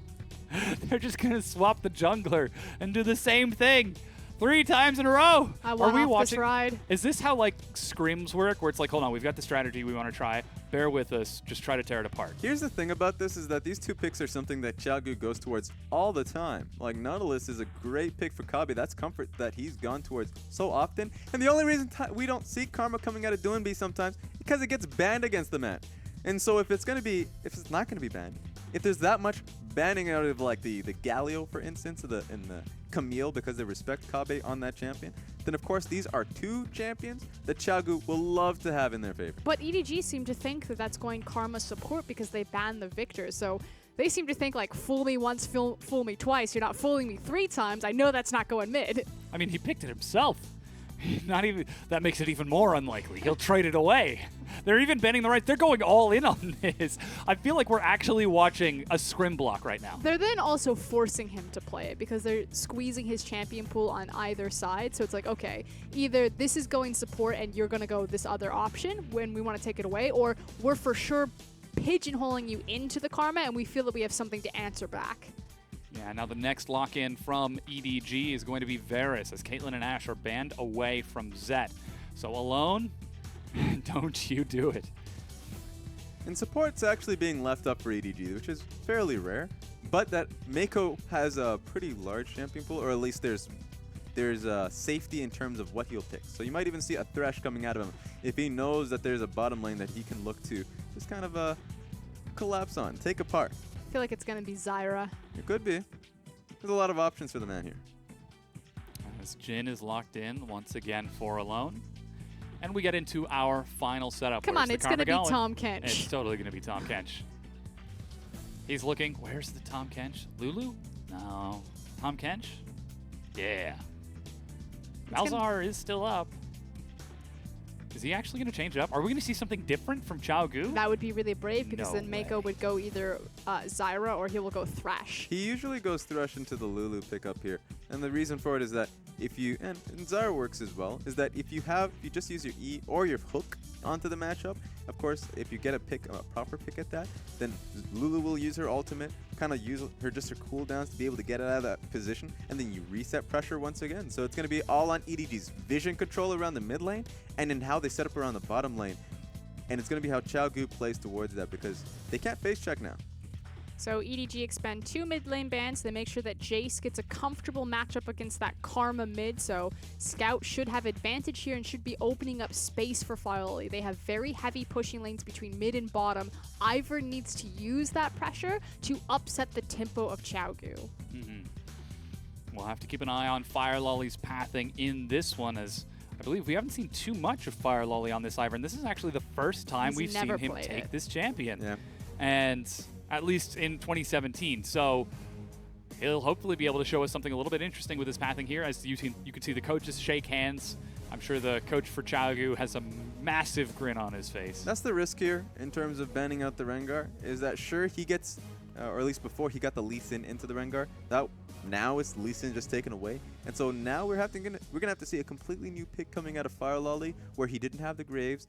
He didn't have a Lee Sin now, and of course now he's not going to have his hand in either both Rengar and of course Lee Sin. But if you look at this composition, Gragas, Ivern, Jace, Varus, and Zyra, this is very clearly a Siege comp coming out of EDG. They ran this at the very beginning of the split, weeks kind of 1 through 3 when they had Koro on the team, and they were super proficient with it. It was one of the compositions that helped them take down Team WE initially, so hopefully they'll be able to call back to it without giving away anything heading into playoffs. So yeah, it's weird, it's wonky, it's Ivern, we don't see Firelolly playing it, but this style of comp is very familiar to this team. Yeah, and the Jace pick for Scout too is something we have to highlight because when he's on the champion, he makes wonders happen. So that's a champion that teams have banned against him, and a few teams, will look to flex it. Not EDG. It'll go directly into Scout's pick, even if they early prioritize it. It's not going to be a flex for them. Yeah, and we'll see how Xiaogu will get the chance to respond. Again, we're trying to find out what kind of game this is. Is this wild, wacky, silly, or is this EDG playing hard, or Xiaogu trying to demonstrate that they can find success 2 times in a row against EDG? We've loaded onto the Rift already here for game number 3, the ace match, and the final game of the 2017 Spring Split. It's Xiaogu and Edward Gaming. You can see the crowd is still incredibly loud and behind EDG.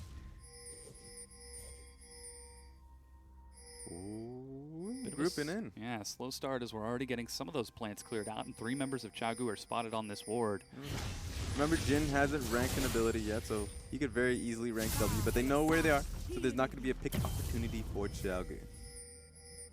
Yeah, let's see if they recall or decide to stay in lane, taking that tiny bit of damage, as Alone actually went for a different start this time.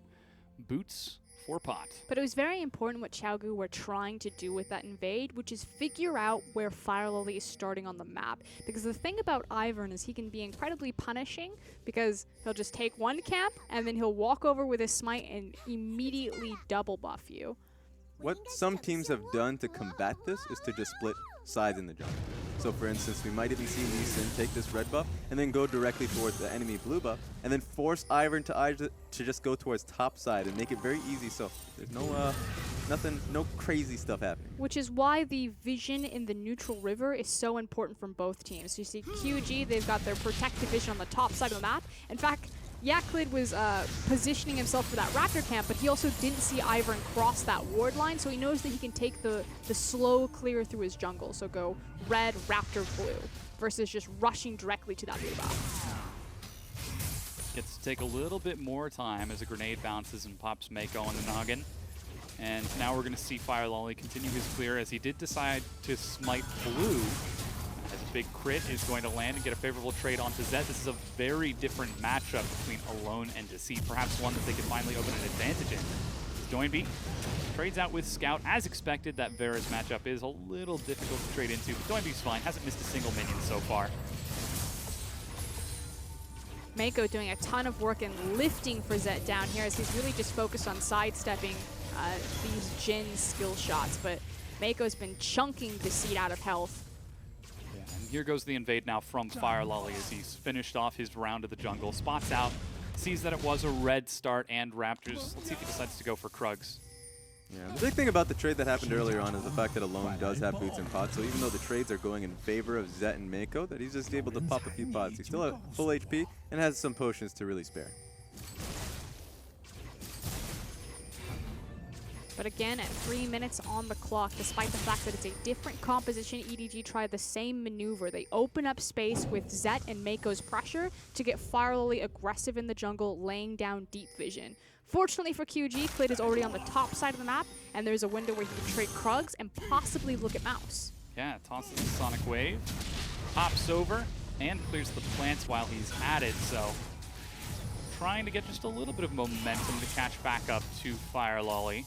The fact that he was able to catch that the Raptor camp was down at the same time that the Krug camp is not, he knows where Fire Lolly technically is in the bottom side of the map. So that's going to play to how lanes pressure out, especially Nautilus knowing that Lee Sin's top side, he'll be able to just pressure in. NewBee should feel relatively safe to just be looking to attack Jace on the top side of the map. The lane, that is. He's just hanging out in lane for now, as we've actually got a rather slow start to the game here. And Mako, you mentioned it, he is really doing all the heavy lifting down here.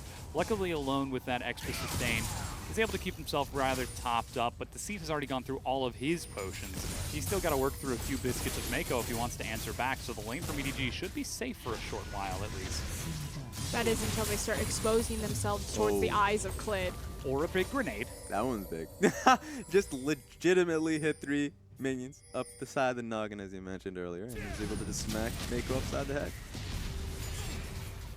Fire Lolly sees Clid out, and Clid, I think he should have actually just seen that ward expire, so knows that he's been spotted. There's a quick follow-up from Fire Lolly on the opposite side of red buff, while NewBee looks for his early recall. First time we're not actually seeing him take this teleport in mid lane, opted for exhaust into this Jace, and looks like Scout did the same.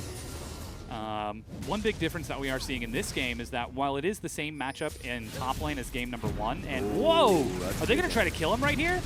Level 5, they're going for a lot of burst, but they're eating a lot of burst as well. Trigger Seed is going to slow them. The hammer follows through, and it is going to dunk onto Clid. But 2 summoners burn. So they tried to catch Scout as soon as he changed back into cannon form, so he wouldn't have the knockback. So quite clever timing from NewBee and Clid to pull the trigger, but then they just took the shock blast to the face. Whoa, Deceit actually forces flash and exhaust as he catches Mako on a warding mission. Yeah, Mako did not have the pressure in the bot side of the map. He was getting pressured in, actually, but he was still alone in making that venture. So that was good for Deceit to be able to catch him out, making that greedy play. Burns both exhaust and flash out of Mako. Now they're pushing forward. Are they going to dive Zet here? There goes the Whimsy. Deceit is one taking the hits. He survived. First blood, Chao Gu. Not only are they winning bottom lane, but Kabe is up a huge CS advantage over Mouse. It was the execution. Really well played coming out of Deceit and Alone to make that dive happen. They knew that Mako is going to have to back in base. And so with that being said, it's really greedy for Zet to stick under that tower, and they're able to get a really clean dive on that one. Of course, Polymorph making it so there's no way Zet's going to be able to make a play back. With Deceit falling that low, he's going to be able to flash out cleanly. Let's not mince words, though. Huge props to Deceit and Alone. They just took down Zet and Mako. They're probably the second, if not probably second strongest bot lane in the LPL because you've got Mako sitting there. And yeah, frankly, it was on Zet's, poor decision. But for them to have the confidence to step up and to cleanly execute it, really well done. Now, once again, you can see Deceit trading with Mako. Ooh. If that snare hit, Deceit would have been in a lot of hurt. But now Scout, again, they've caught him in hammer form. Here comes there goes another polymorph, and that is the teleport behind. Can they kill him in time? Mako, the Trigger Seed shields him up, and he's walking away. The collapse from EDG with a cask tossed in as well makes it a 2-for-1 in favor of EDG. Kabe joins, but it is too little too late. Oh no, Kabe! Misses his flash over the wall, turns around on the Fire Lolly, but that, sir, is an Ivern. Forces a flash out of him, though. He's like, I'll make it around the wall. That was such a great flank coming out of Mouse to be able to just bop them upside the head. So props on him. EDG is making plays back. The most clutch trigger seed I've ever seen from an Ivern as well. And the fact that Scout gets out with so little health means that they're able to turn that one around with a numbers advantage on the back half. Here's the fight again. It seems like they've found Scout, but it's EDG who have found Xiaogu. And it's the fact that Firelily is coming from Fog of War and that Mouse gets that beautiful flank. You mentioned it, the flank coming through, proper TP, and all they had to do was survive in the meantime. That was a great collide coming in from Xiaogu. They just did not expect the fact that the TP was coming in. Had they known, Kabe would have followed in with a TP of his own much earlier on, and maybe that's Xiaogu saying, you know what, commit the TP to the play, would have turned out easier, even if the flank did come through. You know what would have gotten that kill on Mouse? Ooh. Triple Doran's ring starter on Nautilus. Went for the safe itemization, went for the lane itemization, missed out on 300 gold. One build to rule them all. That was the difference. I mean, it used to be a thing that we would see all the time on Nautilus. The triple Doran's ring and then Riptide Max, and you just shove minions. Used to. I mean, that's happening right now. Yeah, I know. This is something that he's going to be feeling pretty sad trying to play the efficient game. Don't play efficiently. But now the execution has swapped, and while Clid looks for a gank bottom, he might be able to find it. Snare misses, but that's a great insec onto Zed. He doesn't stand a chance. They equalize the kills. Firelolly's making his way down there. He's got Daisy ready, but the fourth crit will hit Mako, and now they turn around. They're all committing, so yeah, Firelolly has to back away with how close NewBee was to the play. But Zed is getting ripped apart by this lack of vision in the bot lane from EDG. QG seem to have the blueprint figured out. Okay, we're all going bottom, that's fine by us. Oh, wait a Clid minute. might die. That's actually heal and a shield used as Deceit is there to keep him safe. NewBee makes his way down as well. And finally, Daisy dies, and they will be able to finish this off for first turret. NewBee eats a snare under turret range. Can't break the aggro, Oh my NewBee. god. Don't break the turret. just get that turret out of my face. They're losing pressure in both mid lane and top lane in the meanwhile. Scout looks to answer back. Yeah, Scout should not be able to take a turret. It depends on how quickly. He has a lot of time. You can go back to cannon and then press W. But Kabe is going to be looking to cut him off. There it goes. The collapse, the hook catches the minion. Get him, Oh, Kabe. it's Burning down and 4 Scout autos. plays it safe. First turret advantage for Xiaogu, and if game number 2 was EDG's, or game number 1 was EDG's and game number 2 was Xiaogu's, is this game a little bit more even? Balance the scales? Definitely seems a lot more balanced coming through. I mean, last game wasn't completely out of EDG's favor, but my goodness, Xiaogu. Wait a minute. Oh, no, wait a second. Oh, NewBee. NewBee. Whoops. Yeah. Whoop. Whoops. I didn't see it. I didn't see nothing, NewBee. I'm turning away. When you take your dog for a walk, but your house is on fire. Everything is fine. This is okay. Oh boy. As expected, though, we're seeing the Xiaogu lane swap alone and Deceit up on that top side of the map. Look at how deep Deceit is going for vision. Quick lucidity boots for more whimsies and polymorphs, along with that Sightstone to set up plenty of vision on the Ivern, whom he now sees finishing off Krugs. And again, it's this tempo advantage that QG found in game number 2 that led them to victory, where they've now got the head start on the lane swap. They've swapped bot topside. The only problem is that it's this time being matched by Mako and Zep. They're not just trading towers evenly. Yeah, but it's going to be in Xiaogu's favor simply because NewBee's here first. Scout's nowhere near. So you got to have a decision here. If EDG somehow defend this, that means Jace is going to have a lot of time mid, but no, he's going to make the long trek towards this top side of the map. Yeah, they're now continuing to harass it down. We've got teleport ready for Mouse, and Scout is being found by NewBee. The snare finds him, and they manage to get the teleport. Scout has got nowhere to go. Alone gets the kill, and Zed is trying to get punishment, trying to answer back for the slight that happened in lane, but turns around as the rest of Xiaogu collapse. And that's just a great play coming out of Xiaogu. Xiaogu recognized where Jace was coming from. NewBee played defense and was able to get a massive chunking out of Scout and completely wipe him. And that was the board that was set up by Deceit when he was initially laying the deep vision for this siege. So it all comes together beautifully. The support and top laner of QG working in tandem. Oh, Clid guys splits the posts on that Sonic Wave. He was looking for a dive, and now NewBee's on the other side of things.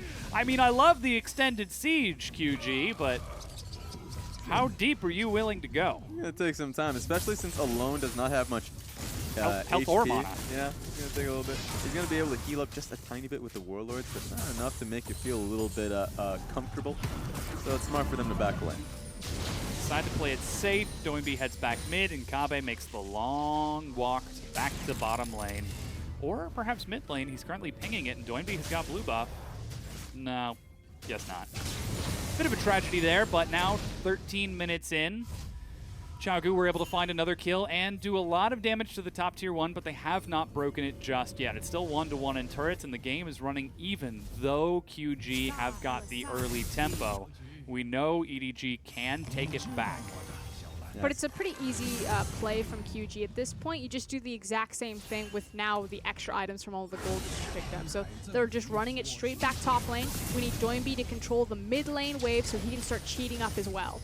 That just means that EDG have to start planning ahead because they recognize that top lane is going to be the next, of course, focus. That's been the telegraph play coming out of Xiaogu for some time. And so blue buff going over to Jace means that he's able to contest that mid push and perhaps even go towards the top lane earlier. Yeah, and here's the thing. Like you said, EDG now have the inside track. They're moving in, laying down deep vision, and forcing QG off of this. I feel like they're going to get impatient and start saying, like, it's Cloud, but why not? Ooh, they've caught Mako with a great snare, but Stranglethorn's onto Deceit. Who's going to die first? Oh, the 4th bullets are tanked by Fire Lolly. Duo counter engage coming out of EDG. In fact, even getting this. The scuttle, but also just getting the HP coming out of the honey fruit. So that's Mako feeling okay about that. And Scout still maintaining that push priority in mid lane, trying to keep NewBee from getting a large recall. This is now another build that we're seeing out of him, going for the Ninja Tabby against Jace and Morella Namicon next. Looks like we're still seeing Alone go for that Infinity Edge based build. Much easier to do when you're springboarded ahead of the clock with 3 early kills, however. Certainly compared to game number 1 and game number 2, though he's all on his own trying to defend a turret against Zyra and Jay. It's also going to be Ivern and Jace in a second. Yeah, Jace is on the way, getting ahead of myself. Clears out the wave. There's Deceit, finally trying to clear out these plants. Shock Blast catches Deceit with the AoE. Bit unfortunate there. It's the 4th. Oh, God. And it's now kind of ping-pong for EDG. They're bouncing between top and mid lane. You can see that Mouse is now swung up underneath the tower as Scout is propping the wave. EDG, you know, what was a tempo-controlled game by Xiaogu, suddenly they're on the back foot as EDG are driving the ship. Yeah, there's no teleport to answer this, so that's going to have to be somebody walking there. So many pings on the way, but this is taking a lot of damage from them. And now that they've got assistance from Fire Lolly as well, they just might be able to finish off the tier 2. And this is frankly Xiaogu not being able to execute on the play top lane. They needed to allocate all of their resources, all of their members, open up the Jhin Ultimate, and find the pick to disrupt EDG's tempo. And the reason why it didn't work out was because Scout was able to get the blue buff for himself, but also because Xiaogu, they still were on the map earlier, but they didn't help NewBee at all, free him up in the lane.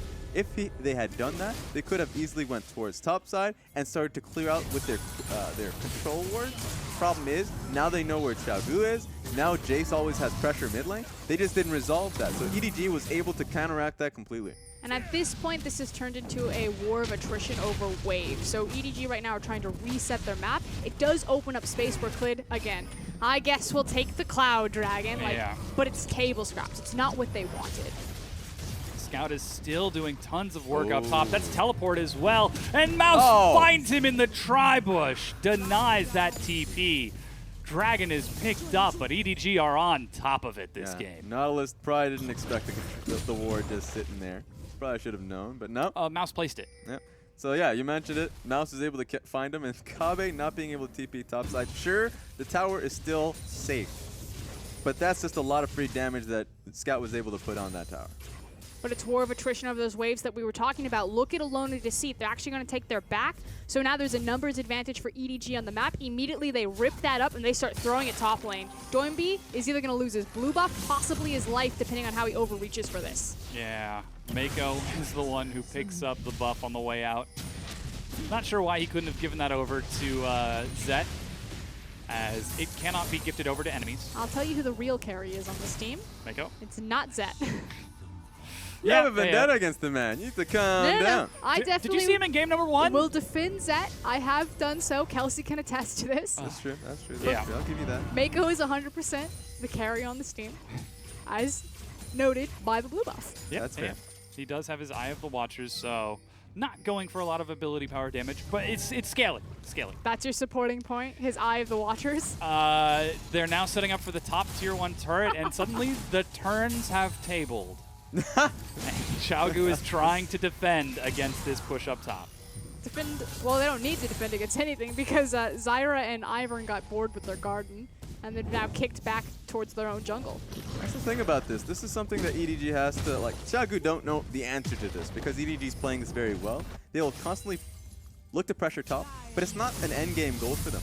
Jace just completely backs away, and then meanwhile mid lane, EDG just pushes that forward because there's no one contesting him, and then Mouse is able to just put in pressure into the bottom side of the map. So Xiaogu need a new answer. Yeah, and it's this sieging composition that EDG are so comfortable with, is they're now setting up a dive on Kabe. Yeah, he's going the long way around though. Trigger Seed is going to slow him. And they managed to get the Root Collar follow-up. So 4 members of EDG show up bottom, and Xiaogu are left looking around the map like, what do we do? Do we go mid? Do we go top? Looks like mid is going to be the answer. They're pushing that minion wave in, but here comes Zet and Mako, slowed temporarily. That's the worry about this, is that sure, they were just choosing the mid lane. The problem is they know that they can't chip it down and kill it because EDG is going to be able to rotate from the bottom lane. It has to be on the top side of the map, but they don't have anything ready. Yeah, Doinbee's making his way up there, but recall is already completed from Scout. They rush in to try to clear out the vision, but they've already lost their bottom tier 1 turret and that death onto Kabe.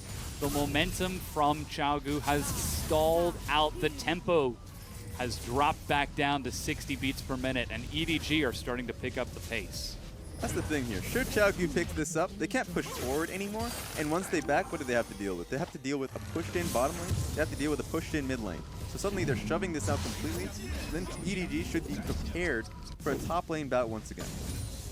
That's EDG setting up for the next place for themselves. 100%.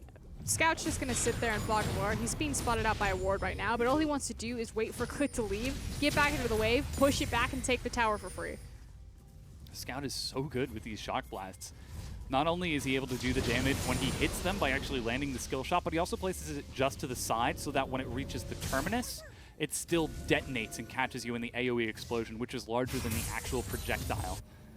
This guy's Jace is something to be feared, as Doinbee will dodge that one. Scout looking for a lucky shot, but now it's Doinbee's job to try to keep that turret standing. Let's see what EDG's next point of focus is, since they are happy keeping Scout on the top side of the map. That's the easiest goal for them to get, is just to be able to come up top side and be able to take it down, knock it down, once they are able to shove in both bot and mid lane.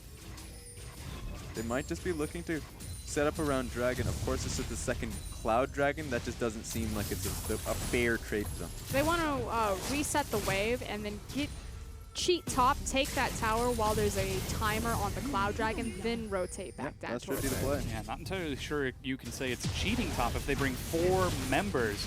They're fighting for vision, and Xiaogu are answering by skirmishing in this jungle, but slowly but surely, Scout is whittling it down. But here's the scary thing. If a team fight goes sour for QG, this is an automatic Baron for EDG, but they get the jump. Yeah, looks like they're looking for Mako. 3 of the shots have missed. All 4 of the shots have missed. Clit is in the front. He eats a shock blast and has to get away from Daisy as Mouse gets in. Deceit is going to eat the hammer from Mouse as Alone gets knocked in. Doinbee is running low on Mata and is zoned by the plants. Now Alone, Doinbee, and Kabe are running for their lives. He falls apart. A triple kill for Mouse.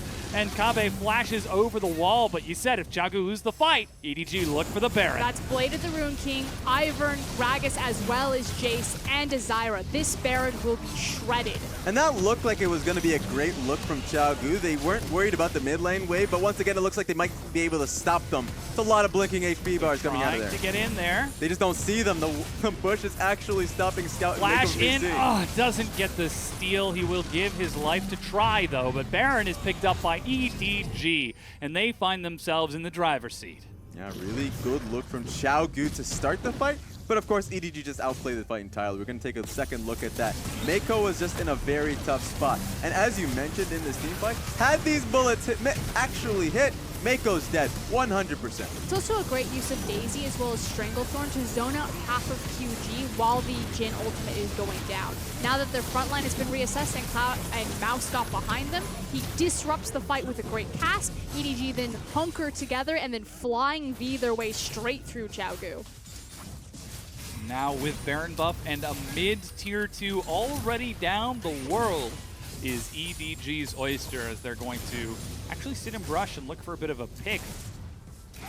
Maybe a little bit greedy, perhaps wanting a little bit more than an inhibitor. They're just going to be waiting just a little bit because right now Gragas is starting to pressure to the bottom side of that. They technically don't have to do anything. It's going to be on Xiaogu to do anything possible to start a fight, get a skirmish ready, just at the very least push them off. That's not going to happen here. Yeah, you can see they're trying to clear out these empowered minions, but Mouse again leads the charge for them. Mako is waiting in the brush. Doesn't quite tag anyone, but they've already got a minion wave on that bottom tier 2 turret. Now Shock Blast is starting to hurt from Deceit. These sieges are going to become a lot more deadly. But someone needs to go and prep the wave mid lane. It looks like it's going to be Scout, although he stopped on Raptors for a quick snack. Yeah. They might even just pull this through and see if they can get this turret. It would be hard, but it looks like they're fairly confident in being able to get them out. That means all eyes need to be on Mouse. Mako gets kicked back in by Clid, and the Redemption looks to toss them off. There's a good cast. Olone has set up. Firelord tries to get in. Doinby is dropped, and that's Clid trying to get away from this. The bullets don't do anywhere near enough, as this is a fight so far being won. Scout is separated from his team and flashes away, barely alive. Alone caught by the rest of EDG as they collectively move into the base of Xiaogu, the roommate you never knew you wanted, and just slam down Deceit into the ground. The inhibitor will fall. It's 5 versus... Did they just win the game? They're going to try to win the game. It's just Kabe and Clid to hold this off. Remember, that's Daisy. That's a Baroned up wave, and that's 5 members of EDG. Yeah, Clid trying to kite it out. Kabe can't find a way in. Finally, Daisy's dead, but the Baroned up minions are more than enough, and EDG strike back. They take game number 3 and win the series. But that was only for morale, as Xiaogu are the ones who are walking away with smiles on their faces. Ultimately, it is Team WE that get the last laugh because the game doesn't mean anything. Yes, EDG won the series, but they are locked into that quarterfinal seed. So, you could tell, maybe a bit miffed. Yeah. Some sad faces for most folks on that lineup, as now EDG are locked in second place in Group B, with WE taking first. Xiaogu have successfully dodged the team that they have only been able to take a single game off of. That's the thing. Of course, no one looks happy about this. Xiaogu already knows their fate in the playoffs, and at the same time, EDG, it was that mini game, everybody. It was sure, you look at the points and you're like, well, they're match points, they're even. EDG and WE come off completely even in matches won and matches lost. But it comes down to the points in which more 2-0s was able to come through in WE in the very last day. It's amazing that we went through 10 weeks and that many best of threes, 10 best of threes per week, over 100 best of threes overall.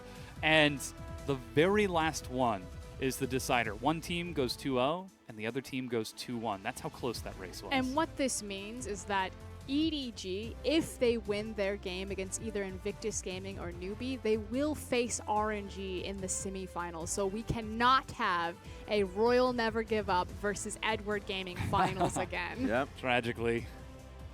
The story will not repeat itself this time, but EDG get a few days to go home and rest and recover before the playoffs will happen later this week. And that's the thing. Suddenly, it's going to be a lot easier for WE. It's the one team that's not on the stage that's celebrating.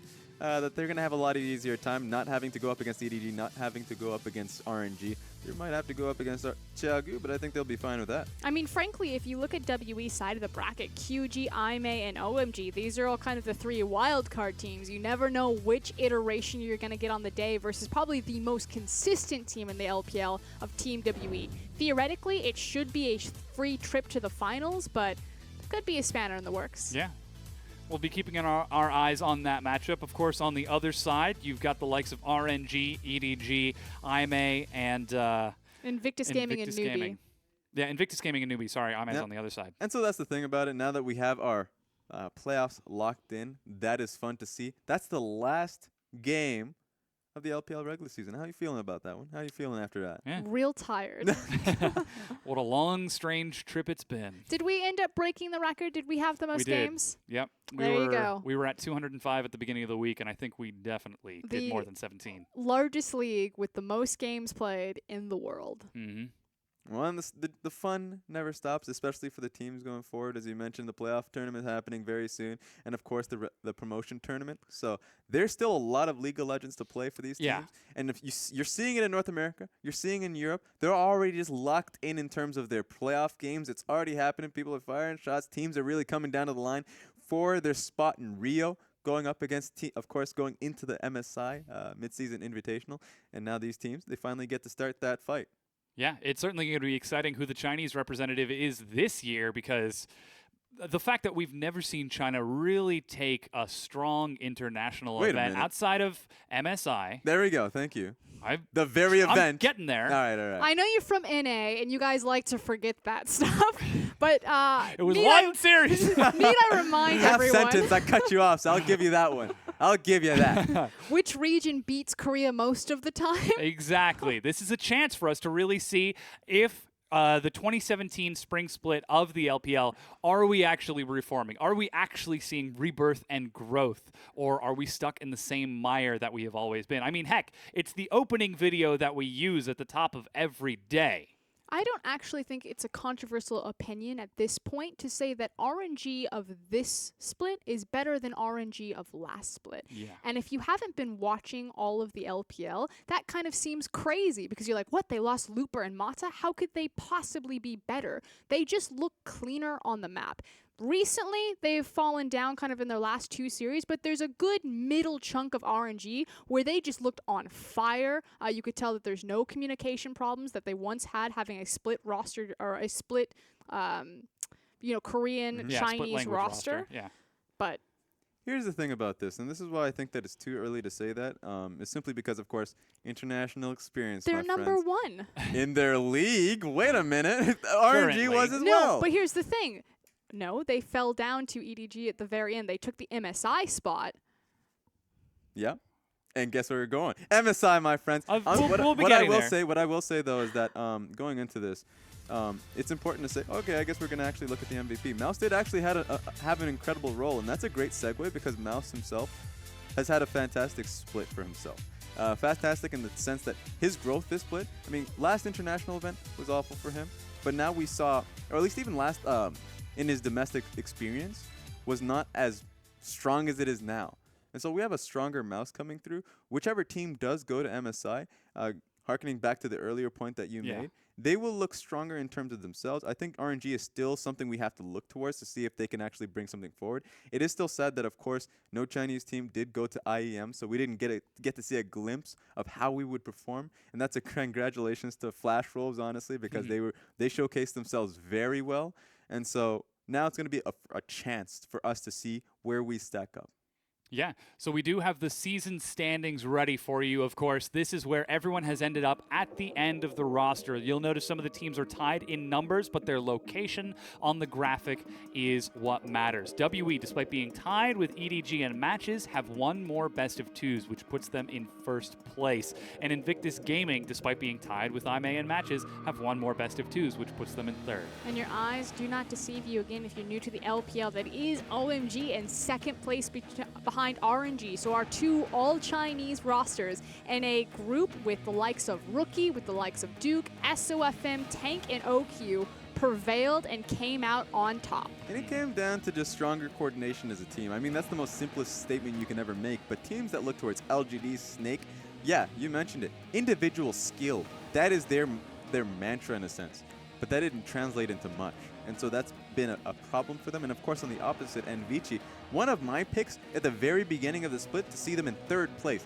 dropped down to fifth. Because honestly, sure, they have world champions in their roster, but they're just not clicking just yet. I mean, frankly, all of the, how to even say it politely, the B-tier Koreans, if you will, I use quotation marks, but all of the Korean players that were brought up with the Chinese talent that were early in development actually climbed higher than the all-star, S-tier Korean talent. We've constantly had the likes of the Marns and the Dukes and the Rookies flood into the LPL, and they just keep stalling out, whereas you had the likes of, Zero, Scout. They're brought up from the very beginning, and suddenly they're on top. And here's the thing, it just comes down to meshing with your talent. talent as well. That's just what we're essentially getting down to.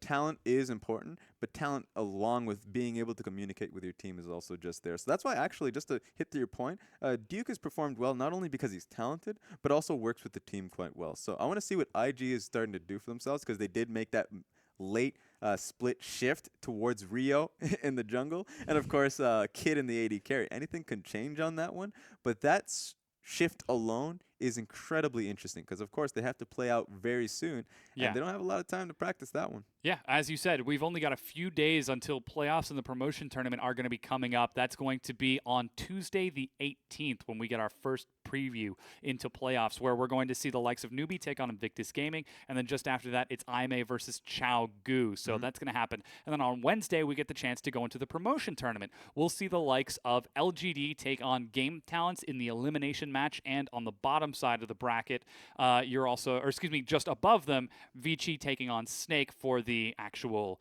advanced qualifier match. That's the one. And so remember, of course, with summer split, or at least spring split being over, as you mentioned, the promotion tournament, Sunning Gaming was the team that was able to promote into it. You even see tweets or just the team being incredibly happy with their coach in Lilac as well. So you get to see a lot of recognizable names, and that's going to be the big ticket in for a lot of these teams. Watch out for them. Promotion tournament coming in, recognizable names. You might even see a couple new teams. Yeah. And that's going to do it for us. Frosk, Raz, we've made it. It's been 10 weeks, 4 days a week, over nearly 100 best of threes. Any final thoughts? Final thoughts. I'm ready for my first thought. We're gonna keep going. Yeah, we're gonna keep going. We're trucking it. We're gonna get Frosk out of here. We're just gonna two-man the desk, Raz. I'm tired. You ain't going nowhere. Alrighty. Well, ladies and gentlemen, that's where we're going to close the book on this one. Thank you so much for tuning in. This has been the LPL 2017 Spring Split. Be sure to come back in a few days for playoffs and the promotion tournament. But on behalf of myself, my co-casters, the analysts, and everyone else involved in the production, thank you so much for watching, and we'll see you Tuesday.